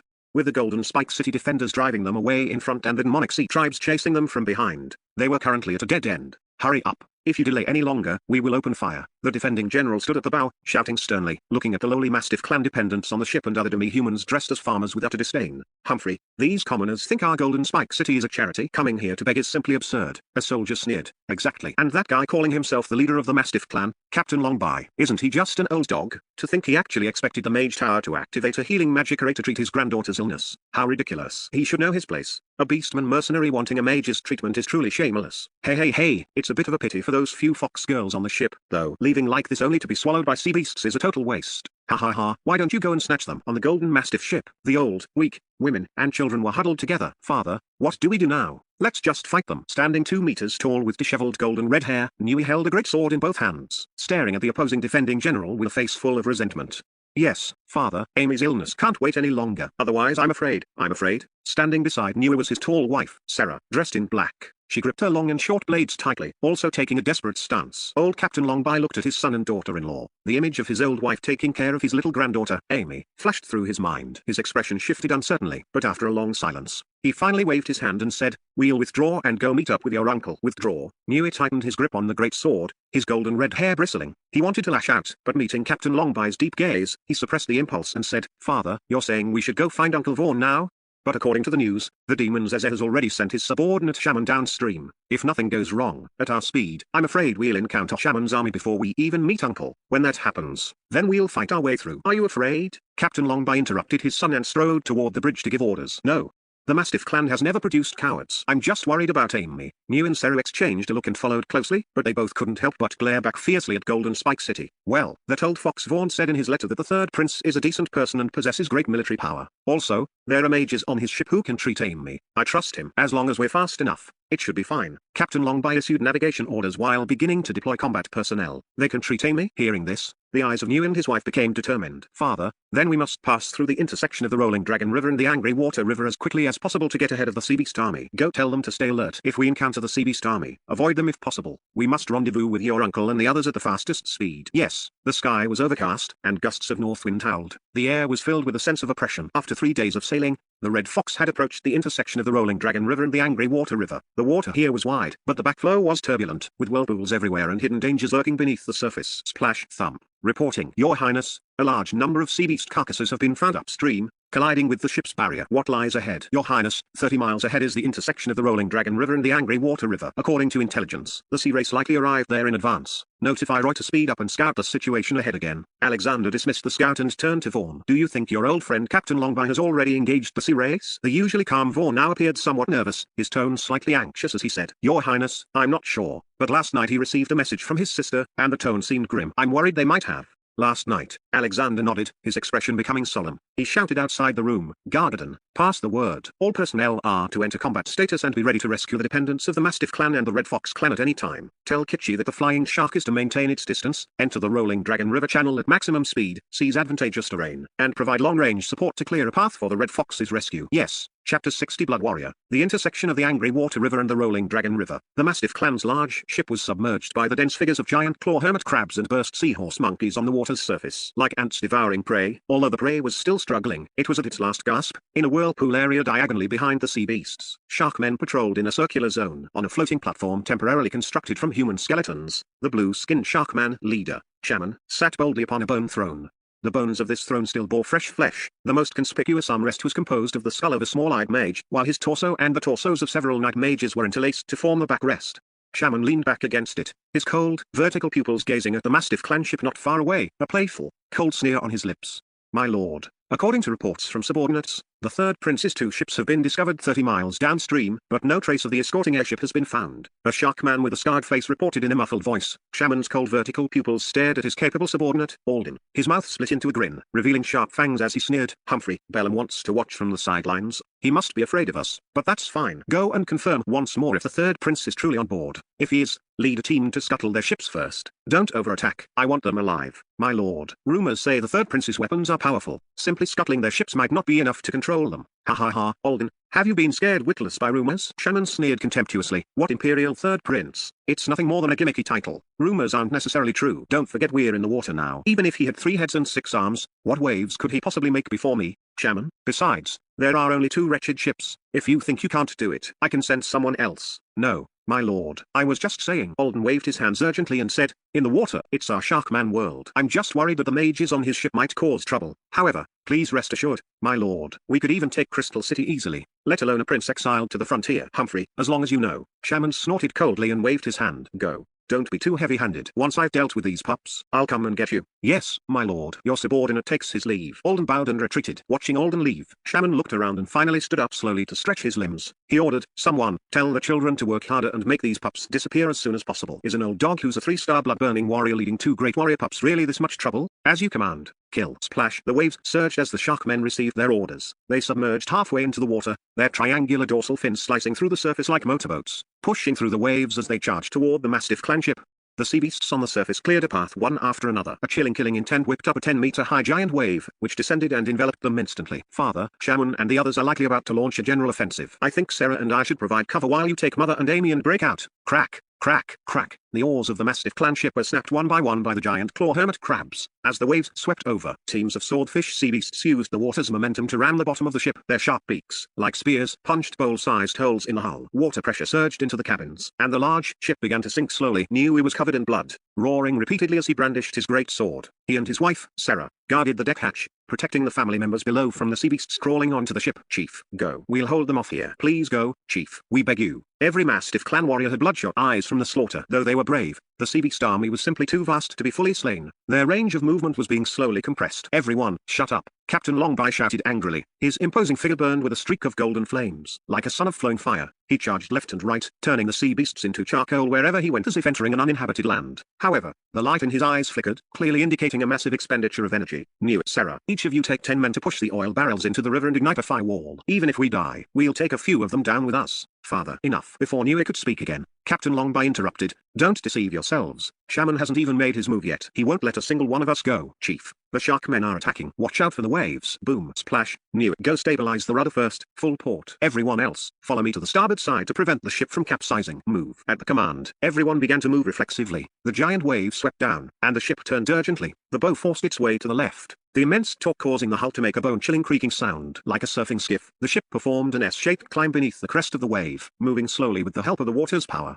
Captain Longby and the Mastiff clan warriors ran back and forth, using their strength to prevent the ship from capsizing. Kill. Splash. Splash. However, while Captain Longby and the others were in a scramble, vicious shark men leapt out of the waves and onto the deck, engaging the Mastiff clan warriors in combat. They didn't linger in the fight but carried out insidious sabotage. Besides breaking the ship's framework with their sharp teeth and powerful arms, they also unexpectedly grabbed Mastiff clan warriors, dragging them from the deck into the water to drown them. Damn it, these beasts. If you've got the guts, fight me fair and square with real weapons. Chief, we can't go on like this. What do we do? The Mastiff clan warriors' eyes turned red as they watched their comrades being dragged into the water by the shark men. But beneath the giant waves, they were land creatures after all. Don't panic, everyone. Captain Longby shouted sternly. Sarah, take a few people and pull up the fishing nets to hang them on both sides of the gunwale. Everyone, split into small groups. Don't scatter, to avoid being picked off one by one. Move. Yes. Rip, rip, rip. The fishing nets were quickly hung. Though the shark men's strength was fierce, being blocked by nets woven from beast tendons gave the Mastiff warriors a brief moment to breathe. For a time, the sounds of killing rose everywhere, and group-style encirclement restored a balance to the battle. Don't get careless. Shaman hasn't made his move yet. Everyone, stay sharp. Having stabilized the situation, Captain Longby took the opportunity to boost the Mastiff warriors' morale. Everyone gathered around him, their expressions determined. He, a bunch of pups who don't know the meaning of death. You've successfully enraged this lord. Today, I'll ensure you have no place to be buried. The bone platform descended slowly along with the giant wave. Shaman finally appeared before everyone, his cold vertical pupils now filled with killing intent as he glared. About to strike. Chief, look, it's the Red Fox. We're saved. However, just as Captain Longby was preparing to lead the others in a life and death struggle against Shaman, the lookout spotted a black dot appearing on the distant river surface. Captain Longby and the others were shaken and couldn't help but look toward the south of the river. Sure enough, two ships were rapidly approaching, but when Captain Longby focused his vision and saw the combatants on the deck of the Red Fox, as well as the deployment of magic weapons, a trace of unease flashed through his eyes. Chapter 61 Artillery Bombardment. Leader, why do the combat personnel on the Red Fox look like they're not very strong? The observer lowered his spyglass, looking equally puzzled. Leader, didn't you say they had powerful magic weapons and equipment? How come I don't see any mages on the deck? Hearing the observer's words, the surrounding Mastiff clan warriors also realized the problem. Captain Longby's face was grim. If someone said Vaughn had lied to him, he wouldn't believe it even if he were beaten to death. However, with his eyesight, he could clearly see the personnel and equipment on the Red Fox. It was simply not as powerful as Vaughn had boasted. Gradually, the blurry silhouette of the Red Fox became clear, and even Mastiff clan members of the Great Warrior rank could see it plainly. Although strange metal tubes and dark ballistae were mounted on both sides of the Red Fox, there wasn't a single person wearing mage robes on the deck. In other words, no matter how many magic weapons there were, without mages to operate them, they were no different from scrap metal. Furthermore, they were now facing such a cruel and ferocious army of sea beasts. Without absolute fire suppression, let alone rescuing them, if they were entangled by the sea beasts, they might not even be able to escape themselves. What are you thinking? The third prince still has an airship escorting him. It might be right above us. The mages are likely concentrated up there. Seeing the low morale of the crowd, Captain Longby shouted loudly, everyone, get ready. Use the lifeboats and break out with me. Right. The third prince still has an airship. We still have hope. Let's break out together. Break out. Ha ha ha, laughable. Do you really think a mere flower of the royalty can save you? Simply nonsensical. Today, I'll let you witness my methods. Shaman was extremely smug at this moment, thinking that with Alden's speed, He must already be lying in ambush underwater ahead of the Red Fox. In just a little while, everyone would see the Red Fox sink. At that thought, a cruel smile spread uncontrollably across his lips. Instead of attacking immediately, he wanted to watch the despairing eyes of the Mastiff clan members across from him. At the same time, the distant Red Fox was sailing into the intersection of the Rolling Dragon River and the Angry Water River at its top speed of 25 knots. Alexander was personally overseeing the command from the captain's quarters, looking at the river channel packed with dense sea beasts from afar, with figures moving even on the embankments and sea beasts blotting out the horizon in the distance. The overwhelming sense of pressure made his heart race.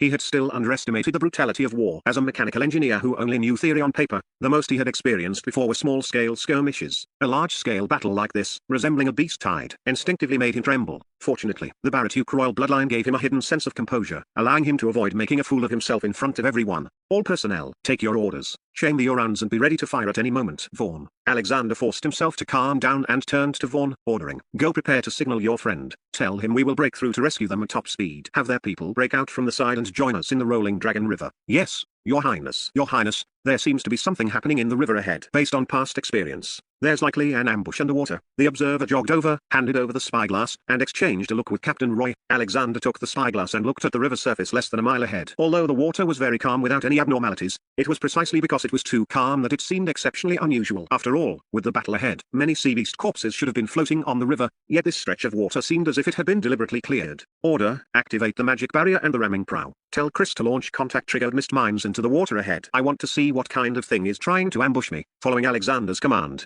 the elemental energy around the Red Fox distorted with a hum, and a massive spherical magic barrier quietly lit up. The water was pushed into an arc, splashing loudly. Unlike the one-star magic barrier, the current fine-tuned and improved two-star magic barrier had faint runes flickering on it. Just looking at it with the naked eye, one could feel its astonishing defensive power. Twang, twang, twang. The sound of crossbow strings snapping echoed as dark, round mines were hurled into the navigation channel ahead, slowly sinking. These were naval mines composed of a delayed effect explosive fireball array and anesthetic powder refined from mist petals. Once triggered, they were essentially gas bombs for ambushing people. At that moment, Alden, hidden at the bottom of the channel, was leisurely leading a dozen subordinates, peering at the bottom of the Red Fox from a distance. Relaxed, comfortable, and indifferent expressions were plastered on their faces. Captain, the Red Fox is right ahead. I say, why bother scouting? Let's just go up and tear them apart. Exactly. With the strength of our Alden Bloodshark squad, even when we encountered ships from the Crystal City Major Tower, didn't we sink them in a single encounter? Why go through all this trouble now? Shut up. This is Lord Shaman's order. Who dares to disobey? Lord, there seems to be movement above. Watch out. Whoosh. Blop. Blop. Blop. Everyone scatter. We've likely been exposed. Looking at the dark iron spheres slowly sinking before him, Alden's pupils constricted slightly. Lord, they're just a few metal cannonballs. These stupid humans. Hee. In the water, their cannonballs are just like scrap iron. HMPH. These fools. They think a few iron spheres can scare us? Do they really think we sharkmen have no brains? Watch me bite it to pieces. Boom, boom, boom, boom. Oh no. They're magic shells. Cough, cough. Poison. There's poison. It was unknown which unlucky bastard triggered the first mist mine, but it set off a chain reaction. The river channel churned as a large amount of blue water bloomed and surged, with the white bellies of sharkmen flipping up here and there. Alden, the sharkman captain, was rolling his eyes, his heart filled with deep resentment as he was caught in the blast. He didn't know which brainless idiot had disobeyed and triggered the mine. After inhaling just half a mouthful of the blue liquid, his body began to twitch like it had the shakes, completely out of control. He hadn't even started his ambush performance yet, and he was already putting on a show for others. It was truly stifling. On the distant Red Fox, Alexander felt no joy as he watched the sharkmen float to the surface. This was clearly the enemy's opening move. Looking at the grim killing intent shrouding the distant river channel, he knew this would be a life and death struggle. Order. Avoid our ships, aim for the enemy concentrations, and fire. Boom, boom, boom. While the Mastiff clan's morale was low and Shaman was smugly waiting for news of Alden's victory, the distant Red Fox gave them a powerful response. Flames erupted as pointed shells whistled through the air, arcing down to strike around the bone platform where Shaman was located. Tomb. 20-meter-high water columns shot into the sky. The massive impact created circular shockwaves, instantly tearing everything nearby to shreds. Sea beast corpses were everywhere, and the bone platform was blasted into powder. What? They can bombard us from this far? Lord, be careful. How is this possible? Boom, boom, boom. Bastards. Don't panic. Don't panic. Splash, splash, splash. As the bombardment continued, the sea beast army immediately lost its footing, and Shaman was jumping with rage. No need to ask. Alden had failed. Moreover, this third prince indeed seemed to possess some kind of long-range weapon. This was a slap in his face. Bastard, bastard. Kill him for me. Shark Legion. Hear my command. Destroy the third prince's ship first. Right now. Immediately. Dead or alive. In an instant, the sea beast army turned its spearhead, surging frantically toward the Red Fox. The pressure on the Mastiff clan suddenly eased, granting them a rare opportunity to break out. Chapter 62 Fierce Battle. At the same time, inside the airship peering down at the battlefield from high above, the mages led by Bellum were watching the sea beasts turn their spears around. Having experienced the Great Battle of Crystal City, they knew better than anyone what kind of frenzied retaliation the sea beast army was about to unleash. The third prince is finished now. Yeah, it's a good thing we're up high. If we were dragged down by those animals, there wouldn't even be bones left. Lord Bellum, the mission is mostly complete. Should we leave this place of trouble first? The mages, each with lingering fear and secret dread, urged Bellum to leave. Boom, boom, boom, da-da-da. Suddenly, at that moment, an unusual continuous sound of mechanical pressure explosions rose from below. Everyone couldn't help but look down again. In the river channel clogged by swarming sea beasts, the red fox charged forward like a sharp blade against the surging tide of monsters. Air currents frequently erupted from the bow's ramming horn, tearing gaps through the sea beasts ahead, while the six-barreled mechanical weapons around the deck spat fire, pouring out a frenzied stream of bullets. Any sea beast that came within 500 meters of the hull was mowed down like wheat, shredded into pieces. Looking down from above, it was like the Grim Reaper swinging a scythe to harvest leeks. Good grief. What kind of weapon is that? Gods above. That's terrifying.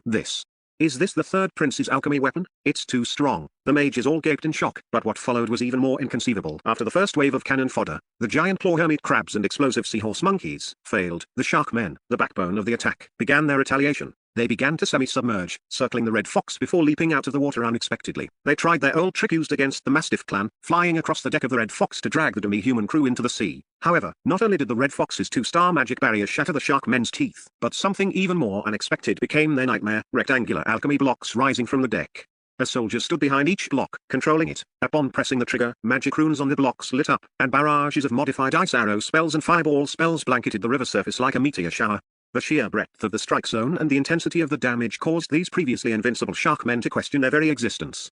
Gods above, are those ice arrow spells and fireball spells? How can they release them like that? Do they have hundreds of grand mages? Heavens, can someone tell me if I'm dreaming? Have the sea beasts become this vulnerable? Those are sharkmen. What on earth did the third prince do? Lord Bellum, can you tell me? Has the third prince received the favor of the gods? Seeing the mages looking so demoralized, Bellum's mind was also in a state of chaos. He had never imagined such a scene even in his wildest dreams. He had thought that by luring the third prince into the sea beast's encirclement, he could sit back and harvest the fruits of victory. But this current situation felt like being struck in the face with a blunt club. Thinking back to how he had smugly offered assistance, calling it giving a sweet to set a trap, now felt like being slapped hard in front of everyone. Go. Leave immediately. We must report this vital information to Lord Secrether in person. Fast. No longer having the face to stay, Bellum didn't care who won or lost the battle below, he just wanted to find an excuse to get out of there quickly. As for whether the third prince lived or died, what did it matter to him? After all, he had no direct conflict with the man, and looking ahead, if the third prince truly rose to power one day, he didn't want to have made such an enemy. The other mages looked at each other and deeply agreed with Bellum's decision. Without hesitation, they all responded to the order to withdraw. Unlike the mages in the airship who could leave whenever they pleased, Shaman, who had been full of confidence, now had a face more strained than someone suffering from severe constipation. Watching his sea beast army fall in batches, especially his elite shark legion being frozen into ice blocks by the ice arrow barrage and then shattered into shards by the fireball spells, his heart bled. He wouldn't have believed such a battle scene even if he were beaten to death. How could a sheltered flower of the royal family, someone he completely disregarded, cause him such massive impact and damage? This was his invincible sea beast army. What on earth are those weapons? How can this be? Feeling the awkwardness of being unable to back down, Shaman's vertical pupils filled with the flames of hatred. His body suddenly surged as he began treading on the waves, preparing to charge toward the red fox. Ha ha ha, beautifully done, boys. Did you see the flag signal? We're fighting our way out. With Shaman suffering a setback, the Mastiff clan was the most delighted. Captain Longby's eyes were shining, not just because the sea beast army was heavily damaged, but more because of the shock the third prince had given him. These unknown weapons were clearly even more powerful than Vaughn had boasted. In particular, he could clearly see that not a single person operating those weapons was a mage. What did that imply? As an old mercenary, the ambitions in his heart that had long since faded were now starting to stir. This third prince is not simple. No wonder that old fox Vaughn submitted. That old schemer truly doesn't get up early unless there's a profit to be made. Shaman, if you want to make a move now, you'll have to get past me first. Raw. After arranging for his son, daughter-in-law, and the guarding kin to retreat toward the rolling Dragon River, Captain Longby's gaze locked onto Shaman, who was lunging toward the red fox. Strike while the enemy is down. Now was the time when Shaman's morale was low and his troops were in chaos. If he could land another heavy blow, he might just secure victory. Whoosh! Blazing golden flames ignited around him. Captain Longby launched himself, treading the waves in succession and turning into an arc of light to intercept Shaman. He pulled back his right fist to gather strength and suddenly exploded forward. The air in front of him was compressed into an explosion by the swift punch, turning into a piercing gale that enveloped Shaman's face. Old dog, you're looking for death. Feeling a burning pain on his face, Shaman was enraged. His vertical pupils narrowed into slits, and without dodging, he met the attack with a punch of his own, carrying a chilling mist. Boom. Fists collided, air currents exploded, and wild winds raged, causing the water surface beneath them to collapse. Sea beasts within a 20-meter radius were blown away as if struck by an invisible wall of air. Impressive. Captain Longby was forced back by the air current, landing on the corpse of a sea beast, his right arm feeling numb. Rumor had it that Shaman was a quasi 3-star pilgrim, and he certainly lived up to his reputation. Although Longby, as a blood-burning warrior, was also at the 3rd rank, He had come out on the losing end of that clash of strength. The innate strength of sea beasts was not to be underestimated again. However, the Mastiff clan's trump card for victory was not just strength, it was also their death-defying courage and indomitable tenacity. Seeing the other party's stance of fighting to the death, Shaman was driven mad with rage. In the distance, the red fox had advanced another 100 meters, and countless of his subordinates had fallen. Now, being doggedly pursued by this old dog, he had every desire to tear the man apart. Mad shark bite splash as Captain Longby approached again. Shaman's expression finally turned cold. With his feet half submerged in the water, he suddenly spread his hands. A 5-meter giant wave was forcibly drawn up by him, enveloping his body as it surged toward Longby. With a suffocating sense of pressure and the smell of blood, the phantom of a shark seemed to swim within the wave, its sharp teeth and swaying tail ready to devour its prey. Mastiff fangs. Captain Longby gave a low shout, fearlessness in his eyes. The flames across his body gathered at his hands, condensing into a massive golden dog head with flying mane, which opened its mouth and roared, charging into the wave with unstoppable momentum. Boom. There was another loud explosion, water splashed everywhere, and both figures swayed before separating again. However, several bloody gashes had been torn into Captain Longby's body, and crimson blood slowly dripped down. Yet, his expression showed no sign of retreat. Instead, he became even more excited. Old dog, if you know what's good for you, take your people and get lost. Don't go looking for death. Shaman had murder in his eyes, but he was anxious. His mission was to kill the third prince, and the situation was clearly unfavorable. If this dragged on, even if he could complete the task in the end, he wouldn't be able to explain such heavy losses to Lord Zezzer. Thus, he intended to let Captain Longby go for now and take his revenge later. Ha ha ha, Shaman, are you scared? Come at me again if you have the guts. Captain Longby laughed wildly in provocation, gathering his strength once more. The commotion just now must have been clearly seen by the red fox in the distance. Captain Longby had a small motive. While he was blocking Shaman, he also wanted to show off his strength in front of Alexander, now that they were about to seek refuge with others. Without some real skill,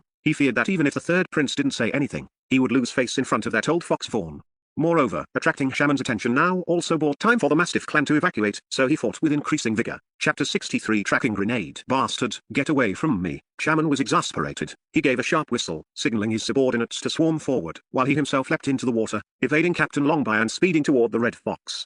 Trying to run? To where? Captain Longby glanced at his son's escape boat, which had almost broken out of the encirclement. He felt relieved and immediately gave chase to Shaman. Everyone, listen up. Control your firing zones and avoid friendly fire. Conserve your ammunition. Aboard the Red Fox, Alexander took in the overall situation. Watching the sea beasts being mowed down by machine guns row after row, he felt no sense of triumph. He didn't harbor much hatred for these sentient beings, but he knew the cruelty of war. Faced with threats to human life, he chose to stand with humanity. There are too many sea beasts. We'll run out of magic crystals sooner or later. We must quickly open a path to retreat. Just then, Captain Longby and Shaman were charging toward them from a distance, one chasing the other. Your Highness, it's the Sharkman leader Shaman. Should we avoid his direct assault? Roy's pupils constricted as he tightened his grip on the steering wheel, looking somewhat nervous. No, meet him head on. This is the best opportunity. Just remember to maintain the distance. Alexander took a deep breath and turned to stride outside. Your Highness, it's dangerous. You mustn't, Your Highness. If you have any orders, just leave them to us. Gargadon and Lizu instantly understood Alexander's intention and stepped forward to stop him. Haha, you can't do this. Just follow me. Alexander gave a mysterious smile, waved his hand at them, left the captain's quarters, and arrived at the forward deck. At this moment, the deck was covered in blood and the severed limbs of sea beasts. Despite the 2-star magic barrier and alchemy weapons like the Gatling machine guns, the sea beasts swarmed fearlessly like zombies against machine guns, with many still breaking through the lines to board the deck. Bang, bang, bang. Alexander's Desert Eagle fired repeatedly, piercing through 2 giant claw hermit crabs in front of him. He stepped through the flowing black blood and reached the bow. The surrounding musketeers automatically formed a defensive formation in front of him. Shaman, surrender. If this continues, your soldiers will only die in vain. While Alexander called out to the charging Shaman to surrender, he secretly ordered the musketeers to gather the prepared grenades. Human, stop your wishful thinking. You've killed so many of our kin. Today is the day you die. Shaman exchanged a punch with Captain Longby, using the momentum to close in on the Red Fox again. Seeing that he was nearly within 50 meters, his mad shark bite was already beginning to manifest once more. Third Prince, old men, Captain Longby greets you. I have things handled here. You should hurry and head toward the rolling Dragon River. Captain Longby tapped his feet on the water's surface, reacting with extreme speed. His hands formed claws as he lunged at Shaman again. Old dog,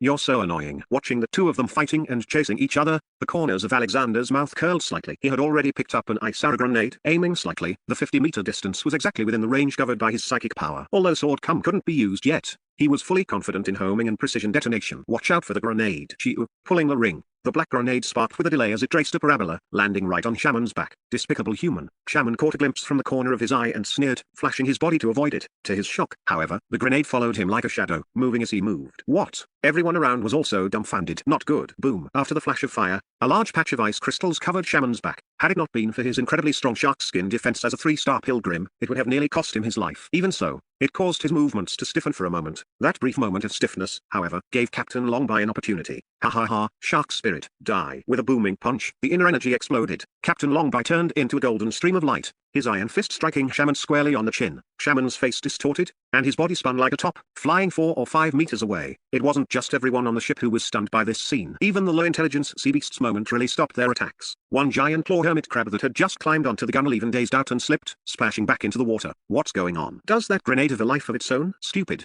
That was the prince anticipating the enemy's moves with superb throwing technique. Right. His Highness is mighty. Listening to the chatter, only Alexander knew that using psychic power for telekinesis really made things difficult for the enemy. However, the distance was a major drawback. What? You're all looking for death. Shaman, having fallen into the water, was completely enraged. With blood at the corner of his mouth, he stirred the river water with all his might. A 7 to 8 meter high giant wave first blocked Captain Longby's renewed attack, while he himself dove deep, darting toward the bottom of the Red Fox like a torpedo. Hard to port. Chris, have the machine gunners fired him mercilessly? Yes. The Gatling roared, pouring fire onto the rapidly moving waterline beneath the surface. However, the resistance of the waves and the again frenzied swarms of sea beasts caused the bullet's power to diminish sharply. The surging giant waves tossed the entire hull of the Red Fox upward. The magic barrier emerged from the water, with countless giant claw hermit crabs clinging to the bottom like barnacles. Clang, clang, clang. Their massive claws hammered at the barrier, and fine cracks began to wind upward from the bottom of the shield. Report. Your Highness, we're low on ammunition. I'm afraid the range will be affected. Roar. Just as Alexander heard Chris's report and the Red Fox was about to plunge from the crest of a wave into the trough, Shaman finally burst out of the water, with a great splash of waves. Shaman's body moved like a shuttle. His sharp teeth were bared, with a metallic cluster coating them. He kicked his legs powerfully, using the force of the waves to slam violently into the falling Red Fox's magic barrier. Bang! Crack! Like a shattering glass dome, the 2-star magic barrier disintegrated into fragments under the full force strike of a 3-star pilgrim. Simultaneously, the magic barrier alchemy modules embedded inside the cabin all began to emit thick smoke, their magical patterns collapsing due to overload. Shaman's strike caused the Red Fox's defenses to plummet. Shark Legion, kill them. In an instant, at Shaman's command, the sea beasts that had briefly hesitated swarmed forward again. Without the protection of the magic barrier, the Red Fox was in crisis. Your Highness, run quickly. Your Highness, go to the lower hold quickly. Gargadon and Lisa's faces changed drastically, and the surrounding musketeers showed fear in their eyes. Everyone, get out of my way. Concentrate your fire and take down Shaman, Alexander shouted, pulling the two of them aside. His eyes instantly turned a deep blue as he fully unleashed his psychic power. He couldn't afford to hide it anymore. Seeing the sea beasts sweeping in frantically and the soldiers fighting bloodily on the deck, how could he abandon them now? He threw out a handful of steel needles, controlling them with his psychic power. Chiu. The steel needles turned into streams of metallic light because they were so fast. It looked as if threads of metal were weaving a defensive sphere within a 50-meter radius around Alexander. Every sea beast that entered this sphere was instantly slaughtered. There were no visible wounds on their bodies, save for a tiny hole left in their most vulnerable spots: eyes, mouths, or anuses. This was a lethal weapon even more ruthless and insidious than bullets. Gargadon and Lisa, who had been anxiously protecting Alexander, along with the musketeers surrounding them, were now all staring in stunned silence. In their minds, Alexander was a vase, someone incapable of practicing magic or battle chi. Yet, just because he was willing to fight on the front lines with them, they were willing to die for him. Looking at Chris now, she was almost pressed against Alexander, intending to trade her life for his. But now they saw that under Alexander's control, the 50-meter area was cleared instantly. They hadn't even seen exactly what weapon he was using. This contrast was so great that their brains simply couldn't process it. Chapter 64. Accepting the Mastiff Clan. Gods above. Is His Highness a mage? He isn't as weak as the legends say. I don't know. I only saw that His Highness's methods were brutal. It was only for the blink of an eye. Yeah, just a blink of an eye. So impressive. In fact, it wasn't just the musketeers who hadn't expected this. Even Shaman, who was organizing the attack, was so shocked that he choked on 2 mouthfuls of river water. Only now did he seem to come to his senses. This royal flower seemed to truly possess some kind of power, a special kind of magic. They had all been deceived. Perhaps this was the true face of the royal family. Bastards. Liars. The royal family are all liars and bastards. Attack. Attack. Shaman slapped the river water hard, roaring hysterically. What are you all staring at? We're still in battle. Protect His Highness. Kill them. After a brief pause, Gargadon let out a roar, and everyone snapped back to reality. At this moment, the look in their eyes had completely changed. The previous panic and fear were gone, replaced by determination, hope, and confidence. Waves of spiritual sublimation surged into the center of Alexander Bartuk's brow, causing his depleted psychic power to recover rapidly. This allowed him to throw steel needles while simultaneously tossing homing grenades at Shaman. Like playing whack-a-mole, combined with the occasional sneak attacks from Captain Longby on the side, they blasted Shaman until he was covered in blood, not daring to show his head.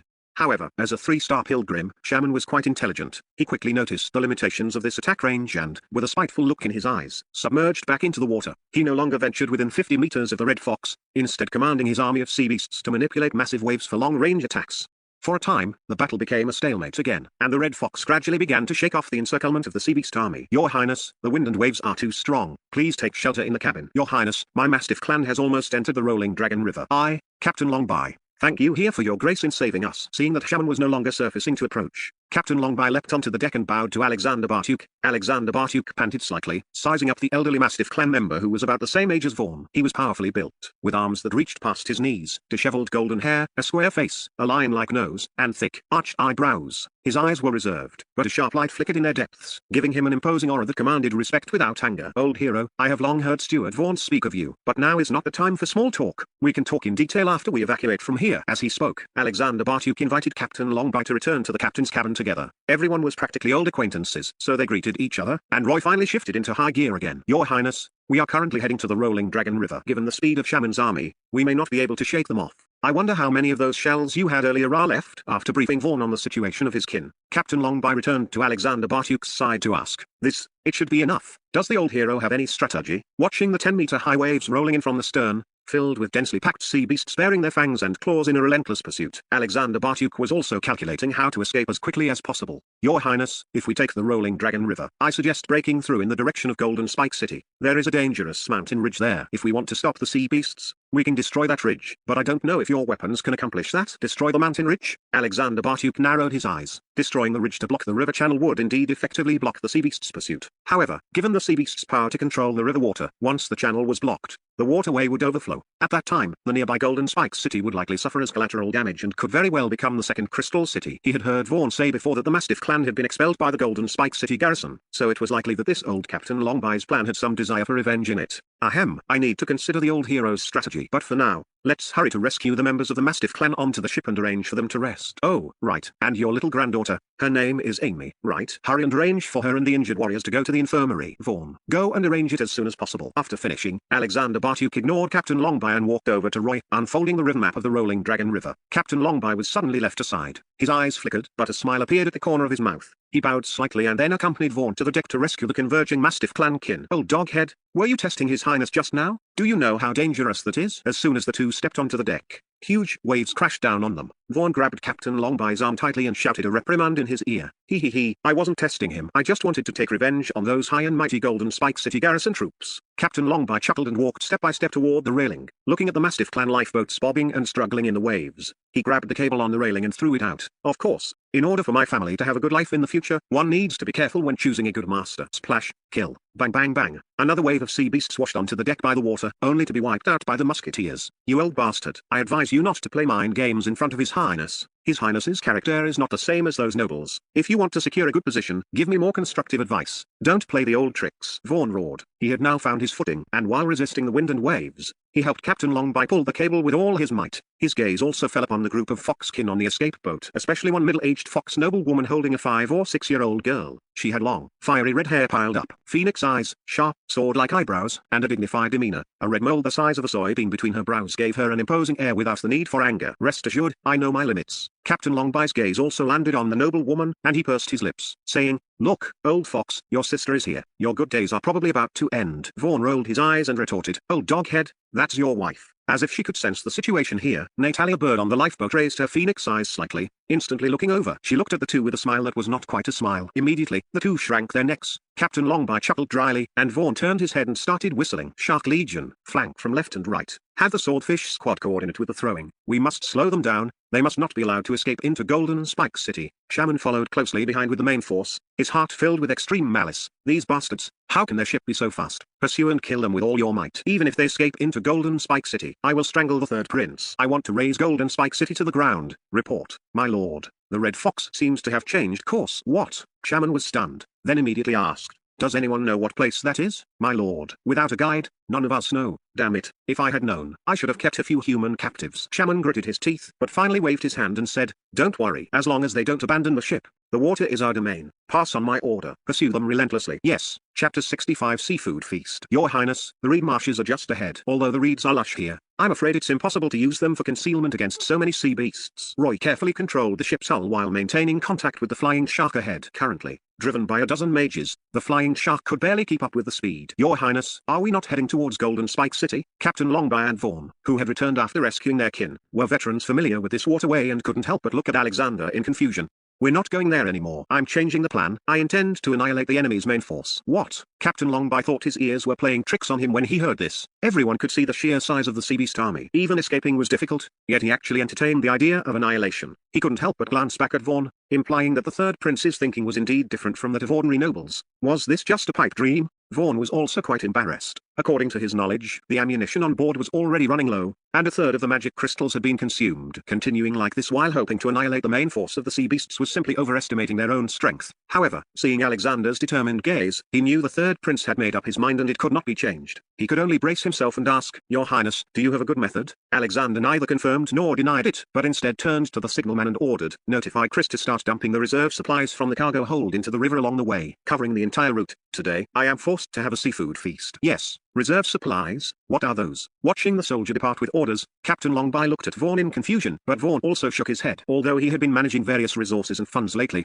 military supplies were still controlled by Bradman in logistics. After all, they hadn't been with Alexander for long, so at this moment, they could only wait and see how things developed. The vast reed marshes were filled with reeds over a person's height. As it was nearly March, the marshes still appeared quite withered, with no signs of turning green yet. As the Red Fox sailed against the wind, rows of soldiers brought out hundreds of wooden barrels from below deck, either pushing them directly into the river or using launchers to fire them into the reed marshes. Soon, wooden barrels of all sizes were floating throughout the entire reed marsh. Captain Longby and Vaughn took the opportunity to look at the contents of the barrels, but they didn't recognize what was inside. Meanwhile, Shaman's army had also reached the edge of the reed marshes. Looking at the thickets of reeds that blocked his vision, Shaman's brow furrowed slightly. Isn't it a bit too quiet? Moreover, entering this reed-filled water will inevitably slow down the ships. Could that flower of the royal family have set an ambush beforehand, or does he intend to fight to the death? Report, my lord. An anomaly has been discovered ahead. The Red Fox is throwing wooden barrels into the water. Its purpose is unknown. Just then, a Sharkman subordinate rushed over to report. Throwing wooden barrels? What's in them? Have any ambushes been detected nearby? Shaman rose above the water, his vertical pupils flickering. He saw the floating barrels in the distance, and his mind was filled with questions. No ambushes were found, my lord. The Sharkman subordinate replied. My subordinates and I also broke open a few barrels to check. Inside was some black powder, and nothing seemed unusual. However, judging by the smell, it's very much like some kind of refined magic potion. Magic potion? Shaman was stunned for a moment, then shook his head. Impossible. With that greedy bunch of royal nobles, they wouldn't abandon magic potions or gold coins unless they were dying. He paused, his eyes suddenly flashing as he added, unless our prince is trying to lighten the ship's load and discard extra items to mislead us. My lord, it's very likely their oarsmen are exhausted. Does that mean they're at their wits' end? Pursue them. Yes, my lord. Whoosh, whoosh, whoosh. With a single command, the sea beast army surged into the reed marshes in overwhelming numbers. Looking down from above, it was like a swarm of hungry ants pouring out of their nest and burrowing into a haystack. Under Shaman's command, the army spread out in a crescent shape to form an encirclement around the Red Fox and the Flying Shark. If they hadn't been flanking against the wind, they probably would have completed the encirclement in less than 15 minutes. However, just as Shaman was treading the waves and watching the vanguard of the sea beasts about to close the circle, the heavy cannons on the Red Fox and the Flying Shark, which had been sailing quietly, suddenly erupted with continuous flashes of fire. Then came a deafening roar. Boom, boom, boom. Round after round of delay blast fireball spells instantly covered the entire reed marsh. However, their targets were not the concentrations of sea beasts. Instead, many were aimed at those floating wooden barrels. This left Shaman somewhat confused, but his confusion lasted only for a moment, because the next scene became a terrifying nightmare he would never forget for the rest of his life. Boom, thump, thump, thump. Flames exploded as one barrel after another was ignited. The surrounding air was suddenly sucked dry, creating a vacuum. Scorching air currents rose like tornadoes, and thick smoke billowed. Following that, violent tremors surged from the water's surface, tossing the entire reed marsh upward. A fierce circular shockwave of air pressure knocked over all the sea beasts in the marsh, followed by raging fires that ignited everything in the vicinity. Not only did the dry reed marshes catch fire, but even the river water was burning fiercely. Fire was what the sea beasts feared most. Now enveloped in flames, they were like ants on a hot pan, trampling frantically and trying to hide everywhere. But they were surrounded by fire. Even if they jumped into the water was being boiled to a simmer by the massive blaze. The entire reed marsh was like a giant seafood hot pot. As soon as anything entered, its shell would instantly turn red. Screams, wails, and shrill cries filled the entire area. Retreat. Retreat quickly, bastard. It's over. Lord Zessa will definitely kill me. Shaman's pupils dilated and his expression was dazed. His earlier high spirits were long gone. Watching the struggling figures in the sea of fire and smelling the charred scent of crustaceans in the air, his heart bled. At the same time, further up the river, Captain Longby and Vaughn, who had been watching the battle from the deck of the Red Fox, could not hide the shock on their faces. They had still underestimated Alexander's strength. Although those previous magical weapons had already opened their eyes, seeing a scene like this simply subverted their understanding. And such a weapon was in the hands of the third prince? What kind of concept was that? It was perhaps only a matter of time before the third prince rose to power in the northern border. Is this gunpowder a new alchemy product researched by His Highness? It's too strong. Vaughn, Captain Longby's eyes sparkled with a deep light, as profound as a black hole. He seemed somewhat excited as he said, although I've experienced countless grand scenes before, today I must admit that His Highness has taught me a lesson. I should apologize to His Highness for my previous testing of him. HMPH, you old dog. You're probably eyeing this gunpowder, aren't you? Vaughn curled his lip and said, if His Highness agrees to let you use these things, are you going to seek revenge on those wolf cubs? What do you think? Captain Longby didn't hide it. When we were stabbed in the back by those wolf cubs, how many of our brothers and clansmen died? Don't you feel any hatred? I've always been magnanimous. Vaughn shrugged with an air of indifference. Hey, you, magnanimous? Captain Longby rolled his eyes and said, if you were magnanimous, you wouldn't have become a merchant, let alone stockpiled military supplies at my place. If Natalia found out, you know the consequences. The feeling is mutual. Vaughn patted Captain Longby's shoulder and said, do you want to go to His Highness now and offer a humble apology? Perhaps His Highness is generous and might actually give you the time of day. Ha ha ha, although I, Longby, am thick-skinned and adaptable, I am still the commander of the 7th Legion of the Rhine Empire. I have my dignity. If he doesn't invite me, I won't come out of retirement. Then let's wait and see. The corners of Vaughn's mouth curled up, his eyes full of amusement. Chapter 66 Cleaning Bracelet. The medical bay below the deck. Alexander Bartuk was sweating profusely as he helped bandage the wounded soldiers. Finally, he personally activated a healing magic array to treat little Amy's severe asthma. On the magic array, little Amy had fallen into a coma. Her chubby little face was turning purple from suffocation, and her drooping gold and red furry little ears had lost their luster. She was clearly in a critical state. Originally, other mages were controlling the array, but the effect wasn't very good. So, Alexander came over to investigate using his psychic power and fine-tune the array to provide targeted treatment. Having already demonstrated his psychic power in front of everyone, he no longer intended to hide it. Moreover, he now felt he had some ability to protect himself. Around him, Nuit Sarah, the Red Fox noblewoman Natalia, and other Mastiff clan warriors who had finished their healing were now gathered around Alexander, anxiously waiting for the results. Ying Tilda. As the magical brilliance slowly faded, little Amy let out a soft moan and slowly opened her large, obsidian-like eyes. Her breathing was steady and smooth, and her complexion began to improve. Amy, Mama is here. Do you feel better? Sarah watched with bated breath. Feeling Amy's steady breathing, she was so emotional for a moment that she was almost speechless. Mama, are we all dead? Amy sat up, rubbed her big eyes, and looked around curiously. Her gaze finally landed on Alexander, and she asked, Papa, Grandma, is this uncle the great beast god? Was it him who cured Amy's breathing sickness? Can I run around like everyone else now? Oh, my little Amy, my sweet baby. Natalia picked Amy up in her arms, excitedly kissed her little face, and said softly, this uncle is the messenger of the great beast god. We will follow him from now on, and you won't have to worry about not being able to run around anymore. Really, Grandma? Amy's eyes sparkled. Of course it's true. Kissing Amy again and pulling her into her embrace, Natalia's tense nerves finally relaxed. Her eyes brimmed with tears of happiness. After a long while, she turned her head, her gaze returning to calm, and bowed slightly to Alexander. I've made a fool of myself, Your Highness. Your kindness is something our Mastiff clan and Red Fox clan will never forget for generations to come. May the beast god bless you. Thank you, Your Highness, for saving our lives. Your Highness's great kindness will never be forgotten. The surrounding wounded soldiers all knelt on one knee. Your Highness, thank you for saving my daughter. Niue doesn't know how to repay your great kindness. If you don't mind, Niue is willing to become your servant and follow you to the death. As a wave of spiritual sublimation poured in, a streak of golden energy merged into Alexander's brow. Looking at the Mastiff clan, who were famous for their loyalty, Alexander stood up to help Niue up and signaled for everyone else to rise as well. Although they had won the battle against the Sea Beast army and gained new strength, he didn't feel the same excitement and joy as he had after previous victories, because witnessing the mass annihilation of lives in the crossfire was a truly cruel thing. The ones everyone should be grateful to are those who sacrificed themselves fighting for us. Without them, we wouldn't have been able to defeat the Sea Beast army. Alexander spoke, looking sincerely into everyone's eyes. Finally stopping on Niue, he said loudly, anyone who wants to follow me knows that I do not easily sign a slave contract. Even if one is signed, the enslavement will be gradually lifted based on contributions to restore their freedom. In my territory, I hope there will be no more slaves. So Niue, if you want to be my guard, as long as you can pass the tests of Gargadon and Lisa, you can. Alexander patted his shoulder and smiled. Your Highness, I will definitely pass the test. Niue's eyes lit up upon hearing this, and his resolve became even firmer. The rest of the Mastiff clan were also shaken. They had already heard from Vaughn's message that the third prince was kind and approachable. Now that it was confirmed, they felt the future was full of hope. Grandma, have you not taken a bath for a long time? You smell a bit strange, and Amy smells stinky too. Suddenly, Amy poked her head out from Natalia's arms, pinched her nose, and pouted her little mouth as she spoke softly. Natalia stiffened. Though she tried to remain calm, her neck turned slightly red. Everyone around also subconsciously sniffed themselves. For the Mastiff clan and the Red Fox clan, their sense of smell was more than 10 times stronger than that of ordinary people. They had just been in intense combat. How could they have had time to worry about personal hygiene? Especially as members of the Fox clan, they were born with a slight body odor. However, they usually paid close attention to cleanliness and wore incense, so outsiders wouldn't smell it. But these past few days were special. Now that little Amy's breathing was clear, her little nose was suddenly stimulated. Combined with her innocent childhood bluntness, she didn't care about the current occasion. Everyone was momentarily embarrassed. Looking at Alexander, they even drooped their ears in self-consciousness, their eyes darting around uneasily. Ahem, little Amy. Uncle hasn't bathed in a long time either. But Uncle has a small gift for you. Would you like it? As he spoke, Alexander slid an alchemical bracelet off his wrist and handed it to Amy. Taking the bracelet, Amy examined it curiously. A spirit awakening magic crystal the size of a soybean was embedded in the bracelet, and the surface was inscribed with complex magic array patterns, emitting a hint of coolness. A rank 2 cleaning magic array. Natalia's eyes flickered. She could tell at a glance that this bracelet was extraordinary, because according to common knowledge, any magical accessory requires a mage to activate it. However, after the bracelet left Alexander's hand and was held by Amy, she clearly felt that the cool magical power continued to operate. In just a few breaths, the originally stinky Amy smelled fresh, as if she had just bathed, her whole body emitting a clean scent. Amy, hurry and thank Uncle.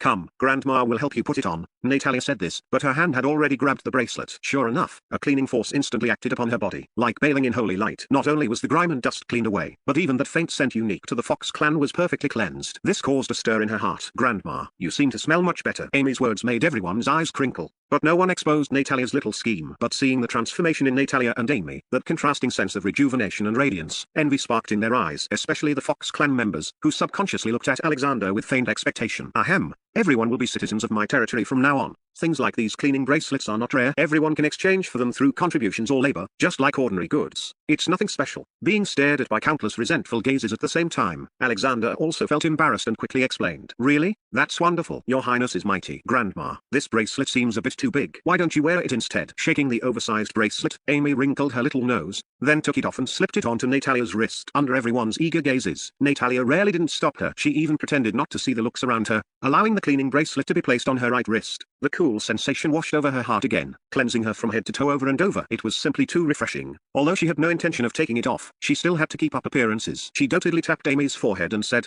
contrary to her feelings, silly child, this is a gift from His Highness to you. How can Grandma take it? As she spoke, she looked at Alexander apologetically, but she made no move to remove the bracelet. Everyone rolled their eyes. Ahem, it's fine. I'll make a smaller one for Amy later. Oh my, sister, how old are you now? Still snatching things from your own granddaughter? You're really embarrassing our Red Fox clan. Just then, Vaughn and Captain Longby walked into the medical bay, one after the other. Chapter 67 Space Ring. The Mastiff clan and Red Fox clan bowed and made way. Alexander looked at the two of them, his eyes narrowing slightly, and did not speak. For a moment, a brief and strange silence fell over the medical room. Your Highness, my brother must have caused you a lot of trouble lately, hasn't he? If he has been disrespectful in any way and it's inconvenient for you to speak up, you can leave him to me. Sensing Alexander's unusual reaction, Natalia quickly curtsied to him and then stood tall. Her gaze fell on Vaughn and Captain Longby. Although it was inconvenient to scold them in person, her eyes were exceptionally sharp. Sister, I am now His Highness's steward, and I am absolutely loyal to him. Stared at by his sister, Vaughn shrank his neck and hurriedly scurried to Alexander's side, acting like an eager sycophant. Your Highness, don't overwork yourself. If there's anything to be done, you can just order this old servant. Alexander really hadn't expected Vaughn to be so afraid of his sister. Meanwhile, Captain Longby's gaze lingered on his old wife's wrist for a moment, his nostrils twitching slightly. He instantly realized something and could only smile bitterly in his heart. He had just been making grand speeches on the deck. Was he now going to have his face slapped in front of Vaughn? But looking at his old wife's eyes and then at Alexander, he really couldn't bring himself to lower his pride. Grandpa, Amy is better. I can run now. Look. However, Amy's cry of Grandpa became the final straw that broke Captain Longby. With a sigh in his heart, he came before Alexander and bowed, saying, Your Highness, thank you for saving my family and clansmen. From now on, whatever orders you have, I, Longby, will serve you with total devotion. I don't force anyone, you can choose for yourself. Alexander replied indifferently, his eyelids lowered.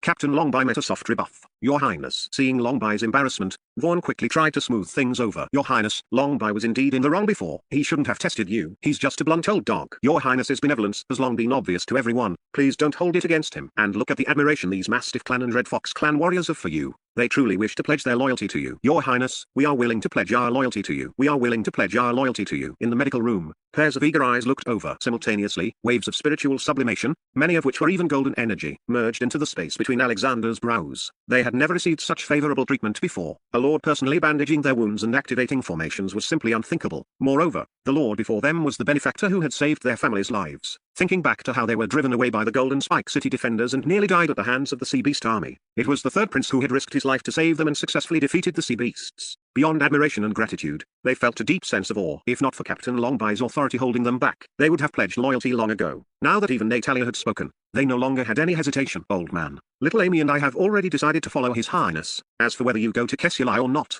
you decide for yourself. Natalia spoke up suddenly, her tone quite calm. Yet everyone could hear the invisible pressure weighing down on Captain Longby. Longby grumbled inwardly. Is this even a choice? You've already made a choice for me, haven't you? No longer caring about his pride, He knelt on one knee before Alexander, drooping his ears, and said solemnly, "Long by is willing to pledge his life in loyalty to your highness." A thick surge of golden energy entered the space between Alexander's brows. The Mastiff clan and Red Fox clan wish to pledge their loyalty to your highness. At the same moment, streams of golden energy merged into his brow. As expected, the loyalty of the Mastiff clan was beyond doubt. Buzz. Before Alexander could react, the golden energy inside him suddenly coalesced into a tide and surged into the black gold ring on his hand. A faint connection arose from the depths of Alexander's heart. The space ring had been opened. Good. Excellent. Ha ha ha. Alexander swept away his previous expression, replaced by a laugh of immense joy. He helped Captain Longby up and signaled for everyone to rise. This allowed everyone to breathe a sigh of relief, their faces beaming with happiness, joy, and a wealth of hope. The cold moon hung high. Golden Spike City remained on high alert. On the city walls, the fully armed city lord and his entourage, along with Count Baker and Ataris who had previously entered the city for supplies and refuge, were now anxiously watching the blazing fires 40 li to the southeast of the river.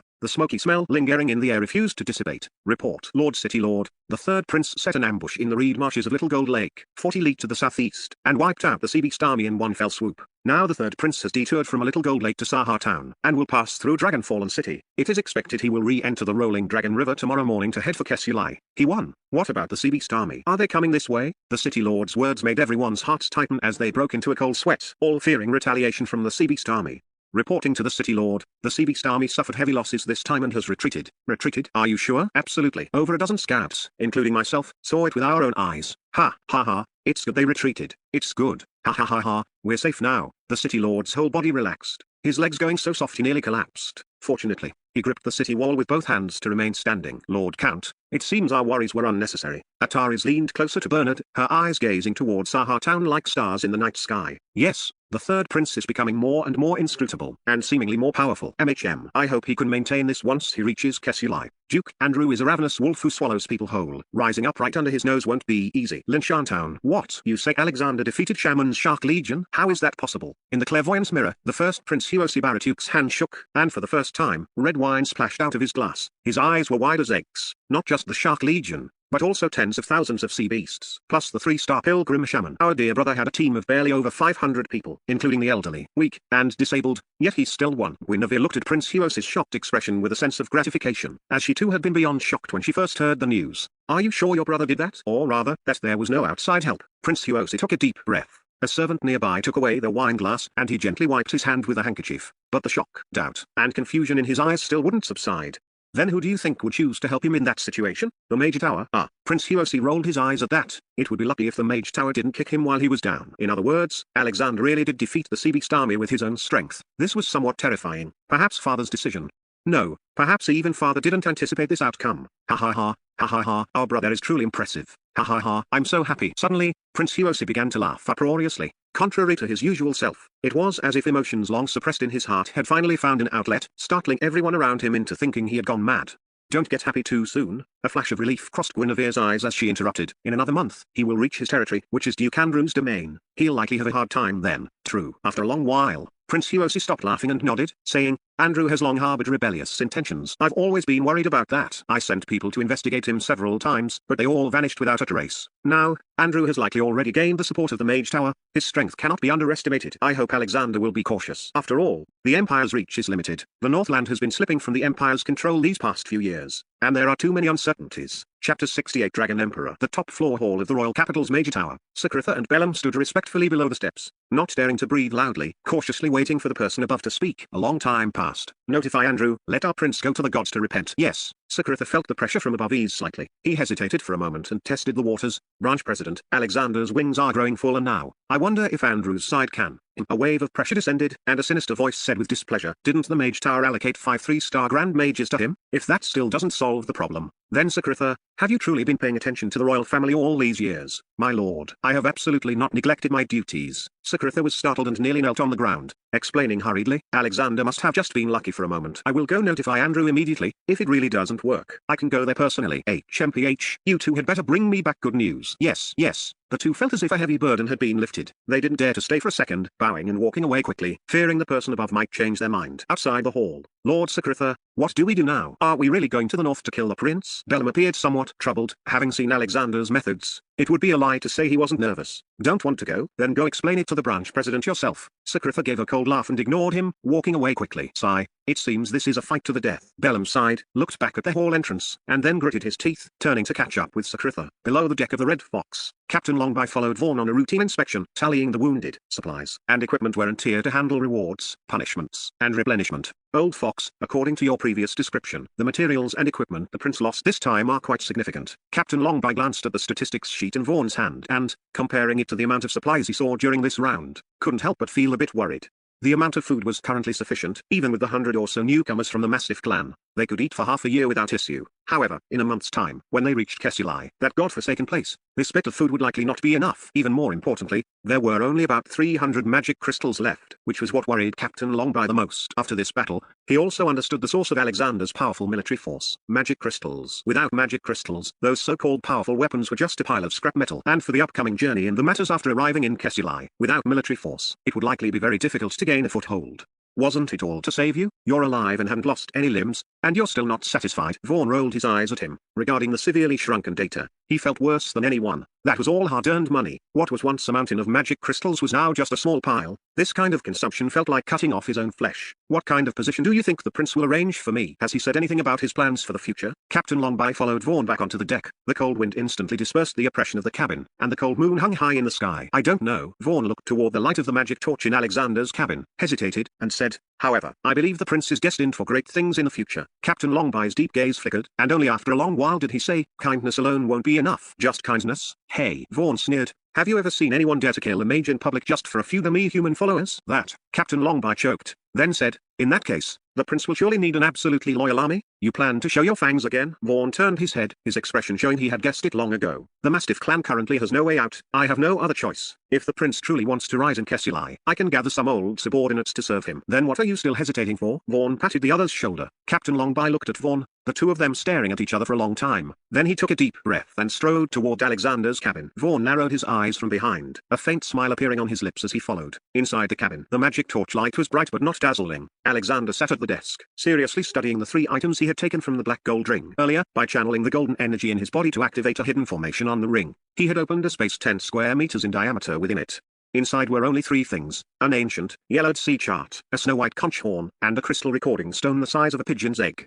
At this moment, Alexander was studying this recording stone. Activated by a magic crystal, a projection of a woman emerged from the recording stone. She wore a crown and a white gauze dress with gold trim. Her posture was dignified, and her presence powerful. However, there seemed to be a cloud of light mist around her body and face, acting like some kind of magical interference that obscured her features. But even through the haze, a call rose almost instinctively from the bottom of Alexander's heart. Mother. Indeed, although the woman's features were unclear in the projection, as a relative connected by blood to the third prince, he recognized her at a glance. It was the Empress of the Empire, the third prince's biological mother, Dragon Emperor Bastoria. Child, when you see this image, I believe you will have already grown taller than your mother. Dragon Emperor Bastoria reached out her hands with kindness and affection, as if to cup the face of the person before her and look closely. Forgive me, child. I didn't want to leave you either. This is all the Major Tower's fault. The Empress's voice was full of reluctance, helplessness, and deep resentment. I am the princess of the Elf Dragon tribe, which is what the Mage Tower calls the royalty of the demon race. What? Hearing this, Alexander's head buzzed. No wonder he had magic immunity, and no wonder he wasn't allowed to ask about his mother in the royal capital. So this was the root of it, the bloodline of the Elf Dragon tribe. Child, do not listen to the proclamations of the Major Tower. They completely distort the truth. They are spinning lies. Although there are good and bad among the elves, they are by no means the evil demons the Major Tower claims them to be. Their true goal is to covet the ancient inheritance of the elves, a secret concerning the origin of life on the Noah continent, an eternal legend. This is the Major Tower's true objective. Alexander held his breath.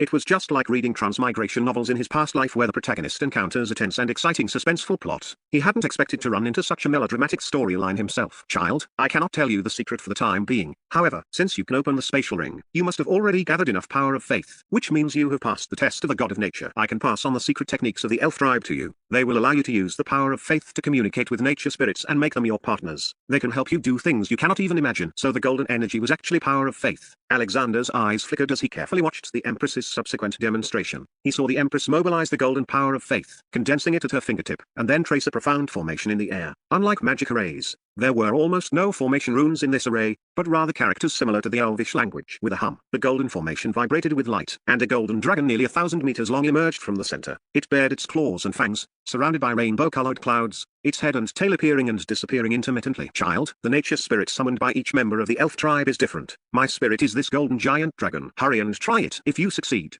you can follow that sea chart to the east sea to find me. When the time comes, remember to blow the Dharma conch, and I will be able to hear it. The recording light screen ended here. Watching the light screen dissipate, an inexplicable sense of sadness rose in Alexander's heart. But he soon regained his spirit and called up the summoning formation that the quill had just copied in his mind. Golden power of faith was injected into the formation. With a hum, the formation lit up, and a round-headed ball of light slowly emerged from it. Chapter 69 Summoning Spirits. This is my nature spirit, a light blue, chubby water sphere about the size of a soccer ball. Looking like a slime, blinked its two hazy, black gem-like eyes and curiously observed its surroundings. Are you the one who summoned Pang Bao? You don't look like a member of the elf race. You must be a half-elf, right? The chubby water sphere locked its gaze onto the handsome man before it, its brow bone, which lacked eyebrows, furrowed slightly, as if it wasn't very satisfied with Alexander Bartuk's half-elf lineage. Ahem. So your name is Pang Bao, right? May I ask if you can transform into a dragon, or perhaps something else massive? Alexander Bartuk looked at the chubby water sphere floating above the magic circle, secretly hoping it could evolve and change like a Digimon. After all, the Queen's golden dragon was incredibly cool. For instance, riding a dragon versus riding a water sphere,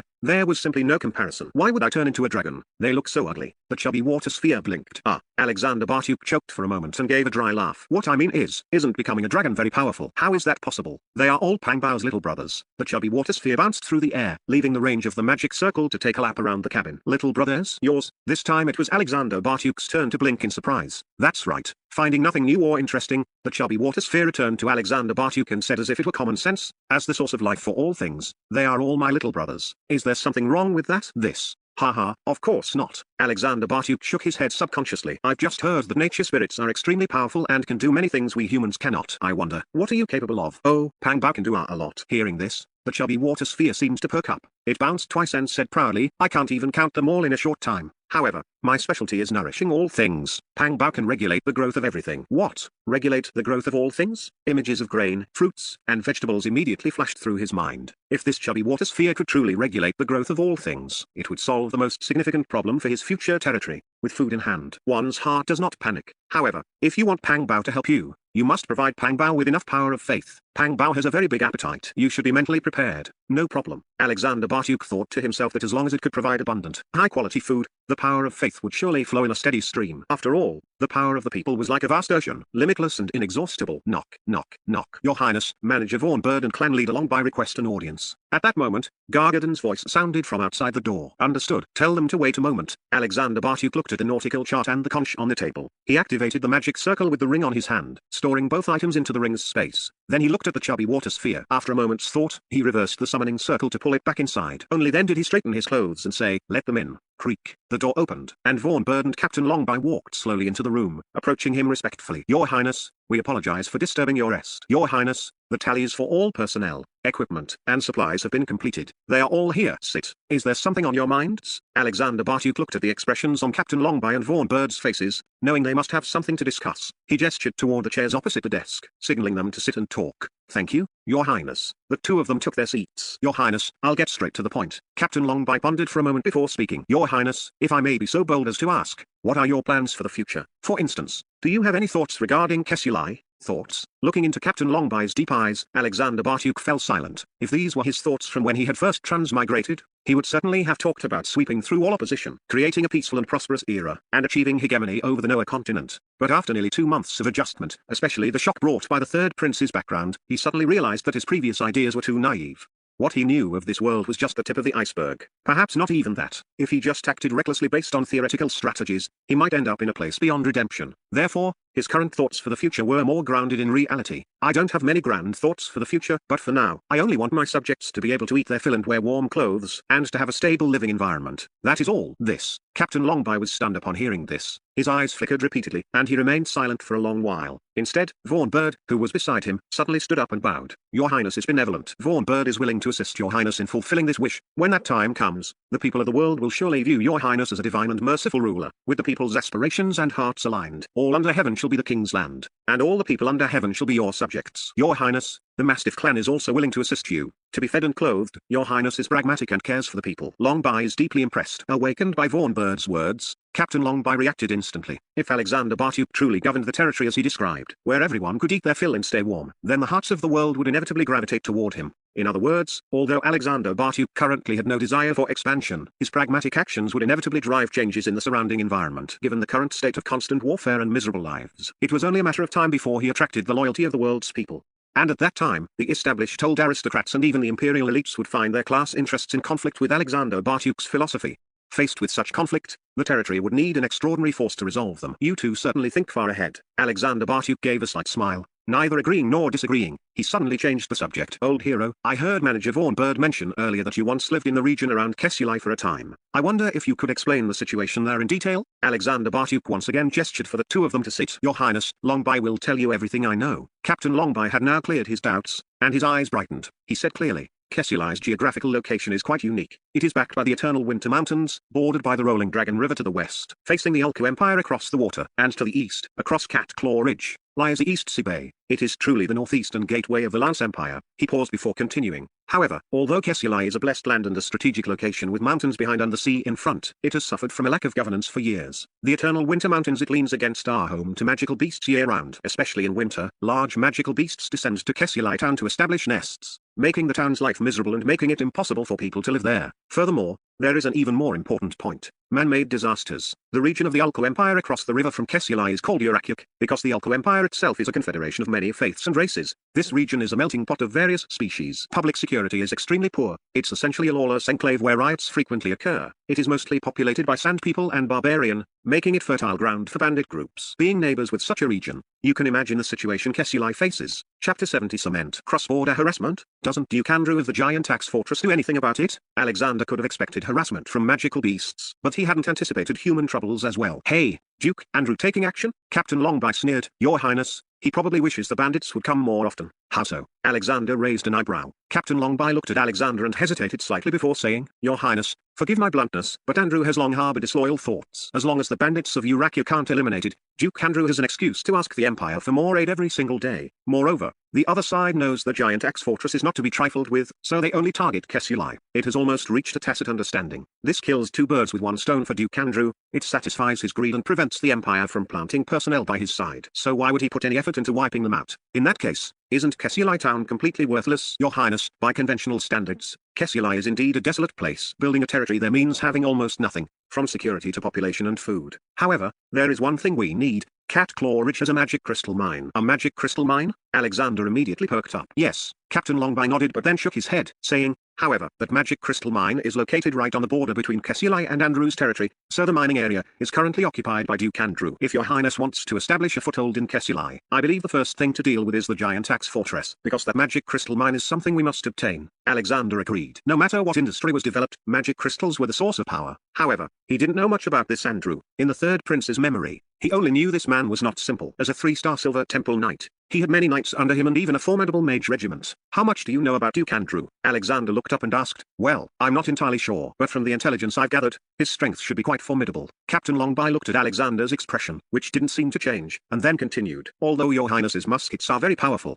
as far as I know, Andrew's cavalry units are all knights equipped with runic weapons. Their defense and attack power are no weaker than a magic team. This isn't something ordinary sea beast armies can compare to. Furthermore, Andrew has lived in the north for a long time, responsible for guarding the Empire's northern gate. His troops frequently battle magical beasts from the Eternal Winter Mountains and sea beasts from the Eastern Sea. Their combat capabilities cannot be underestimated. If your Highness wants to seize the mining area directly, the chances of winning aren't high. But your Highness needn't worry. Many of my old subordinates from the Mastiff clan are making a living around Urakyuk. I can recall them to serve your Highness. Of course, this will take some time. What do you think, your Highness? Seizing it by force? I'm not considering that for now. Alexander thought for a moment and said, we've just been through a major battle, and our people need rest. Besides, we have no direct conflict with Duke Andrew yet. We lack a justification. I think it's better to build up the town first. Once we've established a firm footing, it won't be too late to seek the mining area. As for your old subordinates, if they are willing to come here, they are most welcome. The development of the town cannot do without military construction as a guarantee. You don't have a position yet, So first organize the warriors of the Mastiff clan and Red Fox clan into a unit. During the time it takes to reach Kesuli, I hope you can become proficient in operating various Magitech firelock blasters. At the same time, you should also take charge of teaching everyone some combat techniques. After all, our soldiers are very weak in this regard, and you are experienced. As for the necessary cultivation potions, you can coordinate with Bradman from the logistics department. He will provide you with enough magic potions. Please rest assured, Your Highness. Forming units and training soldiers is my specialty. Having received Alexander's verbal order, Captain Longby was internally excited, but his expression remained calm. He subconsciously glanced at Vaughn beside him and slightly raised his chin. Your Highness. Vaughn spoke up at this moment. Given our remaining supplies, I'm afraid they'll only last until we reach Kesuli. To build up the territory, we need to make more preparations. According to Longby,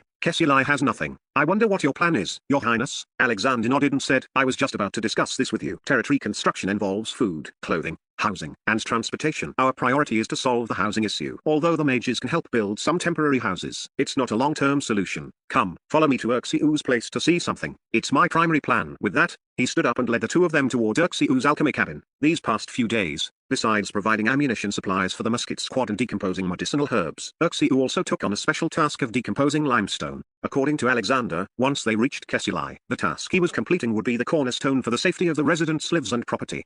Major Urxiu, is this lime powder really as miraculous as His Highness says? I can't see it at all. The tall mage, a former prisoner from the Flying Shark, asked Urxiu curiously while pushing limestone and clay onto the alchemy array. He operated the array to decompose them into a pile of powder, then transferred the powder to the alchemy furnace on the other side, starting the combustion array to calcine it into clinker. Just do what you're supposed to do. Listen to His Highness. If he says it works, it definitely will. Oh, the tall mage grumbled inwardly but didn't stop. He mixed the calcined and cooled mixed powder with the slag powder separated during iron smelting, finally packed it into bags, and stacked them to the side. Not bad. Seeing the tall mage's increasingly proficient operations, Urxiu nodded. His gaze then fell on the cleaning magic array and magic barrier that Alexander had set up beforehand. Sighing inwardly, if His Highness hadn't set up these dust removal devices, I'm afraid even with a cleaning mask, I wouldn't be able to stand this foul environment. But now the air here is fresh. If the experiment is successful and mass production begins, as long as the raw materials are guaranteed, we should be able to reach the quantity His Highness requested by the time we get to Kesuli. You guys, go check how much raw material inventory is left. Sort through those defective products and see if there's anything else that can be reused. Bring it all here. Yes, yes. Ha ha ha, Urxiu, it seems your place is the liveliest. At that moment, Alexander entered the alchemy room with Vaughn and Longby, just in time to see Urxiu arranging his assistant's work. Your Highness, you haven't rested yet. Is something the matter? Urxiu's gaze swept over Vaughn and Longby, and he guessed that something must be up. Alexander nodded, looked at a bag of powder that had just been stacked, and said, I came for this. I want to see the results. Actually, I've been wanting to see it too. Urxiu nodded. This caused the busy tall mage to roll his eyes secretly, thinking, you've been praising it for so long, but it turns out you weren't sure either. Your Highness, is this the material you just mentioned that can build houses and city walls? Watching Urxiu have an assistant open a bag, Vaughn and Longby leaned in, grabbed a handful, and examined it closely. Aside from being grey and fluffy like powder, there was nothing unusual about it. On the way here, Alexander had boasted quite a bit, saying that once this stuff was mixed with water, it would become incredibly strong, so much so that even a 2-star magic ballista couldn't destroy it. But now seeing the sample, they felt doubtful. This light powder would just turn into a lump of mud even if it solidified with water. Forget about defending against a 2-star ballista, even a random knight could smash it to pieces. This is cement. As long as it's mixed with water, sand, or gravel, it becomes a powerful construction tool, sturdy and durable. If you don't believe me, we can do a test. Alexander saw the disbelief in Vaughn and Longby's eyes, so he signaled Urxiu to bring over some stones and an iron basin for the experiment. Chapter 71 Enchantment and Reinforcement. According to the memories of his past life, Alexander personally set to work, pouring the cement powder into a basin, digging a hole in the middle, and stirring while adding water. Soon, the cement powder became viscous, its surface gleaming with a faint oily sheen, forming a clump like sesame paste. He then stacked the prepared stones, applying a layer of cement slurry to the joints, and in just a few minutes, he had built a low wall. Such a fast wall building speed. Can this be sturdy? I have my doubts. Captain Longby and Vaughn exchanged a quiet look and shook their heads inwardly. Give it some fire and bake it dry. Washing the dust off his hands, Alexander gestured for Urxiu to lend a hand. With fire magic roasting it from a distance, it took less than 5 minutes for the cement of the low wall to turn into a hard solid. Give it a try and see if it's as sturdy and durable as I said. Shall we? Let me. Captain Longby stepped forward, his broad palm lifting and glowing with a metallic luster. As a 3-star blood-burning warrior, he held back significantly to avoid embarrassing Alexander too much, using only 30% of his strength. Bang! His palm slapped the top of the low wall like a cattail leaf fan. The force radiated out instantly, making the entire low wall jump, and even the deck beneath everyone's feet let out a tooth-aching creak. Dust rose, but was instantly purified by the setup cleaning magic array. Everyone's eyes fell upon the low wall, and they couldn't help but gasp in unison. It's fine. It's really fine. Although a few stone chips had broken off the top of the wall, there wasn't a single crack on the structure as a whole. It was as if it were cast from iron. Let me see. Vaughn leaned in, His face almost pressed against the wall. He observed along the joints and found that there truly wasn't a single crack. "Old doghead, are you sure you're not just acting along with His Highness? Or did you not eat your fill tonight?" As he spoke, he turned to glance at Captain Longby, then looked back at Alexander, clicking his tongue. "Your Highness, this thing you've developed is extraordinary. It's not over yet. Let me try again." Captain Longby felt a bit slighted. For a dignified 3-star blood-burning warrior to fail to break a stone with a single palm strike was a bit embarrassing in front of his new master. His eyes flashed as he exerted force again, this time using a full 50% of his strength. Bang! This vibration was even more violent than the previous one. A buzz rang in everyone's ears, followed by the rustling sound of crumbling debris. The corner of Captain Longby's mouth curled up slightly, but when the dust cleared and he looked at the wall, his body stiffened. The low wall was still largely intact. What had scattered across the ground was just the top layer of stones being crushed. This is so strong. "Old doghead, tell me, how much strength did you use this time?" Everyone's eyes turned to Captain Longby, including Alexander, who had been somewhat prepared. 50%. Hiss. Everyone couldn't help but gasp in shock once more. Captain Longby's deep gaze turned solemn as he looked at the cement before him, seemingly realizing something. Even Alexander, standing to the side, felt a slight surge of excitement. He knew a bit about the bonding strength of cement. In his past life, without large-scale excavation tools for demolition, using a sledgehammer and iron chisel would only require about 81 strikes. But who was Captain Longby? A 3-star blood-burning warrior. How strong was 50% of his power? Splitting monuments and crushing stones should be as easy as eating jelly beans for him. In this simple cement formula, I'm afraid I missed an extremely crucial factor. Alexander's thoughts raced. Magic. Your Highness, this powder must have been enchanted with magic, right? Captain Longby and Vaughn spoke almost in unison, while Uxiu and the others nearby also looked toward Alexander. Ha ha ha, it was just a lucky accident. Alexander didn't deny it, although he wasn't entirely sure what was going on. After careful analysis, it might really be magic. After all, alchemy decomposition technology was a product of magic, no matter how you looked at it. In other words, the cement powder obtained through alchemy couldn't be called ordinary cement powder. It was magic cement powder. It contained genuine magic elements, so using it for walls or other structures was equivalent to enchanted reinforcement. This also made him suddenly remember the 2 previous decomposed items, gunpowder and medicinal herbs. At first, he hadn't paid much attention. After all, he hadn't had much contact with those 2 things in his past life, so he had no way to compare them. But he had seen far too much cement, so he could sense a thing or two about its strength. Cement with built-in enchanted reinforcement. It seems I've stumbled upon something great. This level of reinforcement is at least 5 times higher than the cement from my past life. Ha ha ha, Uxiu, you've rendered a top-tier service this time. Ramp up mass production. The city defense construction and civilian facilities of our territory will rely entirely on this from now on. Alexander laughed heartily and patted Uxiu's shoulder. Everyone couldn't help but imagine what Kesialai would look like in the future. Your Highness, mass production is not a problem, but you must provide me with the raw materials. Without materials, I can't do anything. Uxiu shrugged. Your Highness. Before Alexander could speak, Vaughn interjected from the side. We will pass by Saha Town tomorrow. If it's convenient, we can resupply there. At the same time, we can perform some simple maintenance on the Red Fox and the Flying Shark, so that we can reach Kesialai in one go. Good. It's settled, Alexander said happily. Steward Vaughn, with a housekeeper like you, I've been saved so much worry. I'll leave this matter entirely in your hands. Use your discretion for all expenses. Oh, and remember to prepare more daily practical items for the elderly, women, and children. Also, prepare some trays and the like. The spring sowing season is just a month away. We should make good use of this sailing time to prepare the seedlings with magic crystals, so we can transplant and sow them as soon as we reach the territory. Rest assured, Your Highness, this old servant will handle it perfectly. Having received Alexander's approval, Vaughn's back straightened instantly, and he cast a triumphant glance at Captain Longby from the corner of his eye.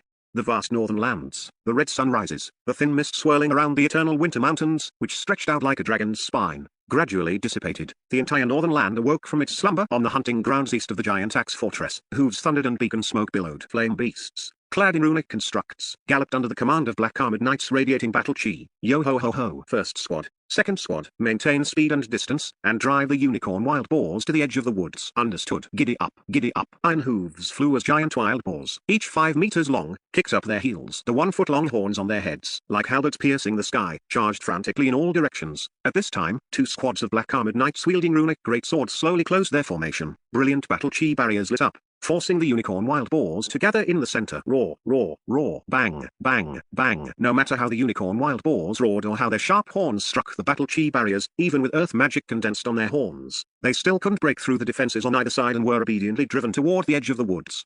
Perhaps by animal instinct, they all sensed danger in the woods, but even so, they had no choice but to run in that direction. Chapter 72 Seedling Cultivation. Fire. Clang. Clang, clang, swish, swish, swish, swish. Suddenly, figures clad in full armor emerged from the previously quiet woodland. They drew their bows and notched arrows, with sharp green elemental energy flickering at the tips. The bowstrings thrummed as they fired in succession, and a rain of arrows instantly filled the sky. Looking down from above, these arrows, entwined with sharp green elemental energy, were like green swordfish leaping out of the sea, sweeping through the charging unicorn wild boars along with the giant waves. Puchy, puchy, puchy, blood splattered everywhere. The skin of the mid-level magic beast unicorn wild boar, which was as hard as rock, was like thin paper before these arrows. Howls and angry shouts rose and fell, turning into a chaotic mess. Dust billowed as the struck unicorn wild boars tumbled forward due to momentum, while those behind couldn't stop and continued to charge, leading to chaotic trampling and flying flesh. For a moment, the scene was extremely tragic. Ha ha ha, Duke, your cavalry is truly impressive. This 2-star runic construct is practically invincible. Far away on the walls of the giant axe fortress, 7 or 8 nobles dressed in cloaks put away their telescopes. They turned toward the man in the center, a dignified middle-aged man with an aquiline nose and a balding head, offering thumbs up and compliments.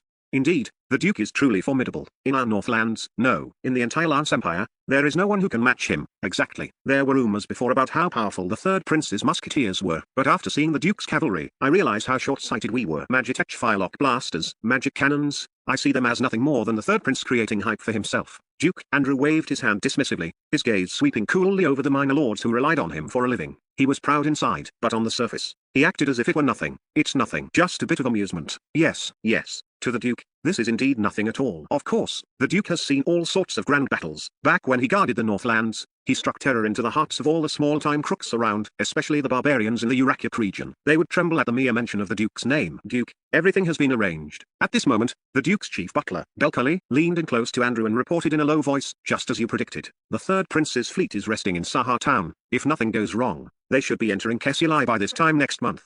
Has everything been arranged in the town? Yes, my lord. However, the Major Tower's intention is to ignore them. They want to kill with a borrowed knife. Humphrey, I don't want to have a falling out with Wood just yet. Besides, why wouldn't I make good use of a hostage delivered right to my door? Go tell their Major Tower that just talking shows a lack of sincerity. Follow my plan. In 1 month, have Carl take the cavalry to hold a welcome party for our prince. Let him know who calls the shots in the Northlands. Andrew rubbed his aquiline nose and looked meaningfully at the fierce cavalry in the distance. Rest assured, my lord, everything will be as you wish. 1 week later, in the special seedling room on the Red Fox, Alexander was currently engaged in an unfriendly staring contest with the nature spirit Pang Bao. Before them sat trays of newly planted rice seeds. I say, Pang Bao, I might have misunderstood what you meant by being able to eat your fill. Isn't your eating manner a bit unsightly? And the problem is you're all talk and no action. I'm starting to doubt if you're even a nature spirit. Don't you have a pure, grateful heart? Ever since Vaughn had collected half of the trays from Sahar town, Alexander had been enthusiastically drilling holes, sifting soil, planting seeds, fertilizing, and watering. He was waiting for the fat water ball to use some growth acceleration magic so he could obtain countless superior rice seeds. But as it turned out, this fat water ball told him it needed to level up before it could exercise the power of nature, and the price for leveling up was a minimum of 100,000 power of faith every day. Looking at his golden energy which hit rock bottom every day, and then at the few hundred subjects under his command, Alexander suddenly felt like he was being scammed. Was he opening it the wrong way, or was this thing just a fake? Alexander, everything comes with a price. There's no such thing as a free lunch in this world. Besides, your wish is so grand. How can I manage it without leveling up? Pang Bao said with a look of extreme grievance. My wish is grand? Alexander was stunned, but then he suddenly nodded. You're right. There's no such thing as a free lunch. It seems I misunderstood. As he spoke, his hands suddenly began to reverse the magic circle. He said coldly, goodbye, little water ball. It's the same with or without you. Why should I waste so much power of faith? I'm returning you. Hey, hey, hey, what are you doing? Hey, a summoning circle suddenly lit up beneath its body. Caught off guard, a powerful pulling force acted on its body. Seeing Alexander's resolute gaze, Pang Bao finally panicked. Hey, we can still talk about this. No need to level up. I still have other ways. Hey, I have ways. Seeing half its body submerged in the circle, with only its eyes and the top of its head remaining, Pang Bao finally realized Alexander's determination. From now on, it would have to say goodbye to the pure power of faith. This power, the only thing that could allow it to evolve, would be nowhere to be found.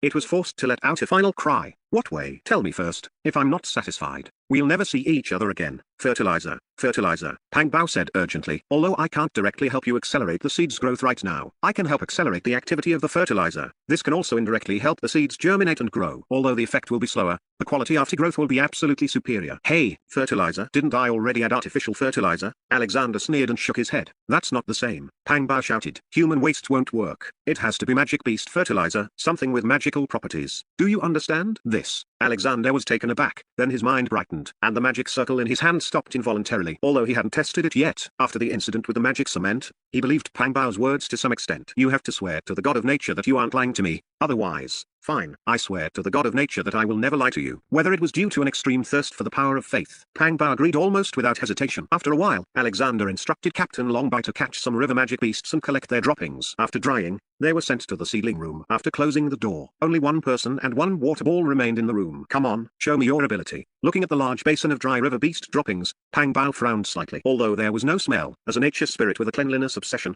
it first cast a layer of watery fluorescence over itself. Oh, respected god of nature, have pity on your child. Please grant me the supreme power of nature. As soon as the words fell, a seven-colored light lit up around Pang Bao. Then, it opened its mouth and exhaled gently toward a basin of fertilizer. A faint seven-colored glow enveloped it, and in less than 3 breaths, the basin of fertilizer was assimilated into 7 colors. Chapter 73 Growth Rate. Alright, mixing this fertilizer with the seeds should do it. The rainbow light dissipated, and Pang Bao looked somewhat listless. His spirit clearly exhausted. How long will it take to see results? I'm really not sure about that, but it shouldn't take more than a day. After Pang Bao finished speaking, he didn't feel like talking anymore and slumped next to the tray like a pile of mud. Alexander looked at the rainbow fertilizer, then at the chubby water ball, and raised his hand to transfer a sliver of golden power of faith to him. Only then did Pang Bao recover a bit of energy. Afterward, Alexander found a bamboo tube, filled it with fertilizer, and used it to drip feed the seeds. He added a drop to every single seed in the tray, using his psychic power for precise distribution until every seed was coated in a layer of rainbow fluorescence. He stayed busy like this for 2 full hours until the entire basin of fertilizer was used up.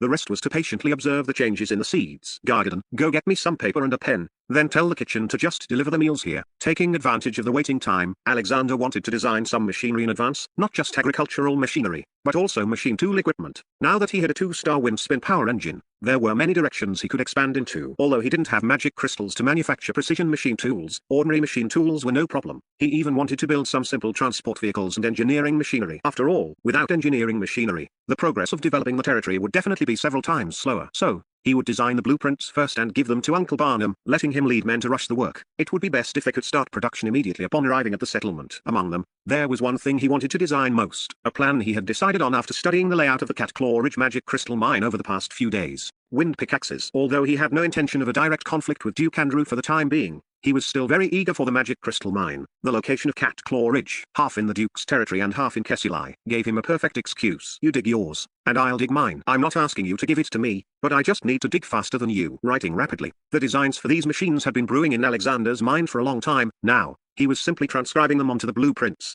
As the blueprints were delivered one by one into Barnum's hands, the sun had already begun to slowly drift toward the west. They're out. Hey, Alexander, come look quickly. They're really coming out. Pang Bao's voice suddenly rang out from the corner. Alexander put down his pen, stood up, and walked over. He saw Pang Bao jumping up and down around a tray in the corner, his expression extremely excited. This growth speed isn't slow. Alexander leaned in close to a tray of seedlings that were breaking through the soil. It wasn't like the way sprouts in his previous life would arch up through the dirt to reveal a tiny bit of bud. Instead, they were growing continuously without pause. As the rainbow luster of the fertilizer around them diminished, the seedlings were like children who had just woken up, throwing off their blankets, stretching their limbs, and then taking a long breath toward the sky. The rapid growth was completely visible to the naked eye. Alexander held his breath, watching as a seedling grew from 1 centimeter to 10, then 20 centimeters, in almost just 30 seconds. It worked. Patter, patter. Immediately following that, the other trays in the room also began to make sounds, and a dense rustling of seedlings stretching out filled his ears.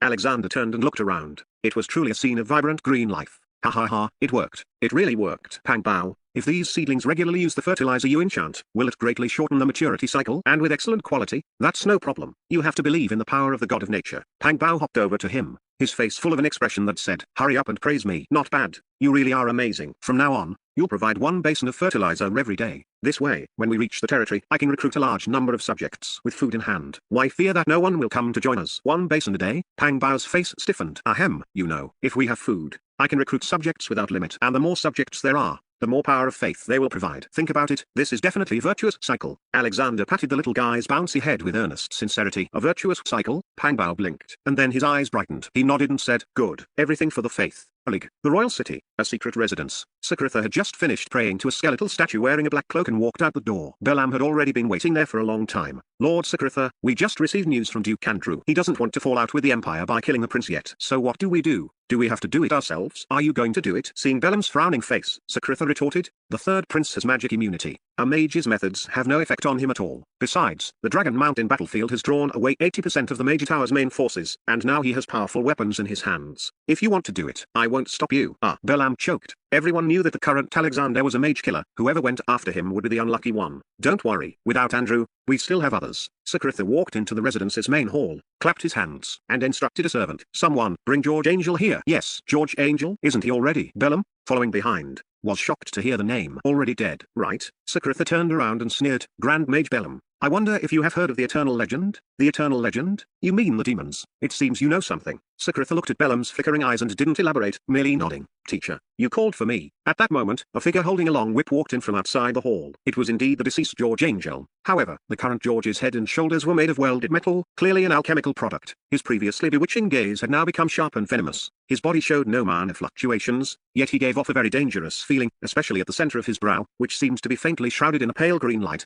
George, come, greet Grand Mage Bellum. Yes, greetings, Grand Mage Bellum. After the two exchanged greetings, Sakritha said, George, the mission I told you about before, the time is almost ripe now. Are you ready, teacher? Is it to go to Kessilai and eliminate Alexander? Rest assured, teacher, I will definitely complete the mission. George's hands creaked as he twisted his whip, his eyes erupting with endless hatred. No rush. Spend the next 2 months properly adapting to this body. Once you have fully adapted, your strength will break through to a new realm. At that time, even a 3-star Grand Mage will be powerless before you. I will also use these 2 months to pave the way for you with Duke Andrew. When the time comes, you can borrow his influence to complete your task. Yes, teacher. As long as I can have my revenge, I will follow all your arrangements. Chapter 74 Live Fire Exercises. Time flowed like water while Barnum led many blacksmiths in a race against time, working day and night to forge new machinery and upgrade old equipment. The Red Fox and the Flying Shark finally advanced into the Northlands. Your Highness, we have entered Duke Andrew's territory. We will reach the harbor of Kessilai town in half a day. You can take a look at the riverside scenery of the Northlands first. All right. Accompanied by Yvonne, Captain Longby, and others, Alexander stepped out of the cabin to breathe the fresh air of mid-spring in the Northlands. A light rain last night had caused the vegetation along the banks to flourish. The willows were budding, the grass was sprouting, and the hills were lush and green, creating a scene of vibrant growth. However, the vast stretches of land along the river road had few farmers cultivating them. Instead, they were desolate and silent. Shouldn't this be the season for sowing? Why don't I see anyone? Alexander took the looking glass. From a distance, he could see the tall and majestic grey stone walls of the giant axe fortress. But on the vast land between the walls and the river, there were very few farmers farming. Instead, he saw several groups of farmers carrying farming tools heading towards Catclaw Ridge. Your Highness, it's not surprising, Captain Longby explained from the side. Most of the serfs here were seized by Andrew to work in the mines, so naturally, there are fewer people farming. If you look to the west of the castle, most of those are merchant caravans heading to Urakuk. They are merchants reselling magic crystal mines. Andrew trades with them and doesn't lack food or any supplies. Moreover, he can earn even more this way. Alexander followed the direction of Captain Longby's finger and looked through the glass. Sure enough, to the west of the castle, there were many merchant caravans flying dark gold flags. His eyes narrowed slightly as he said, reselling magic crystals to Urakuk. Isn't that smuggling? Magic crystal mines are strategic resources of the Empire. How can they be sold to another country? Your Highness, as you can see, if you want to gain a firm foothold in Kessilai, the magic crystal mine is a must-have. Captain Longby's point was made, and Alexander understood it clearly. To gain a foothold, Andrew, this thorn in his side, would have to be removed sooner or later. Otherwise, the smuggling of magic crystal mines alone was something he could not tolerate. This wasn't just cutting off his industrial lifeline. It was a fundamental issue. Reselling national strategic resources was no different from collaborating with the enemy and committing treason. Kill. Suddenly, at that moment, 2 squads of cavalry rushed to the narrow parts of the riverbanks ahead from out of nowhere. They faced each other from across the banks. The atmosphere tense and hostile. Listen up, everyone. The 1st Cavalry Regiment under the Duke's command is conducting a live fire drill here. All passers-by and vessels must stay clear. Otherwise, you will be responsible for the consequences. Boom, boom, boom. Following the announcement via magical amplification, the mages accompanying the squads on both banks first began clearing the river channel with magic. A few ferries that were originally there fled in panic. However, some bold farmers hid behind the ridges of the fields not far from the embankment, peering over. An exercise? Chris immediately led a musket squad to protect Alexander. Gargadon, Lisa, and Newick, who had recently passed the test, also surrounded Alexander to guard him. Hey, it seems Duke Andrew wants to give me a show of force. Alexander sneered as he scanned the formation on both banks of the river ahead. Cavalry accompanied by mages, plus full sets of 2-star runic equipment. The level of intimidation was plain to see. Your Highness, should we? Captain Longby stepped forward, looking eager for a fight. Over the past month, he and his newly formed 2nd Musket Squad were in dire need of a military achievement to establish their prestige. There's no need to waste bullets here. Alexander waved his hand dismissively. Our goal is to let all the subjects live a good life, not to engage in meaningless conflict and sacrifice. Every one of our soldiers is precious. Do you understand? Yes, Your Highness is merciful. Captain Longby suppressed his impulse, his eyes flickering. The spirits of the surrounding soldiers, which had just been roused, couldn't help but falter. The looks they gave Alexander were filled with both respect and frustration. However, suddenly, Alexander's tone shifted as he declared loudly, but if anyone tries to stop us from living a good life, we will not stand for it. Your Highness, you're right. No one can stop us from living a good life. Whoever stands in our way is our enemy. Captain Longby snapped his head up, his eyes narrowing as he instantly understood Alexander's meaning. He shouted to the second musket squad, raise the Imperial Royal Flag, advance into Kesulai, roar, advance into Kesulai. Whoever stops us from living a good life is our enemy. The soldiers' morale soared instantly. Having experience fighting sea beasts, they craved victory. They didn't desire battle, especially for the sake of a better life, but if anyone stood in their way, they would have to pay the price.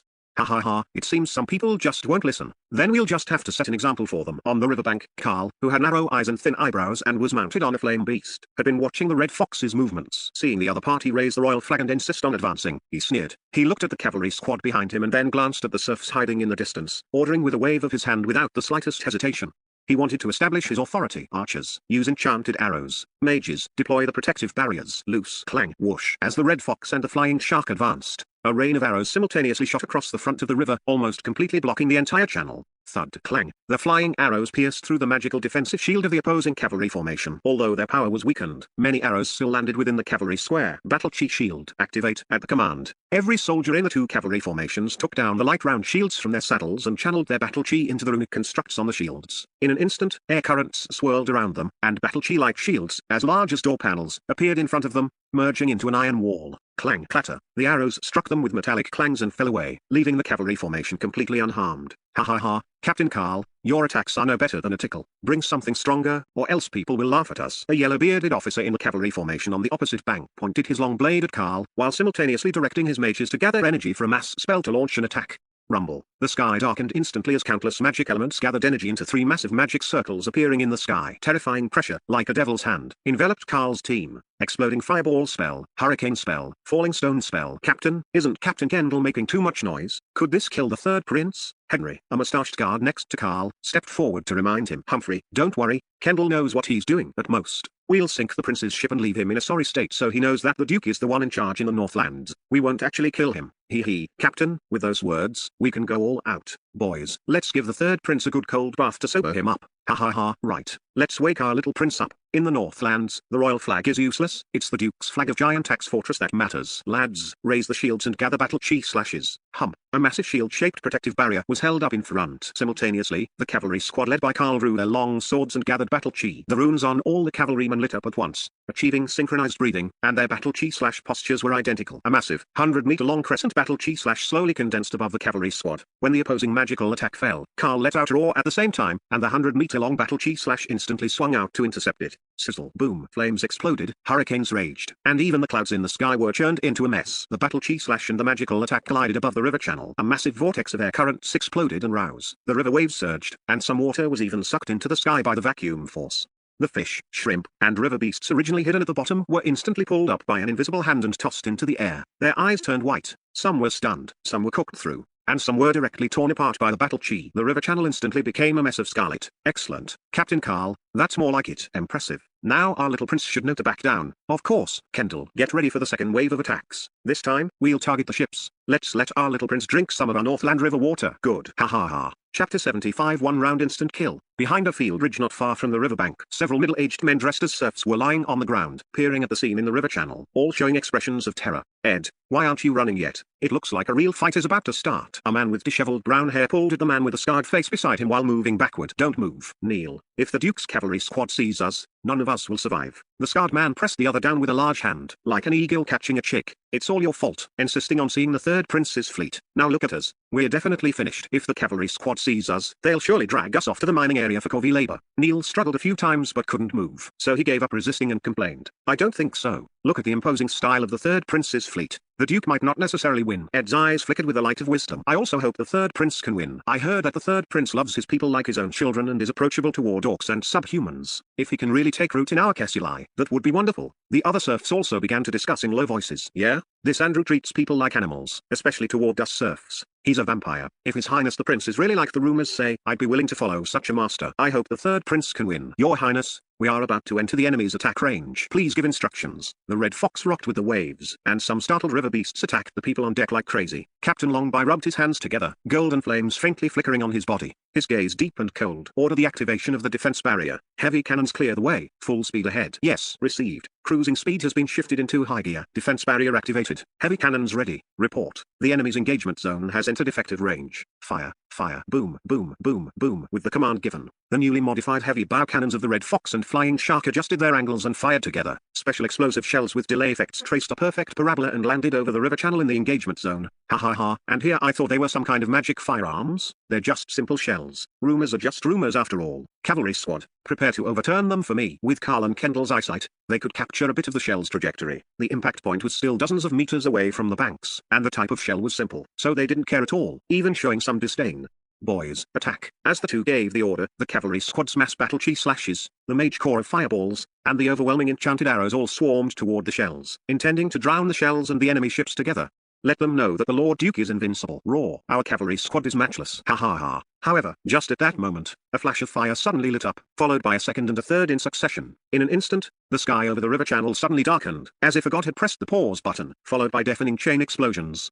Fireballs as big as wash basins burst forth. The perfect combination of fireball spell and explosives, like a volcanic canopy, completely filled the sky over the river channel. What were originally just a few fireball shells had now split into hundreds of huge fireballs. Facing the overwhelming magic and battle chi, these fireballs were like irascible dread beasts, bearing fangs and claws as they pounced into a flock of sheep, devouring any battle chi or magic they touched, and continuing to burn unextinguished even if they fell into the water. What kind of shell is this? How can this be? Watching the scene where the sky full of battle chi and magic was instantly turned to ash, the cavalry on both banks were all dumbfounded. They had never imagined such a scene in their wildest dreams. In their imagination, the enemy's ship defenses should have been instantly pierced by magic and battle chi, the crew on deck scurrying away in panic, and finally, the ship riddled with holes with everyone falling into the water while they looked down from above to fish out the protected but now drowned Rat Prince Highness. But now the script seemed to have deviated from their main plan. The prince in their eyes had not only not fallen into the water but was standing dignified and imposing at the bow of the Red Fox. As the Red Fox rode the wind and waves, advancing all the way, the prince's gaze was like the stars, looking into the distance with disdain for everything. Not good. Defend. Defend. Bastards. Restrain your mounts. Winnie caught unprepared. Although the cavalry squads on both banks were well trained and had activated their shields, the flame beasts beneath them were startled by the sudden fireball explosions. For a moment, hooves were flying everywhere, and the formation immediately fell into chaos. If the Red Fox's heavy cannons were aimed at them now, the cavalry squad would definitely suffer heavy casualties. Steady. Everyone stay steady. Don't panic. Carl squeezed his mount's belly hard. Cold sweat already breaking out on his forehead. He shouted orders to his subordinates while also carefully observing the movement of the Red Fox's cannon muzzles. Fortunately, His Highness the Prince did not order an attack, which allowed him to breathe a sigh of relief. However, looking at his own formation, he felt another wave of misery in his heart. Although the flame beasts were quickly brought under control, the soldiers' morale had taken a serious hit. With just one wave of attack, his cavalry squad was completely intimidated by the third prince's weapons. After merely one round, the arrogant bluster they had when they arrived was now like a bucket of cold water poured over their heads. If this got out, he would surely become the laughingstock of the entire giant axe fortress. Captain, what should we do? Should we continue? A guard whispered in his ear, but his gaze flickered with unsettled panic. Carl pondered for a long time, unable to make a decision, and the scene fell into an awkward silence. Meanwhile, in the river channel, the Red Fox and Flying Shark sailed away ostentatiously, passing right in front of them and leaving behind a dashing figure from behind. Especially when some sharp-eyed cavalryman saw the musketeer on deck pointing and gesturing at them with mocking expressions, it made their hearts ache with frustration. But after experiencing the power of the enemy's heavy cannons, they couldn't muster the courage to follow easily. Everyone knew that the shells had only detonated within the river channel just now. If the shells had landed directly on their heads, they didn't dare to imagine it. Captain, do we pursue? You go if you want. Seeing the tactless guard speak again, Carl snapped angrily. Do you want to die by blindly advancing without knowing the enemy's situation? Lord Duke only told us to scare the other party, not to engage in a relentless pursuit. Go. Immediately report the news here to Lord Duke. We're retreating. Yes, we won. His Highness the Prince really lives up to his reputation. Incredible. Behind the field ridge, Ed's fists were tightly clenched, trying his best to suppress his excitement. Ed, should we head over now? Neil was also incredibly excited. No,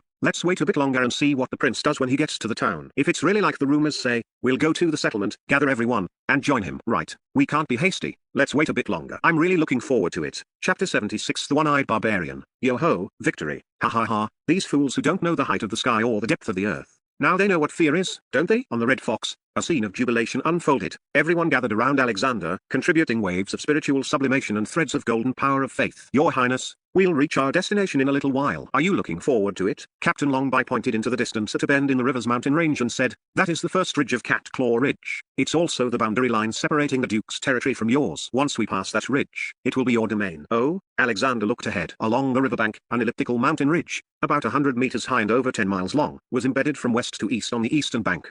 There were 4 other similar ridges, distributed in the shape of a cat's paw pads. The tallest and widest one in the middle was clearly the main ridge, with one half in the Duke's territory and the other half in Kessulai. I'm a bit excited. Seeing that he was about to reach his own territory, Alexander could not suppress the excitement in his heart. As a fan of Lord-style farming novels, He had always dreamed of having a territory of his own to develop and expand. Now that his dream was about to come true, how could he not be excited? This would be his domain, the foundation of his future rise. He had to build and develop it well. Have everyone get ready according to plan. Captain Longby and Captain Chris, please send a small squad ahead to scout the town's situation. Roy and Kitschy, the two of you stay on the ship. Also, notify Rabbits to organize the wheelbarrow team and have Bradman look after the dependents. We are preparing to go ashore. Raw, prepare to go ashore. We're home. Go ashore. Kessie Town, inside a half-collapsed building. A group of barbarians over 3 meters tall, clad in animal skins, were in pairs, fiercely attacking each other with blades and axes. The thuds of blades and axes falling on their rock-like grey skin sent sparks flying, but not a single scratch was left behind. Big Brother Tita, the boys report that Carl's interception failed. The Third Prince's forces have already gone ashore and are heading our way. At that moment, a 5-meter-tall one-eyed barbarian holding a giant spiked club, accompanied by several sand people lackeys with scimitars, strode into the building. He glanced at his clansmen who were draining, then approached the sturdiest one-eyed barbarian resting half-reclined at the very back to report. Humphrey, I knew that fool Carl would be useless. Tito sat up, standing at least 2 meters tall even while seated. He first fished a magic crystal mine out of a leather pouch at his waist, tossed it into his mouth, and crunched away, allowing the magic power to slowly permeate his skin and reveal a petrified luster. Then he said to the newcomer, however, Vice Captain Tidata, don't worry, this is all part of our plan. Take a few brothers to the city gate and give the little prince a taste of our strength. Remember, don't kill him. Big brother, I know what to do. Vice Captain Tidata replied in a muffled voice, but his eyes fell on the leather pouch at the other's waist. Take it. Tito seemed to know what his brother meant and wasn't stingy, tossing the leather pouch over. Once you catch the little prince, Andrew will send us even more magic crystals. By then, we can all break through to become 3-star barbarian warriors. Don't worry, big brother. I guarantee I won't kill the little prince. Taking the pouch, Vice Captain Tidata grabbed a magic crystal mine and popped it into his mouth. He gave Tito a cheerful shout, then called out a few barbarians and led a crowd of sand people lackeys out of the building. Vice Captain Tidata, should we go to the city gate and set things up first? I heard the Third Prince's weapons are very fierce. A sand people lackey sidled up to Vice Captain Tidata and offered a well-meaning reminder. No need. With my peak 2-star barbarian warrior petrified skin, their little tricks won't be able to break my defense at all. Killing them will be like slaughtering chickens. Vice Captain Tidata curled his lip in disdain and strode out past the collapsed city walls. He didn't even set an ambush, simply blocking the main road in a swaggering manner. Waiting. Humphrey, just a bunch of shorties who think they're invincible because they can perform a few magic tricks. They have no idea what real combat is. A barbarian holding a large blade with blood red tattoos on his face chimed in.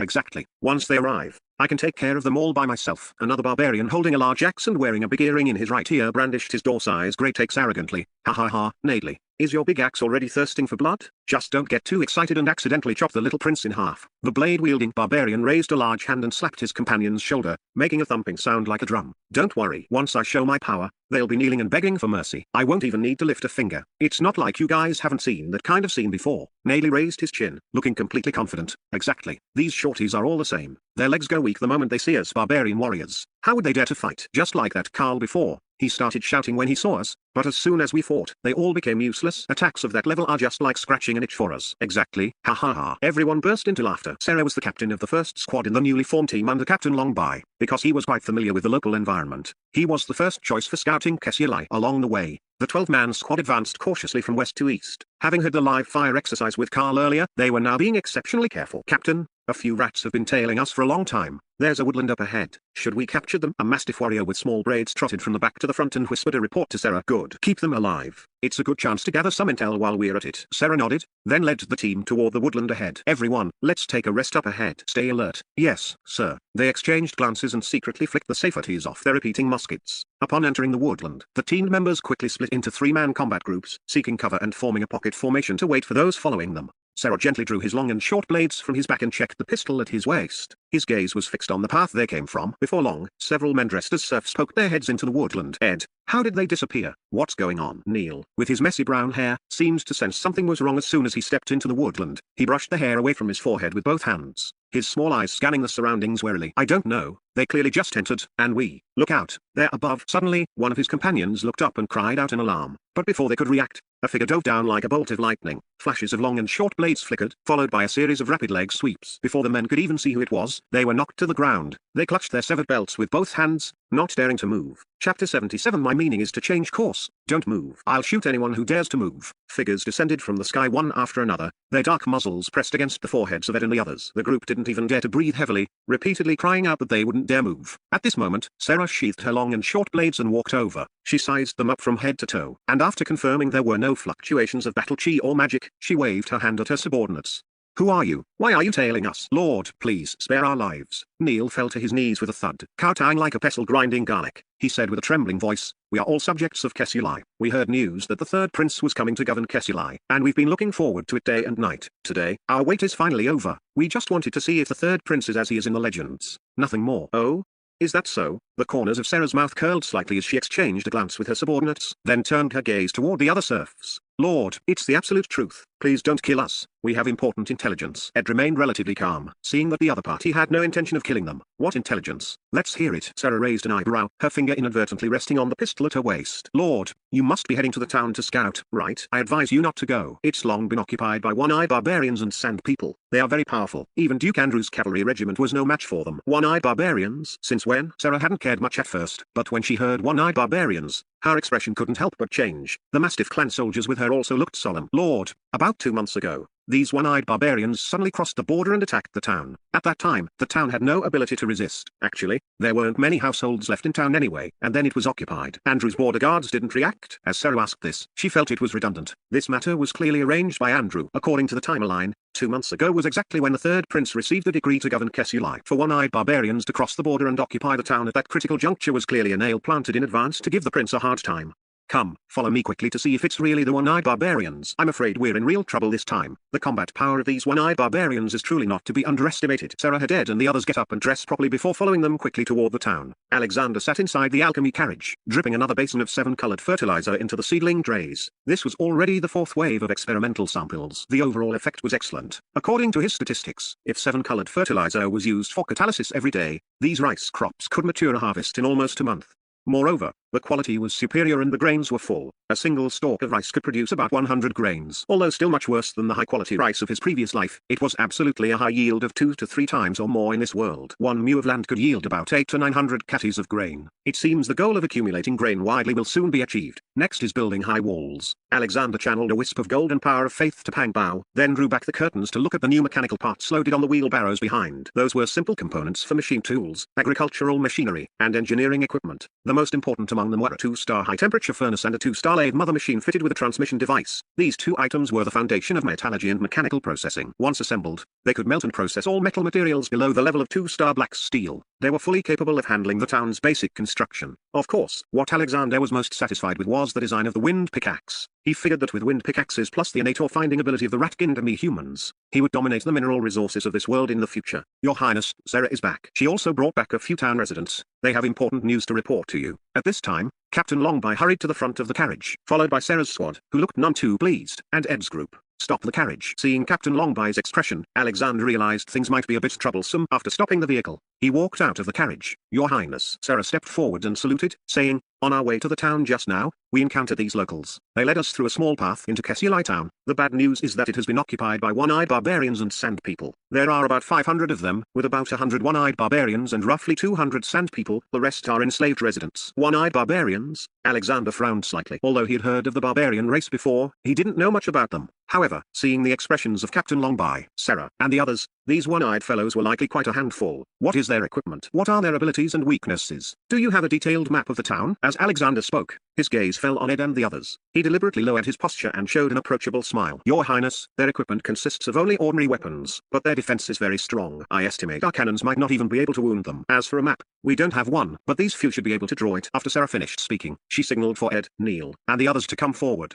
Thud, thud, thud. Led by Ed, the group all knelt down and kowtowed as soon as they stepped forward, their bodies trembling slightly, toward a lord who held their lives in his hands. Even if they had heard rumors and he smiled at them upon meeting, they still felt a deep-seated fear. "All of you, stand up and speak." As this was his first time dealing with his own subjects, Alexander had to maintain a good impression. He stepped forward to personally help them up and asked, "Can you tell me more about the situation in detail?" "Yes, Lord. My name is Ed, a native resident of the town." Ed scrambled up and bowed again. "I've learned to read and write before, so I can draw a map of the town. However, the town is currently a pile of ruins. Besides the 2 main roads to the north and south which are passable, only the original city lord's manor is barely habitable. Most of us moved out of town 10 years ago to escape the Duke's unreasonable covey labor, as well as banditry and monster attacks. Now, almost everyone is barely surviving in the mountain forests of the northwest slope near the eternal winter mountains. Lord, there's actually something I've been concerned about. As he spoke, Ed changed the subject. That is, the one-eyed barbarians seem to really hate water. I once had a brother who served the barbarians in town, and he often complained that these barbarians had a very strong body odor and didn't bathe at all. He even said he'd never seen a barbarian drink water. So,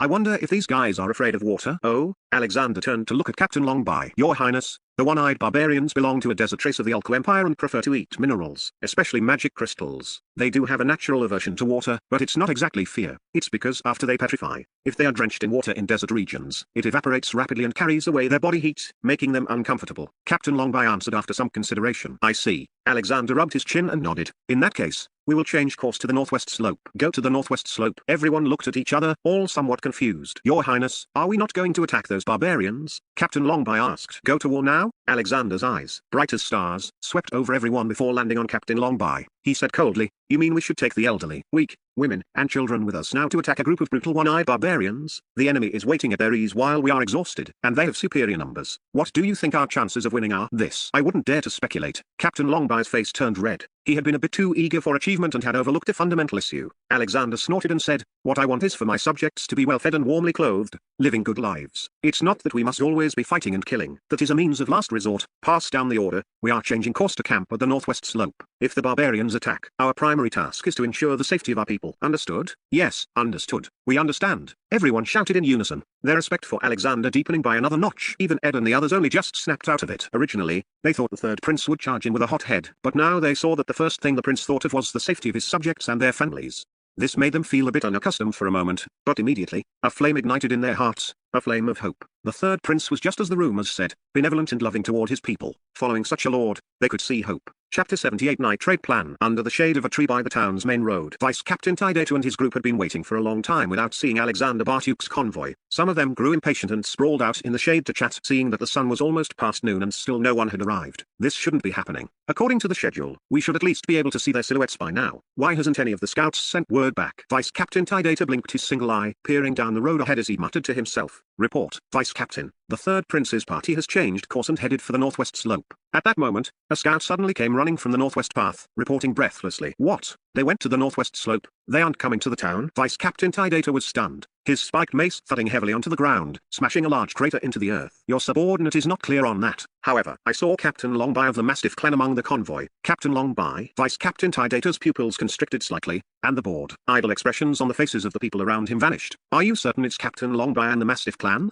How did they get mixed up together? What is their personnel and equipment like? I am certain. The scout nodded. Their personnel and equipment look formidable. There is a squad of mages, about a dozen of them. There is no night squad, only some demi-human guards. On the surface, they don't look like they have cultivated battle chi, but every one of them holds a metal rod, and their presence is extraordinary. Even the warriors of the Mastiff clan are equipped with metal rods. Metal rods. Hearing the report, Vice Captain Tydato pondered for a moment. Those should be the alchemy weapons mentioned in the intelligence. Carl's night squad was defeated by those weapons. It seems our opponent is not simple. Especially unexpected is that Captain Longby would actually join them. This is indeed a bit troublesome. Vice Captain Tydato, aren't they just a pack of wild dogs? What is there to consider? Let me go and flatten the northwest slope. 1 axe per person. Nadley lifted his giant axe, ready to set off. Don't be impulsive. Vice Captain Tydato grabbed him and barked. The situation has changed. We cannot underestimate the enemy. Let's go back and report to my elder brother first to hear his opinion. In any case, the third prince can't run away. HMPH, bunch of cowards. Nadley brushed off Vice Captain Tydato's arm with a complaint, but he still followed the others back to the town first. Brother, that's the situation. Should we just go and kill them now? Upon returning to the town base, Vice Captain Tydato immediately reported the news to Tida. It seems this third prince is not some hot-headed fool. Coupled with the fact that he could intimidate Karl's cavalry, and now with the addition of Captain Longby, a 3-star blood-burning warrior, we cannot be careless. Tida patted his younger brother's shoulder, indicating he had done the right thing, and then said, for now, we will ignore him.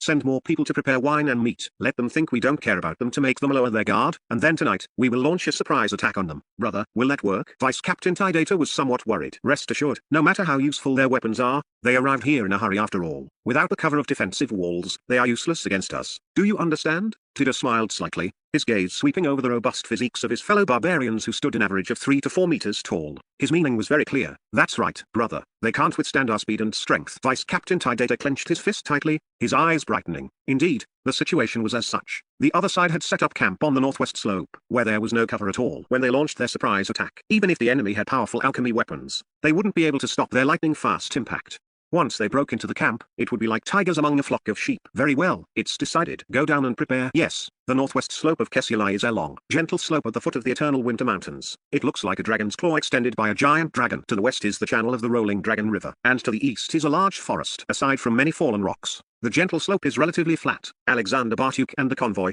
guided by Aid and his companions, soon reached the foot of the northwest slope along the banks of the rolling Dragon River. Urban then led the first musket squad to begin selecting a site to set up camp. Lord, please wait here for a moment. I will go into the mountains to call the people. The townsfolk have been looking forward to your arrival for a long time. Aid saw everyone enthusiastically setting up camp and was also impatient to go back and deliver the news. Good. Tell them that anyone who comes can have a full meal, and there are free clothes to collect, 1 set per person. If anyone is sick, they can also receive free treatment from a mage. Alexander Bartuk nodded in agreement. Thank you, Lord. I think when they hear of your benevolence, they will surely jump for joy. Hearing the series of conditions Alexander Bartuk promised, especially the item about receiving major treatment, Ed knew that those townsfolk who hid all day would swarm over. Have Manager Vaughn prepare some food for you to take with you in a moment. Then go find Major Xiu and take a simple medical magic circle back. That way, everyone will be more likely to believe your words. Thank you, Lord. Watching Ed and his companions depart happily, Alexander Bartuk personally inspected the situation of the northwest slope, then picked up a telescope to look down toward Kesialai town. Just as Ed had said, the town was a pile of ruins. Or rather,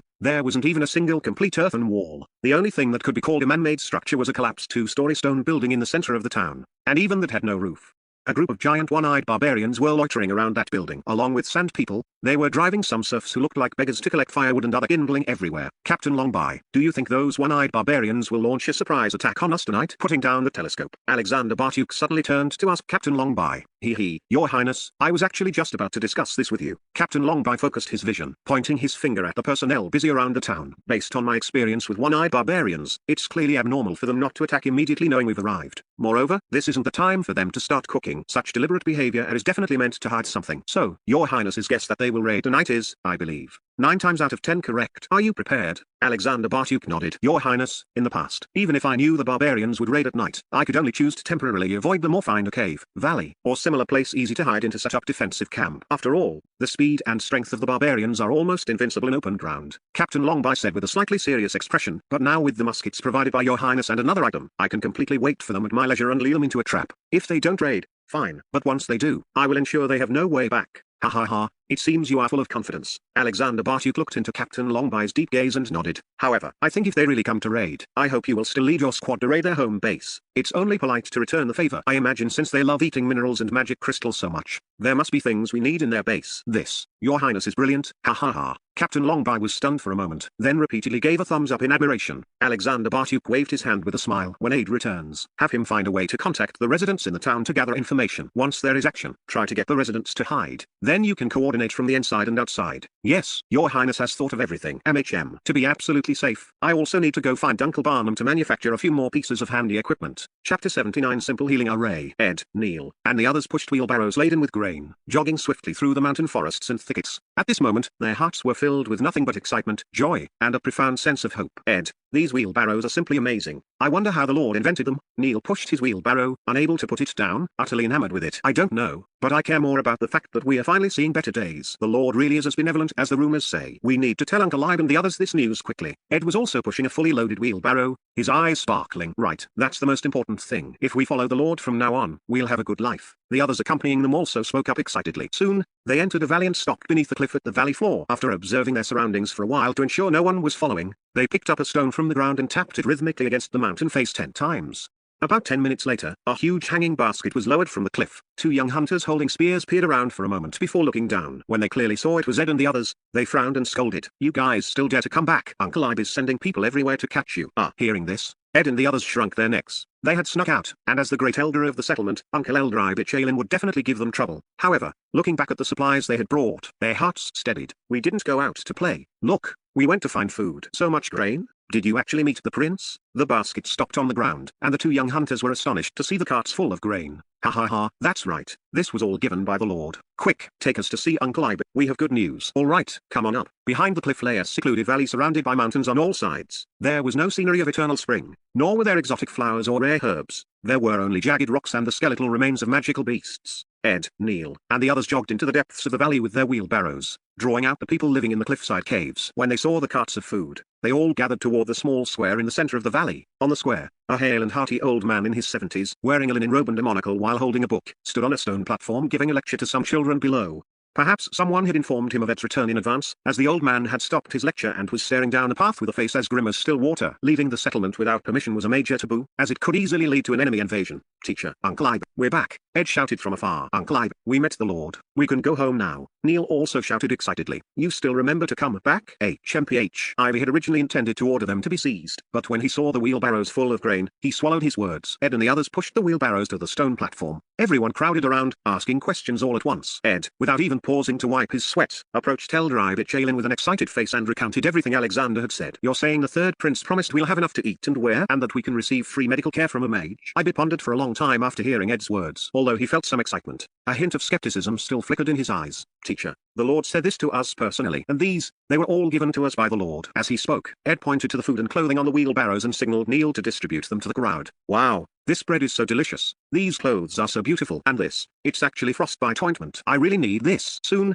everyone around them grew excited. At this moment, Ed carefully took a simple alchemy module from his breast pocket and placed it on the stone platform in front of Ibe. Following what Urksiu had told him, he placed a magic crystal into the module. Instantly, a magic array rose up, covering the entire platform. This is magic. The people bathed in the light of the magic array felt extremely comfortable, and they were simultaneously stunned by this sudden magic. Is this a healing magic array? How is this possible? Ed, have you awakened a magical talent? Ivy was truly shocked this time. No, teacher, this is an alchemy item invented by the Lord. It's very precious. He asked me to bring one back because he wanted everyone to know he truly wishes us well. This is incredible. This is just. Ida didn't know what to say. He knew a bit about magic, but he had never even heard of magic that could be driven without a mage. Yet now, a magic that didn't require a mage to drive it was right before his eyes. And it was a rare healing spell at that. This shock was a bit too much for a 70-year-old man. Ed, you idiot. You should have told me about something this important beforehand. Ibis suddenly raised his hand and rapped Ed on the head with his book. His face flushed with feigned anger. Go notify Alva and tell him to heighten security. You reckless boy. When will you ever learn to be steady? Cough.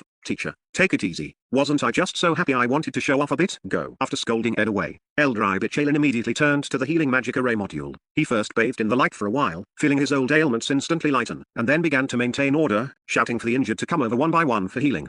I'm here. Is it really a healing magic array? A thick voice rang out. The newcomer was an old man in his 60s with sharp eyes and a tall, sturdy build. He wore beast-skin short clothes, carried a bow and arrows, and had a beast-tooth dagger tucked into his belt. His arms were covered in scars. To a discerning eye, one could feel battle chi swirling around him. He was at least at the peak of 1-star bronze. Alva, you've come at the right time. The third prince had Ed bring this back. It's quite precious. I wasn't at ease, so I sent for you. Ivy stepped slightly to the side. It really is a healing magic array. Alva Bands stepped forward and thrust his arm into the healing light. The scabs on his hand quickly healed and vanished. He couldn't help but smack his lips. It seems our new lord is very generous, though he's a bit overconfident, giving away something this precious just like that. Isn't he afraid Ed might lose it? Cough, Uncle Alva. Am I really that bad? Ed said from the side, feeling aggrieved. HMPH, you kid. Besides being bold and having some strength, you're useless. Even if I gave you a 2-arm handicap, you still wouldn't be my match. Alva glared at him. Ed didn't dare to talk back because he had known since childhood that talking back meant a sound thrashing. Ed, come here. Ivy's expression suddenly turned serious. I ask you, what does the third prince think of those one-eyed barbarians in the town? Did he ask us to help him attack them?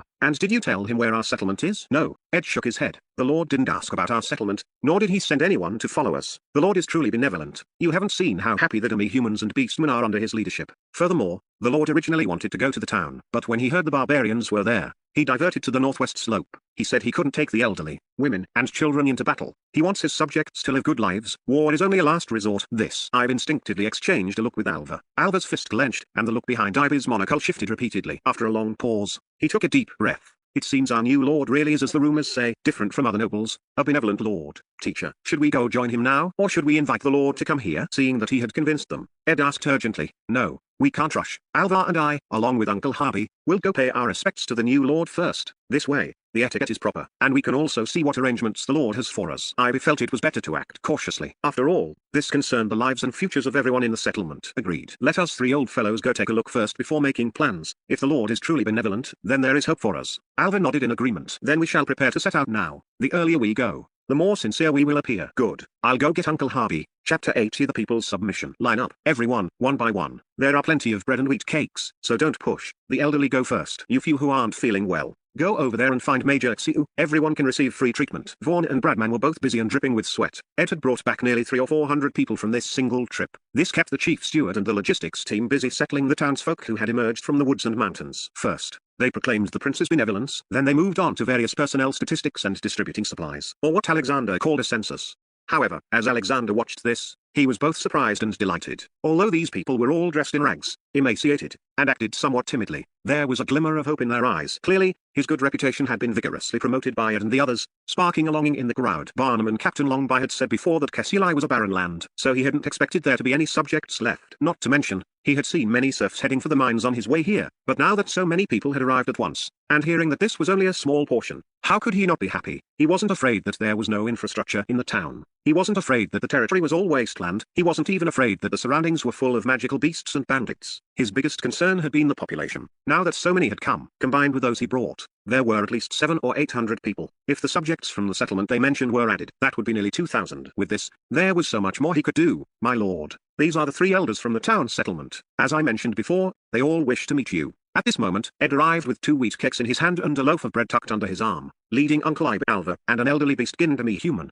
Alexander was currently holding a sketch, directing the rat Gindami humans in constructing fortifications, with a miraculous substance like cement paired with rocks obtained locally. Building high walls and bunkers was simply too easy. Elder Ibe Chalin, Alva Bans, Harvey Julian. Greetings, my lord. The 3 of them hurried forward and bowed in greeting. Alexander had heard Ed describe the 3 elders of the settlement before, and now he finally met them. He gestured for them to step aside, signaled Gargadon to bring over a few stone stools, and after they were seated, he carefully observed the 3. The leader was Elder Ibe Chalin, in his 70s, wearing a monocle. Although his linen robe was heavily patched, it was very clean, giving him the appearance of an old scholar. To Ibe's left was Alva Bans, in his 60s, tall and dressed in beast-skin short clothes. He carried a bow and arrows, with a beast-tooth dagger at his waist. His gaze was sharp, possessing battle chi. Alexander could tell at a glance that he had the strength of a peak 1-star bronze rank. The demi-human elder to Ibe's right was Harvey Julian, looking to be in his 50s with round brown eyes. His hands were large and calloused. A stone hammer was tucked into his belt, and he wore linen short clothes and hemp shoes on his bare feet. His hair and beard seemed to be dusted with stone chips. From the moment he arrived, those small round eyes hadn't left the concrete structure, showing great interest. Could he be a Ottercat subhuman race demi-human? Seeing the elder's appearance, Alexander's heart stirred. Ottercat subhuman race demi-humans, also known as Otterfolk, were natural bridge architects. Alexander had plenty of talent under him now.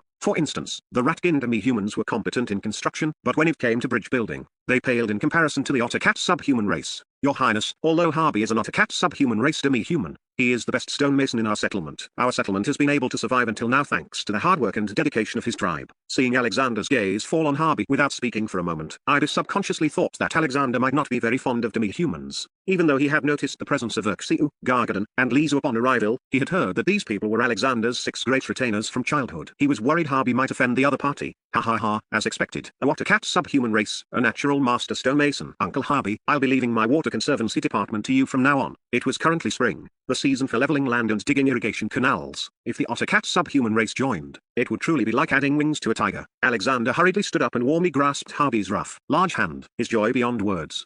No one present could process this. They were all stunned. Even the townsfolk receiving food turned their heads to stare. Ibe and Alva, in particular, were so shocked their jaws nearly hit the ground. Old Harvey was beyond shocked by being called uncle. His face turned bright red, and his round eyes bulged like small light bulbs. But he was too excited to speak. Hey, Uncle Harvey, the Lord is talking to you. He wants you to be in charge of water conservancy in the future. Why don't you answer? Ed suddenly came over to tease him. Although he hadn't fully grasped Alexander's temperament yet, looking at the current situation, Alexander was clearly happy. My lord, I wouldn't dare. I'm just a stonemason who does rough work. How could I be in charge of such a big matter? Harvey snapped out of it and fell to his knees with a thud. Though he declined with his words, his eyes were filled with hope and longing. Seeing this, Ibe and Alva felt both annoyed and amused, and even a bit jealous. At first, the 2 of them were worried that Alexander wouldn't welcome Harvey because he was a demi-human. Now, it was just the opposite. The moment they met, Harvey was appointed as the head of the Water Conservancy Department. Meanwhile, the 2 of them were left out in the cold. This gap in treatment was a bit hard to swallow. Ahem, my lord, I have always been in charge of education at the settlement. People like Ed and Neil were my students. Ibe suddenly coughed and lightly stroked his beard, looking like he was recommending himself. Yes, Uncle Ibe is a good eye. You've also seen that the literacy level of the people I brought is limited. Currently, they are only learning some simple reading and writing from the Red Fox tribe. If Uncle Ibe is willing to take charge of education, I couldn't ask for more. Alexander helped Harvey up and turned to Ibe. Education was of the utmost importance. Whether it was modern industrial production, mechanized farming, or even more complex weaponry and equipment, a certain level of knowledge was required for easier operation. In this regard, he also needed to constantly look for candidates. Rest assured, my lord, I have quite a bit of experience when it comes to education. Ivy's expression relaxed, and he straightened his back with pride. My lord, I was in charge of the settlement's security. Seeing his two old companions being given important roles, Alva's face turned red with frustration. He thought to himself, you guys aren't playing fair. Didn't we agree before we came that we would properly test the prince's sincerity? But now, the moment they met, they were given important roles and immediately switched sides. Where were their principles? I can see Uncle Alva's strength. How about this? In the future, the internal security of the town can be left to you. Alexander pondered slightly. Since this bronze rank elder had been able to protect the settlement's safety until now, he clearly had some skill. Furthermore, after the groups merged, most would be original settlement subjects. So having Alva serve as the head of police and security was perfect. Rest assured, my lord, leave the town's security to me from now on. Alva breathed a sigh of relief and patted his chest with satisfaction. Good. Then I won't waste time with pleasantries. This is all for the better development of the town. Your salaries will temporarily be the same as Steward Vaughan's. You will need to recruit any personnel you lack yourselves. Now, I will assign tasks directly. Alexander said decisively. Please speak, my lord. Hearing that their treatment would be on the same level as a steward, the three of them were overjoyed. Chapter 81 Night Raid. Uncle Ibe, lead all the elderly, weak, women, and children to relocate to the settlement for now. Uncle Alva will be responsible for escorting and protecting them. Alexander said, turning to Uncle Harvey. Uncle Harvey, stay and help me handle some defensive fortifications. I think you've seen them. These cement structures. Good. No problem. Cement. This stuff looks quite interesting. Uncle Harvey had been eager to start for a while. He had just seen a mage drying the cement walls and then testing their hardness with a fireball spell, which made his eyes sparkle. Our security isn't up to par yet, so we'll have to make do with this for now. Alexander nodded, his gaze drifting intentionally or otherwise toward the small town at the foot of the mountain. Lord, Uncle Ibe can take the elderly, weak, women, and children back. I'm willing to stay and protect your highness. You must be worried about the barbarians. I have experience fighting them. Alva suddenly spoke up to show his loyalty. Alexander smiled and waved his hand. I understand your intentions, Uncle Alva, but the settlement's safety is our final line of defense. Who do you think is more suitable than you? Alva was momentarily speechless. On second thought, regarding the settlement's defense, there really was no one more suitable than him. Although Alexander had powerful subordinates like Captain Longby, Gargadon, and Lisa, he still had full confidence in himself when it came to defending the settlement against an invasion. Lord, I suggest it would be better if you came to the settlement with us. The strength of the one-eyed barbarians cannot be underestimated. My point is, it's best to win through strategy. Uncle Ibe spoke very tactfully. At that moment, he looked around. The subjects brought from the settlement had already mingled with the people Alexander had brought. He hadn't seen such a harmonious scene in many years. It was hope, a longing, and a vision for a beautiful future. He didn't want this scene to be destroyed here because the third prince underestimated the enemy. Indeed, Lord, I think everyone should just head to the settlement together. Alva echoed. Ha ha ha, Uncle Alva, Uncle Ibe, don't worry. I have a way to deal with the one-eyed barbarians. Alexander laughed heartily and said, if things really don't work out, I'll head to the settlement for refuge immediately. Just be ready to receive me when the time comes. Well, alright, we will follow your arrangements. Uncle Ibe and Alva looked at each other. Although they were still worried, Alexander's mind was made up, and they could only listen. Good. It's settled then, Uncle Ibe, Uncle Alva. Now let Lisa take you to find Steward Vaughan. At the same time, Giant Axe Fortress Carl, along with two deputies, knelt on one knee in the center of the hall. He endured the ridicule of his colleagues around him, not daring to offer the slightest resistance. Stupid Carl, don't you know that cavalry is only useful in plains? Has your brain been kicked by a flame beast after all these years of leading troops? A bald, burly man 2 meters tall with a build like a raging bear, Barton, the chief knight of Giant Axe Fortress and a 3-star silver temple knight, looked at Carl with a face full of disdain. Carl, you're really embarrassing the Lord Duke, leading the cavalry into a ditch. How could you even think of that? Another man with gloomy eyes, whose status was equal to Barton's, was Commander Candida, the commander of the Duke's strongest wolf cavalry regiment and a wolf tribe 3-star blood-burning warrior. He was also very dismissive of Carl. He's just been too comfortable. He's forgotten how to fight a war long ago. Sitting in the high seat, wearing a 3-star mage robe, was Harold Payne, the chief grand mage of Giant Axe Fortress. His face was covered in orange peel-like wrinkles, and he didn't even bother to look at Carl. All right, quiet down. Suddenly, Andrew, sitting above, darkened his face and interrupted everyone. His gaze was like a sharp blade as he looked at Carl. Carl, you just said the third prince's alchemical weapons are really as powerful as you described? Are you sure our inscribed constructs can't withstand them? Lord Duke, it is absolutely true, Carl said seriously. Those cannons are indeed immensely powerful. Although I didn't have direct contact, I'm not optimistic about our inscribed constructs. Andrew pondered for a long while, then turned to Harold and asked, what do you think of this? Harold's lips curled slightly as he spoke slowly. Lord Duke, if the opponent's alchemical weapons weren't powerful, why would the Major Tower go to the trouble of asking you to take action?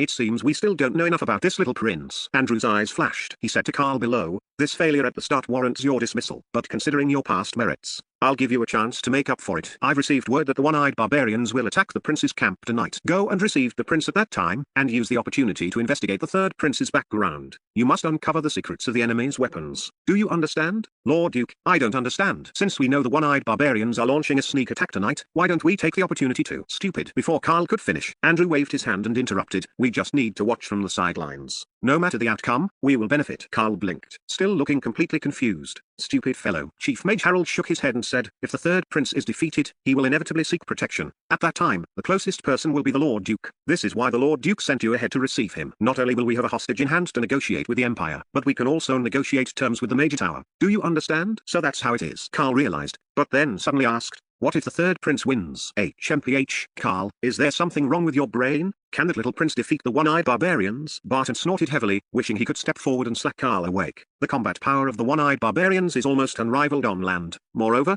they aren't stupid. By using a night raid, I think the little prince will be lucky just to survive this time. Commander Candito echoed from the side. Actually, even if the third prince wins, it only brings benefits to the Lord Duke. Harold smiled faintly. Seeing that Andrew had no intention of stopping him, he continued, if the third prince wins, the Lord Duke can protect himself regarding the Empire, and his value to the Major Tower will be even higher. After all, the stronger the third prince is, the more of a headache he will be for the Mage Tower, and the higher the Lord Duke's value will be. Do you understand? Ah, so that's what's going on. As expected of the Lord Duke. Brilliant. Carl's loyal flattery made Duke Andrew feel very comfortable. Andrew's face also showed a smile as he waved his hand at Carl. Go and prepare. Act according to the situation when the time comes, and under no circumstances should you act rashly. Yes, I understand. The night was like a fuzzy black claw, slowly veiling the sky. In Cassiuli Town, Tido stuffed a handful of magic crystals into his mouth, picked up the large cleaver beside him, and slowly stood up to walk outside. Tidata, gather the brothers. We're heading out. Yes, big brother. Tidata swung his spiked mace and shouted sternly, brothers, bring your weapons. We're moving out now. Roar, move out. Go and wipe out the little prince. The group, led by the one-eyed barbarians, with the enslaved townspeople in the middle and the sand people at the rear, about 300 people in total, quietly set out toward the northwest slope under the cover of night. After about a 30-minute journey, the group arrived at a wooded area at the foot of the northwest slope. With the eyesight of Tidata and Tida, they could clearly see the layout of Alexander's camp on the slope from a distance. Big brother, why is there suddenly a city wall on this northwest slope? When did this happen? Tidata looked at the 10-meter-high rock wall that had appeared on the slope at some point. A few torches flickered on it, leaving him stunned for quite a while. This, I don't know either. Tida was also a bit dazed. If he remembered correctly, there was no such wall when he sent someone to scout this morning. Did a wall appear out of thin air in just one afternoon? Big brother, this is strange. The third prince might be prepared. How about we slow down first? No. So what if he's prepared? Do you really think a single city wall can stop us? Tidra interrupted his brother with a cold laugh. Tightening his grip on his large cleaver, his confidence was overflowing. It's not like we haven't encountered city walls before. It's just a matter of a few more swings. Even if they are prepared. So what? Listen for my command in a moment, and we'll charge in all at once to capture the third prince alive. Right, charge. Capture the third prince alive. Nadley, who was swinging a large axe nearby, shouted the loudest. Vice Captain, you aren't scared, are you? What kind of trouble can a tiny human with a bunch of trashy demi-humans cause? They'll definitely kneel and beg for mercy the moment they see us. Exactly. When the time comes, I'll crush them one by one with my bare hands. Ha ha ha. The one-eyed barbarians were all excited, holding their weapons high and clamoring. The surrounding sand people underlings were also extremely excited. On the contrary, the enslaved townspeople were secretly exchanging glances, preparing themselves to break away from the battle. All right, it's getting late. Remember to leave the prince alive for me. Do whatever you want with the others. Charge, charge, kill. Tida raised his warblade and let out a violent roar, startling the birds in the forest. The one-eyed barbarians beside him, led by Tidata and Nadley, took the lead in charging up the slope. Chapter 82 A Tale of Two Extremes. At the same time, under the cover of night, in a hidden corner on the western side of the northwest slope, Carl and his cavalry unit had been hiding there since early morning, straining their eyes to peer up the slope. They had also sent out 2 teams of scouts for close-range reconnaissance. Captain, the barbarians have started their attack. Looking at this momentum, the battle will be over in less than 15 minutes. Should we head over now? Carl's deputy said, unable to restrain himself as he watched the shouts and killing coming from the wooded slope. No rush, wait a bit longer. Carl narrowed his eyes and said, don't underestimate the third prince's strength. Commander Candito and the others are arrogant, that's their business. But we can't be hot-headed. Let's wait a bit more. Captain, what are we waiting for? You should be more aware of the barbarians' strength than anyone. Any later and there won't even be scraps left of the little prince. Exactly, Captain, let's go. Captain, if these barbarians can't hold back and finish off the little prince, we might have a hard time explaining ourselves to the Duke. Seeing everyone eager for action, Carl also became a bit restless. After a brief hesitation, he finally nodded and said, all right, we'll slowly move in and act as the situation dictates. Yes, yes, ha ha ha, little prince of the Lance Empire, surrender quickly. Otherwise, you'll become a ghost under Grandpa Nadley's axe. On the northwest slope, the sounds of slaughter filled the air. Massive dark shadows charged across the hillside. From a distance, They looked like projections of demons, rampaging under the moonlight as they attacked the walls above. Damn it, how is there not even a single rock? Vice Captain Tidata searched for rocks as he ran. Unlike Nadley, who was brainless and only knew how to charge, he wanted to use stones for long-range attacks on the opposite wall. However, after running for a while, he found that besides clean turf, he couldn't even find a clump of dirt. This frustrated him greatly, so he could only charge forward blindly like Nadley, preparing to greet the wall directly with his spiked mace.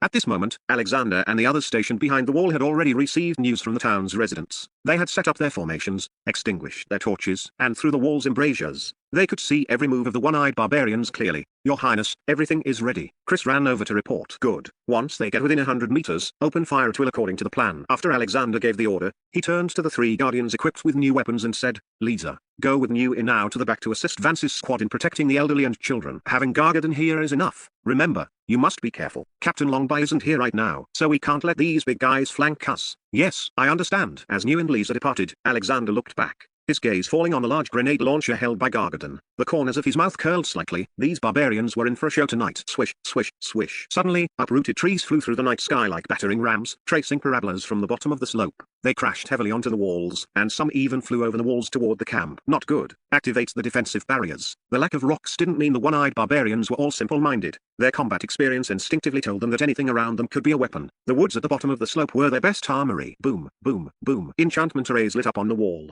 while several 2-star magic barriers also illuminated the sky over the camp. The massive trees were hurled against the barriers and exploded into wood chips. Although they caused no casualties, the psychological impact was significant. For a moment, the people grew panicked. Fire. Alexander's eyes flashed with sharp light. With his psychic power fully active, he barked the order. Bang, bang, bang, bang. In an instant, machine gun muzzles poked out from the wall, and a barrage of ice arrows poured out from the barrels like a curtain of bullets. Ha ha ha, it's just ice arrow spells. This is useless against us. Vice Captain Tidata, who was at the forefront, felt the air in front of him grow cold. Then, a pitter-patter of attacks like raindrops fell on him, but they didn't cause any damage. Looking down, he saw only a thin layer of ice crystals condensed on his skin. The same thing happened to the other one-eyed barbarians. This instantly boosted their confidence, and they quickened their pace. Reload. Shoot. Seeing the one-eyed barbarians rushing in even faster, the soldiers inside the wall did not panic. They skillfully swapped out the ammunition modules as ordered. Bang, bang, bang, bang. This time, the machine gun muzzles on the wall erupted with crimson fire. Tongues of flame spat from the barrels, and explosive rounds covered the sky, indiscriminately engulfing the one-eyed barbarians who had already rushed within 30 meters. I told you it's useless, you guys. What's going on? When the flames engulfed Vice Captain Tidata, he initially didn't care about such a small amount of fire. But suddenly, he felt the ice crystals that had previously condensed on his body being instantly evaporated by the surrounding heat. A single flame might not have much effect, but this overwhelming fire rapidly sucked away the surrounding air and all moisture, including the ice crystals attached to their bodies. As the ice crystals evaporated, strands of gentle energy from within his body were forcibly pulled away. This made Vice Captain Tidata suddenly realize something not good. Raw. The same thing was happening to the other one-eyed barbarians. Although they resisted with all their might and desperately charged toward the wall, trying to destroy it, the feeling of exhaustion from their energy being drained left them powerless. Thud. Nadley, who was the first to charge, was also the first to fall to the ground, his whole body slumping like a pile of mud. Thud, thud, thud. A chain reaction followed. The one-eyed barbarians, who had been shouting arrogantly, now fell one after another like harvested leeks. Vice Captain, what should we do? The other side was prepared. Should we retreat? The Sand People followers behind him saw that things were going wrong. Their faces had long since turned pale, and the overbearing attitude they had when they first arrived was gone. They all wanted to retreat. Damn it. Everyone get up. Keep charging. Vice Captain Tidata gave a violent roar. Dragging his weakened body, he took large strides forward, wanting to vent the frustration in his chest on the wall. He covered the 30-meter distance in a few leaps. He swung his massive spiked mace in a wide arc, aiming for the machine gun muzzle at the very top of the wall. Bang. However, at that moment, a muffled gunshot rang out from the side. From the corner of his eye, Vice Captain Tidata saw a 2-meter-tall minotaur on the wall, holding a massive cylindrical alchemy launcher, firing a barrel-thick ice shell at him. It was incredibly fast, arriving in the blink of an eye. There was no time to react, especially since he was already at the end of his rope. With a boom, the ice shell struck his chest and exploded. The massive impact felt somewhat like a full-force Black Tiger Steel's heart strike from his elder brother. The piercing pain, combined with the bone-chilling cold, made him want to howl. But he couldn't even open his mouth. Bang! Suddenly, before he could recover, another gunshot rang out. That Minotaur had clearly changed ammunition. This time it was a fireball as large as a carriage wheel. It's over. As the intense burning pain instantly approached his body, Vice Captain Tidata knew he couldn't dodge, nor did he have the strength to. He only instinctively felt the fierce explosive force of the fireball blast him into the air. His internal energy was drained as if it were worthless. He couldn't resist or cry out. It was as if his soul had flown out of his body. He could only roll his eyes in frustration and pass out, the spiked mace in his hand flying out of his grasp. With a thud, he slammed onto the ground, his entire body charred black. Chapter 83 Negotiation. This is bad. The vice captain is dead. Run. Run for your lives. What? The vice captain is dead? Someone shouted, and the already crumbling sand people could no longer hold their ground. Previously, with Tida guarding the rear, they had no choice but to charge forward, but now the situation was completely different. They hadn't even touched the opponent's city walls, yet half of their barbarians had been taken down. How could they fight this battle? Even the bravest warriors didn't want to die for nothing. Don't panic. Charge. I'll kill anyone who runs. You bastards. Watching the scene spiral out of control as his warriors fled one after another, Tida wanted to rush over. His brother's fate ahead was still unknown. However, looking at the fierce firepower from the city walls, he hesitated. It was clear the enemy had grasped their weakness. If he charged recklessly, the outcome might not be what he desired. Damn it. Damn it. Tida was jumping with rage, his teeth gritting so hard they nearly shattered. He wanted to charge, but a barbarian beside him grabbed him. Captain, don't be impulsive.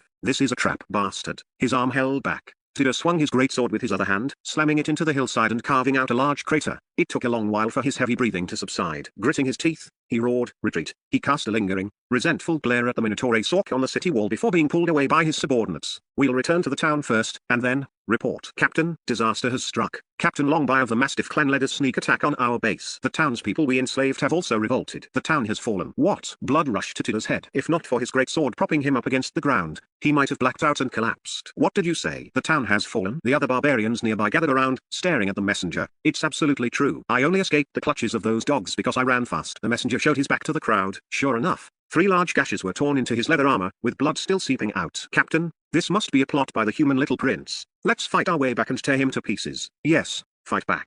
Avenge Vice Captain Tidato and Snadely. Everyone, shut up. Listening to the roars of the crowd, Tida actually calmed down, looking back at the dark city walls on the hillside. He knew that this wall was an insurmountable chasm. Now that morale had collapsed and their home base was lost, and the enemy knew their weakness, fighting back now would undoubtedly be suicide. As the captain, he could not give such an order. Captain, why don't we go to the giant axe fortress? Right, let's go to Andrew for reinforcements. Our losses are too great. Shut up. Don't you know what Andrew is planning? He wants to enslave us. Tida snorted heavily, suddenly breaking free from those holding him back. After leaving a sentence behind, he strode toward the city wall, shouting as he walked, Your Highness, 3rd Prince of the Lance Empire, I am Tida, Captain of the 5th Squad under the Urakic One-Eyed Barbarians Legion. I request a ceasefire. I demand a fair dialogue. In an instant, the chaotic scene on the northwest slope fell silent. Everyone's eyes turned toward the city wall, and the machine guns on the wall stopped firing. Even Captain Kyle's squad, which had been lurking in the shadows preparing for an emergency rescue of the 3rd Prince, had to pull their reins and retreat. Withdraw, withdraw, you bastard. Watch your flame beast. Keep it quiet. Don't let it make a sound. Retreat, quickly. Damn it, who was it that said we needed to rescue the 3rd Prince? I'll skin them alive when we get back. Carl's face was flushed with embarrassment. They had come stealthily, and now they were retreating like thieves. He felt he had lost enough face today to last a lifetime.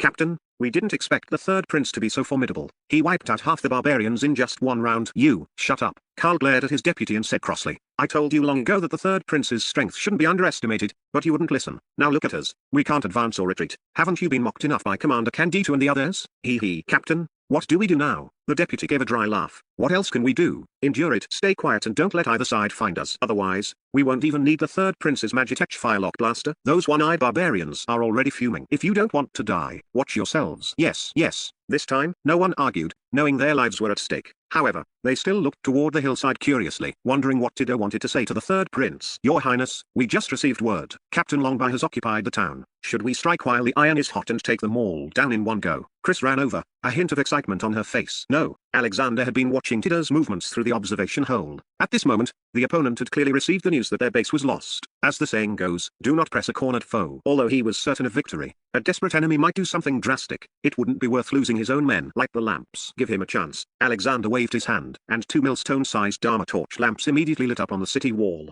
2 massive beams of light focused on Tida, causing him to squint his eye, his entire body fully exposed. Your Highness, you mustn't. Seeing Alexander about to personally mount the wall, Chris's expression changed, and she raised her hands to stop him, hinting that the enemy might act out of desperation. It's fine. Although these barbarians seem violent, according to the intelligence gathered from various sources, they haven't harmed my people. I'm actually quite impressed by that. Alexander waved his hand. With a thought, a steel needle silently floated before his eyes. Only then did Chris nod and step aside, shielding Alexander as he ascended the city wall. Be careful, Your Highness. Gargadon, carrying a grenade launcher, immediately stepped forward to protect Alexander's flanks, his thick finger resting on the trigger.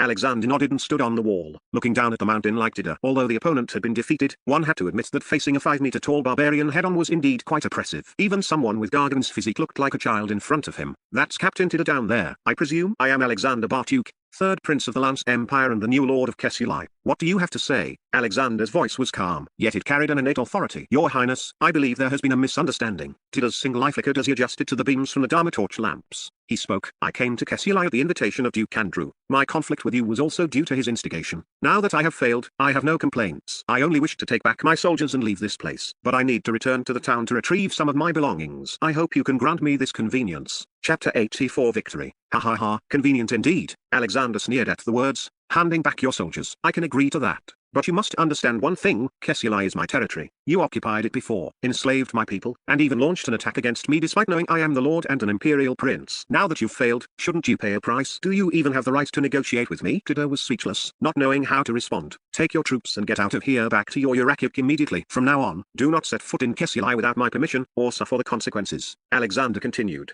his tone shifting. Of course, if you need minerals or other supplies, I don't mind trading for items of equal value. In fact, I welcome it. But if you intend to plunder by force, I advise you to abandon such thoughts, because my people and I will certainly make you pay a heavy price. Fine, human prince, I understand your meaning. We shall meet again. A fierce light glinted into his eyes. Wait, what? Are you going back on your word? No. As the Lord, I will ensure your safety on your way back. Therefore, I will send a team to escort you. Naturally, I will also give you a gift, made land, if you please. As Alexander's voice fell, a healing spell descended from the city wall, enveloping the mud-like body of Vice Captain Tidata below. The surrounding barbarians were startled, thinking Alexander was making a show of force, and were about to act. But suddenly, Vice Captain Tidata's charred, mud-like body twitched, and he opened his eyes as if waking from a dream. Although his body was still weak, his consciousness had returned.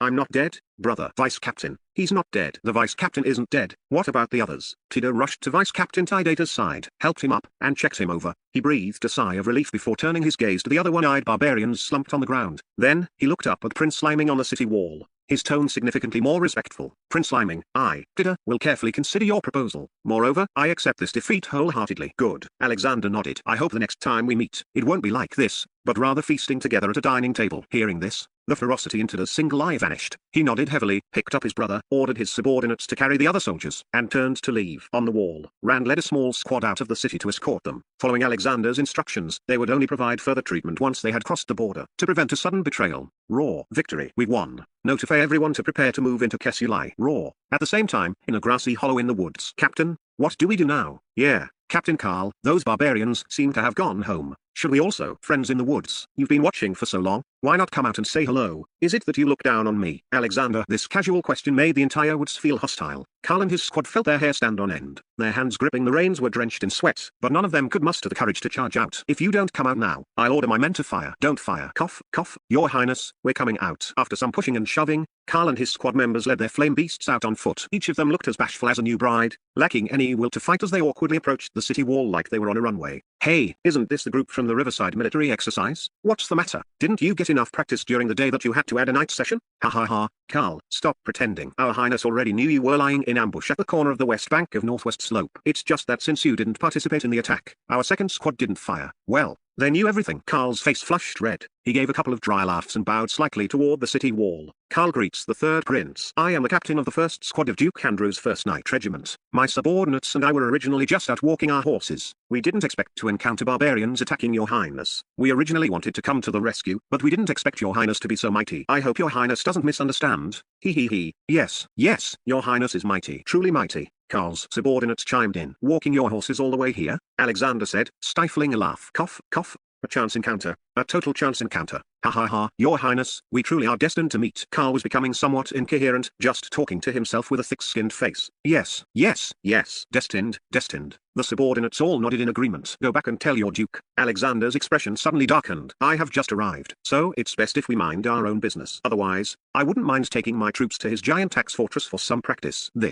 Yes, I will certainly convey your Highness's words. If there are no other orders, we won't disturb your Highness's rest. We'll take our leave now. Carl was truly afraid now that Alexander would order their execution to make an example of them. Having witnessed half of the barbarians being wiped out in a single round, he had developed a deep fear of Alexander's alchemical weapons. Although returning like this would surely invite criticism at the Duke's mansion, it was better to live a cowardly life than to die. If anyone was dissatisfied, they could come themselves. In any case, he did not want to end up like the one-eyed barbarians. Go then, we will meet again. Alexander waved his hand and turned to descend the city wall. Thank you, your Highness. Carl and the others felt as if a great weight had been lifted. Each of them leapt onto their horses faster than monkeys, showing none of the awkwardness they had earlier. Gia.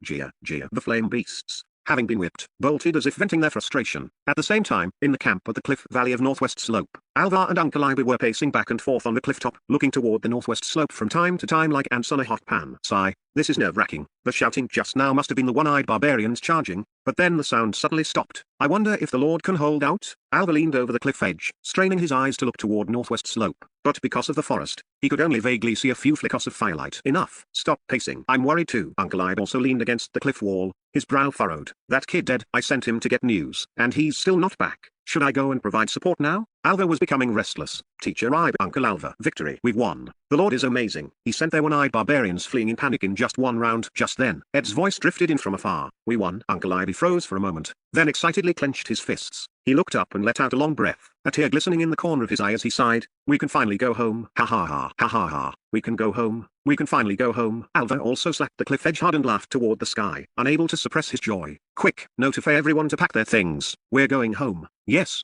teacher. Ed also replied with a shout. Chapter 85. Entering jury. Early the next morning, Alexander led his team directly into Kesuli town. Uncle Ibe and Alva had long been waiting at the town gates with the original inhabitants and their families. Both sides were extremely excited upon meeting. Their gratitude and respect for Alexander were beyond words. Waves of spiritual sublimation poured into Alexander's spiritual sea as if they cost nothing. Your Highness, the recovery and cleanup of the town went smoothly. The enslaved subjects have all been waiting for you with great anticipation. Captain Longby, leading a reorganized team of the Mastiff clan, walked out of the town to personally welcome them. Everyone looked refreshed and high-spirited, still excited from the overnight cleanup. From now on, this is our home. Looking at the town that resembled ruins, Alexander couldn't help but complain in his heart. This place was truly dilapidated, worse than what Captain Longby and Barnum had described. However, at least it was his own nest now, giving him a sense of belonging. After all, since transmigrating, he had been living in a crisis of schemes and drifting. Now, he finally had a place to settle down. Although everything was waiting to be rebuilt, he still felt confident looking at the major subordinates around him, the newly joined capable ministers and brave generals, and the original subjects whose eyes were filled with hope. He knew his future would be infinitely bright. Report. Lord, Duke Andrew has sent a large number of subjects. He says they are Kesuli town's people who were previously under his temporary care, and now that your Highness has become the new Lord, he is returning them. Oh? Hearing the report, Alexander turned back to look at the main road. Sure enough, a dense crowd of about 1,000 people was approaching. Judging by their physiques, most were the elderly, weak, women, and children. There were no strong young men to be seen. They were dressed in rags, looking like beggars fleeing a disaster. Your Highness, I don't think Andrew has good intentions. Vaughan frowned and warned from the side. Your Highness, I also feel that Andrew returning the subjects at this time must involve a conspiracy. Perhaps he has already begun preparing to blockade the trade routes by water and land. Captain Longby's deep pupils also flashed with a sharp light. Men, go to the harbor and the various trade routes to check. Bradman, Rabats, you two take some men to receive the subjects. See who needs medical attention or food, and make sure they are fed first. Yes, yes. Watching the two depart, Alexander turned and waved. Let's go home. Roar. Home, home. Alexander took the lead, striding through the city gates flanked by Gargadon, Lisa, New Urxiu, Captain Longby, Vaughan, Uncle Ibe, Alva, Uncle Harvey, and Chris. The crowd behind them was also full of joy, bringing their families and leading cattle and sheep in a bustling scene. Your Highness, ahead are the ruins of the administrative hall in the center of town. To the north is the Lord's Manor. While cleaning the manor yesterday, your subordinates obtained 20 sacks of mana crystals, a courtyard full of iron ore, and 3 small piles of other minerals. Captain Longby reported the previous night's gains while leading the way. I've already had people check. The mana crystals and other minerals were previously given to the barbarian by Duke Andrew. The large pile of iron ore comes from a natural vein discovered by the original subjects in the Eternal Winter Mountains. The quality is mostly 2-star black steel stone. Good. Alexander's eyes lit up. Mana crystals and iron ore were irreplaceable cornerstones for developing industrial civilization. Send word that the subjects who discovered the ore vein are to be rewarded with 1 gold coin each. Also, tell the other subjects that anyone who contributes to the territory will receive rewards of different levels. Yes, your Highness is merciful. 1 gold coin. That's 10,000 copper coins. That's 10,000 loaves of brown bread. My God. The subjects following behind whispered among themselves, incredibly envious of those lucky few. Thus, Alexander's reward policy spread throughout the territory as if it had wings, leaving the subjects high-spirited. Soon, the group arrived at the ruins of the town government hall. By now, a mage had already used earth magic combined with cement and rock to build a temporary meeting hall. A simple European-style long table stood in the center of the hall, covered with a red tablecloth and surrounded by chairs. Everyone, please sit. Alexander sat at the head of the table and signaled for the others to take their seats. You have all worked hard following me these days. You are all worthy ministers and brave generals who have faced life and death with me. I won't stand on ceremony. First, I will arrange your positions and benefits, and then we must step up our work. We are willing to serve your Highness. Seeing the expectant looks on their faces, Alexander nodded. Vaughan Bird is officially appointed as the financial controller, in charge of all financial work and administration. This old servant will surely give his all until his last breath. Vaughan stood up excitedly to salute. The others also cast envious looks. Alexander nodded for him to sit, then looked at Chris and Captain Longby, saying slowly, The territory is newly established, and external forces are eyeing us greedily, so we urgently need to increase our military strength. However, because current manpower needs to be heavily invested in construction, we will first establish the East and West Legions. Chris is appointed as the Supreme Commander of the Eastern Legion, and Captain Longby is appointed as the Supreme Commander of the Western Legion. You two are responsible only to me. Conduct your own recruitment and training, and cultivate more military talent and excellent soldiers. Rest assured, Your Highness, I will not fail my mission. This old servant accepts the command. Alexander gestured for them to sit, then turned to Uncle Alva and Uncle Harvey. I already mentioned your appointments yesterday, but there is one more thing I need your help with. Please speak. Your Highness. Spring sowing is imminent, which is of paramount importance to the territory. However, we currently lack agricultural talent. I hope the three of you can recommend some local experts to form an Department of Agriculture and lead everyone in farming matters. This. Uncle Ibe and the other two looked at each other and remained silent for a while. Finally, Uncle Ibe spoke up. Your Highness, Kessilai has been abandoned for many years. As for people who know how to farm, there are a few, but reclaiming land is no small matter. I fear there aren't many people willing to farm. Well, you don't need to worry about that. I already wrote a land cultivation and distribution plan yesterday. Once it's posted, people will surely be willing to farm. As he spoke, Alexander handed two prepared announcements from his coat to Vaughn. Vaughn took them and read through them once. His eyebrows couldn't help but twitch. The more he savored it, the more tempting he found the plan. Your Highness, is the land really going to be distributed to the subjects with only a 30% tax? And this recruitment, the wages for a mason are as high as 8 silver coins per month. This is too. Even I want to get my family to go move bricks at the construction site. Distributing land to the subjects, masons getting 8 silver coins a month. The others also took the notices and began passing them around. After a long while, the looks everyone cast toward Alexander were filled with disbelief and shock, but even more so with fervor. I think the subjects should be able to accept these conditions. If there are any difficulties, then come find me again. Alexander nodded with satisfaction at their reactions. Your Highness, these conditions are too generous. Just by distributing land to the subjects, you are already a savior, and only taking 30% in tax, you are as merciful as a god. Vaughn flattered him sincerely. Remember to inform the subjects that there are two things they must not overstep. Land and grain cannot be privately transferred or sold. They can only be sold to me, the Lord. Violators will be severely punished. Alexander knew his methods might seem far too merciful compared to other noble lords in this world, but compared to his previous life, he still couldn't escape the label of a wealthy landlord. However, everything was a process. While achieving everything in one go might feel good for a moment, it wouldn't be beneficial for people's greedy nature. Instead, a gradual, step-by-step upgrade would keep the subjects holding on to hope for progress, allowing the territory to maintain its vitality and thrive long-term. Alright, the farming matters will be left to Uncle Ivy to scout for candidates. Uncle Harvey will continue with your water conservancy projects. The rainy season is coming soon, so the drainage facilities in town must be laid as a priority. Then there are public toilets. More must be established. This will require cooperation with Uncle Alva's public security department to advise subjects not to relieve themselves anywhere they please. Yes, Lord. Please rest assured, Lord. Report, Lord. Just then, the scout who had gone to gather information rushed back to report. After investigating various routes, Duke Andrew has dispatched troops and joined with surrounding lords to set up numerous checkpoints overnight. They claim a large number of foreign bandits were discovered invading Imperial territory last night, so they have established a 3-month blockade and inspection. Now our Kessilai is completely blocked off. We cannot leave. Hey! They moved quite fast. Alexander exchanged a knowing glance with Captain Longby and smiled playfully. In fact, when he let Carl go yesterday, he knew Andrew would retaliate.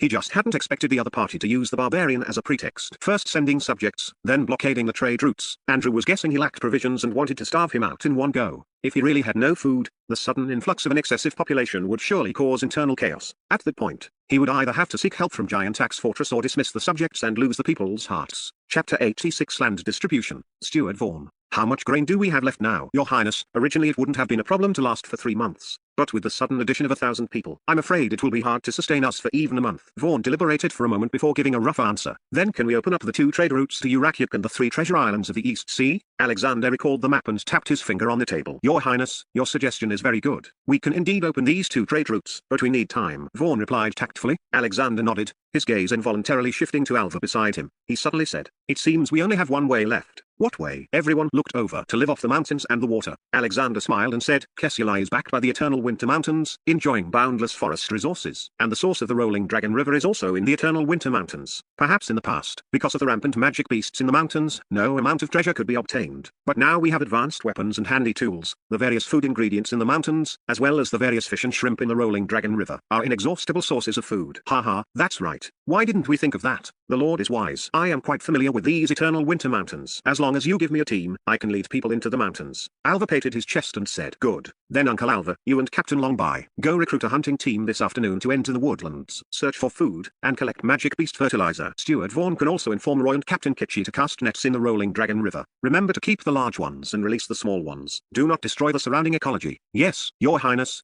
We have noted it down. With the weapons and equipment you provide, the eternal winter mountains will be your natural warehouse, Captain Longby said confidently. And one more thing. Alexander paused and said, in the future, before you go hunting every day, it's best to take a turn around the territory first. Go early and don't let those night watchmen have it too easy. Aren't they trying to exert pressure? Then we'll also conduct some drills and see who gets the last laugh. Ha ha ha, your highness is brilliant. In the square in front of the town's city hall, a crowd was currently surging, gathering over 1,000 subjects waiting for land distribution. Vaughan led several capable subordinates, answering the public's questions while registering people for land distribution. Sir, does this land really belong to us? We only need to pay 30% tax every year. Is this true? The people below the platform all looked over. Hee, old man. I've explained it countless times before. Look at this contract. It has the Lord's magic contract brand on it. How could it be fake? Just go farm in peace. If you have any problems, look for Director Loretta Kingdom over there. He is the head of the town's Department of Agriculture, newly appointed by the Lord. You should know him, right? He is also a native of Kessilai, personally recommended by Minister Ive. I know him. Thank the gods. May the Lord be blessed with eternal life. The old man carefully rolled up the contract, placed it close to his chest inside his shirt, and then followed a manager to take delivery of the land with a heart full of hope. HMPH, this land distribution is simply unfair. It's clearly treating us like outsiders. Behind the bustling crowd, a sour-faced old man in his 60s who had just arrived from Giant Axe Fortress, wearing tattered leather armor, hunched over and balding, complained with jealousy as his yellow eyes stared at the people ahead receiving their land contracts. Baron Sirik, how is it unfair? Isn't everyone getting land, and isn't the tax 30% for everyone? Several people who had come with him leaned in. HMPH, fair? Are you blind? As a destitute noble, Sirik Lampet was well versed in the tricks of the nobility. He sneered, don't you see the order in which they are claiming the land? They all start from the west, which is near the rolling Dragon River and close to a water source. The further back you go, the further from the water source it is. By the time it's the turn of us newcomers, we'll probably be almost to the seaside. You know what the soil and water are like there. Can the seedlings even sprout? You call this fair? HMPH. Also, the rainy season is about to start, and there isn't even a place to live here. Shitting and pissing has to be done in designated little houses. Even our waste is controlled. It's simply outrageous. Sirik did his best to incite the crowd, his expression full of resentment as if he were seeking justice for everyone.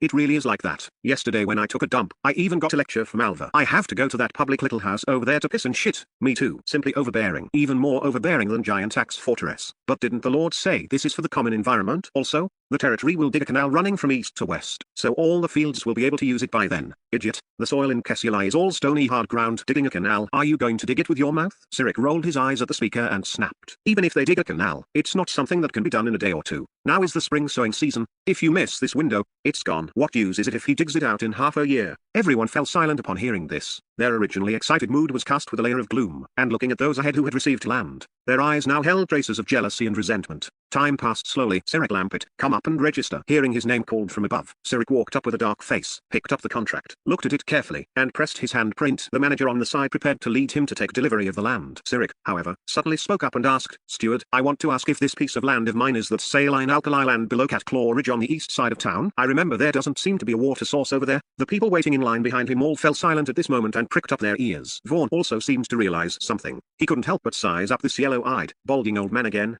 and then he revealed his signature gentlemanly smile. It seems the old gentleman is very familiar with the town's situation. As he spoke, he stood up, looked at the crowd below, and said loudly, although the east lacks water sources, the Lord has said that the canal will definitely connect the east and west before the spring sowing. You don't need to worry about this. You should know that we have a team of mages, so the progress will be very fast. That's right, we have mages. How did we forget this? Yeah? How did I forget this? We have mages to help. The crowd below suddenly became noisy again. Only Sirik did not speak, only sneering in his heart. Others might be easily fooled, but he wasn't that easy to trick. What is the status of a mage? Would they just casually help serfs dig ditches? It was simply a joke. Moreover, digging ditches also required consumption. From east to west in Kessilai, there were almost 80,000 mu of farmland, although only 10,000 mu were distributed to the subjects. Digging the canal required a layout for the entire area. How much manpower and resources would that require? How long would it take to dig ditches for so much land, and how many mages would be needed? Even if a mage worked non-stop, how much could they dig in a day? They also need to rest, right? Even if they work day and night without stopping, they wouldn't finish in 3 months. By then, it would be summer. A bunch of stupid people. Sirik sneered in his heart, but on the surface, he remains non-committal. As a destitute noble, he knew his limits. Everything had to wait for the right timing. He was waiting for an opportunity to disrupt the new lord's plans. Then he could complete the task Andrew had given him, and at that time, he could regain his noble title and restore the Lampet family's prestige. Let's wait and see. I want to see how you lend this when you can't dig out the water ditch. Chapter 87 Hand-operated tractor excavator. Night fell. Alexander had a simple dinner in the mansion hall and then, accompanied by his 3 guards Vaughan, Alva, and Gargadon, headed to the original cliff station on the northwest slope. This place had now been temporarily converted into a military industrial machinery R&D center. All future technological equipment would be developed and produced here. Your Highness. Vaughn followed closely for a few steps and began to report on the work. 1/5 of the residential housing issues have been resolved today. Regarding the food problem, I have also publicized your intention to enter the mountains. For the manager of the Department of Agriculture, Director Loretta Kingdom, recommended by Minister Uncle Ibe, is excellent in both character and ability. Currently, only the canal irrigation issue remains to be solved. Although I temporarily claimed that the mages would help, it's just a stopgap measure. After all aspects of the town's construction need help from mages, and with limited manpower, I'm afraid they won't be able to spare time for a while. Digging canals for irrigation is the most important thing right now. Time waits for no one. I spent the whole day thinking about it and finally have some ideas, but further experimentation is needed. It took over 10 minutes of walking to reach the woodland at the foot of the northwest slope. Alexander felt that before he could fly with a sword, he should manufacture some means of transportation as soon as possible. Otherwise, it would be too troublesome to travel back and forth for urgent matters. Moreover, he planned to develop the territory into 5 major areas in the future. It would be too difficult without convenient transport. Lord, Captain Longby and I have gathered 200 strong soldiers this afternoon, preparing to enter the mountains for hunting tomorrow. Is there anything else you wish to instruct? Alva led the way in front and reported his situation as well. You decide on the specific details. However, there is one thing I suddenly remembered. Alexander turned his head and said, if you have the chance to hunt magic beast cubs, see if you can capture them alive and bring them back to Vance. If they can be domesticated, that would be the best plan. Well, we haven't tried that before. Alva's eyes flickered as he said, although some have proposed this idea before, magic beasts care deeply about their young and protect them strictly, making them hard to catch. However, it should be possible this time. I will discuss it with Captain Longby to complete the mission. Good. I'll wait for your good news. Are we almost there? Alexander looked up at the cliff ahead. The patrol personnel above also spotted them and lit the magical torches. Soon, pulled by the newly modified wind vortex-powered elevator, Alexander and the others entered the enclosed valley behind the cliff. This way, Your Highness. Alva led Alexander toward a huge cavern on the right. Through the entrance, one could see it was brightly lit, with the sound of blacksmithing echoing incessantly in the light and shadows. One could even see the figures of dwarves swinging hammers. Hey, it seems Uncle Barnum and Dirksey are both very busy. I wonder if they've eaten yet. Alexander smiled and entered the cavern. The first thing that caught his eye was Barnum and his group of assistants hammering various mechanical parts on a massive metal platform. Around them, some newly recruited apprentices were helping to carry parts, sorting them, and stacking them in designated areas and on shelves. Uncle Barnum, thank you for your hard work. Alexander walked forward to greet him. Barnum only looked back and nodded, his hammering motion unchanging. He replied casually, Your Highness, I don't have time for small talk right now. These wind vortex-powered lathes and milling machines you designed have really opened my eyes. They're even more novel than the previous smelting blast furnace. I'm enjoying this. If you're free, go draw more blueprints. I'm very interested in this, and you must satisfy my curiosity. Also, help me recruit more talent. The more, the better. Ahem. Don't worry. I'll draw blueprints for a wind-powered tractor and an off-road vehicle for you when I get back. But you should take it easy too. Don't exhaust yourself. Alexander glanced over the piles of numbered parts, knowing they were components for lathes, milling, planing, and grinding machines. Once assembled, the quality of his mechanical processing would take a qualitative leap. As you wish, Your Highness. As long as there are blueprints and ale, we dwarves are the perpetual motion machines you mentioned. Ha ha ha. Everyone working around them burst into laughter, and the atmosphere was very lively. Alexander also laughed and agreed, reminding them that safety comes first and there would be plenty of ale. Then, Alexander and his group walked toward a partitioned room deep inside the cavern. Compared to the noise outside, entering the partition was like stepping into a world of magic. Rotating and glowing magic circles were everywhere. On the rock walls, on stone tables, and on alchemy platforms. Several mages were even drawing in the air. The room was filled with colorful magic elements. Dirksey was extremely busy, his feet barely touching the ground. He was directing other mages while conducting his own experiments on decomposing and synthesizing raw materials. Since obtaining the magic potions and taking them for over a month, he had reached the peak of the 2-star level. His alchemy decomposition had broken through from simple single-item decomposition to synthesizing simple raw materials. This was also thanks to Rand's help and the periodic table of elements Alexander had given him. End of Block 1.